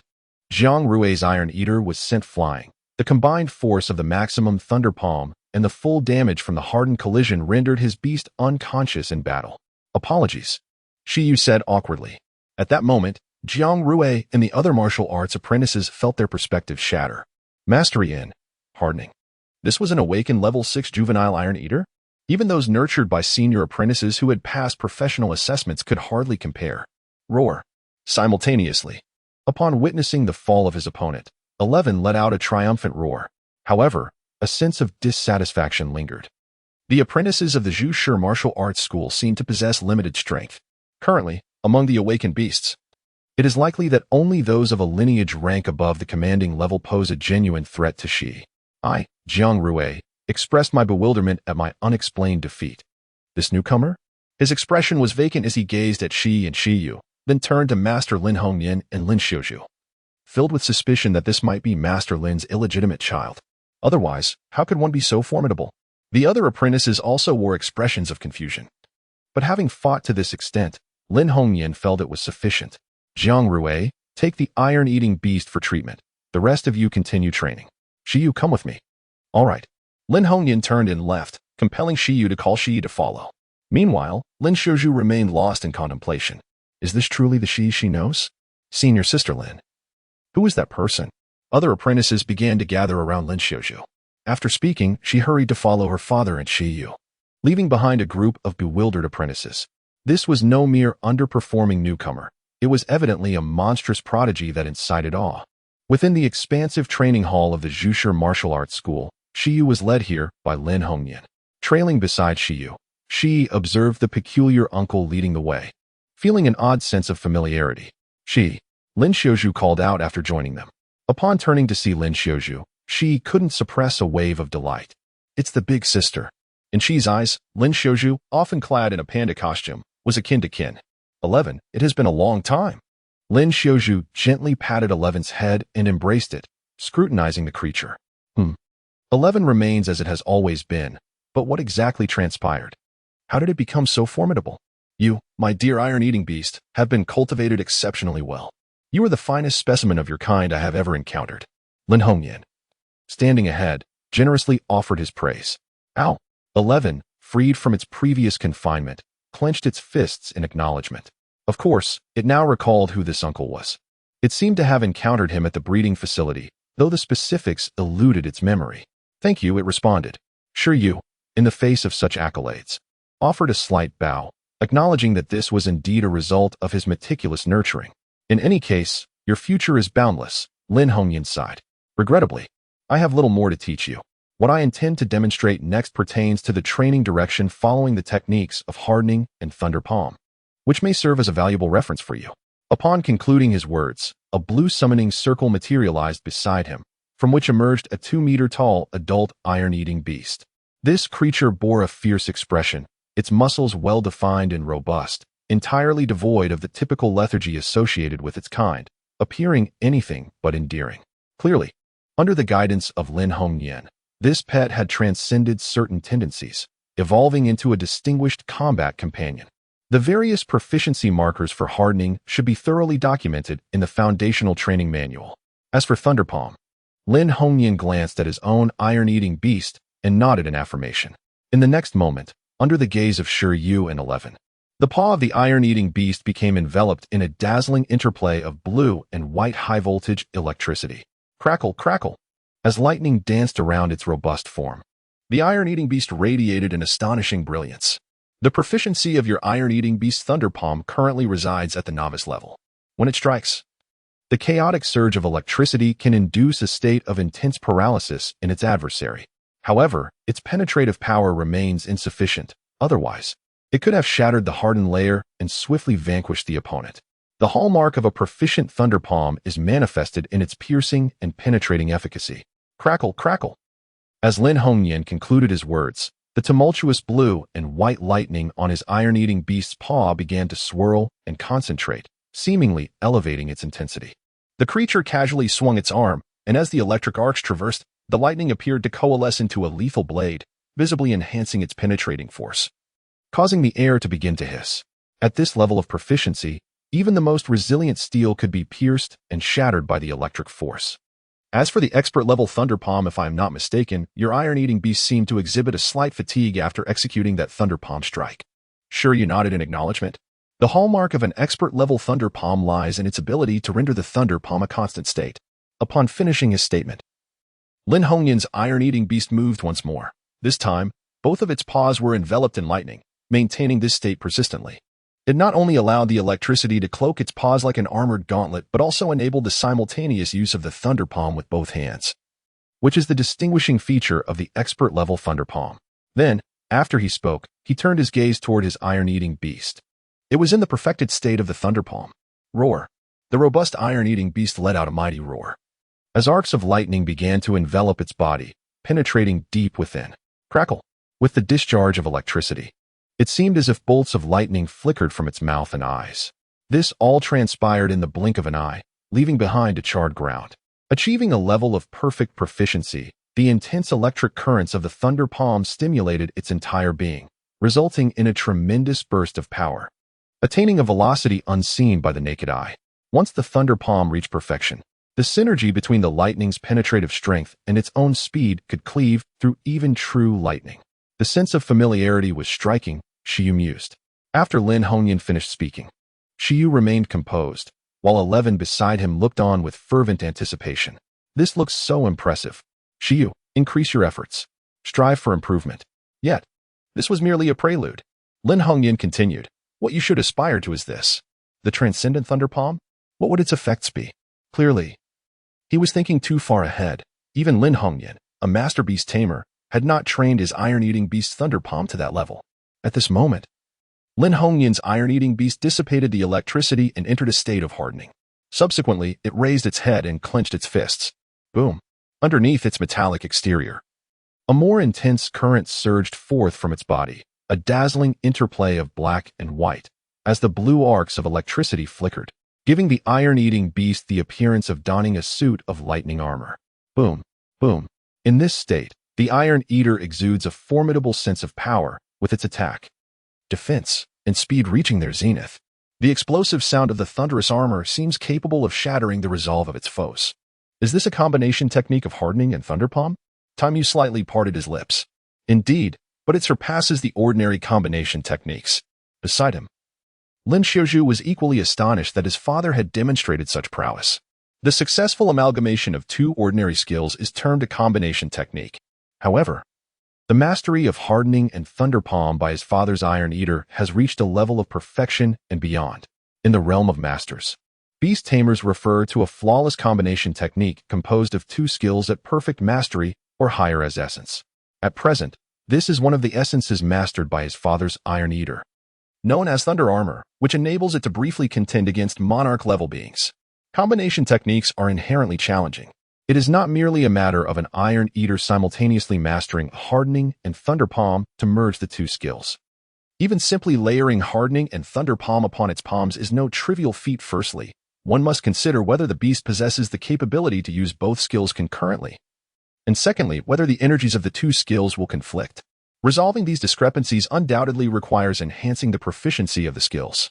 Only when the skill's proficiency is sufficiently high and the beast has attained exceptional mastery over a particular skill can it potentially coordinate and combine that skill with others for use. The higher the proficiency in skills, the greater the accomplishment of combination techniques. In the realm of beast mastery, there exists a saying, while combination skills may not be the most powerful, the most formidable skills are invariably those that are combined. Hence, based on this principle, high-level beast masters have designated a term for combination techniques composed of two or more perfect-level skills, the OE. The ability of a pet to master the OE, as well as the potency of the OE itself, often serve as the most critical factors in evaluating a beast master's cultivation level in more advanced domains. The term OE seems rather premature for Shi Yu, who is not even a professional beast master. In fact, it is quite early even for seasoned professionals, as not every ordinary beast master can train their pet's skills to perfection. Nevertheless, recognizing Shi Yu's innate talent, Lin Hongyan opted to provide him with an early glimpse into this realm, hoping that Shi Yu would strive towards this aspiration.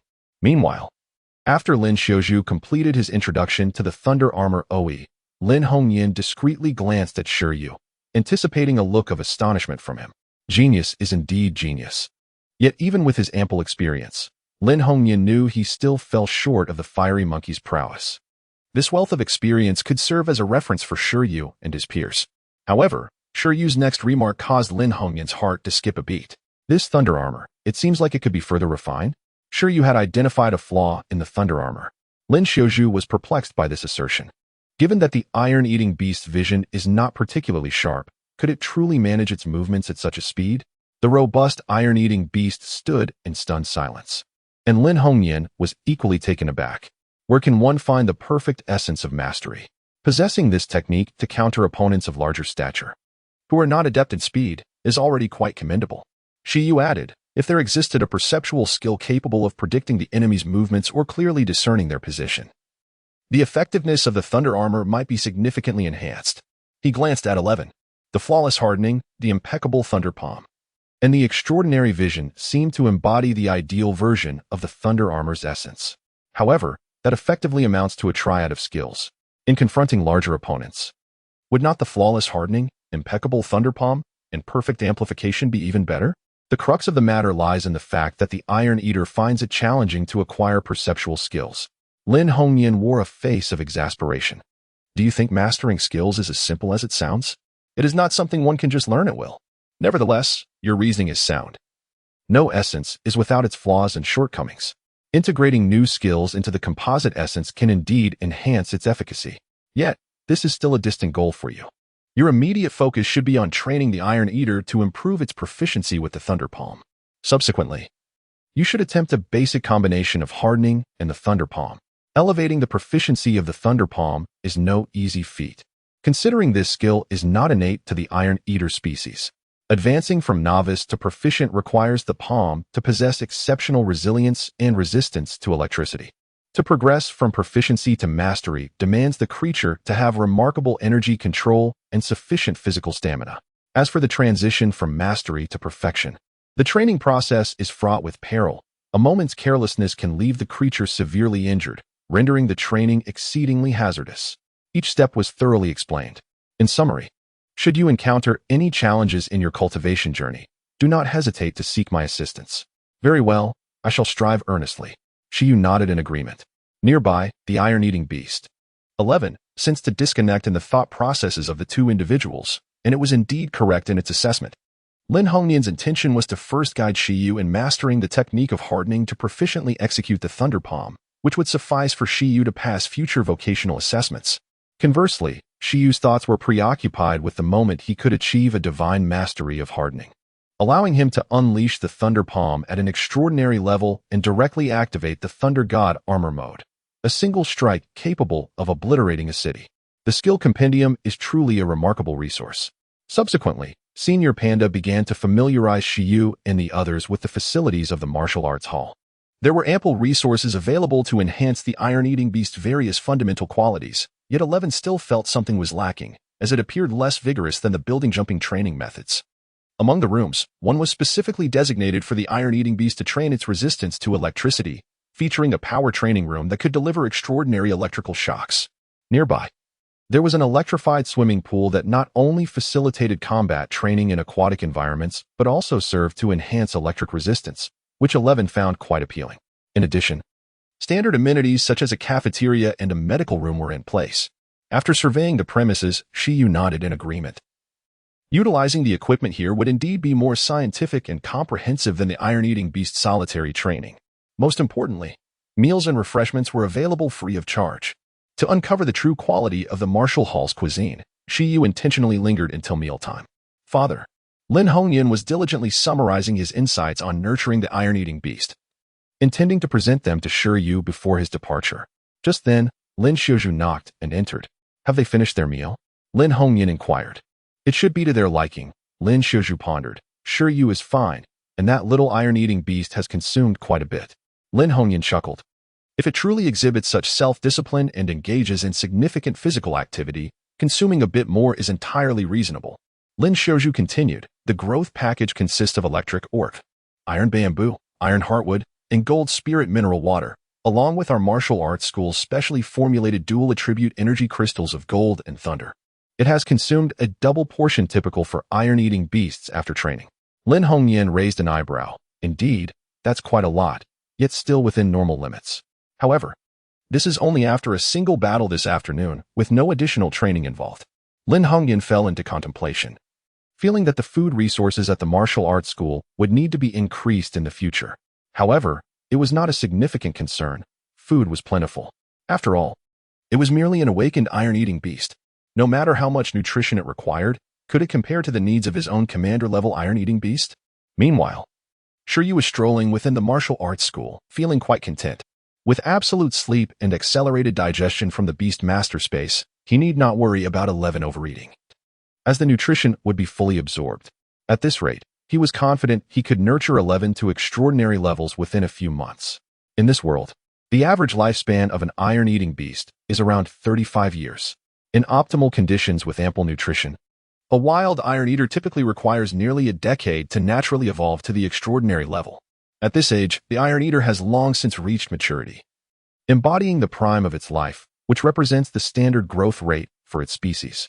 However, an iron eater under the guidance of a beastmaster can expedite this process. For instance, 11 appears to hold the potential to ascend to the extraordinary level before the age of 2.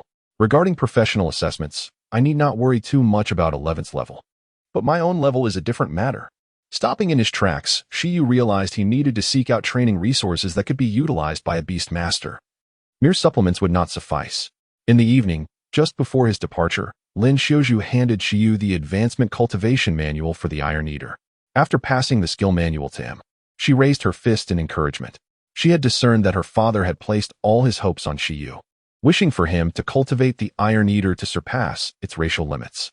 Shi Yu took the skill training manual and looked towards Lin Xiaoju, assuring her, "Rest assured. As long as the academy provides enough sustenance, 11 shall not disappoint everyone's expectations. Otherwise, this food would not sit well with 11. Unlike him, 11 could not comfortably accept everything. It is said that a beast master and their contracted beast influence one another over time. And Shi Yu was curious as to who would affect whom. This creature, it seems, is preoccupied with eating and sleeping, surpassing even 11 in its gluttony. Noting its slumber, Shi Yu decided against feeding it for the moment. After a brief shower, Shi Yu prepared the supplements and called for 11. Upon the arrival of the clever 11 at Shi Yu's location, it spent an entire afternoon at the Zhushi Martial Arts School, where it experienced a profound awakening. The display exhibited by Lin Hongyan's iron-eating beast captivated little 11 deeply. "Come forth, Beast Master. Allow me to witness the extent of your limits," 11 exclaimed, exuding enthusiasm. Shi Yu could only shake his head in silence. Nevertheless, in 11's perspective, this was merely an early harvest of results, a form of overdrawn consumption, with training and effort to be compensated for later. Was there a problem with this? None at all. Skill, Thunder Palm, skill level, intermediate, description, a thunder-based skill that gathers high-intensity electrical currents in the palm, imbuing it with piercing power akin to a blade, accompanied by a paralyzing effect. Status, teachability available today. Shi Yu intended to take a day off, planning merely to impart an intermediate skill. As he completed the necessary points, 11's proficiency in the Thunder Palm swiftly advanced from beginner to proficient level. Meanwhile, Shi Yu, having consumed less than half a cup of honey water, collapsed into slumber. 11 glanced at Shi Yu, dragged him onto the bed, tucked him in snugly, and then promptly dashed to the courtyard. The long night was approaching. But with absolute sleep at its disposal, it remained unconcerned. This night, it would diligently train, attempting to combine the Thunder Palm with its initial hardening technique. Such was the routine for tonight and every night thereafter. On August 4th, early in the morning, hunger compelled Shi Yu to awaken. Feeling weak from the lack of sustenance, he realized that he needed a hearty meal to stave off the discomfort. After yawning and stretching, Shi Yu rose from his bed, slipping into his cat-themed slippers. He opened the door and stepped outside. In the courtyard, Shi Yu was uncertain whether Shi had managed to sleep through the night. Upon stepping outside, he caught sight of Shi seated beneath a tree, contemplating the life of a bear. In the birdcage above, the green silkworm observed Shi quietly. Having been roused from slumber by the ruckus caused by the bear, and it was not sleeping as soundly as Shi Yu, the green silkworm shed tears. For it had not only witnessed the steel plates at 4 in the morning, but now also the iron-eating beast staying awake all night. Under the moonlight, the flashes of lightning were dazzling, like a chorus of 1,000 birds. How could it possibly find rest? "What is the matter?" Shi Yu casually inquired of Shi. "Ugh." Shi turned, extending a hand, signifying the challenge of combining hardening and thunder palm techniques. Mastering the hardening skill at an advanced level and the thunder palm at a proficient level seemed to pose a considerable difficulty for initial combination. After researching all night, fueled by midnight snacks and an unwavering determination, Shi had yet to successfully complete the composite technique. It appears your skill proficiency requires some improvement. No worries. Let us first have a meal, and later I shall assist you in enhancing it, he said, ever the understanding Beastmaster. During this breakfast, Shi Yu encouraged Shi and the green silkworm to consume all remaining food resources in their home. Afterwards, they could dine at the martial arts hall. However, the martial arts hall was rather distant, and daily visits could prove to be a waste of time, especially since he did not necessarily need to utilize the training equipment every single day. Well, I shall inquire shortly whether they offer takeout or delivery services. On that day, Shi Yu returned to the martial arts hall. Yet this time, not only was the Panda Senior absent, but also the hall master, Lin Hongyan, was preparing to venture out. This is quite normal. Most of the time, Sister Panda conducts her research on the iron-eating beasts at the breeding base, while Master Lin Hongyan, as a master beast tamer, cannot possibly remain confined within the martial arts hall. Shi Yu, you participated in the training assessment at Tianmong Mountain, presumably to explore that relic. Before departing, Master Lin Hongyan inquired. Indeed, Shi Yu nodded in affirmation. According to the feedback from the apprentice beast tamers of the Beast Taming Brigade, that relic is indeed exceptionally suitable for training. Given your prowess, you might stumble upon unexpected gains. Jiang Rui and his companions will also join in the exploration of the relic, so you may have the opportunity to compete once more. In his haste, Master Lin left, and Shi Yu had yet to inquire whether the martial arts hall offered delivery services. Reluctantly, he decided to head to the cafeteria to ask. Inside the cafeteria, the stocky uncle remarked, "Of course, we provide delivery services. Most of the nutritional supplies and food for iron-eating beasts in Pingqing, throughout the entire Icefield City, are ordered from here, so we certainly have delivery options." Master Lin mentioned that you are free to utilize the breeding resources of the martial arts hall, and home delivery is supported. You simply need to inform me of the quantity, address, and delivery time. All right, thank you. Upon hearing that home delivery was available, Shi Yu felt a surge of comfort. Then, let us order 3 times the usual amount of food for iron-eating beasts on a daily basis. However, it appears that Sister Panda's home is even more lavish than he had imagined. After all, what ordinary family could afford to establish a private breeding base for giant pandas? Subsequently, after scheduling 3 days' worth of food resources, Shi Yu departed from the martial arts hall. 3 days remain. 3 days remain until the relic exploration organized by the Beastmaster Association. On August 7th, Shi Yu will join the main group to enter the relics. Since it is rumored to be a trial-type relic, Shi Yu has resolved to devote these 3 days to significantly enhancing the strength of 11 through skill catalog upgrades. With an ample supply of supplements and nutritional provisions, 11's power is poised for a remarkable surge. Upon returning, Shi Yu meticulously prepared all the supplements and commenced the teaching of the skill Intimidation to 11. His plan is to first impart all advanced skills before aiding 11 in mastering the proficiency of Harden and Thunder Palm, as well as completing combination techniques. 11. Shielding his eyes, peered through a narrow gap, silently enduring this weighty training. Skill, Intimidation, skill level, advanced, description, a mental type skill that intimidates and commands through sheer presence. Capable of stunning creatures significantly weaker than oneself, symbolizing the qualities of a ruler. Status, teachability at a certain level, the intimidation skill can be regarded as rather commonplace. Extraordinary beings of royal caliber can awaken it autonomously. However, among extraordinary and commanding beasts during their awakening phase, mastering intimidation is truly exceptional. The ability to grasp this skill without having reached the royal level nearly signifies that the beast possesses royal potential. The breeding base in Icefield City, as the largest official establishment in the region, indeed harbors hidden talents, suggesting that the owner of the Snow Wolf is no ordinary individual. Shi Yu's understanding of the intimidation skill remains limited. He was only aware of the effects of deterrence at the initial 3 proficiency levels. At the beginner level, it instills fear in opponents, diminishes their fighting spirit, and enhances one's own will, exerting a certain commanding influence over beings of the same race. At the proficient level, it can directly obliterate an opponent's will, rendering them dazed and capable of inflicting mental harm. At the mastery level, it enables wide-ranging deterrence. With just a glance, one can incapacitate countless beings through sheer mental force. As for the perfect proficiency in the transcendent mastery, his phone yielded no information. However, with a bit of conjecture, Shi Yu could surmise a few things. In any case, these were classified as advanced skills, and their potential was undoubtedly vast. From this day forth, you shall be known as the Panda King, 11. Shi Yu extended his hand, reaching for 11's head. As the light flowed in, Shi Yu struggled to swallow the divine being, finally regaining his breath. At that moment, in the vast courtyard, as Shi Yu completed his instruction, 11 closed his eyes to absorb the experience, time seemingly standing still. 1 second, 2 seconds, 3 seconds. Moments later, 11 opened his eyes. The leaves on the ground began to tremble despite the stillness of the air, creating a remarkable scene as they rustled in unison. Boom. In that instant, 11 was no longer just a mere cub, but exuded an immense aura with every movement. The young king of beasts still embodied the essence of a ruler. 11's bright eyes shone with an innate dominance, radiating a fierce wildness that sent shivers down the spine. But soon, 11 found it difficult to maintain composure. Faced with skepticism from the beast master, Shi Yu gazed at the oddly adorable iron-eating beast before him, feeling no sense of intimidation whatsoever. Goodness. The juvenile iron-eating beast appeared utterly harmless. Even with the enhancement of its mental deterrence, the effect was still rather limited. It seemed that 11 needed to grow a bit more or undergo duplication before it could truly instill genuine fear in their adversaries through mere appearance. Sigh. 11, having cancelled its uncontrollable deterrence skill, displayed a look of grievance. This skill did not seem particularly effective. It was unclear to it what impact it truly had. However, just as Shi Yu and 11 were lamenting the need for improvement in the deterrence skill, a silkworm, previously watching the spectacle from the tree, fell to the ground.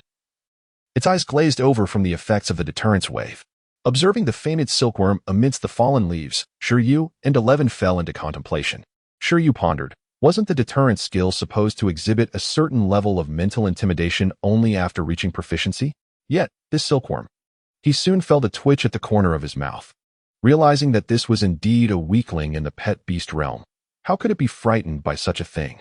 It has been confirmed that the new book will be released on August 1st, and the 1-month initial launch period will soon conclude. After its release, I will certainly strive to increase the updates. Thus, I humbly request your support in advance, seeking recommendations, monthly tickets, and future subscriptions. Thank you all. As for 11 at present, the practical value of the deterrence skill is temporarily overshadowed by the absolute sleep and duplication skills of the same tier. Moreover, compared to the combination of hardening and thunderpalm techniques, its worth is also currently inferior. After careful consideration, Shi Yu decided to proceed with the original plan to assist 11 in perfecting the first combination technique. According to the standard, a fusion of two skills of perfect caliber is referred to as an ultimate technique. However, this benchmark may be somewhat premature for 11, primarily due to Shi Yu's physical limitations and a potential shortage of supplements. Therefore, they resolved to initially pursue an ordinary combination technique instead. Theoretically, as long as both skills are proficient above the intermediate level and demonstrate compatibility, there exists a possibility for a combination technique to manifest. Master Lin Hongnian informed Shi Yu of the minimum threshold required for the fusion of the hardening and lightning palm techniques, mastery of hardening and proficiency in lightning palm.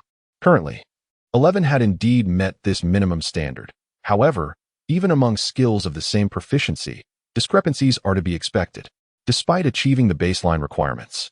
After a night of diligent effort, 11 realized that completing the combination technique still lacked the necessary finesse.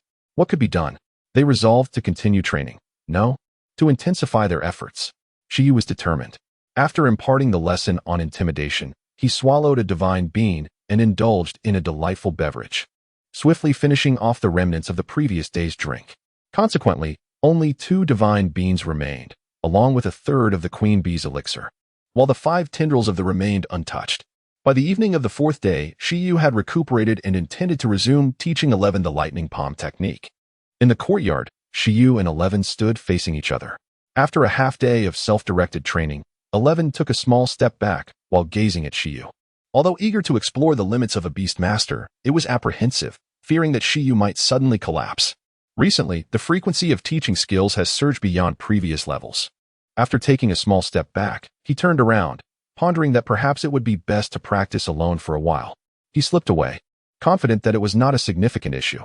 He could still endure. With external assistance, if one does not strive, how is it any different from being a mere slacker? The primary advantage lies in the enhancement feedback provided by the skill compendium, allowing him to recover remarkably each time. Thus, as long as he has supplements, he can persist. The skill compendium serves not only as an enhancement tool for his beasts, but also as a means of fortification for himself. After teaching for such an extended period, every time he emerges from a weakened state, Shi Yu can sense his gradual strengthening. It is not merely the attributes of the beast space within the beast master system that are amplifying. Rather, Shi Yu feels his own constitution becoming more robust. Each recovery from a period of weakness leaves him invigorated, although the increase may not be as pronounced as the feedback received from a beast's level up. The frequency of improvement is notable. After all, it is no simple feat for a beast to level up. Yet teaching a skill and recovering from weakness can occur in just a day or two. At first glance, it seems that Shi Yu rests after imparting skills. But when calculated in terms of exercise, the effort is indeed substantial. Therefore, the frequent utilization of the skill compendium and supplements is not solely for his beast's advancement. He is concurrently reinforcing his own physique, although the current feedback effect may not yield dramatic enhancements. And his constitution has yet to undergo a qualitative transformation akin to that of a professional beast master. Every little bit contributes to the whole. After all, this has only been less than a month. Shi Yu's ultimate aspiration is to emulate the protagonist from a certain animated series, capable of withstanding beast skills with his own physical strength. At that moment, he would metamorphose into a superhuman, significantly enhancing his safety while engaging in reckless endeavors. Why? He pondered. Did he subconsciously entertain such thoughts of self-destruction? Shi Yu found himself in deep contemplation. Perhaps, despite the inherent dangers of recklessness, there exists a certain exhilaration in it. Regardless, with an abundance of supplements at his disposal, there was no reason not to utilize the skill compendium. This was not solely to expedite Eleven's growth, but also to ensure he himself maintained robust health. However, the price of fortifying his physique was an initial descent into weakness, which was somewhat disheartening. Shi Yu sighed softly and reopened the page for Thunder Palm, opting for the instructional mode. With a swift motion, he delivered a resounding slap to Eleven's head. Instruction complete, Shi Yu felt his eyes grow heavy, weariness enveloping him far more than after a mere lesson. He longed for a deep slumber, fearing he might not awaken. Alarmed, he hastily chewed on a ginseng bud to alleviate his unease. The recovery from such fatigue was excruciatingly slow. As the lesson concluded, he stared at the cooldown time displayed, feeling as though time itself was crawling at a pace even slower than that of the joyous elixir he had purchased. It was, after all, the least expensive supplement he had acquired. Nevertheless, even at a bargain, it cost 50,000 yuan, comparing the prices of divine beans and bee milk. He mused that the ginseng bud should at least restore over 40 hours of weakened state. Next, he would patiently await the restoration of his body to its peak condition. Glancing at the sky, he resolved to wait in slumber. Oh, at that moment, 11 was nearing the completion of its Thunder Palm training. Previously proficient, its mastery had now advanced further still. If Shi Yu's judgment is not mistaken, the next time he teaches the Thunder Palm, he will be able to elevate its proficiency to mastery level. At this moment, feeling a renewed insight into the Thunder Palm, Shi Yu's eyes sparkled with vitality, eager to experiment with combination techniques. However, a certain pet seemed quite distressed. In the birdcage perched on a tree in the courtyard, the Qingmian worm, having recovered from its stupor, looked at Shi Yu with a sense of grievance. "Don't come over here," it pleaded. "I just want to enjoy a peaceful slumber." "Is that too much to ask?" Tears welled in the little creature's eyes as it gazed at the round moon, casting a desperate look towards Shi Yu. Shi Yu coughed softly, scratching his cheek. Indeed, it seemed that Shi Yu was pushing himself too hard. Although sufficient food and absolute rest could swiftly restore physical strength, one could not neglect the psychological aspect of training. "Tonight, you shall rest well," he declared. "I happen to want to sleep on the panda pillow." Under the grateful gaze of the Qingmian worm, Shi Yu led the bewildered Shi inside. Once in the room, he gently stroked Shi's fur and shook his head, instructing it to use its size-altering ability. After another gentle caress, he found that the softness was now just right, and the size was also more fitting. Tonight, he would reward himself with a night on the panda pillow. In due time, he would treat himself to his slumber on the enlarged panda bed. Originally, Shi intended to resist and engage in training. However, Shi was already fast asleep, sprawled atop him. On the evening of the 11th day, a momentary pause enveloped him as he realized that training would not be possible tonight. Consequently, in order not to disturb the frail beast master, he gradually relaxed his body, allowing it to become more supple, and eventually closed his eyes. The following day, at 4 in the morning, a surge of frustration coursed through Shi Yu as he beheld the 11th, who was intent on rising for training, resting his chin on his hands while quietly observing. How? The 11th gazed seriously at Shi Yu. It's time for training. You've had sufficient rest. Let us begin. The exasperation was palpable.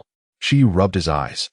Although the 11th no longer needed to enter the beast space, he had inadvertently become his own alarm clock. However, feeling quite rejuvenated, Shi Yu sighed and decided to rise as well. On August 5th, Shi Yu once again instructed the 11th on the thunder palm technique. The 11th stepped confidently into the realm of mastery with this skill. At this juncture, he was capable of executing the thunder palm with both hands, skillfully manipulating the energy of lightning. Yet, constrained by his growth level, his physical stamina was insufficient to maintain the thunder palm for extended periods. Shi Yu pondered that perhaps it would be wise to seek a skill to enhance the 11th's physical capabilities. As if responding to Shi Yu's unspoken wish, though no skill materialized, the 11th underwent a transformative growth that day, finally reaching the 7th level of awakening. In the span of a month, he advanced from the 3rd to the 7th level of awakening, a remarkable rate of growth. Nevertheless, these accomplishments paled in comparison to the greatest achievement, upon mastering the thunder palm. The need for excessive practice diminished, and the combination of hardening and thunder palm seamlessly coalesced into a formidable technique. In the courtyard, 11 gazed in astonishment at the blue and white currents dancing across the hardened palm of his hand. The strength of the hardening, coupled with the penetrating power of lightning, formed a formidable dual assault, akin to the principles of physics and elemental forces. The remnants of the unpalatable steel plate that had lingered at home became the subject of experimentation. With a resounding crash, 11 effortlessly pierced through the steel plate with a single strike. Letting out a triumphant roar, he reveled in the shattered fragments strewn across the ground. He felt a surge of pride. If he were to encounter that formidable Iron Eater again, he would undoubtedly vanquish it in an instant. After all, he was the Panda King, a title befitting his prowess. The creature was indeed called Jiang Rue, not simply the elite. Consume it, waste not. On the day when 11 initially mastered the combination technique of hardening and lightning strike, Shi Yu once again employed a strand of a rare herb to sustain life. In the afternoon, he imparted the lesson of hardening yet again, marking the 3rd instruction built upon 11's proficiency in the technique. Following this, Shi Yu momentarily reduced the intensity of his teachings. Merely possessing a robust physique was insufficient, and Shi Yu expressed his fatigue. The life of a beast master was fraught with concern. After replenishing himself with refreshing beverages until evening, he finally taught the technique of silkworm threads before succumbing to slumber. On August 6th, Shi Yu slowed the frequency of his teachings once more, conducting only a single session on hardening during the day. In summary, following the trials at Taming Mountain, he had spent the past week at home focused on enhancing his abilities. Aside from a few visits to the Zhushi Martial Arts Academy, he had ventured nowhere else. The achievements garnered during this time were, without a doubt, remarkable. Name: Iron-Eating Beast. Growth level: Awakening level 7. Skills: Hardening, Mastery 4. Thunder Palm, Mastery, Supervision, Proficient. Rapid Healing, Proficient. Dissuasion, Novice. Absolute Sleep, Novice. Doubling, Novice. Name: Qing Mian Worm. Growth level: Awakening level 7. Skills: Silk Thread, Mastery 6. To date, 11 has successfully mastered 2 skills at the Mastery level, 2 proficient skills, and 3 novice high-level skills. Among these, 1 mastery-level skill is of mid-tier, while the other, though low-tier, is a unique racial skill belonging to 11, which has been taught 4 times through the skill compendium. It can be asserted that although 11's growth level has only reached Awakening level 7, its combat prowess, in the eyes of Shi Yu, could rival that of the young of extraordinary beings at the monarch level of the same rank. As 11's beast master, Shi Yu finds himself in awe, contemplating what it truly means to be invincible among peers. At this rate of enhancement, it seems likely that before 11 ascends to the extraordinary level, its combat strength could match that of the offspring of extraordinary beings at the sovereign level within the same rank. As for comparing it to the offspring of divine beasts, Shi Yu refrains from indulging in such fantasies, for he is unaware of the true might of divine beast progeny. To be precise, his understanding of the young of monarch and sovereign level beings is rather limited. Regarding the Qing Mian Worm, having undergone numerous teachings of silk thread, its growth rate is undoubtedly accelerating as well. On average, with every 2 instructional sessions, it achieves a growth level increase, accelerating its development far beyond 11. ultimately matching its growth level. This phenomenon is, of course, attributable to its classification as an insectoid creature. Despite the rise in growth level, its combat prowess remains well understood. Consequently, Shi Yu has scarcely paid attention to the fluctuations in its growth level, for prior to evolution, the growth level of the silkworm held little value for reference. Upon entering the ruins, I shall search for suitable evolutionary materials within, should I find any reward. On the morning of August 7th, Shi Yu remarked to the lethargic silkworm that if fortune smiled upon us, perhaps I could carve out time to nurture the little creature. After all, if I could cultivate a silkworm with a royal rank in its evolutionary form, it would ensure a second contracted beast for me, thus forming a delightful duo with 11. Today marks the moment when Zhou Wanshan, the professional beast master from the Tianmong Mountain Training Base, announced the time for leading the successful candidates into the ruins. Over the past few days, Shi Yu gathered information and, in conjunction with the prior insights from Lu Qingyi, developed a deeper understanding of these ruins. The spatial confines of this ruin can only be reliably accessed by apprentice beast masters with a beast space ranking of level 1. Beyond this class of beast masters and their contracted companions, any other entity attempting entry either destabilizes the ruins or encounters an impenetrable void, failing to perceive or interact with the essence of the ruins themselves. Due to the intelligence gathered about the interior of the ruins, Shi Yu contemplated his course of action. Unlike his previous expedition, he chose not to bring along the Qingmian worm, which he deemed a hindrance, primarily because he lacked a connection to the beast-taming space. He could not guarantee that the Qingmian worm would successfully navigate the ruins without straying from him. In any case, this ruin was peculiar, almost as if it had been meticulously tailored for Shi Yu, provoking his suspicion that someone might be orchestrating events from behind the scenes, deliberately awaiting his exploration. It seemed as though an unknown entity was manipulating the ruins, perhaps intending to test Shi Yu. This was merely conjecture, for the ruins were, after all, awakened by him. Of course, it was also possible that the presence was not a living being, but rather the spirit, as described by Lu Qingyi, representing the vestiges of history that have gained consciousness. Such spirits, as entities of awareness, remain a mystery that no one has yet fully unraveled.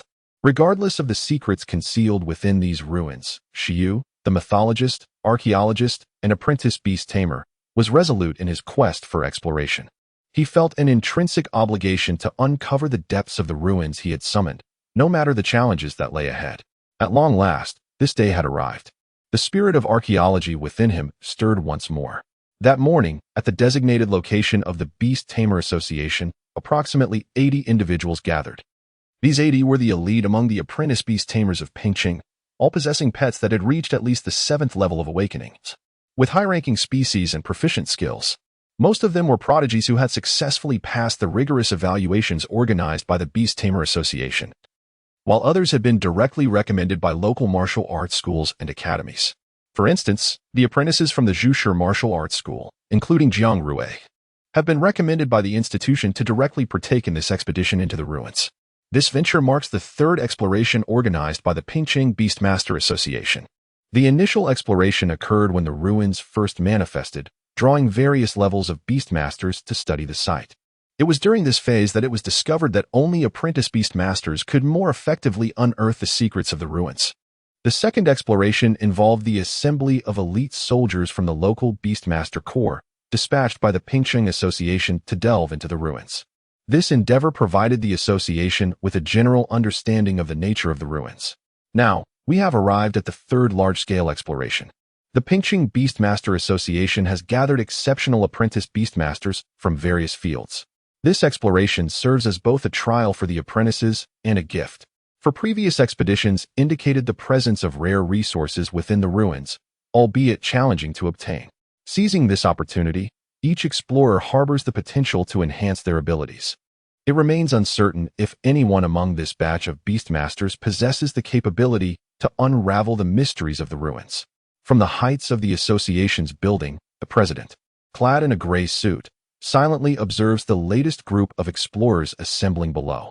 The arrival of the ruins in Pingchang grants the local Beastmaster Association the priority to explore, as per the Dongwang Ruins Law. However, should the association fail to decipher and fully control the ruins within a specified time frame, the rights to explore will gradually be extended to neighboring districts and cities. At present, the priority for exploring this relic lies with Pingqing. However, in a month's time, if the relic remains unsolved, aspiring beast masters from other districts and even the urban area of Icefield City will be allowed to explore it, sharing in the benefits. Consequently, the president of the Pingqing Beastmaster Association is keenly hoping for a candidate capable of deciphering the relic to emerge from within Pingqing, as this would ensure greater advantages for both the association and the city. Should this swift opportunity be missed, it is uncertain when another such fortunate event may arise. Among the 80 individuals present, there are 3 acquaintances. Observing closely, they are easily identifiable. Outside the Beastmaster Association, Shi Yu spots the exemplary student Chen Kai, who has fortuitously managed to secure a position within the top 20 of the assessment. Besides Chen Kai, he also notices Jiang Rui from the Zhushi Martial Arts School, along with 4 other apprentices. Having previously sparred only with Jiang Rui, he is more familiar with this individual. Additionally, Shi Yu recognizes a young physician from the Baichao Tang pharmacy near his home. This fellow is also a trainee beastmaster, and it was he who informed Shi Yu about the relic's news. Shi Yu had not anticipated his presence here as well. To be precise, there remains one semi-familiar acquaintance, the referee Bai Shi, who officiated the match between him and Chen Kai that day. Bai Shi appears to be in his 20s and seems to be a trainee beastmaster as well. However, his role as a referee in the combat arena suggests that, aside from potentially graduating in referee or venue management, he must possess considerable skill. With the assembly of individuals complete, it appears that the time is drawing near. Just then, a man in a gray suit with squinting eyes emerges from within the association. Upon encountering this individual, the 80 apprentice beastmasters cease their discussions. The president of the Beastmaster Association in Pingqing, a master-level beastmaster, let us embark. He squinted and addressed his secretary beside him. Shortly thereafter, the engine of a large vehicle, which had been idling at the periphery of the association, roared to life. Ladies and gentlemen, please board in an orderly fashion. We shall proceed to the entrance of the ruins. Among the crowd, Shi Yu boarded the vehicle, and Chen Kai, Jiang Rui, and the others spotted him as well. However, due to the presence of other companions, they merely exchanged greetings with Shi Yu. It was the young physician from the pharmacy who, alone, took the initiative to sit beside Shi Yu. He opened the conversation with, "Goodness, you're here too? How is your health? Is it all right?" Although Shi Yu had not purchased any supplements from him in nearly half a month, the young physician still held a vivid impression of him. "I am in excellent health," Shi Yu replied. The young physician chuckled, clearly unconvinced. Could good health truly be measured by such infrequent purchases? Nevertheless, Shi Yu's qualification to enter the ruins was unexpected. It seems he is indeed an inspiring apprentice beastmaster. Strangely enough, he remarked, I wonder why the Mingxian capsules have been selling so rapidly in various pharmacies lately, including ours. I was worried you'd come by and find them out of stock. The young physician reflected, noting that there had indeed been a slight shortage a few days prior. But coincidentally, Shi Yu had not come during that time. Shi Yu was speechless. Selling quickly? Previously, Chen Kai had been the reason for that. This time, it certainly had nothing to do with him. As he was about to say something further, he was suddenly interrupted. The president of the Pingqing Association then joined the apprentice beastmasters on the grand vehicle. Positioned at the forefront, akin to a guide, he maintained a gentle demeanor, smiling at the newcomers as he spoke.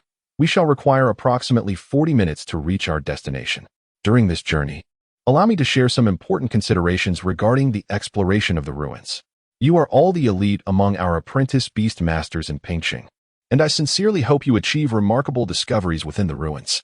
In the outskirts of Icefield City, in a secluded valley, a formidable blockade had been established, manned by a battalion of beastmasters, with a dozen professional beastmasters stationed to safeguard the entrance to the ruins. Outside the silent valley, soldiers stood resolute like immovable mountains, their gazes unyielding until the sound of approaching vehicles stirred their attention. Upon recognizing the vehicle dispatched by the Beastmaster Association, an officer issued the command, "Clear the way." In the next moment, the blockade parted, granting passage to the vehicle carrying Shi Yu and his companions as they smoothly entered the valley. After a bumpy ride, the group from the Beastmaster Association finally arrived at their destination. Gazing out the window, Shi Yu felt a sense of unfamiliarity enveloping him. Although he had never been to this place before, its pristine surroundings suggested a natural landscape, devoid of the artificial modifications seen in Tianmong Mountain. Such locales often harbor greater dangers, and now, anticipation began to swell within him. Besides Shi Yu, the young physician Chao Yang was filled with excitement. The ruins, he never anticipated he would have the chance to engage with them. He had initially planned to spend his life merely selling medicine, but it seemed there might still be a stroke of fortune awaiting him. If he did not reap any rewards this time, he would not struggle to pursue a career as a beast master. Instead, he would simply settle down and lead a peaceful life with his fiancée back home. Xiao Yang glanced at the photograph of his girlfriend in his wallet and inquired of Shi Yu. Surely you have no partner, right? Given your frail constitution, which girl would be interested? Shi Yu shot him a sideways glance and replied, do you even realize what you're doing? In our hometown, we refer to such behavior as stacking buffs. It was amusing that affection was being displayed at his expense. Did he not know that archaeologists were notorious for their inevitable failures? Shi Yu was surprised to discover that this physician was even more adept at setting himself up for disappointment than he was. Realizing he had perhaps set his expectations too high, the physician felt a twinge of guilt. Well, the association has confirmed that the ruins pose minimal danger, so it should be fine, he thought to himself. He quickly shifted the conversation. The Beastmaster Corps excels in teamwork, but this time the ruins can only be explored independently, which significantly hampers their performance. It is no wonder they are unable to conquer the ruins. The young physician observed the rookie soldiers of the Beastmaster Corps stationed at the external camp, resting. Although their individual qualities are commendable, they may not possess the same advantages in beast cultivation as we do. In this day and age, those who join the Beastmaster Corps are typically from less fortunate backgrounds. They entered into a covenant with the association to receive their designated beasts, undergoing standardized training and utilizing a finite allocation of resources. While their teamwork, practical combat skills, determination, and execution may be commendable, the resources provided by the association to the grassroots of the Legion are inherently limited. In comparison to some external beast tamers who are willing to invest significantly in their beasts, certain aspects are undoubtedly lacking. Of course, it is also possible that some beast tamers possess both wealth and have undergone the rigorous training of the military camp. Such individuals would indeed be formidable. However, these elites are more likely to attend specialized training camps within the city rather than remain in a modest town like Pingqing. If the apprentice beast tamers of the Beast Taming Legion could effortlessly conquer ruins, the Beast Taming Association would not place their hopes on these carefully selected apprentices from various fields. Perhaps, just as Shi Yu began to speak, he was abruptly interrupted. All right, we have arrived at our destination. Let us disembark. The vehicle came to a halt at the center of the restricted zone, and as the president rose to address them, a wave of agitation swept through the apprentice beast tamers. In an orderly fashion, the beast tamers began to alight from the vehicle. Previously, President Feng had briefed everyone on the valley's environment and shared the experiences gathered by the soldiers of the Beast Taming Legion who had entered the ruins. Thus, upon disembarking, they were somewhat mentally prepared. It's so cold.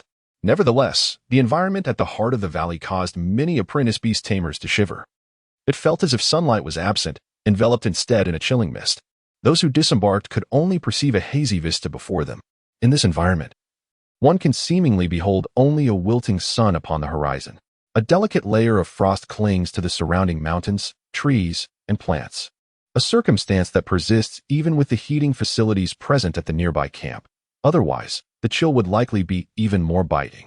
According to President Feng, the elemental creatures within the ruins predominantly consist of ice entities. Currently, the spatial dimensions of the ruins are in a state of semi-overlap with those of Blue Star, thereby allowing the internal conditions to influence the external atmosphere. Not only has the temperature been affected, the onlookers gazed thoughtfully at the 6 towering stone giants, encircled by layers of barricades, alongside the central formation resembling an intricate diagram. This is the manifestation that emerged following the initial overlap of the ruins with the Blue Star space. The 6 stone giants guard the central formation, which serves as the portal to the interior of the ruins. As for the stone giants, they appear to be the sentinels of the ruins. Yet they clearly resemble lifeless entities. Upon seeing the stone giants surrounding the stage, Shi Yu felt a pang of unease. After all, these stone figures bore a striking resemblance to those in the association's park, the ones he had previously shattered in conversation. Could these possibly be their kin? Presently, as the crowd observed the 6 stone statues, it was evident that the first 2 glimmered with light, while the remaining 4 appeared dim. President Feng of the Pingqing Association stepped forward and remarked, based on our conjectures, these 6 statues may symbolize the progress of deciphering the ruins. Our Beastmaster core Beastmasters triggered a reaction from the statues while undergoing the first 2 trials within the ruins. Thus, we surmise that this ancient site comprises 6 distinct challenges. As everyone can see, our progress is currently halted at the 3rd level. Although President Feng has already shared some insights with everyone during our journey, the sight of the 6 stone statues inevitably ignites a sense of curiosity among all present. If the apprentice Beastmasters can only conquer 2 levels, how many more can they hope to surmount? Given the information relayed during the ride, the majority of the group lacks confidence even in surpassing the 3rd challenge, let alone the subsequent 3 levels, for which they possess no knowledge. With a smile, President Feng addressed the group, assuring them, do not feel overwhelmed. With each level you conquer, the ruins will bestow certain rewards, presenting a splendid opportunity for self-improvement. Moreover, this is not your sole chance to enter. Over the next month, you may return at any time to undertake repeated challenges. The nearby camp is equipped with a medical facility, rest areas, and comprehensive amenities. Once preparations are complete, the Pingqing Beastmaster Association will handle all necessary logistics. Your task is to challenge the levels as diligently as possible and strive for greatness. Tell me, do you feel confident? At this, President Feng's eyes, which had been narrowed, suddenly widened as he exclaimed with fervor. Excellent. He continued. Take a moment to prepare. Once ready, you may apply to enter the ruins. Remember the precautions I mentioned during our ride. Your safety must remain paramount. As he finished speaking, the newly arrived apprentice Beastmasters nodded in agreement. Nearby, the soldiers stationed both within and outside the secured perimeter stood in silence, their expressions stoic and unreadable. Although no words were spoken, doubt lingered among them. Could this group of apprentice Beastmasters, with their varying levels of skill, truly surpass their efforts? Amidst the crowd, Shi Yu listened intently, nurturing his spirit while his gaze flitted over several statues. Occasionally, he concentrated, hoping to catch whispers of historical echoes, but it seemed futile. After a prolonged observation, he finally relinquished this endeavor and resolved to explore the ruins. Alas, he had harbored hopes of awakening the Giant of Light at once, allowing the 6 giants to recognize him as their master. Such aspirations were overly ambitious. As for the latter trials, he was uncertain. Yet he believed that he might conquer the notoriously impenetrable 3rd trial. Having clarified his thoughts, Shi Yu relaxed his mindset and proceeded to register, determined to enter the ruins without delay. Not just him. Nearly all the newly arrived Beastmasters were eager to embark on their exploration of the ruins. Successful completion of the trials would yield rewards and confer honor that signified strength, a prospect that stirred excitement in everyone. He sensed that this individual could achieve commendable results, perhaps even triumphing in the 3rd trial. Amidst the throng, Chun Kai saw Shi Yu's figure among his classmates, silently affirming his belief that this prodigy would undoubtedly pass the 3rd trial. The members of the Bamboo Stone Martial Arts School, including Jiang Rue, cast their gazes toward Shi Yu. It was said that the 3rd trial of the ruins involved a frost-armored giant, with a growth level of Awakening 10 and a species rank of low-level commander. The frost-armored giant was an elemental extraordinary creature of considerable strength, possessing several racial skills at a proficient level. This level of prowess, while not particularly formidable when compared to the emerging talents of large cities, indeed poses a certain pressure for the apprentice Beastmasters in a small locale like Pingqing. Shortly thereafter, an individual completed their registration and stepped onto the illuminated platform array, only to vanish in a blur. Shi Yu did not linger long. He too registered and ascended the platform, positioning himself amidst the 6 towering stone statues. Upon his arrival, several gazes turned toward him, including that of President Feng from the Pingqing Association. This individual was renowned as the foremost in the Tianmong Mountain trials, possessing a mastery level in the hardening of the iron-eating beast. Lin Hongyan had advised me to keep an eye on him, claiming he would provide a certain surprise. I am curious to see what this surprise entails. As Shi Yu's figure disappeared from the platform, President Feng cast his gaze toward the direction of the snow-capped mountains, pondering the tumultuous events of the year. With the beast tide preceding and the ruins following, one wonders if there is a connection between the two. This time, in addition to the newly arrived 80 explorers, the apprentice Beastmasters from the previously entered Beastmaster Corps also returned. The Beastmaster Association selected a group from among them for focused training, and each individual experienced a brief enhancement in their abilities. In preparation for this exploration of the ruins, the Pingqing Beastmaster Association has resolved to invest considerable resources. Meanwhile, stepping onto the platform, enveloped by radiant light, Shi Yu felt a wave of dizziness wash over him. Completing the 6 trials would grant him ownership of the ruins and the key to history. In a state of mental disarray, Shi Yu was uncertain if he had heard the new sound. In the blink of an eye, it felt as though he had traversed the cosmos, transitioning into another realm. Upon opening his eyes, he found himself atop a vast, white glacier, modest in size and encased by crystalline walls of space. Before he could fully comprehend his surroundings, in the distance, numerous ice elements converged, forming a colossal being. Name: Froststone Giant. Attribute: Ice. Racial rank: High. Extraordinary racial skills: Ice Hammer. Frigid Breath. Description: a mutated variant of the Stone Giant, an elemental creature of ice, possessing immense strength in its frozen arm and capable of effortlessly freezing anything with its icy breath. The initial environment of the ruins is an icy expanse, with Shi Yu as its sole inhabitant, facing a Froststone Giant of level 8. This was the first trial of the ruins. Beside Shi Yu, the small iron-eating beast emerged from the beast's space with a spirited expression, gazing at the adversary. Amidst a vast expanse of glaring white ice, Shi Yu peered into the distance. 100 meters away, a Froststone Giant floated towards him.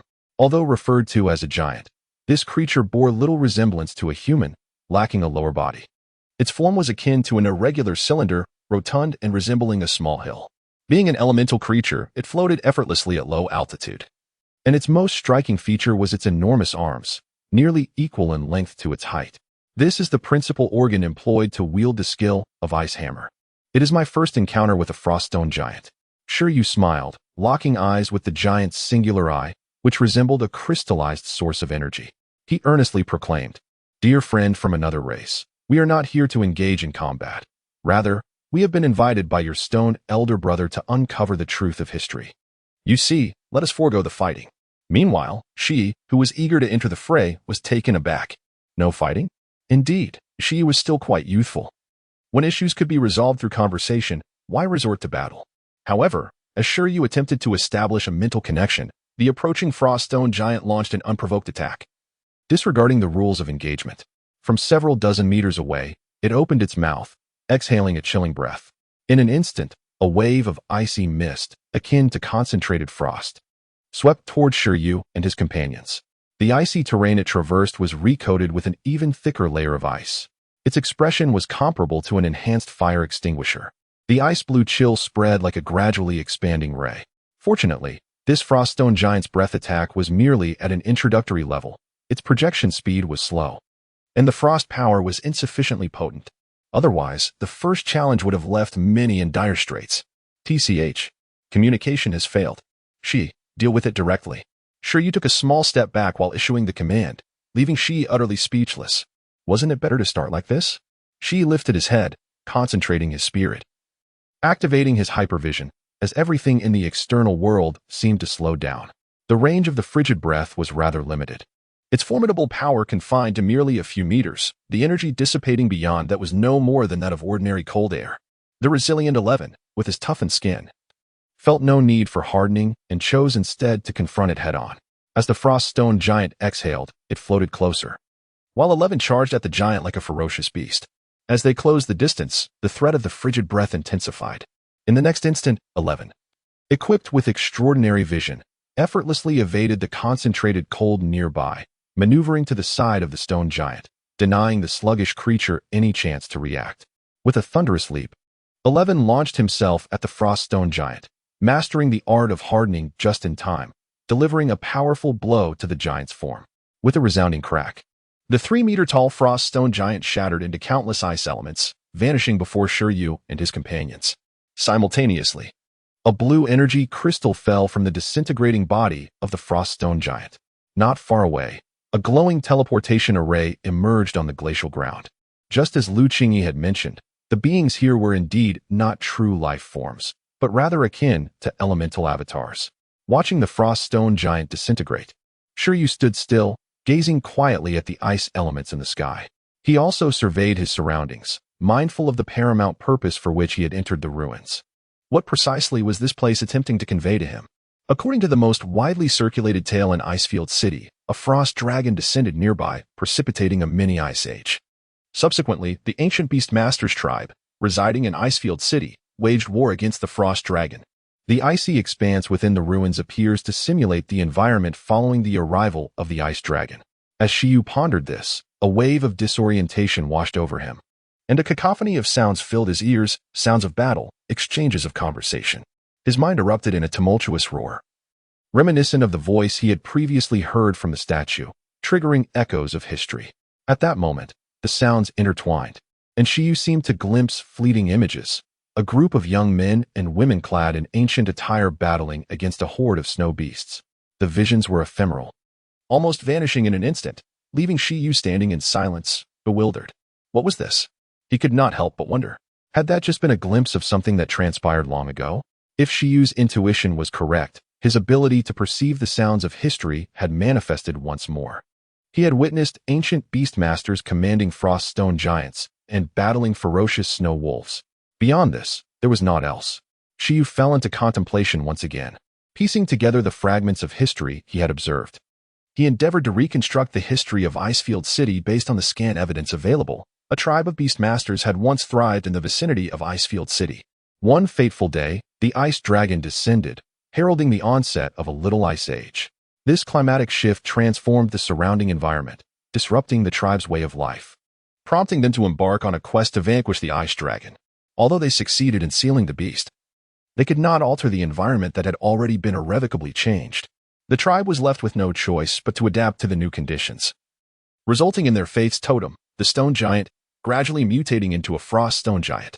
Simultaneously, the extraordinary creatures surrounding the snow-capped mountains have undergone evolution due to environmental changes, resulting in a substantial increase in the number of ice attribute beings. Furthermore, influenced by the sealed ice dragon, the ferocious beasts of the snow mountains have become exceedingly irritable, frequently inciting waves of monstrous attacks. Over the course of a century, this beastmaster tribe has been engaged in efforts to fend off these beastly onslaughts. To this day, the remnants of the ice dragon still endure, as do the waves of beasts. However, the beastmaster tribe has vanished for various reasons. The current relic stands as a testament to a legendary beastmaster who, on the brink of death, transformed this secret realm to train the tribe's people after sealing the ice dragon for an extended period. Thus, the environment within this relic leans towards that of a frozen expanse. Spoils of war, 11 exclaimed with palpable excitement. This object, it was familiar to him, something he had consumed before. The iron-eating beast's nutritional meals provided by the Bamboo Stone Martial Arts Hall included energy crystals of both gold and thunder attributes. These energy crystals, formed when elemental energy reaches a certain concentration, serve as a universal resource for enhancing the attributes of pet beasts. Nevertheless, they are quite rare, with higher quality crystals being increasingly elusive. Although their enhancement effects are less diverse than most singular foods, their efficacy is superior, thus commanding a high price. The energy crystal 11 had previously consumed was of the first level, and this ice attribute energy crystal also appeared to be of the same grade. Was this indeed the reward? For the moment, he chose not to dwell on the ambiguous images he had just perceived, and instead turned his gaze towards the energy crystal. It seemed acceptable. Had it been before, finding an ice attribute energy crystal would have filled him with joy. Though the attribute was not ideal, selling it could yield a considerable amount of iron bamboo. However, they are not lacking in such resources at their level. Considering this is merely the first trial, where nearly everyone can obtain one, Shi Yu felt a sense of relief, knowing that the subsequent rewards would undoubtedly be more substantial. After all, this widely circulated historical tale had seemingly been refuted by the statue once before. Upon careful reflection, Shi Yu indeed perceived some inconsistencies. He gazed at the nearby teleportation array, resembling a summoning diagram, contemplating a challenge for the second trial. However, before proceeding, he advised 11, who held an energy crystal, "You cannot consume this. It will upset your stomach." 11 responded with a sorrowful expression. The location of the second trial was situated atop a glacier, the overall environment reminiscent of the previous one. However, the energy level of the opponent had notably escalated. It was a froststone giant at level 10. Furthermore, it adeptly wielded advanced skills such as Frost Breath and Ice Hammer, in stark contrast to the earlier adversary, which had only possessed rudimentary abilities, making it a formidable foe. The Froststone Giant's icy physique was inherently more resilient than steel, compounded by its long-range Frost Breath and the devastating power of its Ice Hammer. This second challenge was likely the limit for the majority of participants. even though the Froststone Giant's duplicates lacked intelligence and were sluggish in movement. The number of victors would be exceedingly few. However, this was evidently the case for the average contender, for Shi Yu and 11. The distinction between a level 10 and a level 8 Froststone Giant was virtually negligible, in the face of the more formidable Frost Golem. 11 once again triumphed using only enhanced vision and hardening techniques, defeating it with apparent ease, merely a matter of delivering one or a few more blows compared to the previous encounter. This time, the Frost Golem yielded an energy crystal which, upon examination, appeared to be of superior quality, classified as a level 2 energy crystal, promising a greater monetary return. Did this talent prove ineffective? In a different environment, Shi Yu endeavored once more to assume the role of the historical listener. Regrettably, the previous visions did not materialize. Never mind, he resolved to press onward, postponing the revelation of historical truths to collect more rewards by conquering additional challenges. While a level 1 energy crystal might be deemed insignificant, a level 2 energy crystal, depending on its quality, holds a minimum value in the six-figure range. Shi Yu began to savor the rewards and aimed to uncover what treasures awaited in the third challenge. As no one had yet succeeded in this trial, he pondered what it might yield. Would it be another energy crystal? Although such items possess considerable value among resources of the same tier, he yearned for something rare, ideally resources unattainable in the external market, those that are prized yet scarce, such as spatial or temporal resources. Only then could the evolution of the Qingmian worm be truly unique. Should the forthcoming rewards consist solely of ice-type resources? Unless the Qingmian worm evolves into the ice crystal phoenix butterfly, these would be of little use. He chastised himself for his narrow perspective. Even the ice phoenix moth belongs to the ice category. Yet, even contemplating the ice phoenix moth or the ice dragon butterfly, Shi Yu felt an ineffable sense of dissatisfaction and thus continued onward. The familiar glacial environment surrounded them, but this time, what lay before them was not the Frost Golem. Under the icy element's condensation, a being resembling a humanoid figure emerged, possessing hands, feet, and a head, yet apart from its human-like shape. It bore no further resemblance to humanity. This entity, akin to a giant clad in armor of ice, was known as the Ice Armored Giant. Name: Ice Armored Giant. Attribute: Ice. Species level: Low. Commander. Species skills: Ice Hammer, Ice Armor, Ice Regeneration. Description: with an indomitable defense of extraordinary magnitude. Its entire form is composed of unmelting ice. Even if its body sustains damage, it can restore itself by expending energy. From a distance, as the towering Ice Armored Giant, exceeding 3 meters in height, made its appearance, both Shi Yu and 11 felt a subtle sense of oppression. This adversary would likely prove to be quite formidable. How? 11 instinctively unleashed a deterrent skill, heightening the combat spirit. According to intelligence reports, all 3 skills of the Ice Armored Giant were at the proficient level. Although its growth level was merely 10, the apprentice Beast Masters of the Beast Master Corps were no match for it. This was to be expected. Even a similarly leveled creature, such as a 10-level Iron Eater mastering hardened proficiency, might struggle against such a foe. Firstly, its defense was exceedingly difficult to breach, and even if it were breached, it could quickly regenerate. To overcome it, there were but 2 methods: to deplete its energy entirely, or to inflict a substantial wound instantaneously, rendering it incapable of regeneration. The proficient ice regeneration still possesses certain limitations. This was the first encounter for Shi Yu and his companions with a creature of the commander species level. Its species skills surpass those of extraordinary beings by a significant margin. The icy realm of reincarnation is indeed captivating. If the creature were to evolve into an ice type, it would create a splendid combination of abilities, though it remains uncertain whether the skills here can be replicated. With a command from Shi Yu, 11's entire form hardened as he slowly approached his adversary.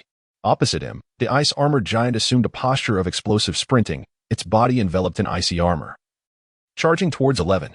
To be precise, upon nearing, it instantaneously swung its colossal arm, employing the Ice Hammer. With an unparalleled defense, reinforced by layers of icy armor and the additional frost from the hammer, the Ice Armored Giant's arm was akin to 3 stacked enhancements, brimming with immense power. Bang!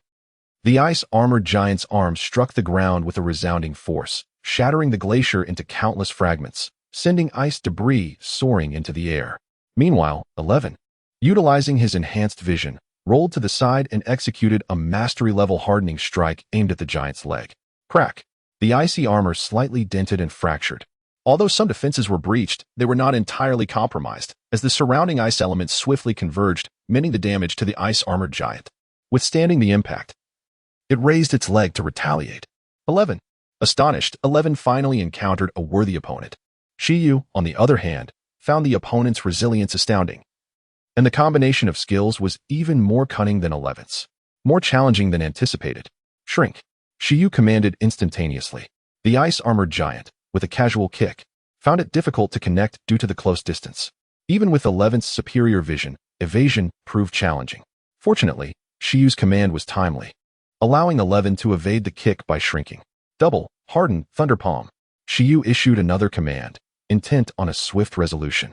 In an instant, the originally half-meter-tall figure of 11 surged dramatically, reaching a height just over 2 meters. Although it still fell short of the ice-armored giant by a meter, the disparity in size was no longer as pronounced.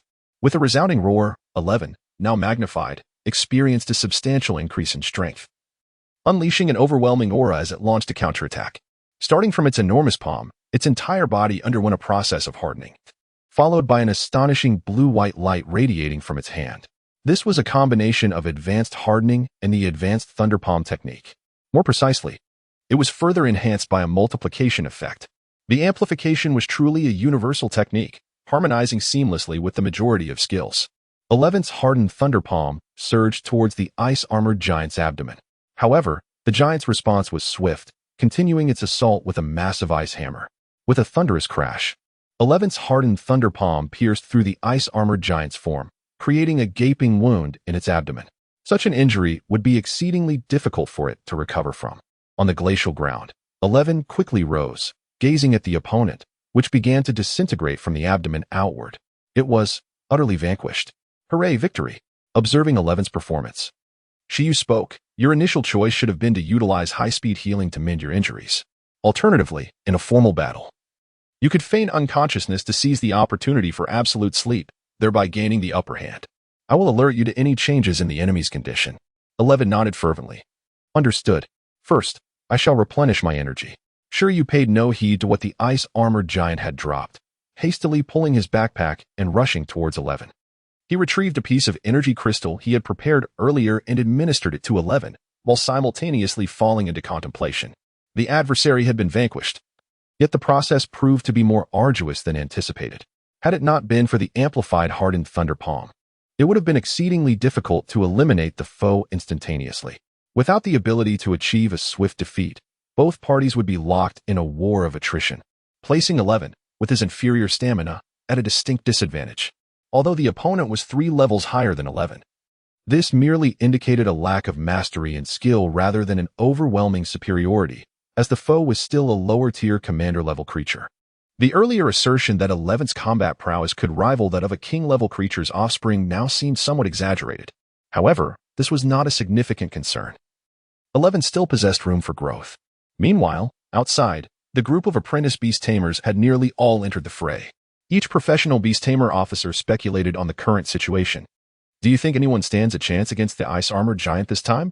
It's a daunting prospect. The beast tamers from our Pingcheng have creatures of a mostly extraordinary tier, which cannot compare to those of the commander tier, under the same growth levels. A higher racial tier correlates with a stronger overall combat capability. This is a well-established fact. In the face of such racial disparities, any hope of victory may hinge upon attribute advantages, skill counters, and proficiency levels. And let's not forget that beast tamers can also bring along restorative items. Employing medicine to triumph over their opponents is indeed a valid strategy. At the edge of the camp, not far from the platform, President Feng of the Beastmaster Association of Pingcheng gazed at the 6 stone statues and remarked, "All have entered, in approximately an hour. We may discern whether anyone has succeeded in overcoming the 3rd trial." "President, I recall there is a challenger among them who is your nephew, correct?" inquired the president's secretary, who stood nearby clutching a folder. Barely had the president's words faded when, with a resounding hum, the 3rd stone giant suddenly illuminated. This unexpected turn of events left the Beastmasters in the surrounding camp momentarily stunned. What has transpired? Has someone already passed the 3rd trial? Yet, it has been barely 20 minutes since the earliest Beastmaster entered. Who could be so formidable? President? With the awakening of the 3rd stone giant, the secretary turned his gaze towards the association president. Has the record, been broken? President Feng was momentarily taken aback. The third trial, which had long eluded the apprentice beastmasters of the Beastmaster Corps, was conquered in less than half an hour by this new group of beastmasters. Perhaps it is time to consider increasing the training regimen for the Beastmaster Corps. At that moment, He Biao, the deputy leader of the Pingxing Beastmaster Corps stationed in the area, hurriedly approached President Feng and his entourage. What is happening? He bellowed. It is evident that among the group of beastmasters I brought, someone has already triumphed in the third trial. Our core standards desperately require enhancement. Enough with the nonsense. If you have something to say, then put your money where your mouth is. Deputy Commander He Biao expressed his frustration directly. It is unreasonable to expect a horse to thrive without providing it with sustenance. The secretary beside the president remained silent, accustomed to the dynamic between these two close friends, who had forged a bond during the beast tide a decade ago. Their rapport was strong, and it was common for their conversations to escalate into playful banter. President Feng fell silent, wishing he could contribute more financially, especially considering the impoverished state of Pingxing. President, who could it be? Is it your nephew? The second challenge is the level 10 Froststone Giant. The third challenge is the level 10 Ice Armored Giant. President Feng squinted and shook his head. I am well aware of my nephew's abilities. His talent is commendable, and while he may succeed, it certainly won't be at a remarkable speed. There must be another contender. Before arriving, he had trained his nephew, so he was fully aware of his capabilities. The president's secretary cleared his throat and remarked, what if he performs exceptionally this time? Impossible. If it were him, I would. What would you eat? Fried green silkworms? He Biao turned to him. Are you trying to deceive me for a meal? I would maintain a stance of denial, retorted President Feng as he adjusted his attire. However, who could it be? Might it be the three beast tamers who ranked first in the trials? Or perhaps those recommended by various martial arts schools? For a moment, President Feng found himself at a loss. His gaze deepened as he looked towards the statue, curious whether the fourth would illuminate. Within the ruins, in the third trial space, Shi Yu picked up a translucent stone shaped like a pebble that had fallen from the ice-armored giant, lost in contemplation. It is no longer an energy crystallization, indeed. Quite remarkable. But what is this? Beside him, 11 also displayed a look of confusion. This object, it had never seen or tasted before. Without an internet connection on his phone, there was no means to investigate. Shi Yu's mood was not particularly bright. Never mind. I will stow it away for now. I shall inquire about it once we are outside. Shi Yu placed the transparent stone into his backpack and then surveyed the surroundings, using his mental perception to sense the environment. Good. Apart from the first trial space, which responded, the subsequent second and third trials showed no reaction. Let us proceed. Would you like to rest here for 10 minutes before we tackle the next challenge? Shi Yu glanced at 11, harboring doubts about its condition. After all, that blow from the ice-armored giant had sent 11 flying several meters. It was essential to regain composure. Otherwise, they might falter in the next trial, hindering their efforts to uncover the truths of history. Whether rewards were at stake mattered little. The primary concern was to prevent history from being obscured. It seemed he had not articulated this sentiment quite like that in the previous trial. Well, the meaning is roughly the same. In order to avoid being struck in the next trial, 11 obediently nodded. Its philosophy was straightforward. Injuries sustained during training were acceptable, but injuries sustained in battle were not. Such occurrences would render all its training futile. Subsequently, 11 shrank in size and fell asleep, quickly recuperating its stamina. After a brief delay, they stepped into the teleportation array for the fourth trial. A change in environment? Upon opening his eyes, Shi Yu discovered he was already atop a peak in a snowy mountain landscape. Beside Shi Yu stood 11, both gazing downward as a fierce blizzard swept in. Countless ice elements coalesced, gradually giving rise to a wolf-like creature. Named Snow Wolf, attribute, ice, race level, high transcendence, race skills, ice shard fangs, frosted claws, chilling breath. Snow Veil. An old acquaintance. However, in an instant, the expressions of Shi Yu and 11 fell in unison. Even 11, who had eagerly anticipated testing the results of their training through combat, wore a troubled countenance. For the Snow Wolf was merely the first of many creatures to emerge from the gathered ice elements. In the next moment, 9 additional Snow Wolves materialized. Following that, 10 Ice Fong Boars, a mid-level transcendent species native to the snowy mountains, appeared. Subsequently, 10 ice-armored beasts, 10 ice-scaled serpents, and 10 snow primates joined the fray. The snowy mountain expanse in which Shi Yu found himself was vast, with these creatures scattered across the landscape, yet from their vantage point atop the peak, Shi Yu and 11 could see everything clearly. A total of 50 creatures. Do not tell them that the fourth challenge entails defeating all these beings. Shi Yu thought, is the ruins not playing fair? Employing a strategy of beastly swarms. 11 felt a surge of pressure as well. If the fourth challenge is thus, how will they confront the fifth? Fortunately, unlike the previous 3 challenges, these fierce beasts currently bore no enmity towards Shi Yu and his companion. They had ample time to devise a strategy and contemplate their path to success. What a blunder! On the snowy mountaintop, Shi Yu cursed inwardly. Upon closer inspection, he noted that. Fortunately, these ferocious beasts did not seem to be of a high growth level, none exceeding level 10 in maturity. Nevertheless, even so, the difficulty has entirely surpassed the previous challenge. Shi Yu laments, why did he not elevate his intimidation skills to mastery level earlier? Had he done so, a single mastery level intimidation from 11 might have instantaneously obliterated the 50 ferocious beasts. Alternatively, enhancing his multiplication skills to mastery level would have sufficed, allowing the towering 11 to trample a vast area beneath its feet. Unlike the current predicament, where he finds himself in a dilemma, whether to engage or refrain from battle. See, 11 steps forward, undaunted by the situation. Is combat imminent? Shi Yu does not believe that fighting is impossible. However, given their current strength, even passing through this challenge would prove arduous. The sheer number of adversaries poses a significant challenge. Even if they coordinate to attack, synchronization will not be easily achieved. Maintaining a hardened state, they are largely incapable of breaching his defenses. The real test lies in physical endurance. In this respect, with absolute sleep and the ability to shrink, there remains a glimmer of hope for success. Shi Yu deliberates slowly. Shall we attempt it? 11 nods in agreement. Moments later, 11 descends from the mountain peak, gliding down like a rolling snowball. Oh woo. This trial seems destined for a grim outcome. It appears to be a remarkably brutal clash. In the outside world, a considerable amount of time has elapsed since the third statue was illuminated. At this moment, participants are gradually emerging. Consequently, as long as beast tamers do not recklessly venture too deep, they generally face minimal danger. Chen Kai, 1 level. Upon exiting, the beast tamers must endure inquiries from soldiers and register their achievements. The exemplary student, Chen Kai, finds himself in a rather disheartening predicament. He has only succeeded in passing a single level. The majority of individuals present had only managed to conquer the first challenge. The Froststone Giant of the second stage proved to be a formidable adversary, and one can only imagine the trials that awaited in the third. Upon reflection, it is plausible that this enigmatic ruined space was devised as a rigorous training ground by a powerful Beastmaster clan, aimed at honing the skills of their young descendants. The difficulty was undeniably not suited for everyone to pass with ease. After all, Pingxing was merely a small city of the third tier. Bai Shi, second stage. Xiaoliang, second stage. Zhongrui, second stage. This group had all vanquished the level 10 Froststone Giant, only to be subsequently overpowered by the Ice-Armored Giant. Initially, their shared accomplishments seemed unremarkable. However, as the crowd emerged and noticed the illumination of the third statue, their minds momentarily blanked in astonishment.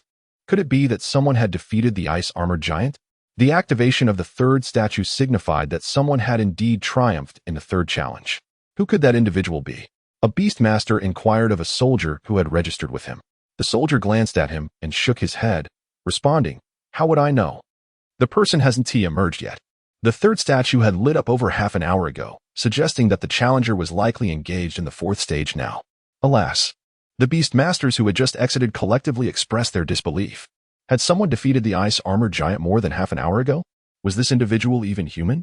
One by one, the Beastmasters continued to emerge, and even among those who had participated in the rigorous assessment organized by the Beastmaster Association, 2 of the top scorers had failed to pass the third challenge. This inevitably left President Feng, He Biao, and others in a state of disappointment. Gong, third stage. At that moment, a Beastmaster emerged, his expression rather grim, instantly capturing the attention of all present as he registered. "Did you pass the third trial?" inquired the registrar, gazing at the pale-faced Beastmaster before him. "Yes," Gong replied, his gaze lingering on the illuminated third statue, while the astonished looks from those around him filled him with a profound sense of satisfaction. Although he faced setbacks in the fourth trial, he had nonetheless set a new record. He had not brought shame upon his uncle, the guild leader. "Brother, you are remarkable," a soldier exclaimed, unable to restrain himself from giving a thumbs up. You cleared 3 trials in just over 10 minutes. That's impressive. But why did it take you so long to emerge? Was the 4th trial particularly challenging? By the way, what does the 4th trial entail? The 4th trial is simply not something a novice beast master can conquer. Chen Gong couldn't help but retort. However, he suddenly sensed that something was amiss. When had he cleared 3 trials in just over 10 minutes? The 3rd trial had clearly consumed a considerable amount of time. Bewildered, he was interrupted as the 4th statue emitted a resonant hum and lit up. Everyone turned in confusion, first startled, then erupting into exclamations. The 4th statue had also illuminated. What this signified was evident to all. Outside a certain camp, President Feng was equally astonished. Had the 4th trial truly been cleared? He had an inkling of who the victor might be. Both the president's secretary and the vice captain were taken aback, their gazes shifting towards the registration area near the stage. Could it really be Feng's nephew? Meanwhile, Chen Gong, the only local elite who had ever witnessed the difficulty of the 4th trial, found himself in disarray. How is this even possible? The 4th stage. Is it something a mere mortal can conquer? 1 versus 50. At this moment, although Chen Gong claimed to have passed the 3rd stage, the crowd was not foolish. Through the changes of the stone statues, they could discern that the record had been shattered by someone else. As for Chen Gong, the nephew of the president of the Pingcheng Association, he was lost in contemplation. Just then, President Feng and He Biao approached. Chen Gong, what is the 4th stage? Having completed the first 3, you must have seen what the 4th entails, President Feng inquired forthrightly. The surrounding beast tamers and soldiers perked up their ears. Indeed. If the 3rd stage was so arduous, what monstrous challenges awaited in the 4th? Chen Gong took a deep breath and replied. It is a new environment resembling a snow-capped mountain. Compared to the icy plains and glaciers of the previous stages, this one is far more expansive. Upon entering, the trial space conjured 50 snow-capped mountain beasts, 10 snow wolves, 10 ice-armored beasts, 10 ice-tusked boars, 10 ice-scaled serpents, and 10 snow monkeys. Judging by their growth, none are below level 7, and their skill proficiency is quite formidable. I intended for my moon flame beast to engage, but there were no openings. As Chen Gong finished speaking, a profound silence enveloped the scene. 50. After a brief moment, He Biao, the vice captain of the Pingcheng Beast Tamer Corps, stared wide-eyed. In the first 3 stages, there was only one opponent. How could the 4th stage suddenly present such a multitude? This is almost comparable to a minor beast tide. The other beast masters, who had not even passed the 2nd or 3rd trials, found the difficulty of the 4th stage utterly outrageous. Under the constraints of being limited to novice beast masters, how could one possibly achieve a 1 versus 50 scenario? Suddenly, the crowd recognized a blind spot. Their gazes drawn to the illuminated 4th statue. A brief silence enveloped them, as if someone had indeed succeeded. Who could it be? Well done.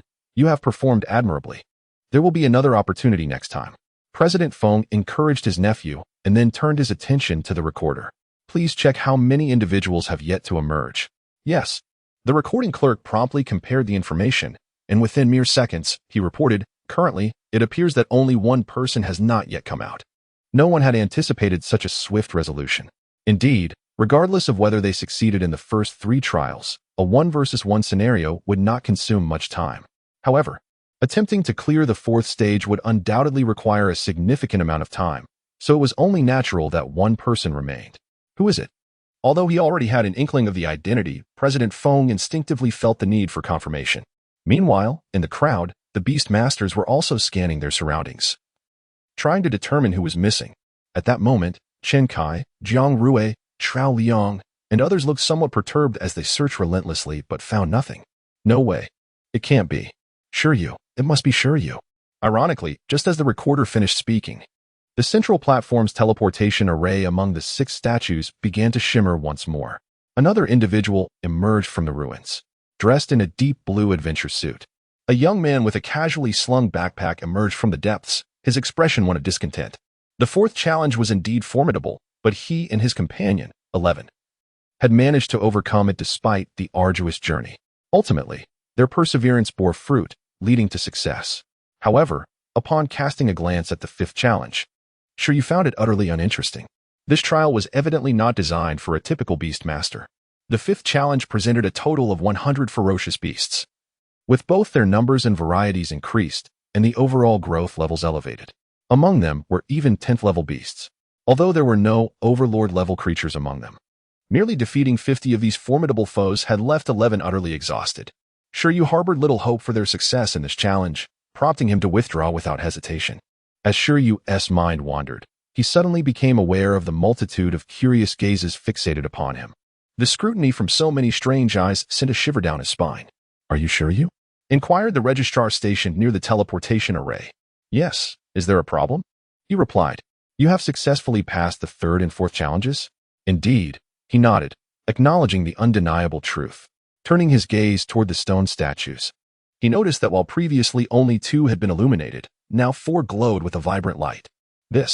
Beside him, Chen Gong, who had felt the oppressive weight of the 4th challenge, found it difficult to believe. He could hardly fathom how an apprentice beastmaster could triumph in a 1 versus 50 scenario. Even more incredulous were the few acquaintances of Shi Yu, who shared his astonishment. Chen Kai, Bai Shi, Jiang Rui, and others stood with slightly agape mouths, overwhelmed by incredulity. Although Shi Yu was indeed formidable, that small iron-eating beast seemed to possess a rather low growth level, far from reaching level 10. A low growth level implies limited physical capacity. How could it have possibly overcome the 4th challenge? They were unaware that the diminutive creature could evade its opponents while recuperating its stamina, and possessed the ability of absolute slumber, allowing it to exploit the lack of intelligence in these non-sentient ferocious beasts to take brief rests. However, the most astonishing of all was the young physician, Xiao Yang. In his memory, Shi Yu was merely a frail yet somewhat tenacious novice. How could he possibly be the record-breaking prodigy who had conquered 4 challenges? Remarkable indeed. At that moment, despite not knowing how Shi Yu had achieved such feats, news of new advancements in the realm of relic deciphering was certainly welcome. President Feng gazed at Shi Yu with a smile and remarked, "You are an apprentice of the Zhushi martial arts school, correct? Master Lin has mentioned you to me before. He indicated that you would bring me surprises. But I never anticipated such a grand revelation." Heroes emerge in youth. President Feng applauded and inquired, "Could you share with me the circumstances of the 5th challenge?" Shi Yu was momentarily taken aback at the mention of Master Lin Hongyan discussing him with the president of the Pinching Association. Before responding, the 4th challenge consisted of 50 ice-type ferocious beasts with growth levels ranging from 7 to 9. The 5th challenge involved 100 ice-type ferocious beasts with growth levels from 8 to 10. All of them belonged to the extraordinary class, with varying skill proficiencies. Due to the increased difficulty of the 5th challenge, we merely glanced at it before retreating, opting not to delve deeper. After Shi Yu finished speaking, a suffocating silence enveloped the surrounding crowd. The 4th challenge was already exceedingly daunting. Could the 5th truly be surmountable? President Feng pondered momentarily before addressing everyone. "As you all have experienced the ruins once, I have an announcement to make. Over the course of the next month, the Pinching Association will allocate a resource to enhance your capabilities. Anyone who manages to conquer 2 challenges will receive resources for nurturing their companion beasts, with the amount increasing for each additional challenge completed. In order to expedite the resolution of these ruins, the Pinching Association cannot afford to neglect the training of challengers. Otherwise, we might face a complete standstill moving forward. For today, you may take some time to rest. If your companion beasts are injured, remember to visit the infirmary for recovery." Chen Gong and Shi Yu, right? Do you need to go to the infirmary? Afterwards, please come speak with me. President Feng called out to the 2 aspiring beast masters from Pingcheng who were the only ones to have successfully navigated the 3rd challenge. Within the confines of the beast space, while minor injuries to companion beasts would gradually heal and cease to worsen, the most effective recovery still stemmed from healing skills. "All right." Chen Gong nodded. "I don't require assistance. My companion beast is uninjured," Shi Yu replied. "It has been recuperating on its own. It merely lacks stamina and is currently resting in the beast space." The crowd was taken aback. "Is this truly a human statement?" Chen Gong beside him exclaimed. His mouth agape. "You're telling me that after a 1 versus 50 encounter, you emerged unscathed? I see. Then, you should come with me first." President Feng's lips twitched slightly. The Bamboo Stone Martial Arts School was fortunate enough to cultivate an 18-year-old professional beastmaster, Lin Xiuzhu. Yet, what was the situation with Shi Yu? As for the information, President Feng was utterly perplexed. Subsequently, under the silent gazes of all present, Shi Yu accompanied President Feng into the camp, followed closely by Deputy Commander He Biao. "Little brother, did you truly pass the 4th trial?" He Biao exclaimed, having caught a glimpse of Shi Yu's beast data. "How is that possible? By the way, I am he, the Deputy Commander of the Pingxing Beast Master Corps." He was bewildered. Not only was he confused, But President Feng also harbored numerous questions. At that moment, Shi Yu produced the reward he received for passing the third trial, a transparent stone, as well as the reward for the fourth trial, which consisted of 3 transparent stones. The rewards for both trials were identical in nature, differing only in quantity. President Feng, Commander He, these are the items I obtained from the third and fourth trials. What is this? They inquired. Is it a resource for cultivating beasts? The mere sight of the rewards immediately captured their attention.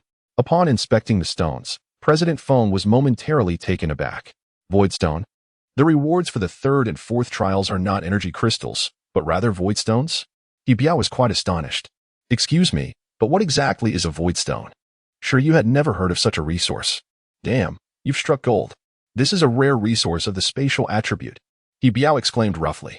It is even rarer than energy crystals, scarce in quantity, and generally inaccessible to ordinary individuals. Spatial attribute resources? Sure, you was taken aback, glancing at the 4 transparent stones in his hand. Wow, is this what I have been seeking? The rare evolutionary materials? In this instance, I have truly exerted myself for you, Chong Chong. Indeed, resources from the spatial system are coveted by all beast masters. Utilizing this stone can accelerate the enhancement of the beast master as spatial domain. President Feng nodded and remarked, this is an excellent resource for elevating a beast master S rank. Can this be employed to fortify the beast master S spatial domain? Shi Yu inquired, momentarily taken aback. Both individuals responded affirmatively. Well then, Shi Yu resumed his gaze upon the stone, reassured. Chong Chong, let us see if there are superior resources in the 5th and 6th levels. These spatial resources do not befit you. He, as a beast master, reluctantly decided to make use of these stones. It appears that Gong must have acquired the ethereal stone as well. Excellent. With this, your beast master's spatial domain can be elevated to the 2nd level sooner, allowing for the binding of a second pet. This relic can currently only accommodate novice beast masters. I understand, Shi Yu nodded, signifying his comprehension. He would not advance so swiftly. As long as his spatial domain meets the standards by the time of the vocational assessment, he would be content. With this in mind, he felt a sense of assurance. He should not lag too far behind 11 in terms of advancement. Meanwhile, Gong's healing was remarkably swift. Within merely 2 minutes, he arrived at this location. This was to be expected, as the military medic station nearby are all professional beast masters, and healing an awakened pet is merely a matter of skill. Even when faced with numerous injured pets, a single area healing skill would suffice. President, Commander He, Gong addressed, making an effort to conceal the nature of his relationship with President Feng. Such a perception would imply that his success is attributed to his lineage rather than his own diligence. Gong, what is your reward for passing the 3rd challenge? President Feng directed his gaze towards Gong. It is an ethereal stone. Gong promptly produced a transparent stone, identical to the one possessed by Shi Yu. President Feng and Captain He exchanged glances, nodding in mutual understanding. President Feng declared, you should keep your spoils. They are rightfully yours. In this relic challenge, you are the only 2 who have successfully navigated the 3rd level. Gong, you have surpassed 3 levels, while Shi Yu has triumphed over 4, demonstrating remarkable prowess. As you have just heard, the association will allocate a sum of funds to enhance your abilities. Given your exceptional performance, the association will prioritize your development. Within a certain limit, feel free to express any request you may have. President Feng had placed the hopes of conquering the relics of Ping City upon these 2 individuals. As for the beast tamers outside, they would merely be treated as secondary beneficiaries, investing some resources to ensure their growth within the relics. Thereby cultivating more professional beast tamers for Ping City would not be a regrettable trade-off. The primary focus, undoubtedly, remains on Shi Yu and Gong. Gong appeared to be mentally prepared for this, nodding in agreement. Meanwhile, Shi Yu stood in contemplative silence, pondering the prospect of such a fortunate opportunity. As for his needs, at his current level, monetary resources seemed far more beneficial, while other offerings appeared rather superfluous. By the way, you 2 have yet to make each other's acquaintance. Allow me to introduce, this is Gong, a native of Ping City, though he studies within the city. Oh. At Icefield No. 1, specializing in animal husbandry, Shi Yu introduced himself. Gong and team leader He exchanged glances. You successfully defeated a commanding level ice armored giant with a 1 versus 50 ratio? And you claim to be an animal husbandry major? They could hardly believe it. Don't tell them, Shi Yu thought, recalling how he had managed to make those ferocious beasts surrender simply by feeding them after entering the ruins. Chen Gong said, his eyelids twitching as he extended his hand towards Shi Yu. Hello. To have passed the 4th level, you are quite impressive. I have an unusual request. Once our pets have recovered, could we engage in a battle? My curiosity about your strength and how you overcame the challenges is overwhelming. Meanwhile, President Feng paused, neither stopping the challenge nor feeling the need to intervene. His nephew was inherently competitive, and it was only natural for him to want to gauge the disparity after being surpassed. While the situation inside the ruins remained hidden, the battles outside could certainly be witnessed. Chen Gong's proactive challenge presented an opportunity. A battle? Shi Yu said, extending his hand to shake Chen Gong's. He was the only other person besides himself to have triumphed over the ice-armored giant, so his strength was likely formidable. All right, Shi Yu agreed, as mutual sparring among beast masters was essential for growth. You two are going to battle? I'll go call someone to clear a space for you. It's a perfect chance for those soldiers to broaden their horizons. One is a relative of old Feng, and the other is a newcomer who inexplicably managed to pass the 4th challenge. In any case, both individuals are remarkable. He is eager to witness their prowess. Moreover, it serves as an excellent opportunity to motivate the fresh recruits under his command. Youth is truly a blessing, he mused with a smile. Squinting, he appeared less contemplative and more inclined to relish the unfolding spectacle. Let us wait until after lunch. You all should take a good rest and have your fill before the duel. Agreed, Chen Gong replied nonchalantly. Shi Yu, of course, was even more indifferent. Outside, the officers of the Beast Tamer Corps were addressing this group of apprentice beast tamers. The gist of their message was that over the next month, everyone could repeatedly challenge the ruins, though only once per day. I have decided to stay here. I want to leave until I pass 2 challenges. Chen Kai, an exemplary student from Pingqing No. 1 High School, felt a deep sense of shame for only managing to pass 1 challenge. He chastised himself for being so inadequate. Is your Mingxin capsule sufficient? Inquired a supportive classmate who had also passed the assessment alongside him. Damn it, we both consumed the Mingxin capsules. Why did his effectiveness seem to surpass mine? Despite their relatively equal capabilities during their previous battles, how could such a vast disparity in strength emerge so quickly? One had passed 1 challenge, while the other had conquered 4. The gap was astronomical. Could it be that Shi Yu upgraded his supplements? I must prepare some as well. Chen Kai's classmate remarked, also a contender from Tianmong Mountain. As they conversed, not far away, the physician Xiao Liang from Baikayatang observed with a peculiar expression, pondering how discussions of supplements could still arise in this ruin, including Shi Yu, a feeble beastmaster who consumes supplements daily. How did he ascend to the status of a formidable figure? Could it be that these supplements possess concealed effects? Even the educated physician, Xiao Liang, found himself momentarily engulfed in doubt regarding the reality of the situation. Perhaps he should give it a try himself? However, just at that moment, a contingent of soldiers began to delineate the arena, sparking curiosity among the onlookers. The area was swiftly marked out, prompting a few inquisitive beastmasters to approach and inquire further. Upon asking, one beastmaster was left utterly astounded. Moments later, news spread like wildfire throughout the nearby encampment. Not only did the station Beastmaster Regiment become aware, but all 80 newly arrived Beastmasters learned of it as well. Incredible! Chen Gong, who had passed the 3rd trial, was set to battle Shi Yu, who had surpassed the 4th trial, right here. This event had been sanctioned by President Feng and Captain He, allowing everyone to observe. As this announcement circulated, all weariness and hunger dissipated. Everyone was brimming with excitement. A battle to witness? They would not depart. They yearned to discern the disparity between themselves and these titans. The newly arrived Beastmasters were equally intrigued, while the Beastmasters of the regiment remained notably silent. The professional-level officers maintained composure, yet the mood among the ordinary trainees was tumultuous. After all, none of their entire group had succeeded in passing the 3rd trial. Meanwhile, these 2 individuals had conquered the 3rd and 4th trials, respectively, making the comparison quite disheartening. They were eager to see just how formidable these champions truly were. The vicinity of the ruins suddenly erupted with activity. At noon, nearly everyone remained behind, opting to dine at the barracks. At this time, no one had located Shi Yu and Chen Gong. It was only after lunch that the 2 made their appearance. Having been summoned by Commander He for a specially prepared nutritious meal. This meal was designed to accelerate the recovery rate of their beasts within the Beastmaster space. And upon finishing, both individuals were nearly restored to their peak condition. Although, for Shi Yu, it was inconsequential. After all, he possessed the dual recovery buffs of absolute sleep and the Beastmaster space. As Shi Yu and Qinggong emerged, the disciplined soldiers maintained their composure. While the newly arrived beast masters erupted into a cacophony of excitement, clearly anticipating the spectacle. At Commander He's invitation, the junior soldiers gathered around, eager to witness the event. In an instant, Shi Yu and Qinggong became the center of attention. This overwhelming atmosphere made Qinggong feel rather anxious. He merely wished to challenge Shi Yu to gauge the difference in their abilities. Yet Commander He had turned the encounter into a grand affair. If he were to lose, it would undoubtedly be embarrassing. Shi Yu also sensed that the atmosphere was excessively grandiose, yet it had already reached this point, so he decided to go along with it. Subsequently, the two took their positions on either side of the designated arena.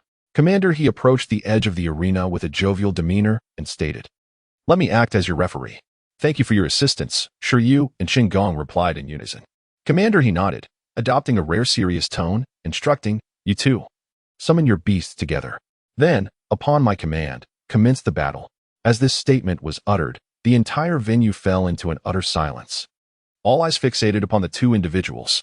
The circumstances surrounding their summoned beast were not universally known.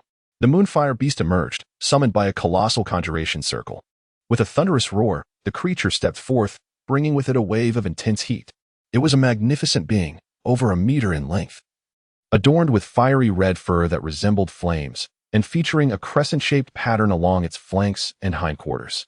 Its appearance bore resemblance to the weasel-like creature of Earth, the marten, perhaps an evolved variant thereof.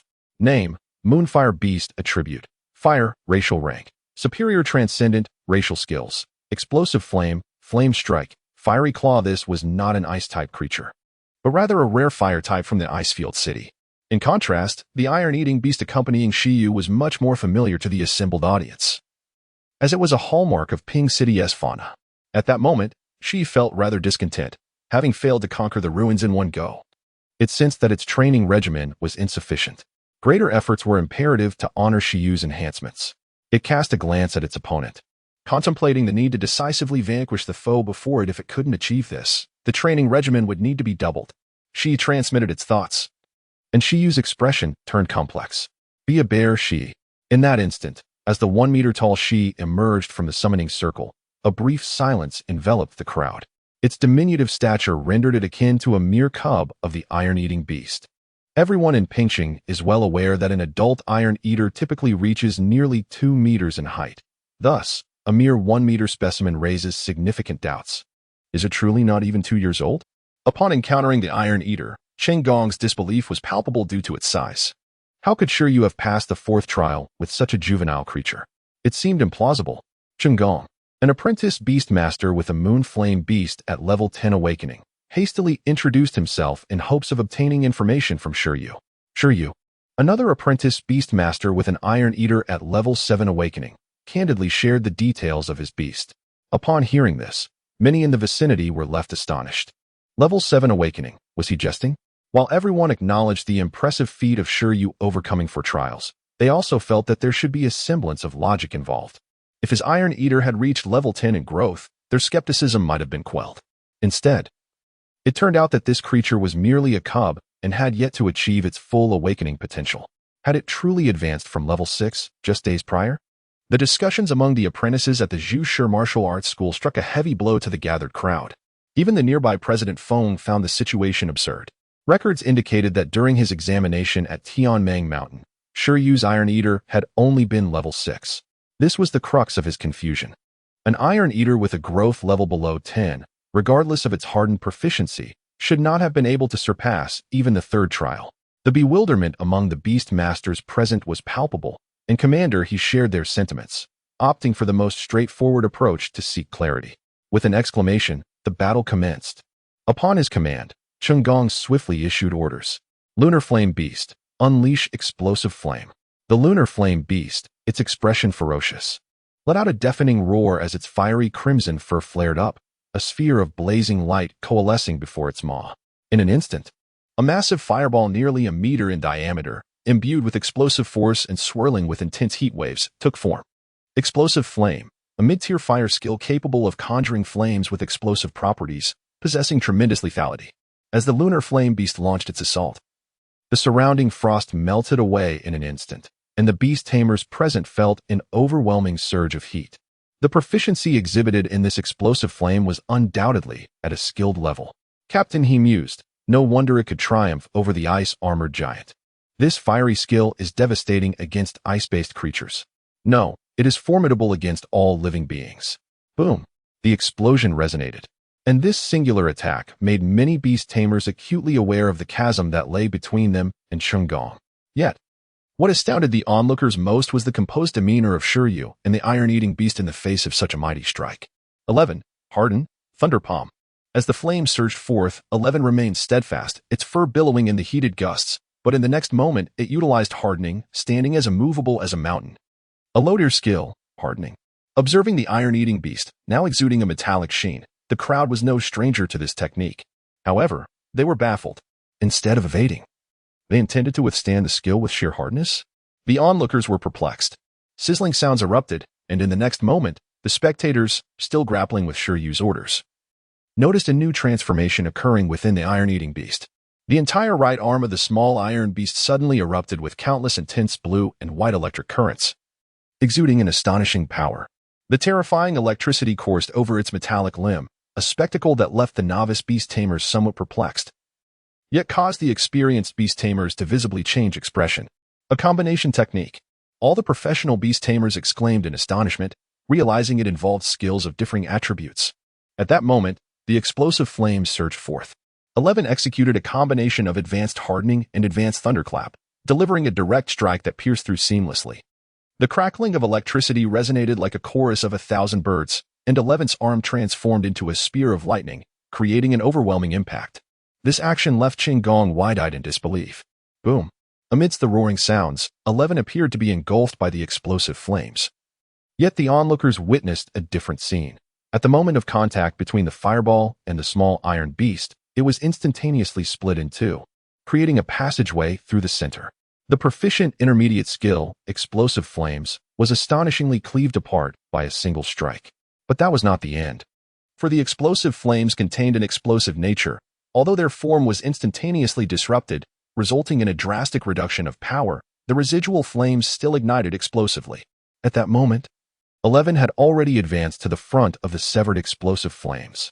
Fully hardened, it harnessed the force of the explosion, resembling a beast woven from thunder and fire, surging towards the moonflame beast with such swiftness that it caught the latter off guard. Roar! The pupils of the moonflame beast contracted, bewildered by this creature that could slice through its explosive flames. This is quite normal, after all. The mastery of the Thunder Palm at a perfect level possesses the capability to penetrate even the thunderbolts of nature. Although the skill level of 11's Thunder Palm is not yet adequate, the enhancement from hardening compensates, rendering its power nearly comparable. While the explosive flame is formidable, its intensity is evidently insufficient. Flame Strike. Fire Claw. Confronted by the relentless advance of the iron-eating beast, Gong felt a prickling sensation on his scalp, overwhelmed by a profound sense of pressure. However, the only course of action was to retaliate. The Flame Strike, a mid-tier fire skill, facilitates an internal explosion of flames, transforming them into kinetic energy, thus achieving greater speed. Gong resolved to let the moonflame beast triumph through swiftness, considering the iron-eating beast's poor vision. Boom!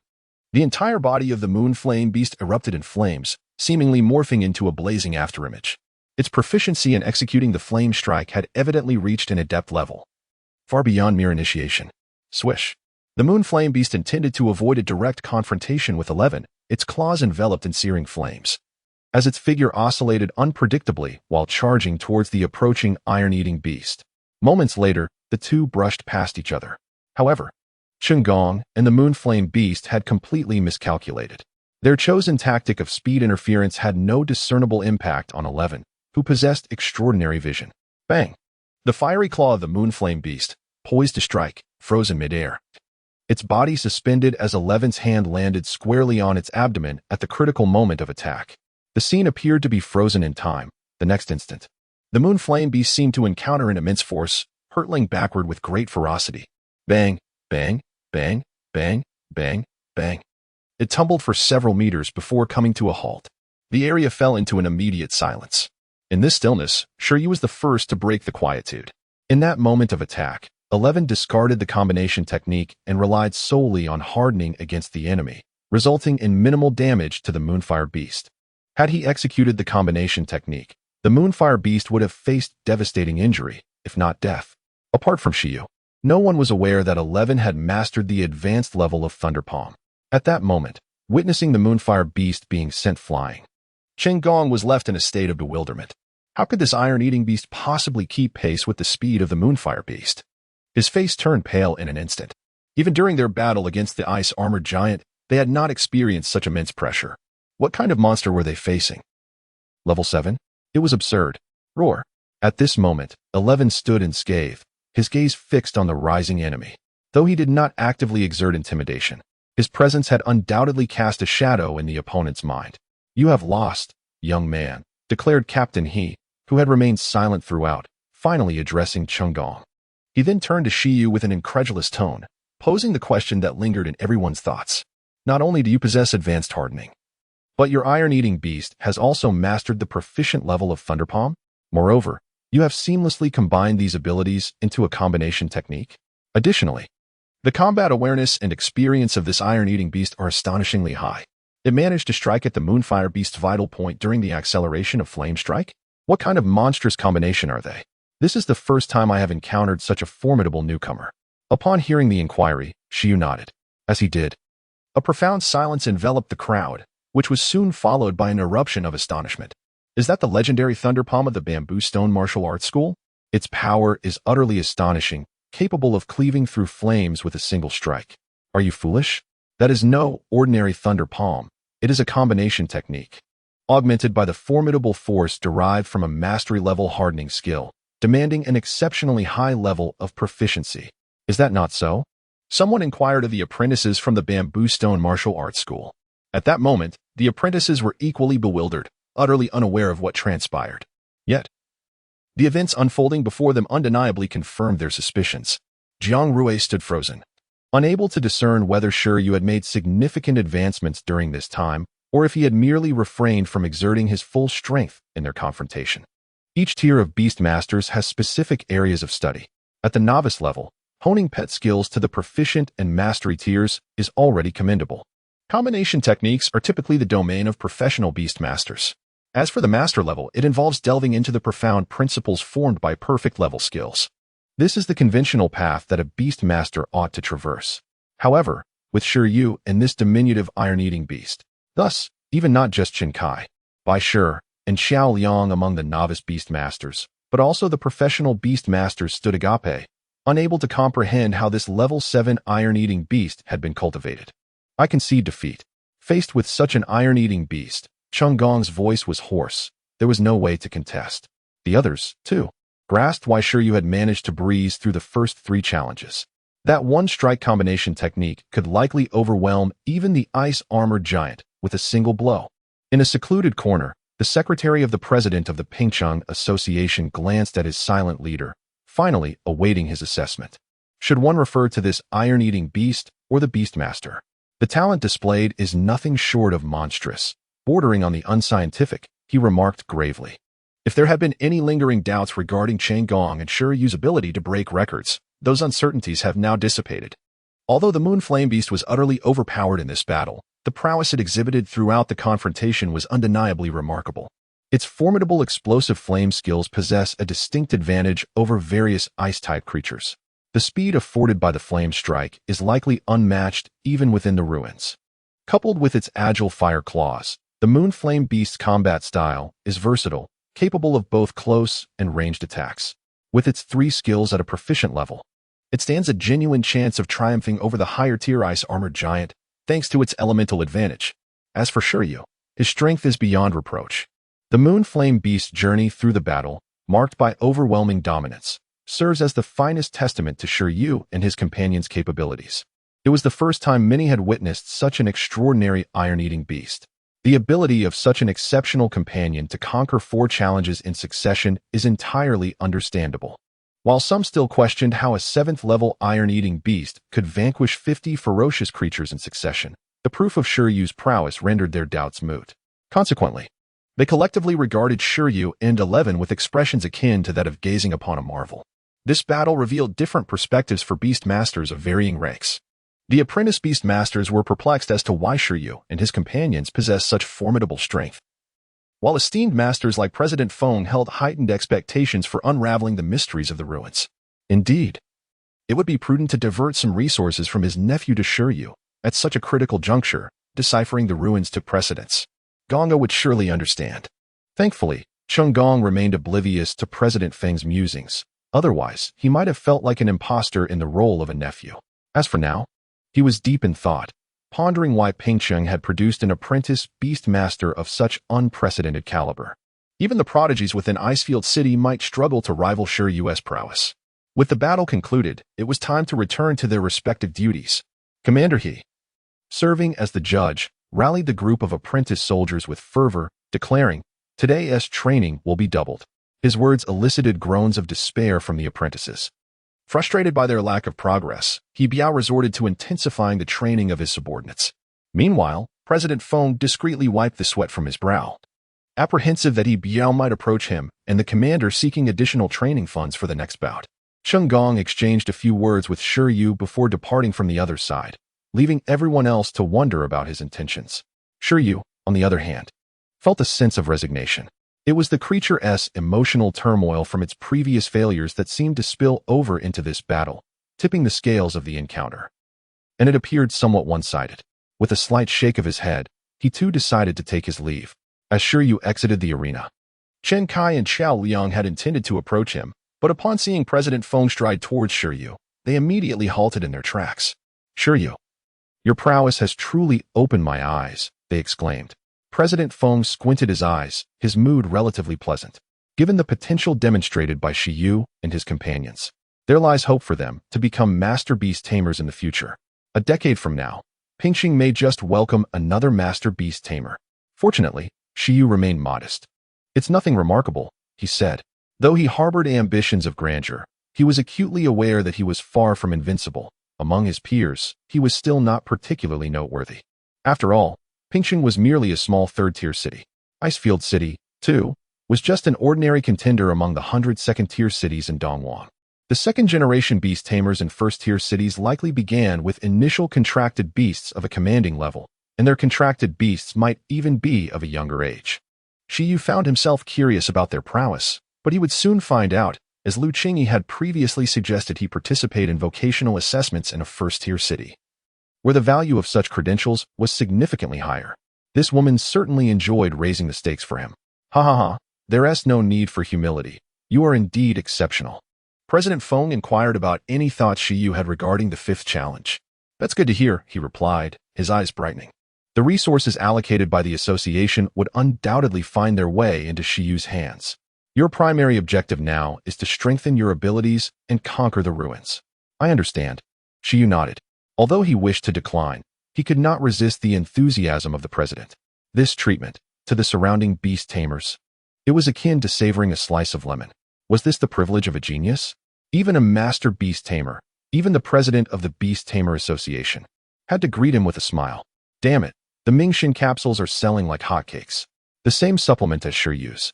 I refuse to believe that consistently consuming them won't allow me to attain even a fraction of his strength." Behind, Chen Kai has grand ambitions. "What do you mean by the same supplement as Shi Yu?" "Hey, brother, what did you mean by that earlier?" After Shi Yu departed, a wave of discussions and exclamations rippled through the crowd. Dr. Qiao Liang began to suspect he knew the source of the supplement craze in Pingcheng.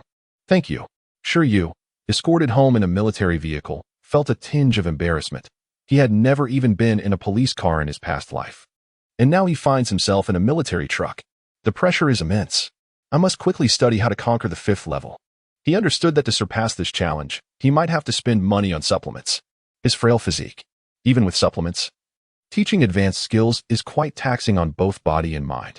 If it weren't for the necessity of instruction, Shi Yu would have preferred to first enhance his physical condition using basic skills. Creak. Upon entering, Shi Yu heard the chirping of the green caterpillar on the persimmon tree in the yard, immediately responding to the sound. Through telepathy, he understood its communication. This insect's intellect is steadily increasing. Shi Yu observed that as the green caterpillar ascended in level, its cognitive abilities were gradually advancing. At level 1, it was quite foolish and dazed. Now, it can engage in relatively normal conversations with him, which is a remarkable feat. "Is there any food left?" Shi Yu glanced at the dragonbeard grass and the iron plate beneath the birdcage, noting that there was still some remaining. So that S settled. After all, it was only this morning that it was fed.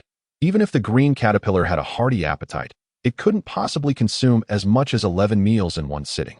Upon entering the room, Shi Yu cast aside his backpack and reclined. This time, his gains were considerable. Aside from the energy crystals, the 4 ethereal stones represented a rare resource. He inquired with President Foam about these 4 ethereal stones.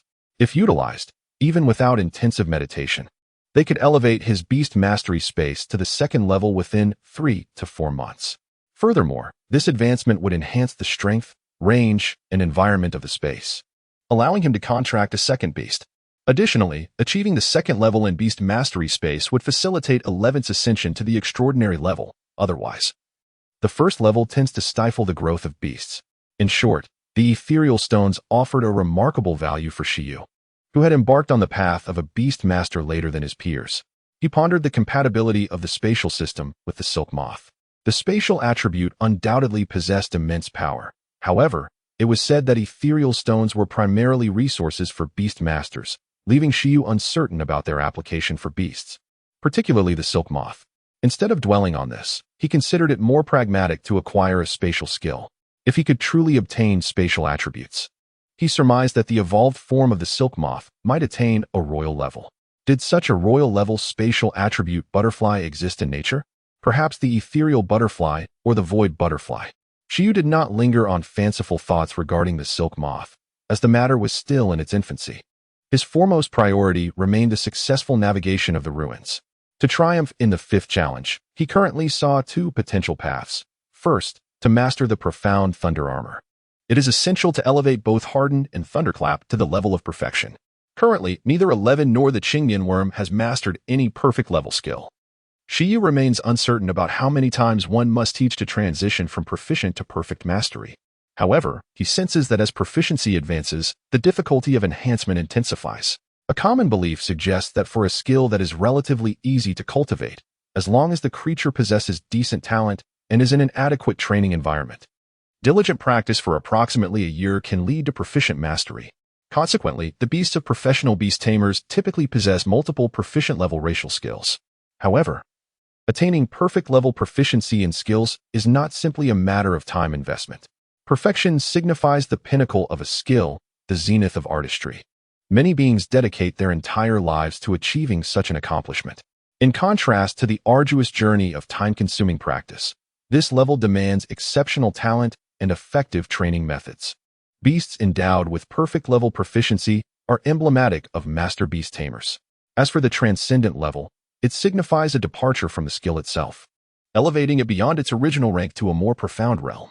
Even among master beast tamers, the utmost they can achieve is to cultivate a beast's low-tier skill to the transcendent level, which often requires a lifetime of dedication. Attaining transcendent status for mid to high-tier skills is exceedingly challenging. The higher the skill level, the more intricate it becomes, rendering perfect mastery increasingly elusive, let alone surpassing perfection. Thus, it is prudent to commence with the enhancement of high-tier skills. The second strategy for exploring the ruins involves improving the proficiency of high-tier skills. Shi Yu simply assessed the situation and believed that mastering the thunder armor posed a greater challenge.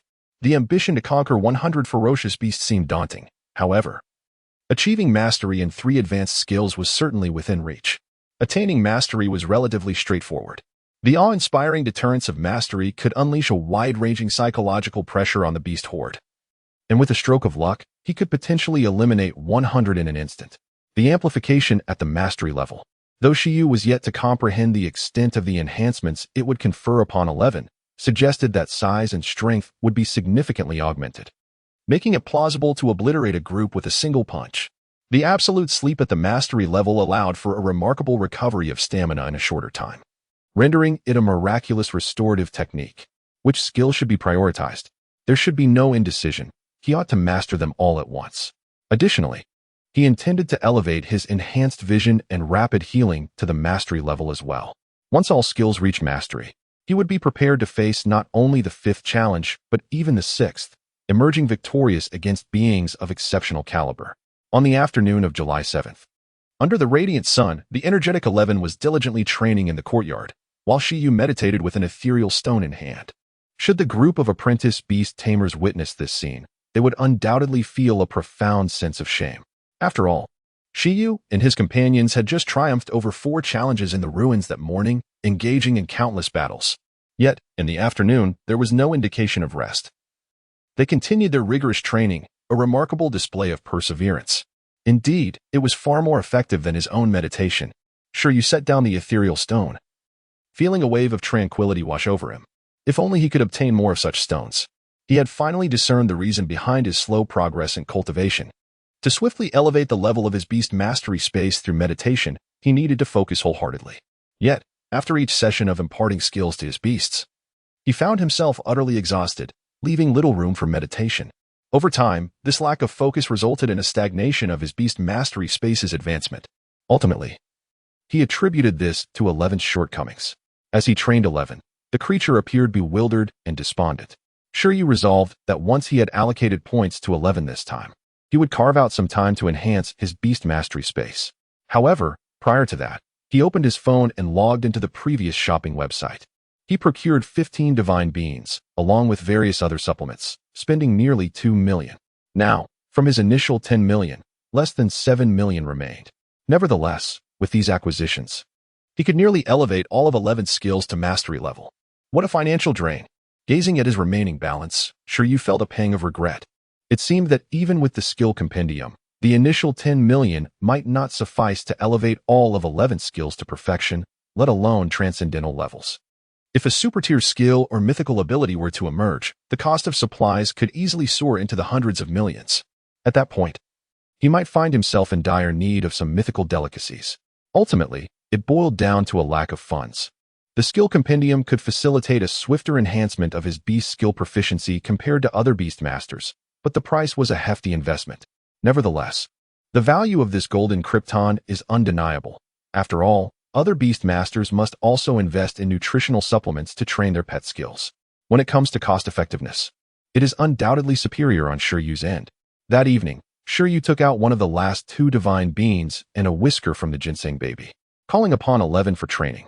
11, with tears in its eyes from the day's training, expressed concern over failing to live up to this allocation of points, setting a personal goal to conquer 6 levels next time. Rest assured, with diligent effort, even the arrival of deities cannot thwart our progress, Shi Yu reassured. That night, the entry-level intimidation skill advanced to proficiency. Previously, it could only elevate battle intent and diminish that of opponents. Now it transformed into an attack skill targeting the mental realm. The elevation of intimidation level signified more than 11's ability to overwhelm weaker foes with mere presence. It also implied that any mental debuff skills would have minimal effect on it. However, it seemed that the side effects of this skill training were not limited to Shi Yu alone. Certain unique skills can subtly alter a pet's temperament and character. For instance, frequent use of frenzy could easily lead a pet to become irrationally wild and violent. Intimidation operates similarly. It fosters an aura of unparalleled dominance emanating from the spirit of the pet. 11, brimming with newfound confidence after the skill upgrade, immediately felt inflated with ambition, yearning to face 100 foes at once. Shi Yu remained silent, taken aback by the unexpected intelligence debuff accompanying intimidation. Good grief, time for bed, he thought. While 11 could afford to be irrational, Shi Yu could not. No matter who advised him this time, it proved futile. He resolved to develop first and speak later. He aimed for a swift completion, maximizing his skill levels to conquer all challenges at once, thus avoiding the tedious cycle of frequent trials that squandered time. In an effort to calm the fervent 11, Shi Yu resorted to using him as a pillow once again that evening, plunging the Panda King into profound contemplation. His dignity as a king must not be besmirched, unless, of course, he was the one commanding the beasts. The following morning, Shi Yu remained leisurely sprawled on the courtyard sofa, meditating. Occasionally, he glanced at his phone to check the shipping progress of his recent purchases.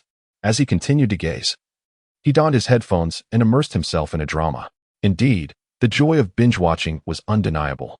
However, Shi Yu would not concede that he was merely idling away. Rather, he sought to stimulate his imagination through various cinematic works, laying the groundwork for discovering new skills in the future. In this world, films predominantly revolved around the theme of beast companions, with few narratives centering solely on humans. The allure of these beasts constituted an undeniable trend, a captivating subject. As long as the creatures in a work were visually striking, the box office would surely prosper. For instance, the film Shi Yu was currently watching depicted a high school boy who encounters a beast-eared maiden from another realm in a dream, embarking on a journey to find one another. Goodness, Shi Yu exclaimed, comparing it to an alternate reality version of Your Name, where the male protagonist ultimately forges a pact with a mermaid princess, joining forces to resolve a tsunami. What audacity! Just as Shi Yu pondered why such fortune eluded him, he felt a gentle prod against his body. Looking up, he found Eleven staring intently at him. What is it? Ing. The fluffy 11 gazed wide-eyed, pointing towards the outside, indicating that the delivery had arrived. Enraptured by the drama, Shi Yu had failed to hear the sound. Shi Yu carefully tucked his phone away and hurried off to collect his package. Outside, the familiar gust of wind and the sight of the well-known courier greeted him. "Ah, it's you again, my friend." The courier, lost in thought, remarked that the address seemed somewhat familiar.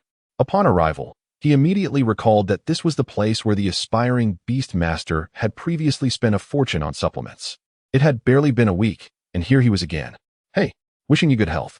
The courier, oblivious to the details, dared not probe further and could only extend his well wishes for Shi Yu's health. "Safe travels, and take care," Shi Yu reciprocated, expressing the sentiment that genuine warmth should be found everywhere among people. Thus, Shi Yu found himself the recipient of yet another large box filled with supplements. A moment later, in the courtyard, Shi Yu, along with 11 and the Qingmian worm, gazed at the sizable collection of supplements, lost in contemplation. In the past, when he lacked such provisions, he was apprehensive about teaching skills. Now, even with an abundance of supplements, he still felt the same trepidation regarding skill instruction. Although both fears stemmed from anxiety, they bore different connotations, leading Shi Yu to ponder the profound depth of language. Alas, the innate talent he had awakened must be utilized, even if only superficially. Just a little enhancement would suffice. Meanwhile, in the Icefield City, within the headquarters of the Beast Master Association in Pingqing District, he, as the president of the Urban Association, found himself entangled in numerous responsibilities. At that moment, in a vast conference room, President Feng was engaged in a video conference with the presidents of associations from the other 8 districts of Icefield City. Among the 9 districts, 4 were urban areas situated in the city center, thriving in development, while Pingqing and the remaining 4 districts were adjacent to the snow-capped mountains, classifying them as suburban regions. According to Old Feng's intelligence, let us now discuss the activation of the evolutionary sacred spring. On August 9th, under clear skies, yesterday, Shi Yu did not engage with any new supplements but instead utilized the remaining divine bean, combining it with other supplements to elevate 11's absolute sleep skill to proficiency. Consequently, he was left with only a single ginseng baby's whisker in his old stock. He mused, if I were to cultivate a ginseng baby myself, nurture it, and teach it the skill of limb regeneration, could I not exploit a bug and enjoy free supplements daily? This thought arose after a dream where he had a love-hate relationship with the ginseng baby. Why, he pondered. Do protagonists in films dream of swapping bodies with mermaids and frolicking in the ocean, while he dreams of chasing after supplements? It is evident that he possesses the essence of a protagonist, yet his existence resembles more of a mere auxiliary. Shaking his head, he dismissed the idea of a wild ginseng baby. It seemed peculiar to chase after a pet he had raised.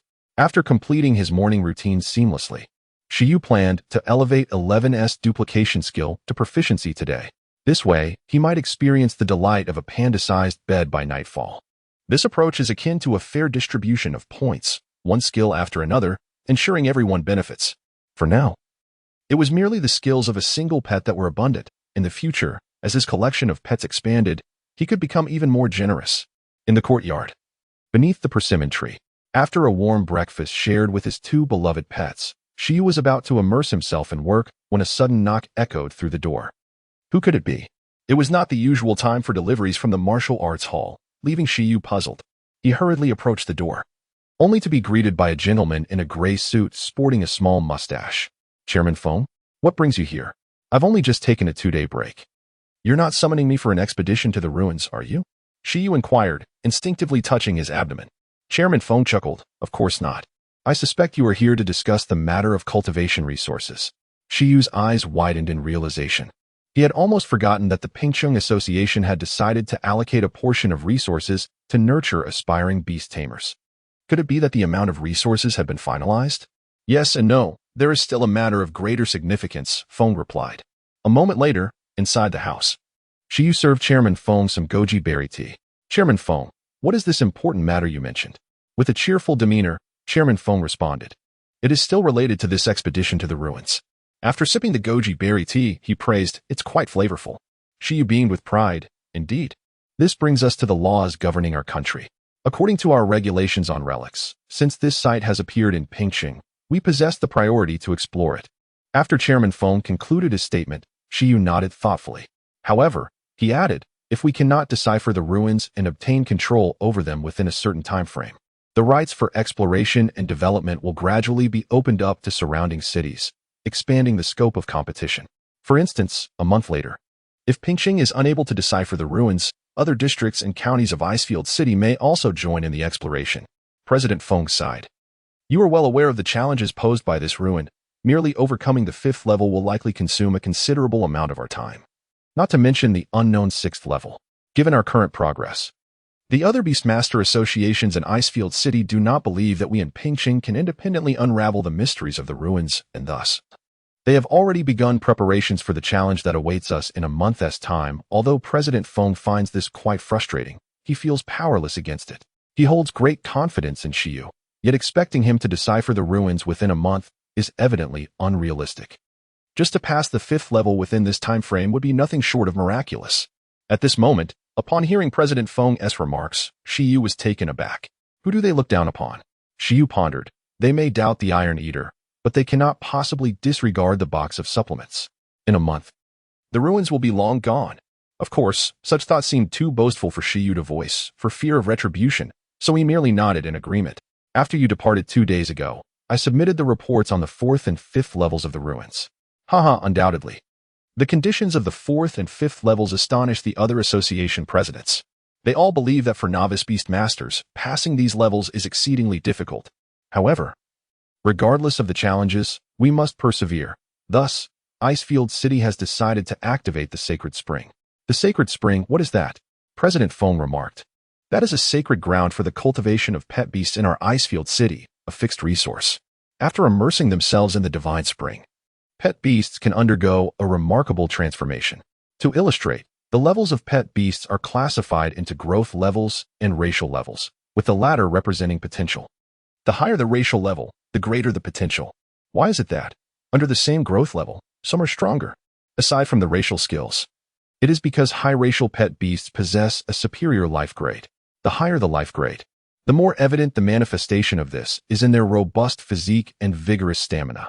With identical growth levels and skills, an extraordinary pet beast may exhaust its stamina after 10 uses of a skill, whereas a commanding level pet beast might manage 15.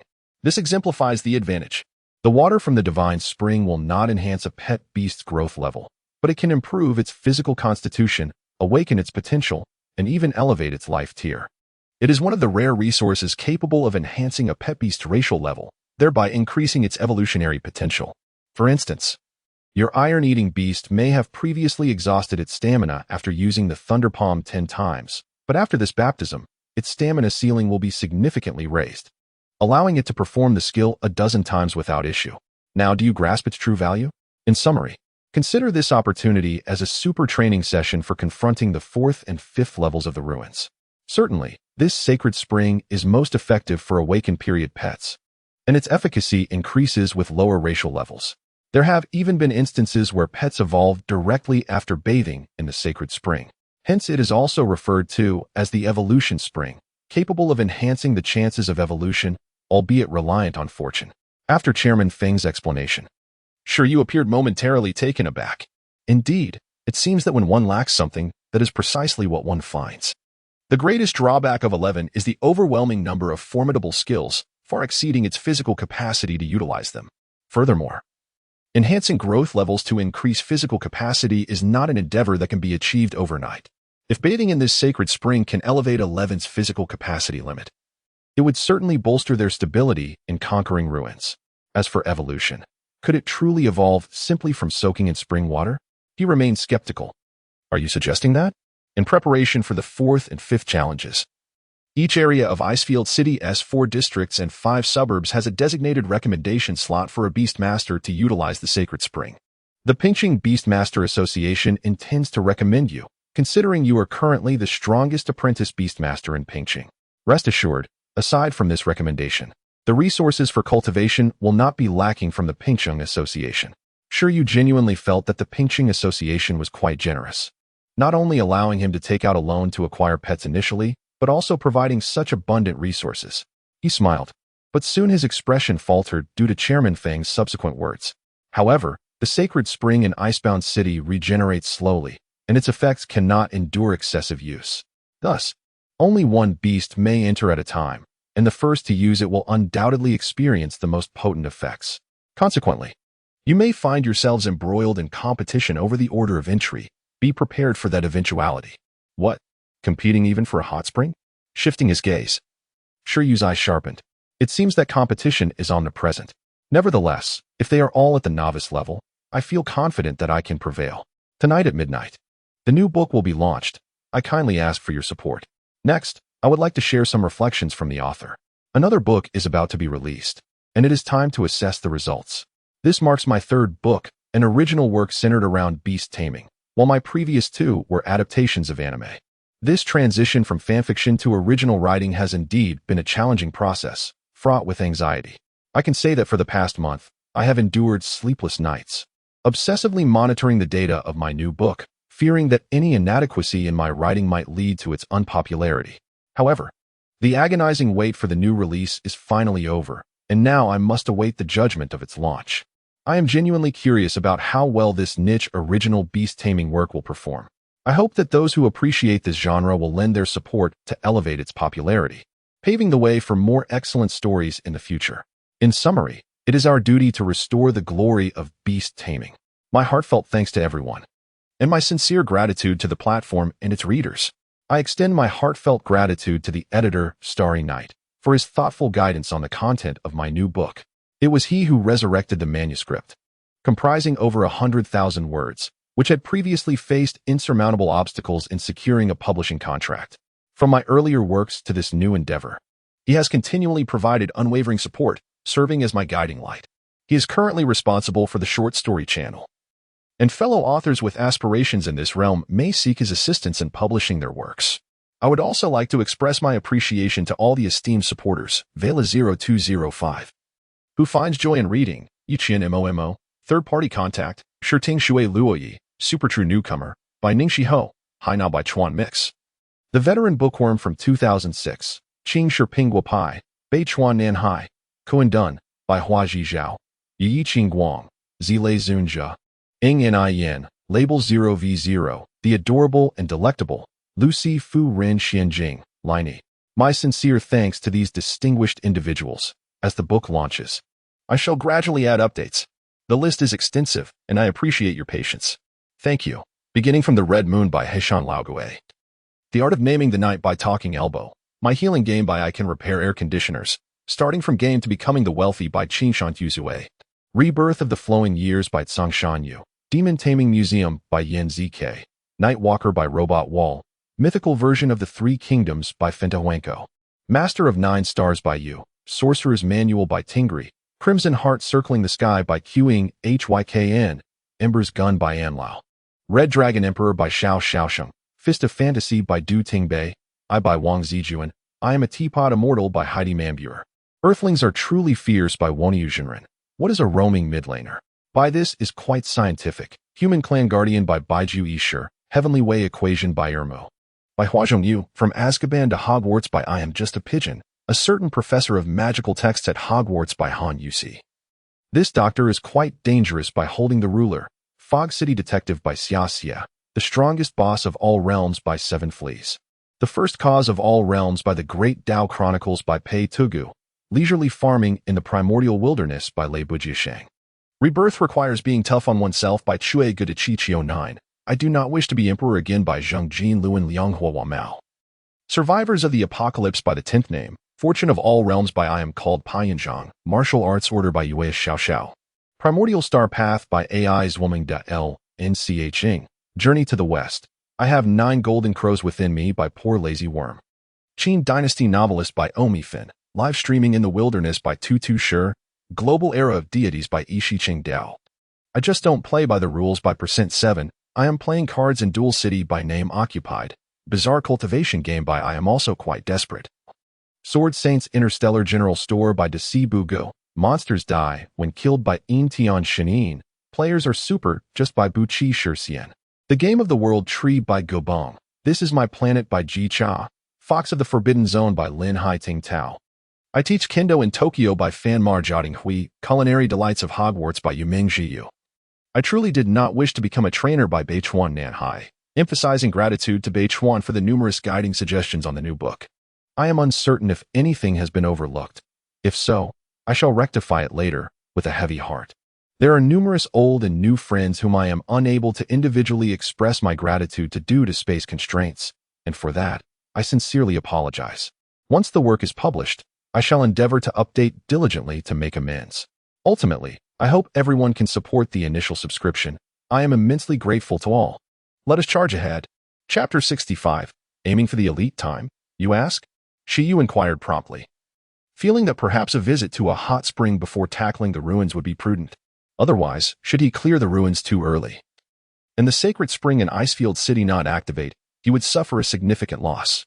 Naturally, he pondered that if these ruins were indeed of great importance, and he successfully navigated them, the sacred spring could allow him to soak for as long as he desired, perhaps until his skin was thoroughly wrinkled. The time frame is likely about a week, as ample time must be afforded to other associations for selecting their participants. President Feng fell into a brief silence before continuing, wondering what kind of beast masters they might recruit. To be honest, President Feng harbored little certainty. Although Shi Yu's talent was exceptionally remarkable, one could never be too cautious.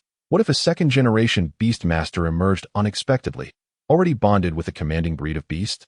That would be quite distressing. He only knew that Qin Gong was among the top students at their institution, yet not the absolute best. However, this predicament is not insurmountable. Resources such as the sacred spring primarily depend on absorption efficiency. Even if one is not the first to utilize it, the effects may still prove beneficial. President Feng had mentally prepared himself, acknowledging that he had a week of preparation ahead. Indeed, prepare yourself adequately. The Pingqing Association will initially allocate a cash resource of 1 million yuan to you. Should you require further resources, feel free to apply directly.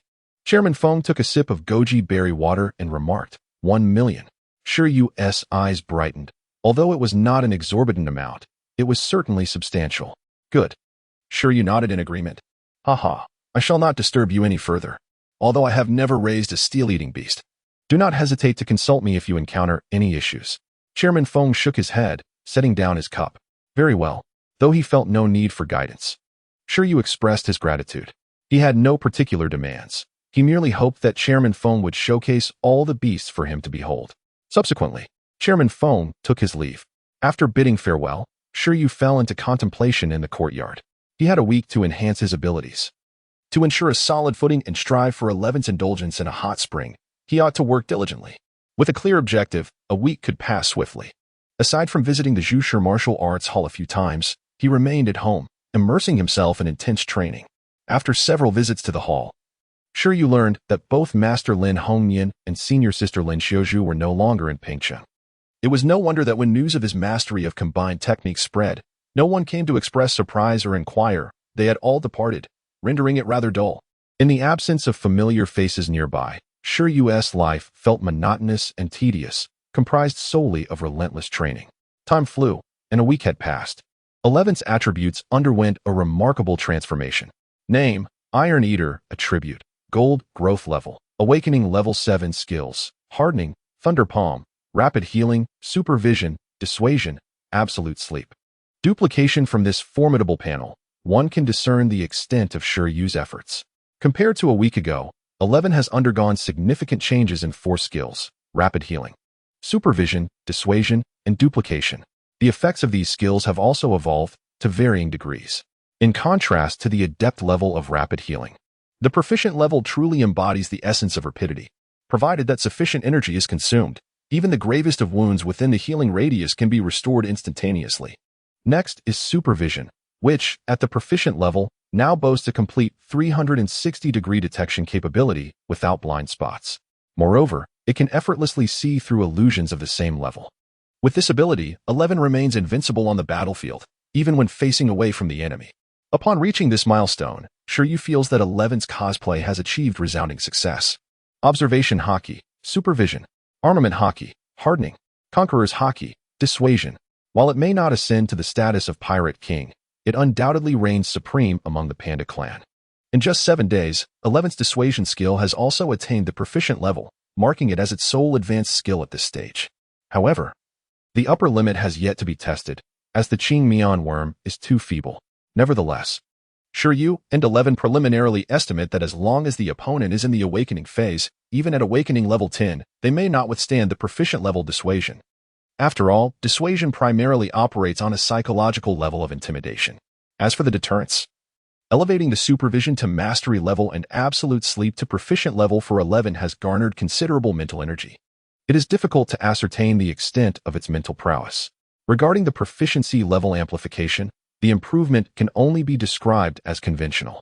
In a diminished state, 11's height can be reduced to a mere 25 centimeters, an astonishingly petite stature, which significantly diminishes combat capabilities, yet appears endearingly charming, making it seemingly manageable to carry.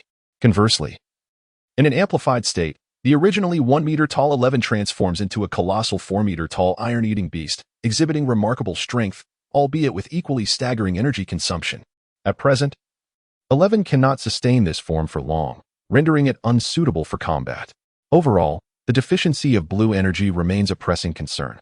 Let us see if this pilgrimage to the Holy Spring can remedy 11's dire energy shortage.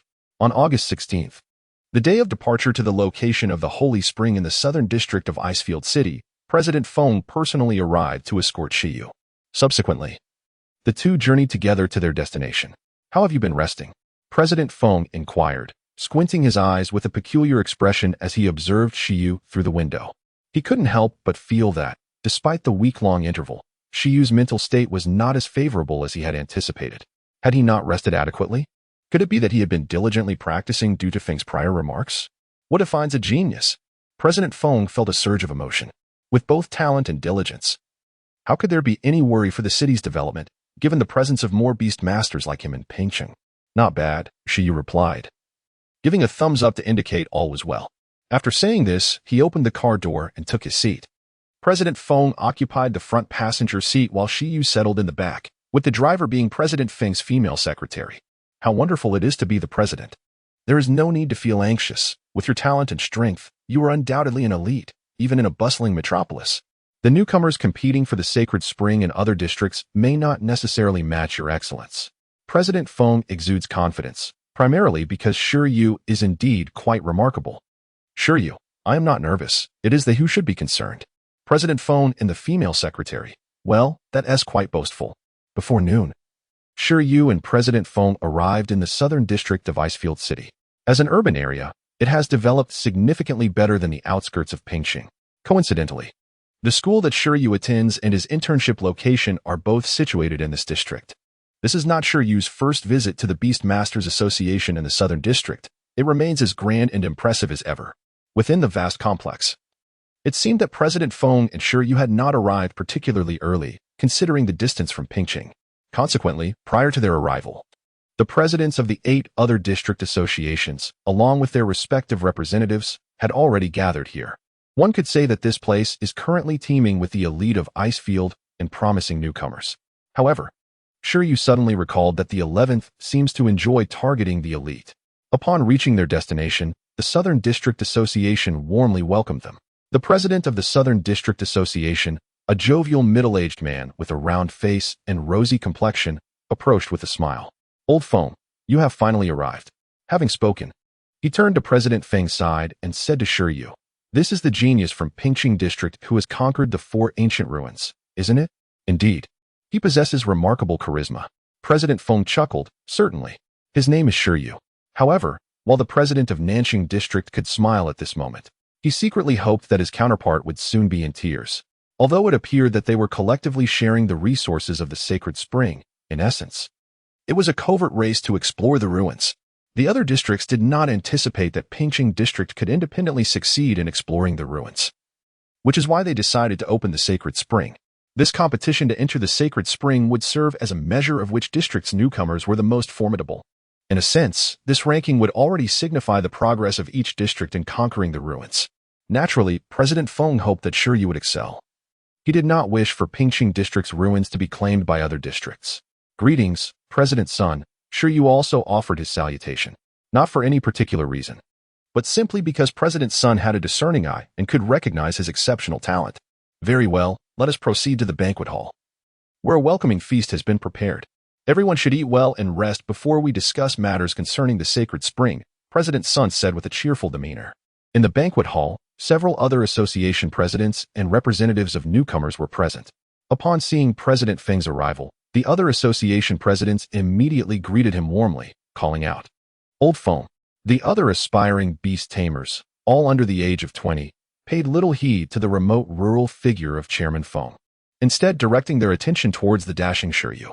The representative of Pingqing was rumored to have deciphered 4/6 of the relics in Pingqing. He appeared to be an exemplary combat unit, a means by which one could gauge their own prowess within the relics. Though unspoken, every newcomer, including the other association presidents, regarded Shi Yu in this light. As a fortunate local of Pingqing, he had been the first to engage with the relics and achieved commendable results, yet had not completely conquered them. Surely, he embodied the archetype of a formidable combat unit. At that moment, if the representatives from the other 8 districts were to express their desire for a battle, it would undoubtedly be with Shi Yu. Their gazes seemed somewhat unfriendly. Shi Yu, too, was observing the others, 8 youths, approximately 20 years old, 6 boys and 2 girls.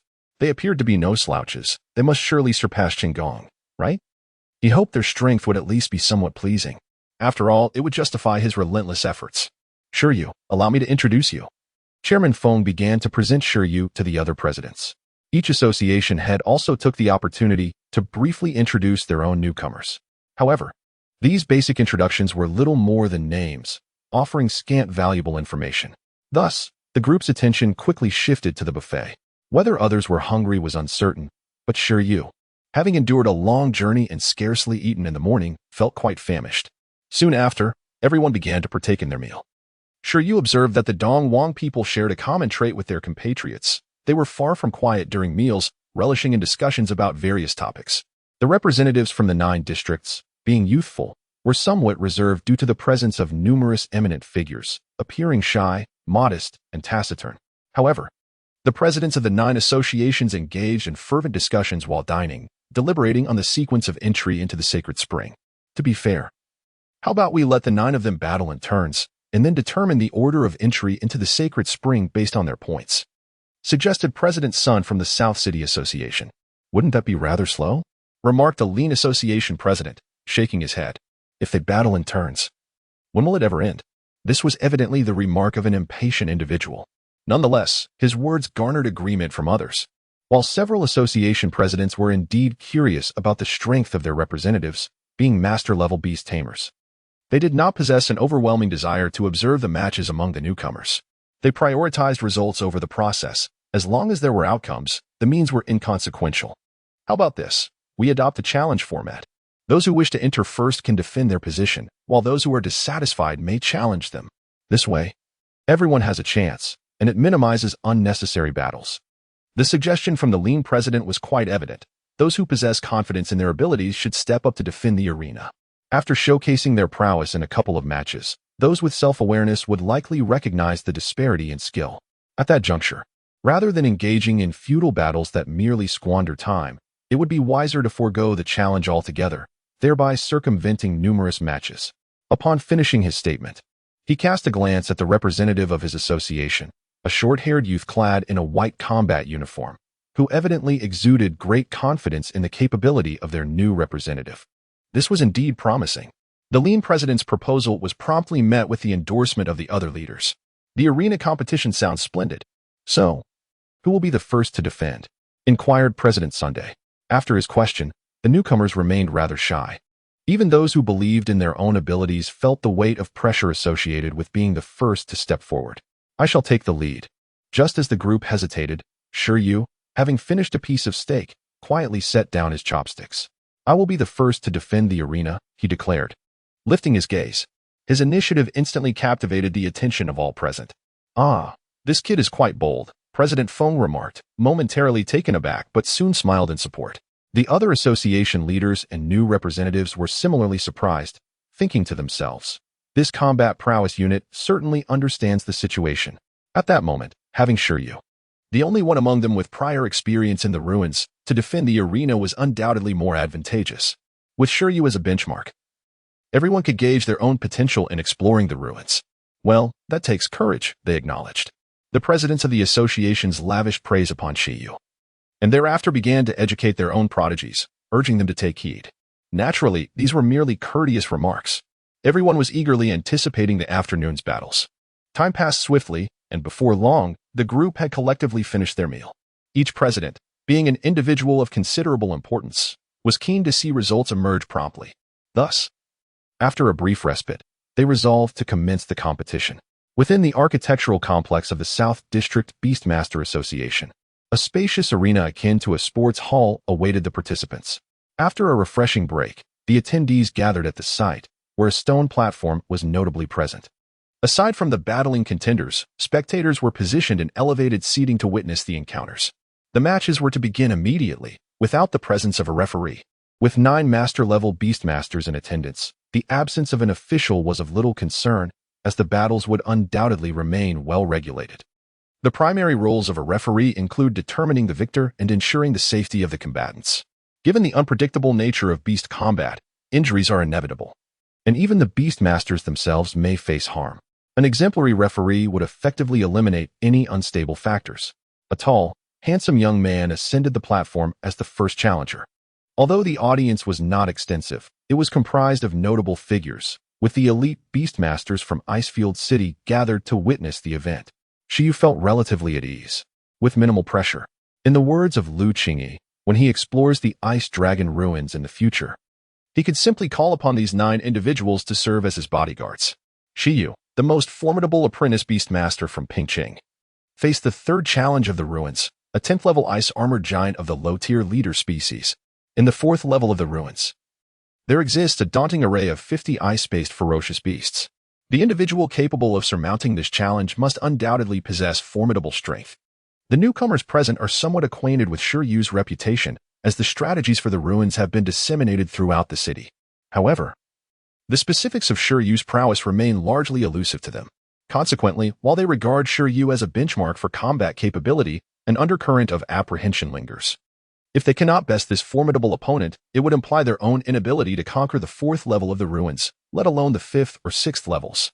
Thus, their collective mindset pivots towards a resolute determination to triumph over Shi Yu, to validate their own strength, followed by the baptism of the Holy Spring, the conquest of the ruins, and an ascendance to greatness. Who shall be the first to challenge? The various presidents of associations cast their gaze upon the newcomer representative beside them. Engaging in preliminary duels has its drawbacks. Once the attributes, skill sets, and combat styles of their beasts are discerned, it becomes all too easy for opponents to devise strategies, leading to potential disadvantages in subsequent battles. I shall take the lead, declared Bai Qi, a youth clad in a pristine battle uniform, positioned next to the lean president who had initially proposed the arena match. Then let us proceed, Bai Qi. Perform to the best of your abilities, the lean president replied with a smile. Understood, Bai Qi affirmed with a nod. You all may come forward. The other association presidents remarked nonchalantly, as it was merely an arena match, and the order of challengers mattered little. They then turned their attention back to Bai Qi. The crowd was not entirely unfamiliar with him. He hailed from the Baiyuan district of the urban area in Icefield City, and his father was a master beast tamer, thus marking him as a 2nd-generation tamer. The daughter of the master beast tamer Lin Hongnian has demonstrated remarkable prowess by passing the vocational assessment at the age of 18 with merely a medium-grade iron-eating beast. This clearly illustrates the extraordinary capabilities possessed by the progeny of such esteemed beast tamers. Undoubtedly, the offspring of a master beast tamer enjoys superior training compared to that of Chang Gong, whose lineage, though blood-related, pales in comparison to the nurturing received from their elders. As the young man clad in a white battle suit gradually descended from the stage, he approached Shi Yu, who stood opposite him. At that moment, the attention of all 16 spectators, whether seasoned veterans or newcomers, was riveted upon these 2 contenders, signaling that the battle was about to commence. In the arena of the South District Association, Shi Yu and Bai Qi took their positions on opposite sides of the platform. After a slight nod of acknowledgement, Shi Yu was the first to speak. Let us summon our beasts together. In the next instant, as the arena quivered, two enormous transparent summoning arrays materialized before them. With a resounding cry, their respective beasts emerged from the summoning arrays. From Bai Qi's side soared a magnificent bird-like creature, nearly 2 meters tall. Its muscular form adorned with striking golden-brown plumage and piercing eyes. Upon its arrival, it let out a triumphant call that resonated through the air, surrounded by a swirling tempest. Its voice exuding an aura of dominance, akin to that of a sovereign of the skies. Name, Wings of the Sky, attribute, wind, race level, high supernatural race skills, wind wings, rending claws, supervision. Wind blade. This creature is a magnificent aerial battle pet, a paragon among the extraordinary races. However, in stark contrast, Shi found himself lost in thought. This fellow, isn't it the bird that delivers packages for Shi Yu? To be precise, it belongs to the same race as that bird. Is this my opponent? Can I possibly be bested by a mere courier? Absolutely not. Shi's gaze was fierce yet adorable, and due to his inexperience in battling flying beasts, he instinctively let out a soft sound, expressing his excitement. It is the Wings of the Sky and the iron-eating beast. At this moment, with both pets now in play, the onlookers began to comment. The exceptional level 10 Wings of the Sky, along with its remarkable attributes, naturally drew significant attention. Thus, upon the appearance of the Wings of the Sky, the remaining apprentice beast tamers felt that this White Chi would be quite formidable. The race of the Wings of the Sky is impressive, with an array of skills. And as a representative of the White Plains Association and a descendant of a master beast tamer, White Chi's proficiency with pet skills is undoubtedly high. A formidable adversary. In contrast, Shi Yu's side. The crowd first fell silent, followed by utter disbelief. Although they were aware that Shi Yu's pet was an iron-eating beast, they gazed at the small, chubby creature standing about a meter tall on the field, completely lost in contemplation.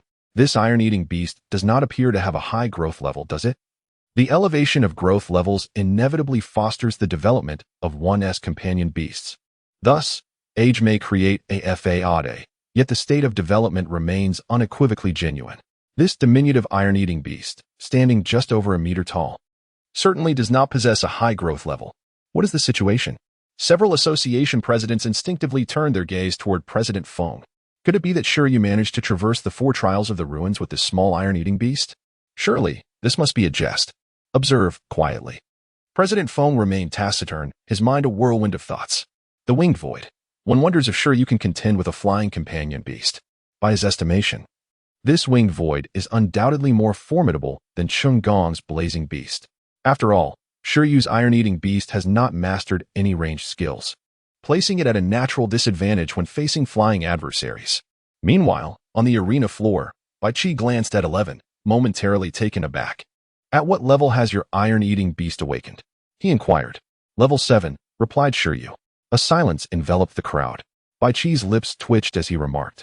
Then how did you manage to overcome the 4 trials of the ruins? Was it not said there were fierce beasts of the ruling species and minor beast tides? The appearance of 11 led the onlookers to question the authenticity of the ruins' difficulty. After all, 11's exterior was remarkably deceptive. Indeed, Shi Yu replied with a slight smile. What do you think? How many trials can my winged void surpass? Once they reached the arena, Bai Qi became notably more loquacious. Perhaps it will falter at the 4th trial, Shi Yu thoughtfully analyzed. Upon concluding his assessment, Bai Qi chuckled, implying that the winged void would undoubtedly struggle against his iron-eating beast. He was eager to witness what a level 7 awakened iron-eating beast could truly cultivate. Even with additional skills and mastery-level racial abilities, it is certainly not an easy task to resist the Skywing. Let the domination begin. Bai Qi's expression grew serious. And at that moment, a cerulean aura enveloped the wings of the Skywing. The howling winds intensified around it. At this juncture, the attributes displayed by the Skywing were indeed commendable. With its cerulean energy coat and mastery-level wind wings, this Skywing had achieved an extraordinary level of proficiency in its racial abilities. The presidents of the associations present quickly discerned the skill status of the Skywing. The formidable prowess it exhibited raised concerns among some of the new representatives. The wind wings are a speed-enhancing skill, and mastery-level wind wings signify that this Skywing's velocity would be nothing short of terrifying. Not only was its speed alarming, but it also possessed exceptional vision for swiftly locking onto targets, along with 2 powerful offensive skills, coupled with the ability to fly. How could one possibly contend with such an opponent? It seemed the little iron-eating beast was utterly helpless. Even the master-level beast tamers struggled to conceive a strategy for the iron-eating beast to confront this threat. Even President Feng, who possessed some insight into Shi Yu's capabilities, wore a slightly tense expression. Could Shi Yu's iron-eating beast hold its ground? It should be able to, right? With a piercing cry, the Skywing launched its assault. It did not employ Windblade, as it would conflict with the Wind Wings, but instead utilized the Rending Claw, capable of tearing through steel, to showcase its speed advantage. The swiftness of the Wind Wing and the sharpness of the giant claw harmonize into a rudimentary, yet practical combination technique. Master Bai's son is indeed commendable. As the crowd gazes at the colossal bird darting towards the diminutive iron-eating beast, they silently ponder its resilience. Can it withstand the onslaught? Evading it seems impossible. It cannot absorb such a force. On the arena, Bai Qi's eyes glimmered with unwavering determination. Yet, in the next moment, he sensed an unsettling shift. As if his entire being trembled. Even the advancing Windwing, poised to strike 11, hesitated abruptly. It felt, emanating from the iron-eating beast below, the aura of a supreme predator. What was occurring? In that fleeting instant, none grasped the gravity of the situation. However, as the seemingly underestimated iron-eating beast lifted its head to confront its opponent, everything transformed. Boom! An invisible wave emanated from the iron-eating beast. Accompanied by its gaze upon the foe, the air around 11 began to vibrate intensely, forming a nearly tangible tidal wave of intimidation. This spectacle left the onlookers in awe. In the next heartbeat, the terrifying aura of intimidation surged forth, sweeping across the arena like a tempest. Buzz! The Wind Wing in the air appeared to brush against the most forbidden domain, yet it felt as though it had encountered nothing at all. In that moment, its gaze turned pale, its body weakened, as if it had sustained a grievous injury. Plummeting from the sky, thud, the Wind Wing crashed heavily to the ground, and Bai Qi's expression gradually shattered. Desiring to avoid an actual confrontation with 8 opponents, Shi Yu immediately unleashed his ultimate ability. I am finished. You may proceed as you wish. Concurrently, all observing Master Beast Tamers rose in unison, their expressions increasingly filled with astonishment as they exclaimed, "The King's aura, mastery of intimidation, how could this be possible? This is intimidation? A skill only possessed by king-level creatures?" The gazes of numerous association presidents were laden with shock. Despite having formed a judgment, their hearts were tumultuous. All eyes were fixed on the Wings of the Void, which had instantaneously lost its combat capability, their mouths agape in disbelief. This was inconceivable, illogical, and unscientific. The presidents internally denied the reality in triplicate. As Master Beast Tamers, they inherently understood the significance of this event. While it is true that a creature reaching the king level inevitably awakens the ability to intimidate, rendering it a commonplace skill in the realm of mastery, the issue lay in the fact that this Iron Eater had only awakened to level 7. If 11 were a youngling of a king-level species, they might have accepted it. But crucially, the Iron Eater species rank was only of moderate excellence. The awakening of such a skill in this creature was nearly beyond their comprehension. Moreover, this was not merely a standard form of intimidation. Even basic or proficient intimidation could not manifest such potency. The materialization of intimidation, with its extensive and indiscriminate impact, is what beast tamers refer to as the King's aura. Even king-level beings require certain qualifications to harness such advanced, intimidating abilities. However, such extraordinary abilities have unexpectedly manifested in a mere apprentice beast master. The other association presidents turned their gazes in unison towards the bewildered and astonished President Feng. President Feng exclaimed, "If I were to claim that I have just learned of this, would you believe me?" It was evident that no one did. Once again, they cast incredulous looks towards the iron-eating beast. With such potential, it was destined to become a monarch. Meanwhile, on the other side, upon witnessing the instantaneous defeat of the Wing Void, all the novice apprentices stood agape, utterly dumbfounded. The abrupt turn of the battle's tide left them unable to comprehend what had transpired. Why? Why could a beast in the awakening phase possess a deterrent skill? They collectively echoed in their minds, asserting that even if one had exceptional talent to awaken deterrence early, it should only be possible after reaching the commander level. Awakening level. Was that even reasonable? However, at that moment, the one who felt the most surprise and disbelief was Bai Qi, the beast master of the Winged Void. He was utterly stunned, rendered speechless, and lost the ability to think. Huh? He lost? Before it even began, he was defeated in an instant? Bai Qi simply could not comprehend. I misjudged. Perhaps the expert-level Wind Wing could have made it through the fourth round. Shi Yu silently mused, this thought shattered by Chi's mental defenses, nearly plunging him into darkness. A monster. The apprentice beast master before him, along with that innocently expressive iron-eating beast, was undoubtedly a monster. At that moment, as Shi Yu effortlessly secured the first victory and completed the defense of his title, a profound silence enveloped everyone. What? Why can an apprentice beast master awaken a common pet's deterrent skill and elevate it to mastery level? It is utterly incomprehensible. Even more perplexing is the fact that, despite possessing such a formidable deterrent skill, they are unable to pass the 5 trials of the ruins. Just how challenging are these ruins? Doubts began to creep into the minds of many novice apprentices, causing them to waver in their resolve. They believed they could not defeat that winged predator in an instant, leaving Shi Yu seemingly unassailable. Would anyone dare to continue challenging him? On the stage, after tossing a small fruit to 11 to restore its energy, Shi Yu turned to the other 7 beast masters, his voice strikingly sharp, causing them to instinctively clench their fists. Human language?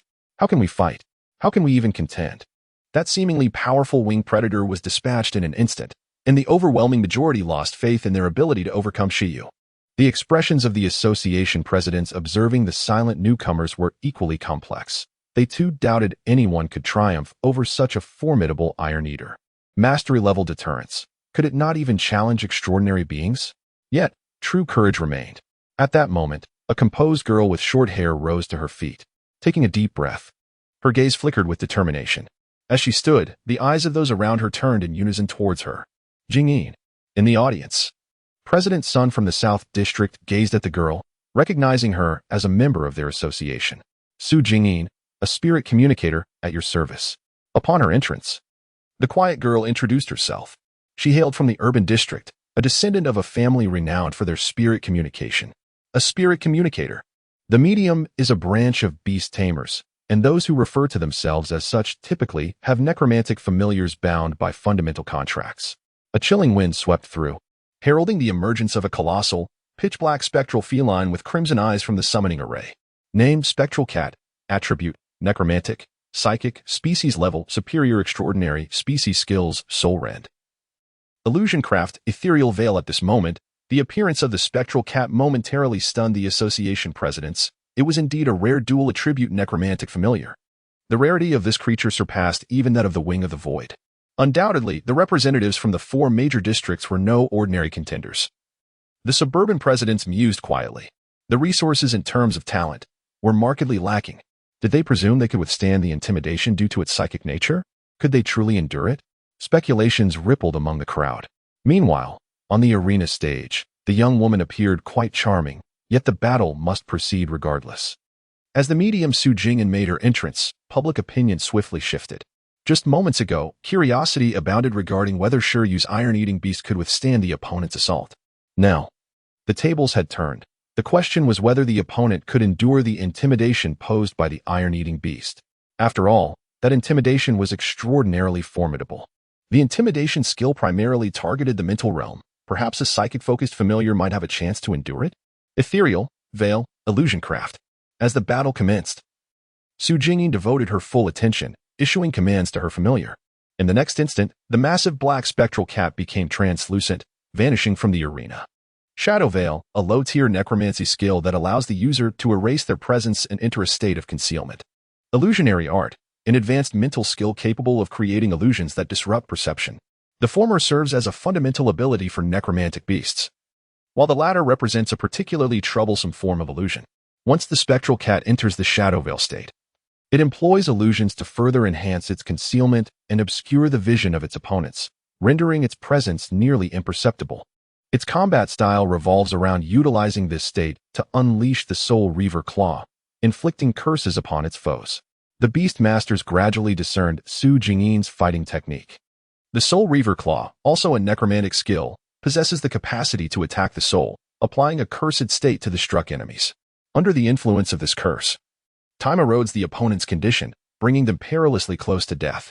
However, the spectral cat may not necessarily be able to approach its adversary. The gaze of numerous masters converged. If the Iron Eater were to employ its intimidation once more, even if the spectral cat could withstand it, the concealment would undoubtedly suffer a flaw. Ultimately, This could evolve into a contest of mental realms between the two sides. Nevertheless, the masters arrived at the most accurate conclusion. Yet the unfolding events did not align with their expectations. On the battlefield, the 11th did not utilize intimidation again. Instead, it found the situation intriguing. Apart from having its first encounter with a flying beast, it was also experiencing its inaugural battle against a necromantic creature. It was imperative to test the new effects post-skill upgrade. With a mid-tier skill, mastery-level supervision activated. Hardened, Thunderpalm. To assess the efficacy of the mastery-level supervision, Shi Yu issued a direct command. Buzz. In the next moment, everything on the arena seemed to slow down in the eyes of 11. Within its line of sight, a vague silhouette appeared to be slowly approaching. It was the Phantom Cat. With its mastery-level super sight capable of piercing illusions, it directly unraveled the hidden spirits and phantasms. As everyone looked on in bewilderment, 11's palm suddenly resonated with a metallic hum, followed by a surge of blue-white, high-intensity, violent electricity cascading forth. It was as if a thunderous armory of lightning had coalesced around its right fist. The majestic might of the thunder illuminated the entire arena, as crackling currents enveloped 11 in a tempest of electricity. The mastery-level Thunder Palm required at least mastery-level hardening. Otherwise, forming such a combination technique would be impossible. This was a signature skill of the Bamboo Stone Martial Arts School. How could a creature of such a low tier possibly wield it? At that moment, the presidents were collectively astonished, though they soon came to terms with it. After all, even intimidation had its limits. With the prior intimidation as a foundation, this combination technique of hardening Thunder Palm was barely within the realm of acceptance. Acceptance? Nonsense. It defied logic, but it was not mere intimidation. It was a combination technique of the Bamboo Stone Martial Arts School. What were they attempting to achieve? As the small Iron Eater revealed yet another trump card, the mentality of the newcomers began to crumble. Shi Yu herself was stunned by the dual mastery-level combination technique, yet she still clung to a glimmer of hope. However, in the very next instant, under actions that eluded comprehension, 11 abruptly swung its arm to the right. In a heartbeat, bang, a figure materialized. Amidst the astonished gazes of the crowd, a colossal spirit cat, comparable in size to a tiger or leopard, leaped gracefully through the air, brandishing its sharp claws. As the 11th party hesitated to employ their deterrent, Su Jingyin and her companions opted for a swift and stealthy assault. However, the unfolding scene revealed to all that the movements of the shadowy feline were firmly under the control of Shi Yu and the Iron Eater beast. Even while in its concealed state, the 11th party remained stationary, merely raising an arm, and with a swift motion, the thunderous gauntlet struck the spirit cat midair. Meow. The spirit cat emitted a pained cry as its ethereal form crumpled under the force, becoming ensnared in crackling lightning, which culminated in a thunderous explosion, enveloping it in smoke. At that moment, the expression of Su Jingyin, the girl in the black dress, transformed dramatically, as if her heart had been gripped tightly, leaving her bewildered by the spectacle before her. You have lost. Why? Su Jingyin gazed at the Iron Eater beast and the spirit cat, her disbelief palpable. How did the Iron Eater know the location of the spirit cat? How is this possible? How could it be so effortlessly? Concealment is futile, Shi Yu stated calmly. How weak, 11 remarked, glancing at the spirit cat. This new breed of adversary is rather lackluster. Su Jingyin felt a wave of dizziness overcome her. She regretted challenging them. A pent-up frustration welled within her. Even if Shi Yu had dispatched her through sheer intimidation, she would not have felt as despondent. At that moment, it was not only she, a novice, who was perplexed. The lack of extraordinary visual effects from the super sight had left even these master beast tamers somewhat bewildered. President Sun was utterly dumbfounded, completely unprepared for such an outcome. Simultaneously, he turned his gaze towards President Feng, with the other presidents also directing their attention towards him. It appeared as though they had witnessed an extraordinary revelation. In that moment, President Feng fell into a contemplative silence. His mastery of the Thunder Palm, coupled with that terrifying combat awareness, it was even more absurd than his battle with Cheng Gong. Could it be that at that time, Shi Yu had deliberately held back, deeming Cheng Gong too weak to warrant a full effort? Indeed, Cheng Gong was rather inadequate. After all, that overwhelming intimidation was simply unfathomable. Not a hint of it had been revealed previously. Where on earth did Shi Yu and that aged scoundrel Lin Hongyan find such a talent? If I were to claim that this iron-eating beast possessed exceptional combat awareness alone, would you believe me? As for the notion of the blind bear possessing enhanced vision, no one ventured in that direction. As he concluded his thoughts, The other presidents cursed inwardly, incredulous that a mere 7th-level iron-eating beast's combat awareness could be formidable enough to decimate a double-hidden undead with a single strike. Ridiculous. However, upon reflecting on this little iron-eating beast's king-level potential, they trembled in apprehension. The remaining 6 rookie representatives, following the victims by Qi and Su Jingyin, were enveloped in profound silence. Any observer with even a modicum of sense could discern the immense value of Shi Yu, the apprentice beast master who had conquered 4 levels of the ruins. The remaining rookie representatives were stripped of their confidence in overcoming the formidable Shi Yu before them. It was indeed the correct course of action for Shi Yu to demonstrate his full strength. No, Shi Yu and 11 had yet to reveal their complete capabilities. To be precise, their display of effortlessly vanquishing their opponents was the appropriate strategy. This moment left the other novice representatives in a state of hesitation, reluctant to challenge, as they felt that participating would surely lead to defeat. Young individuals are often quite concerned about their reputation. They would rather feign indifference to the outcome than risk enduring a humiliating defeat. Does the sensation of being swiftly vanquished truly bring joy? Those who wish to go may do so. They are not masochists. Is there no one left? Before Shi Yu could utter a word, President Feng suddenly interjected amidst the assembly. In our batch of newcomers from Icefield City, is there truly no one who has contracted a leader-type beast? Is there not a single novice beastmaster with a first-level beast space capable of enabling their beast to break through to the extraordinary level? Generally speaking, unless a novice beastmaster possesses exceptional talent or employs special methods, their first contracted beast is typically of the extraordinary breed. The nutrients required for the growth of leader-type beasts are beyond what a novice beastmaster can sustain. Similarly, if a beastmaster's beast space remains at the first level, once a beast's growth level reaches 10, the space will inhibit its development, making it exceedingly difficult for the beast to ascend to the extraordinary level. The growth nutrients that extraordinary beasts require far exceed what a first-level beast space can provide.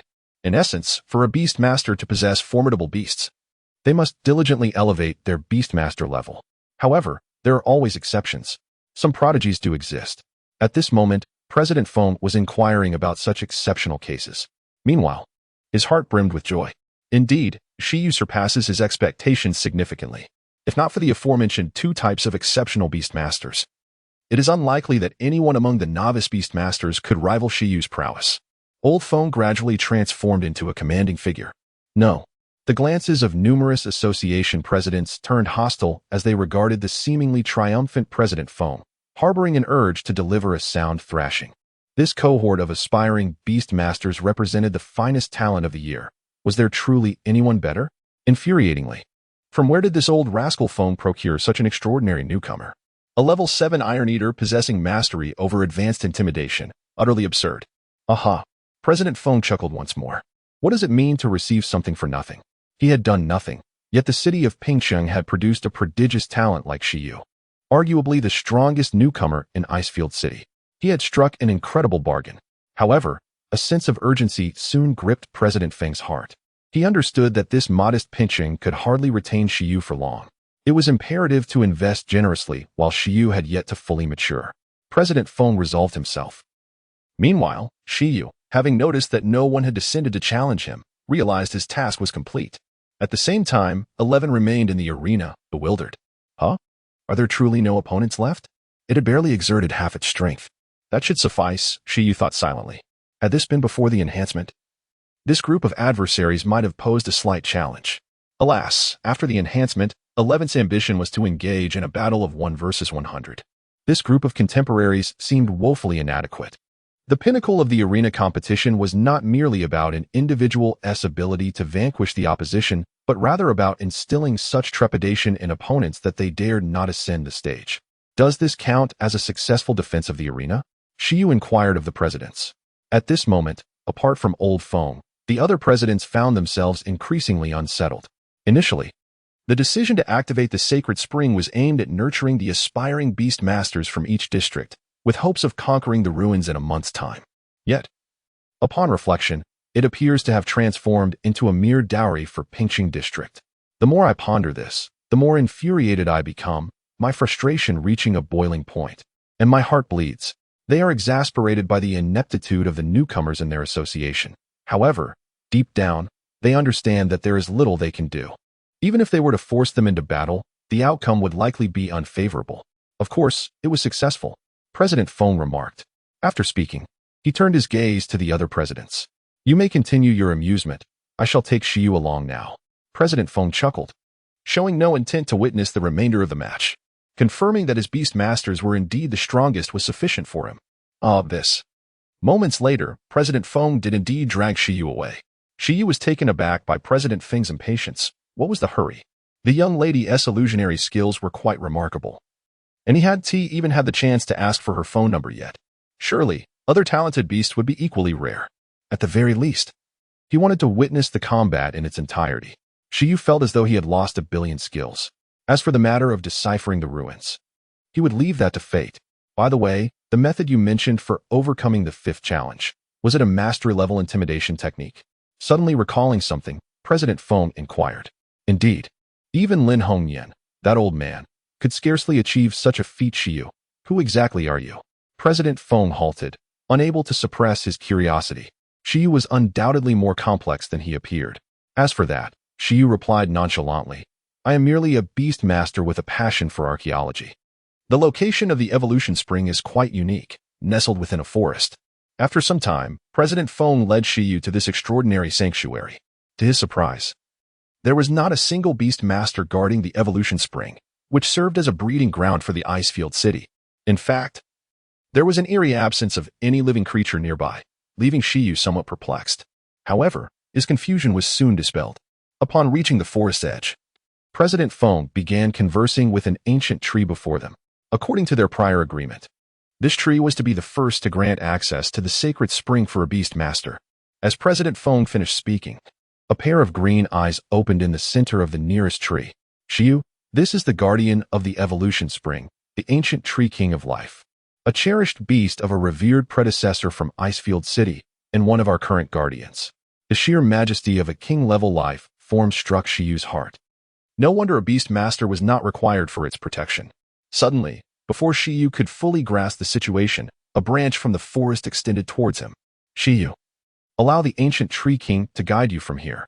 Be sure to grasp the branch tightly, or you may lose your way. Understood. Shi Yu instinctively clutched the branch. At that moment, he was taken aback, as his skill catalog responded, sending tremors through him as he assessed the information.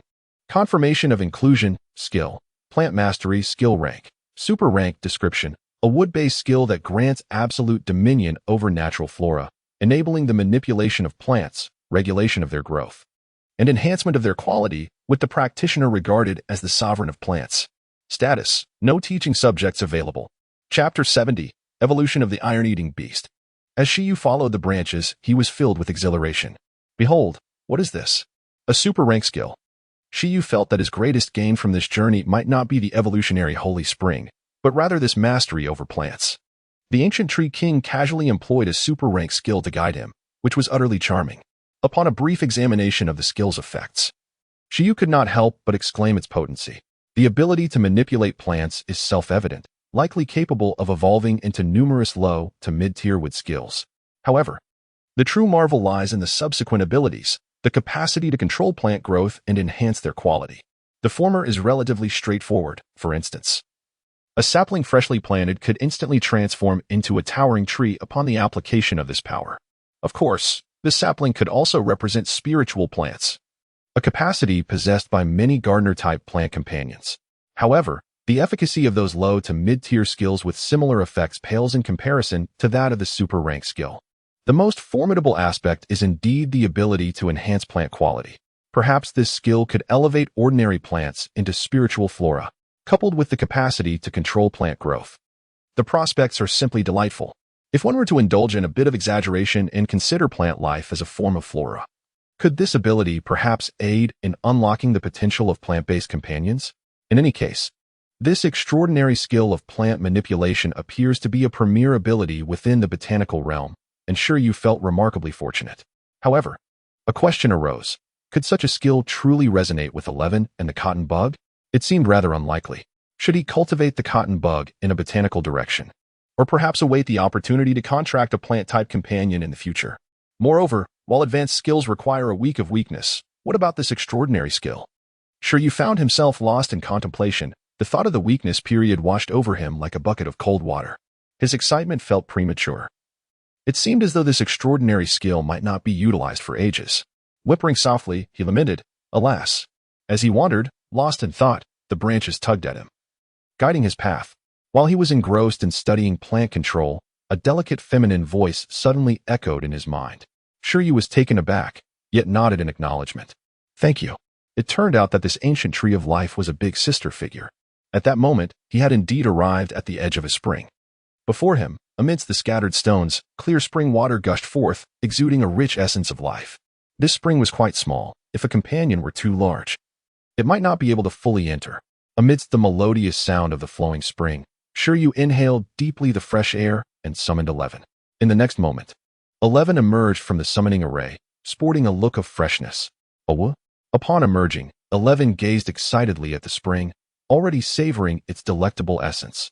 The mere thought made its mouth water. This is the evolution sacred spring. 11. Enter it, but do not drink. The evolution sacred spring can only be absorbed through immersion. Under no circumstances should you consume it.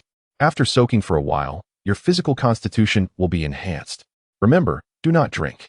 It is crucial to reiterate this point thrice. For the president, Feng had informed Shi Yu of this critical detail. The evolution sacred spring must be absorbed through soaking, as drinking it could harm the body. Although the reasoning behind this remains unclear and seems unscientific, in this fantastical realm, Shi Yu had no choice but to place his trust in it. He certainly could not suggest that 11 try drinking it, could he? As 11 heard the prohibition against drinking, it burst into tears. Was this not an unfair predicament for the child? Enhance your physique. However, amidst the sobbing, 11 suddenly perceived a loophole. It hesitantly pointed at itself, then directed its finger towards Shi Yu. Huh? The implication was clear. Why not let you soak instead? 11 mused. Are you certain my immersion would yield better results than yours? Perhaps if 11 soaked, it could unlock a few additional skills. Yet, if Shi Yu were to partake, he might very well acquire dozens of new abilities. 11 swiftly calculated this mathematical conundrum and arrived at the optimal solution. Shi Yu was far more suited to benefit from the evolution sacred spring than itself. Shi Yu was speechless. If this evolution sacred spring were capable of accommodating humans, I too would wish to partake. It would be deadly. At this moment, the ancient tree king of life spoke again, offering a reminder. Thank you. Look, it's not just President Feng who says this. Even the ancient tree of life has spoken. Shi Yu does not wish to meet an untimely demise. Clearly, this is not intended for human beast masters. In any case, hurry up and stop the idle chatter. Shi Yu felt an overwhelming urge to kick 11 into the spring. How? Since the beast masters have spoken, 11 could only regretfully immerse itself in the water. Alas, if only beast masters could soak as well.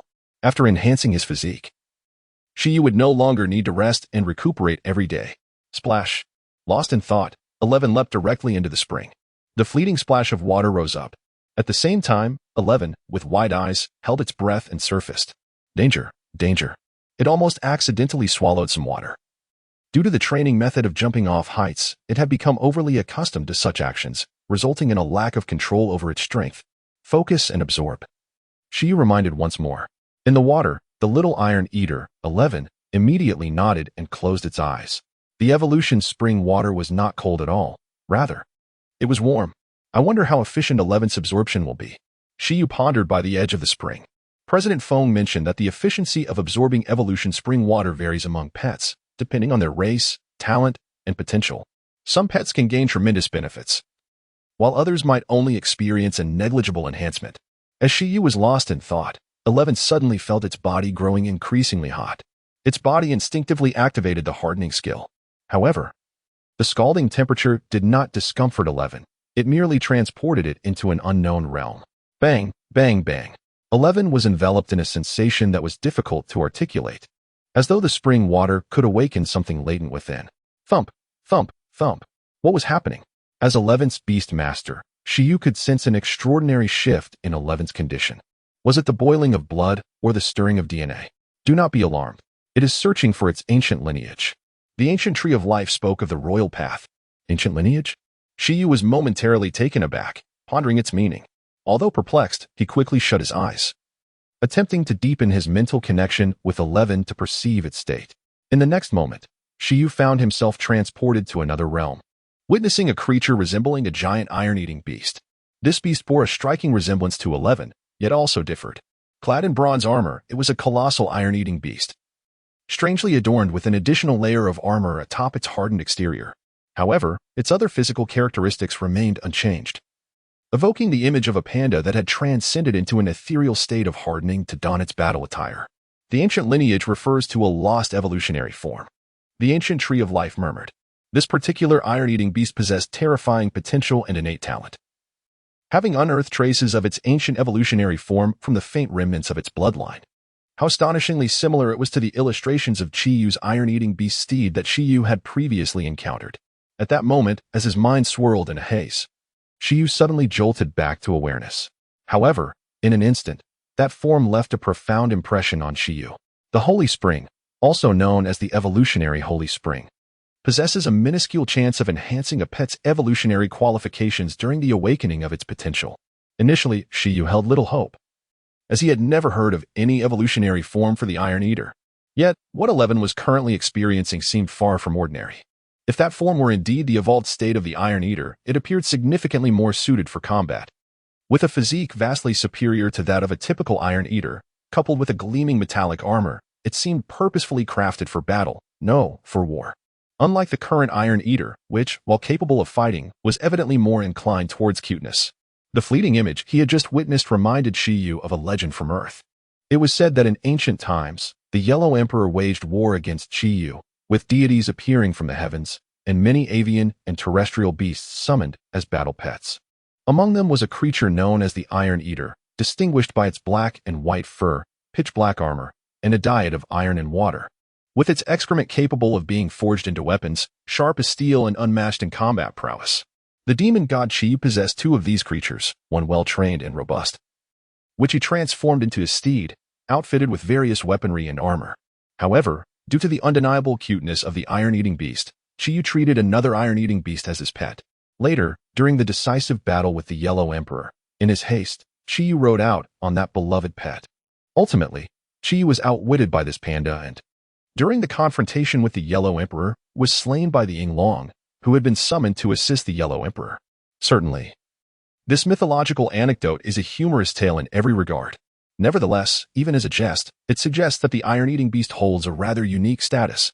The truth of history remains elusive. If the iron-eating beast truly was a demon god and the steed of the warlord Shi Yu, its significance is undoubtedly more complex than it appears. After all, despite Shi Yu's defeat, who was his opponent? Yinglong, the primordial dragon deity of ancient mythology, the true dragon. One of the four great dragon gods. During the epic clash between the Yellow Emperor and Shi Yu, Yinglong aided the Yellow Emperor in his quest for supremacy. Slaying Shi Yu and Quafu in the Antarctic, he assisted Yu in controlling the floods, using his tail to delineate rivers and forging the Dragon Gate, capturing Waziki, thus earning the title of the unparalleled war god with the most remarkable mythological achievements. Even if the iron-eating beast was not a formidable adversary, its participation in such legendary battles must surely classify it as a mythic entity, at the very least. Yet, here I am, lost in my own musings. Time to cease these fanciful thoughts. I have traversed into another realm. These are two distinct worlds, and I should refrain from indulging in wild speculations. Even if the iron-eating beast possesses an evolved form, its racial tier is unlikely to span too broadly. Perhaps at most it could reach the ranks of commander or sovereign. The notion of it being divine is nothing more than a fanciful delusion. However, if one were to adopt a different perspective, given that such extraordinary events as traversing realms do occur, perhaps the myriad historical myths of Earth are not so simplistic after all. At this moment, Shi Yu fell into contemplation, when suddenly, with a rustling sound, a small iron-eating beast was scooped out of the evolution spring by a branch and tossed onto the ground. It has come to an end. The voice of the ancient tree of life resonated in the ears of Shi Yu and the iron-eating beast. What? It has ended? But it has yet to evolve. The ancient tree of life replied. The water of evolution is insufficient for its transformation. It merely awakens its faint ancient bloodline. The true path of evolution must be sought by you. The ancient tree once again extended a branch, intending to lead Shi Yu and the iron-eating beast away from this place.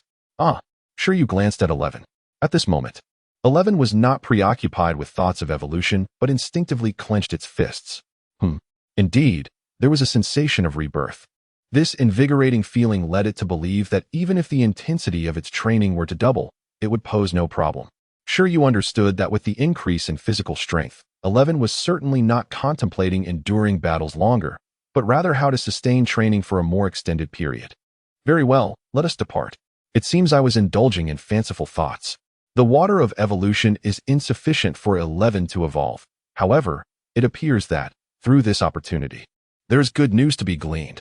The iron-eating beast indeed retains the potential for evolution, albeit the method remains elusive. The scope of this unknown is vast.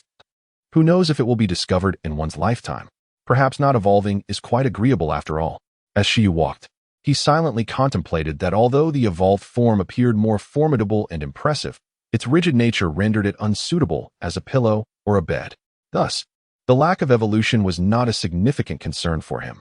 After all, he possessed a skill codex, and with a stroke of good fortune, he might teach a few mythical abilities. Even if he retained this form, who would dare to underestimate the Iron Eater? However, it would be splendid if he could maintain the giant panda form during ordinary times and transform when in battle. How greedy of him! After a brief moment, the forest resembled a vast labyrinth. Had it not been for the guiding branches, he might have found it challenging to navigate his way out. Upon exiting, the ever-patient President Feng inquired, "How did it go? What did you harvest?"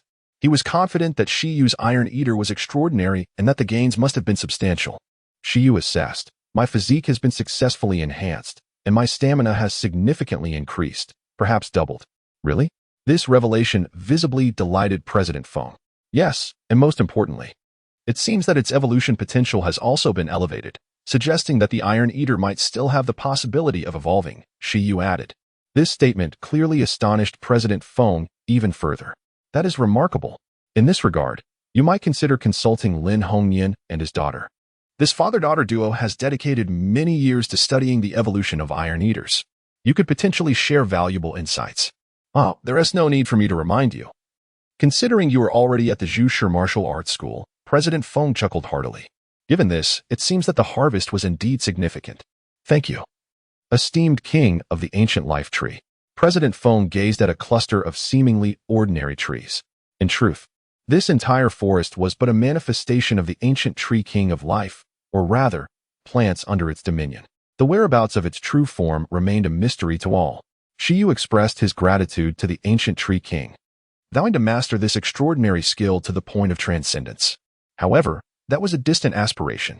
Shi Yu was reluctant to hasten his demise by attempting to teach himself an advanced skill, only to leave the entire village to fend for itself. Where shall we go next? Has the battle over there concluded? Should we take a look? Shi Yu found himself captivated by the little girl's illusionary arts. The skills beneath the extraordinary tier would present ample opportunities for replication in the future, so there was no need to rush. Moreover, he was already overwhelmed with the skills he possessed. Unless a new skill was exceptionally rare, there was no urgency. After all, he had but one slot remaining for skills. And should he learn a high-tier skill without acquiring additional pages, he would find himself in a predicament should he encounter an even more formidable skill. We have over 20 days left in our exploration period in Pingqing. Are you confident about passing the 5th level? That evening, as Shi Yu approached Pingqing, President Feng accompanied him as he disembarked and inquired. "I am reasonably assured about the 5th level, but I am uncertain about the 6th, Shi Yu replied. "Patience is key. We shall proceed step by step," President Feng replied with a smile, his eyes narrowing slightly. "When do you intend to resume your exploration of the ruins?" he inquired, his thoughts leaning towards expediency. Remember the link http://met. Even if you cannot pass the 6th level, it is beneficial to be informed about it in advance. At that time, all the beast masters of Pingqing will assist Shi Yu in devising a strategy. Ideally, it would be best to unravel this relic within the exploration period of Pingqing, allowing those from other districts to entertain themselves in their own endeavors. Today may be somewhat late, so he inquired about Shi Yu's forthcoming plans. Just a little more time is needed. The exact timing remains uncertain, but it should not exceed half a month. Shi Yu intends to proceed in a comprehensive manner, aiming to enhance absolute sleep and amplification to mastery level, and also to elevate 11's growth level further before proceeding. To swiftly augment the growth level of his pets, it is most direct to invest points in their racial skills. These skills, awakened through their innate bloodlines, are most conducive to fostering their growth after enhancement. Currently, with 4 ethereal stones at hand, he no longer worries about 11's growth outpacing his ability to keep up. Well, as always, feel free to reach out with any needs. President Feng nodded, suddenly recalling something. By the way, will your courtyard be inconvenient for training your pets? There are 2 vacant training villas in Pingqing. I can help you move there tomorrow and allocate a set for you. Old Feng winked. The Pingqing Association treats you quite well. Shi Yu was momentarily taken aback, but soon understood. The president is being modest. The villa is of little consequence, since it facilitates the training of pets and expedites the conquest of the relic, thus contributing to Pingqing. I shall gladly comply. Sure, you would never admit to being someone who grows weary of the old and craves the new, yet the ancient residence undeniably shows signs of age. This courtyard could barely accommodate the initial panda cubs, but now it is ill-equipped to handle the rigorous training of the Panda King. The training villa, as its name implies, is a villa equipped with a training ground, and even in a modest place like Pingqing, such a property would hardly come without a price tag in the millions. So, is today the final day of their stay here? He need not ponder deeply. It is evident that the green silkworm is fast asleep. Inside its cage, the silkworm lies comfortably on a bed of dragon whisker grass, deeply immersed in slumber, appearing exceptionally at ease. However, this tranquility is likely fleeting. Once he finds the time to delve into the evolutionary direction of the silkworm, it shall no longer have the luxury of idleness post-evolution. Everything is aimed towards the standards set by 11. That is the benchmark. Today, he will forego teaching advanced skills and instead focus on imparting hardening techniques before retiring for the night. After reaching a decision, Shi Yu summoned 11 from the beast space. Upon emerging, 11 and Shi Yu exchanged wide-eyed stares. Shi Yu was momentarily taken aback. Name: Plant Control Status: Not teachable. He then turned his gaze towards the green silkworm. Status: Not teachable once again. He found himself unable to impart knowledge. Could it be that the two are incompatible? Shi Yu felt that the compatibility for skill teaching, as indicated in the skill guide, is relatively broad. Among the 8 skills he had previously recorded: Intimidation, Silkworm Silk, Enhanced Vision, Rapid Healing, Absolute Sleep, Hardening, Thunder Palm, and Duplication, only the Silkworm Silk could not be learned by the Iron-Eating Beast. 11. According to the guide, the green silkworm too cannot learn the Thunder Palm. The remaining skills are all compatible. This occurrence, where neither of the 2 pets could learn the same skill, was unprecedented. Shi Yu pondered the possible reasons, contemplating 2 possibilities. First, it could simply be a lack of compatibility, rendering the teaching of the skill impossible. They could not become the sovereigns of the plant realm. Second, it might be due to insufficient strength to acquire transcendent skills. Regardless of the cause, it was clear that teaching was currently unattainable. Never mind, Shi Yu thought as he shook his head. He had no intention of imparting transcendent skills at this moment. Such a cautious approach would only be prudent once he reached master level. Even with a professional-grade physique, he doubted his ability to endure it. However, it seemed that if he wished to harness the potential of this plant, only 2 pathways remained. One option was to cultivate the Qingmian worm towards the wood element, while the other was to strive for a contract with a 3rd pet of the plant type. After some contemplation, Shi Yu leaned towards acquiring a 3rd pet. After all, the Qingmian worm, being a fully metamorphic creature with the highest evolutionary potential, offered an abundance of possible routes, particularly since he possessed a skill compendium that allowed him to max out the silk skill. The potential of the Qingmian worm was undoubtedly on par with that of the royal lineage offspring. To forsake rare attributes such as time, space, and dragon in pursuit of a single transcendent wood skill would be a grievous loss. Conversely, in terms of the 3rd pet, the enchanting Lu Qingyi seemed to require a high-rank pet from him. When the time came, selecting a suitable high-rank plant hatchling would be a straightforward endeavor. Everything appeared to be progressing in a promising direction. 11 observed Shi Yu, who stood there smiling to himself, causing her body to shiver as she quickly turned to resume her training. He has never felt such vitality as he does today. Night.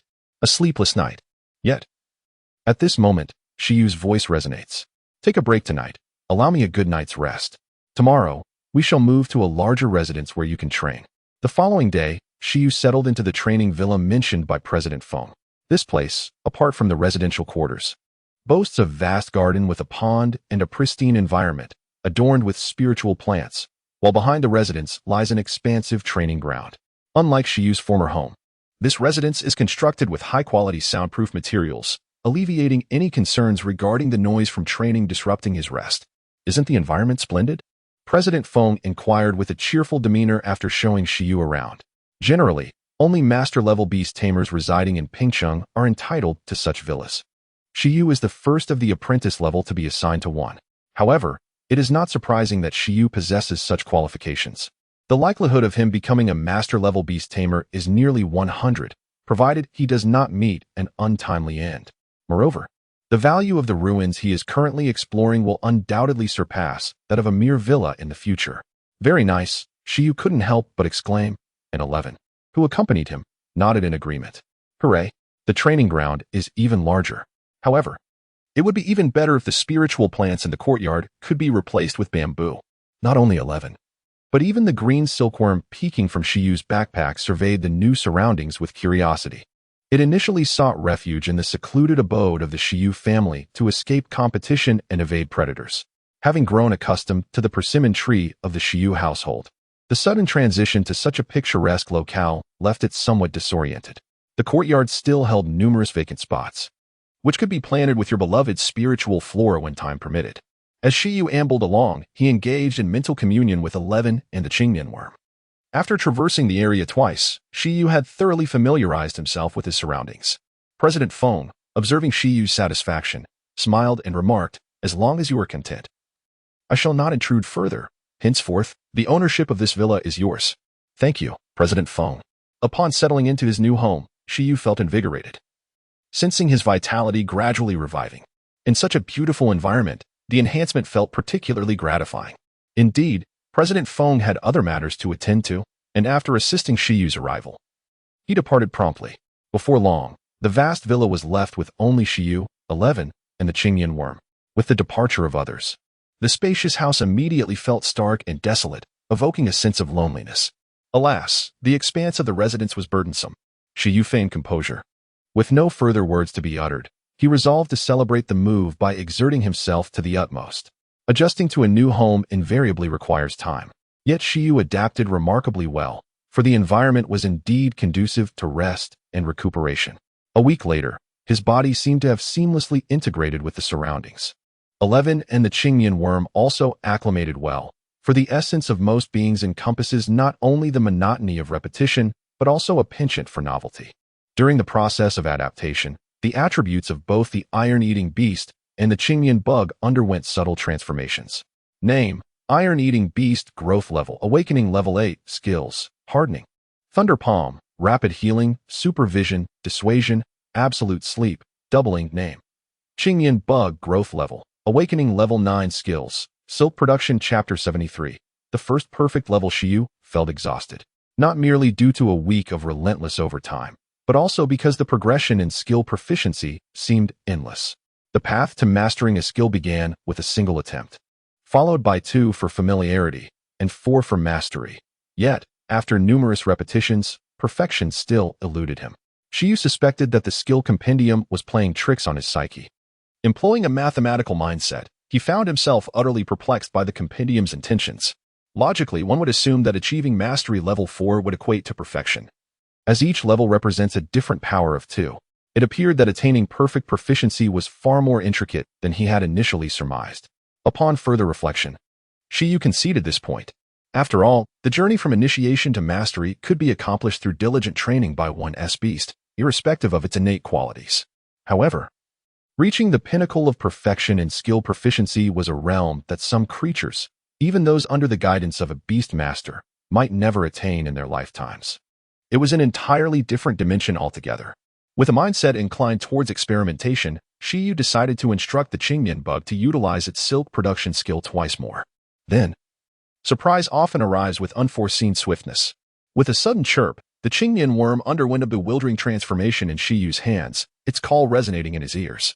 As an insect-type pet, it was not unusual for the Qingnian worm to grow rapidly. Awakening to level 10 after receiving lessons on silk was entirely predictable. However, the message conveyed to Shi Yu by the creature was far from simple. What? The silk had finally undergone a qualitative change? Shi Yu's hand trembled, nearly sending the worm tumbling. After the silk, it had finally reached a new level. Chirp, chirp. The Qingnian worm nodded brightly and leapt from Shi Yu's palm. It then turned its gaze toward a large decorative stone in the courtyard. Whoosh! The worm expelled silk. Not merely a single strand, but a bundle of a dozen or so, intertwining robustly, resembling the thickness of a drinking straw. Subsequently, The white silk rays shot forth like bullets toward the stone, producing a crack with a sharp sound.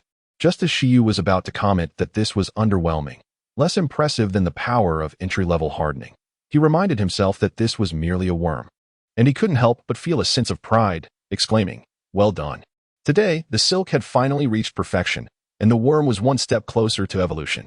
Name: Qingyan worm, growth level, awakening level 10, species skill, silk. This should encapsulate the current attributes of the Qingyan worm. Chirp, chirp. At this moment, basking in Shi Yu's praise, the Qingyan worm joyfully chirped in response. Yet, it was at this point that Shi Yu began to sense something was amiss. He gazed at the silkworm, taking a considerable amount of time to realize that he could now engage in relatively normal communication with it.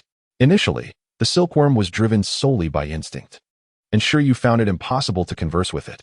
However, after nurturing it for a while, as its growth level ascended, they were able to establish a rudimentary form of communication through telepathy. At that time, their exchanges were limited to basic commands, as the silkworm's intelligence was akin to that of a domestic cat or dog, perhaps even slightly inferior. Now, with the silkworm having reached level 10 of awakening and its silk attaining perfection, Shi Yu could clearly discern its emotions. Their interactions began to resemble those between a child capable of independent thought. While it may not possess the intellect of a mammal like the iron-eating beast, Shi Yu felt a sense of joy at this development. The level 10 silkworms at the breeding base did not exhibit such intelligence, suggesting that this was a result of the perfect level racial skills. Thus, it appeared that, on the foundation of mastery, an additional 12 lessons were necessary to achieve perfection, totaling 16 lessons from the very beginning to reach that threshold. Shi Yu directed his gaze toward the training ground in the backyard, contemplating that if 11's hardening skill were to be taught 3 more times, it too could attain perfection. Perhaps even 2 lessons would suffice, considering 11's diligent training, which would undoubtedly enhance its proficiency. However, after some reflection, Shi Yu concluded that 3 lessons were still necessary, as achieving perfect proficiency requires many years of rigorous practice. Despite 11's dedication, it had only been training for a month. In comparison to the vast experience bar associated with perfect level skills, the arduous practice undertaken serves a more significant purpose than merely increasing proficiency. It transforms the points accumulated by perfection into one's own essence, rather than relying solely on external forces. Initially, feeling quite restless from prolonged seclusion, I had planned to challenge the ruins anew tomorrow. However, it seems more prudent to perfect my hardening abilities before embarking on that endeavor. After some contemplation, I resolved this course of action and turned my gaze towards the small insect on the ground. With a playful demeanor, I began to tease the little bug, which had previously been incapable of comprehending my numerous words. Could it now? "Come here, bug," I called, and immediately, the insect scuttled over. In a cage, several chickens and rabbits were confined together, all sharing a single head. The chickens possessed 2 legs, while the rabbits had 4. Counting from above, there were 35 heads, and from below, 94 legs. How many chickens and rabbits were there in the cage? The little bug looked at me, utterly perplexed. Never mind, I thought. This riddle is perhaps a bit too challenging for you. All right, let us move on to the next question. Among dragon beard grass, bamboo leaves, persimmon leaves, and cabbage leaves, which do you prefer to eat? The bug, not at all confused this time, chirped affirmatively. It expressed a fondness for all, but if forced to choose, it would favor the dragon beard grass due to its generous offering. I nodded in agreement, recognizing that this level of intelligence was satisfactory for the moment. With proper guidance, it would surely flourish in the future. Now, for the next inquiry. Who treats you better, me or 11? The little bug fell into deep contemplation. In comparison, I had not only built a house for myself, but also prepared daily sustenance, and the disparity was glaringly evident. Greetings. The green silkworm confirmed. A child is indeed teachable. One final question. Why do you possess such a fondness for slumber? Shi Yu pondered, for he had delved deeply into the study of the green silkworm. After all, during his 3 months as an intern caretaker, he had interacted with these creatures almost daily. Typically, green silkworms are not so lethargic. Sleep. The green silkworm crawled in circles, as if contemplating how to articulate its thoughts. However, there was no need for an elaborate explanation. For Shi Yu possessed a degree of telepathy, allowing him to infer the answer. Because one can traverse to another realm, free from the worries of sustenance, liberated from the fear of predators, existing in a state of unrestrained freedom, in whatever manner one desires. in various locales. Upon repeating this to himself, Shi Yu paused, then inquired, "Are you referring to dreaming?" "It must indeed be dreams." Initially bewildered by the creature's excessive drowsiness, Shi Yu realized it was not merely a penchant for sleep, but rather a passion for daydreaming. Nevertheless, could a creature such as the green silkworm truly dream? In his previous life, he was aware that certain animals could dream, yet a significant number could not.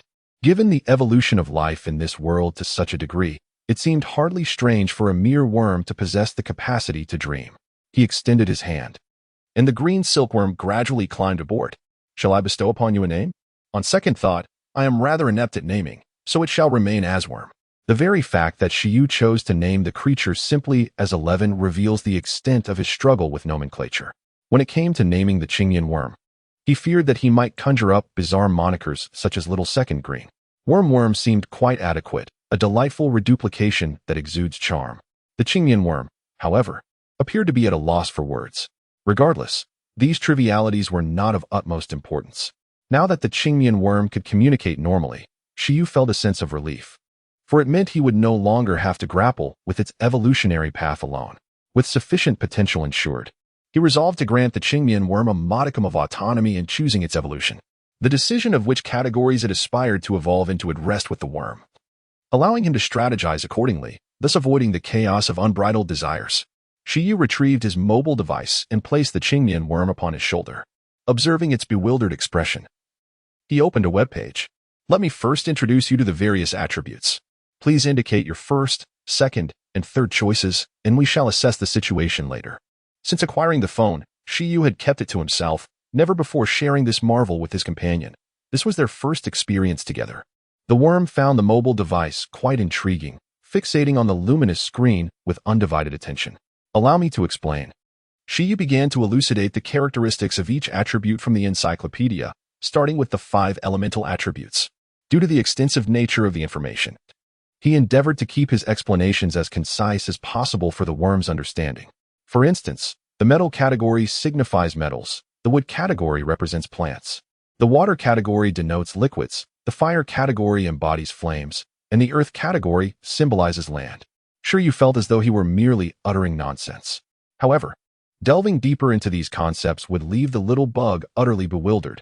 For example, how could one elucidate the earth category's ability to manipulate gravity to a silkworm? In essence, the task proved exceedingly challenging, reminiscent of parents attempting to explain homework to their children. Beyond the foundational 5 elements, there exist attributes such as insect, dragon, poison, ice, wind, light, darkness, thunder, necromancy, spirit, and machinery, along with the exceptionally rare attributes of time and space. In truth, there are additional obscure attributes. Yet due to the scarcity of representative creatures, beast tamers seldom encounter them. Among these attributes, the most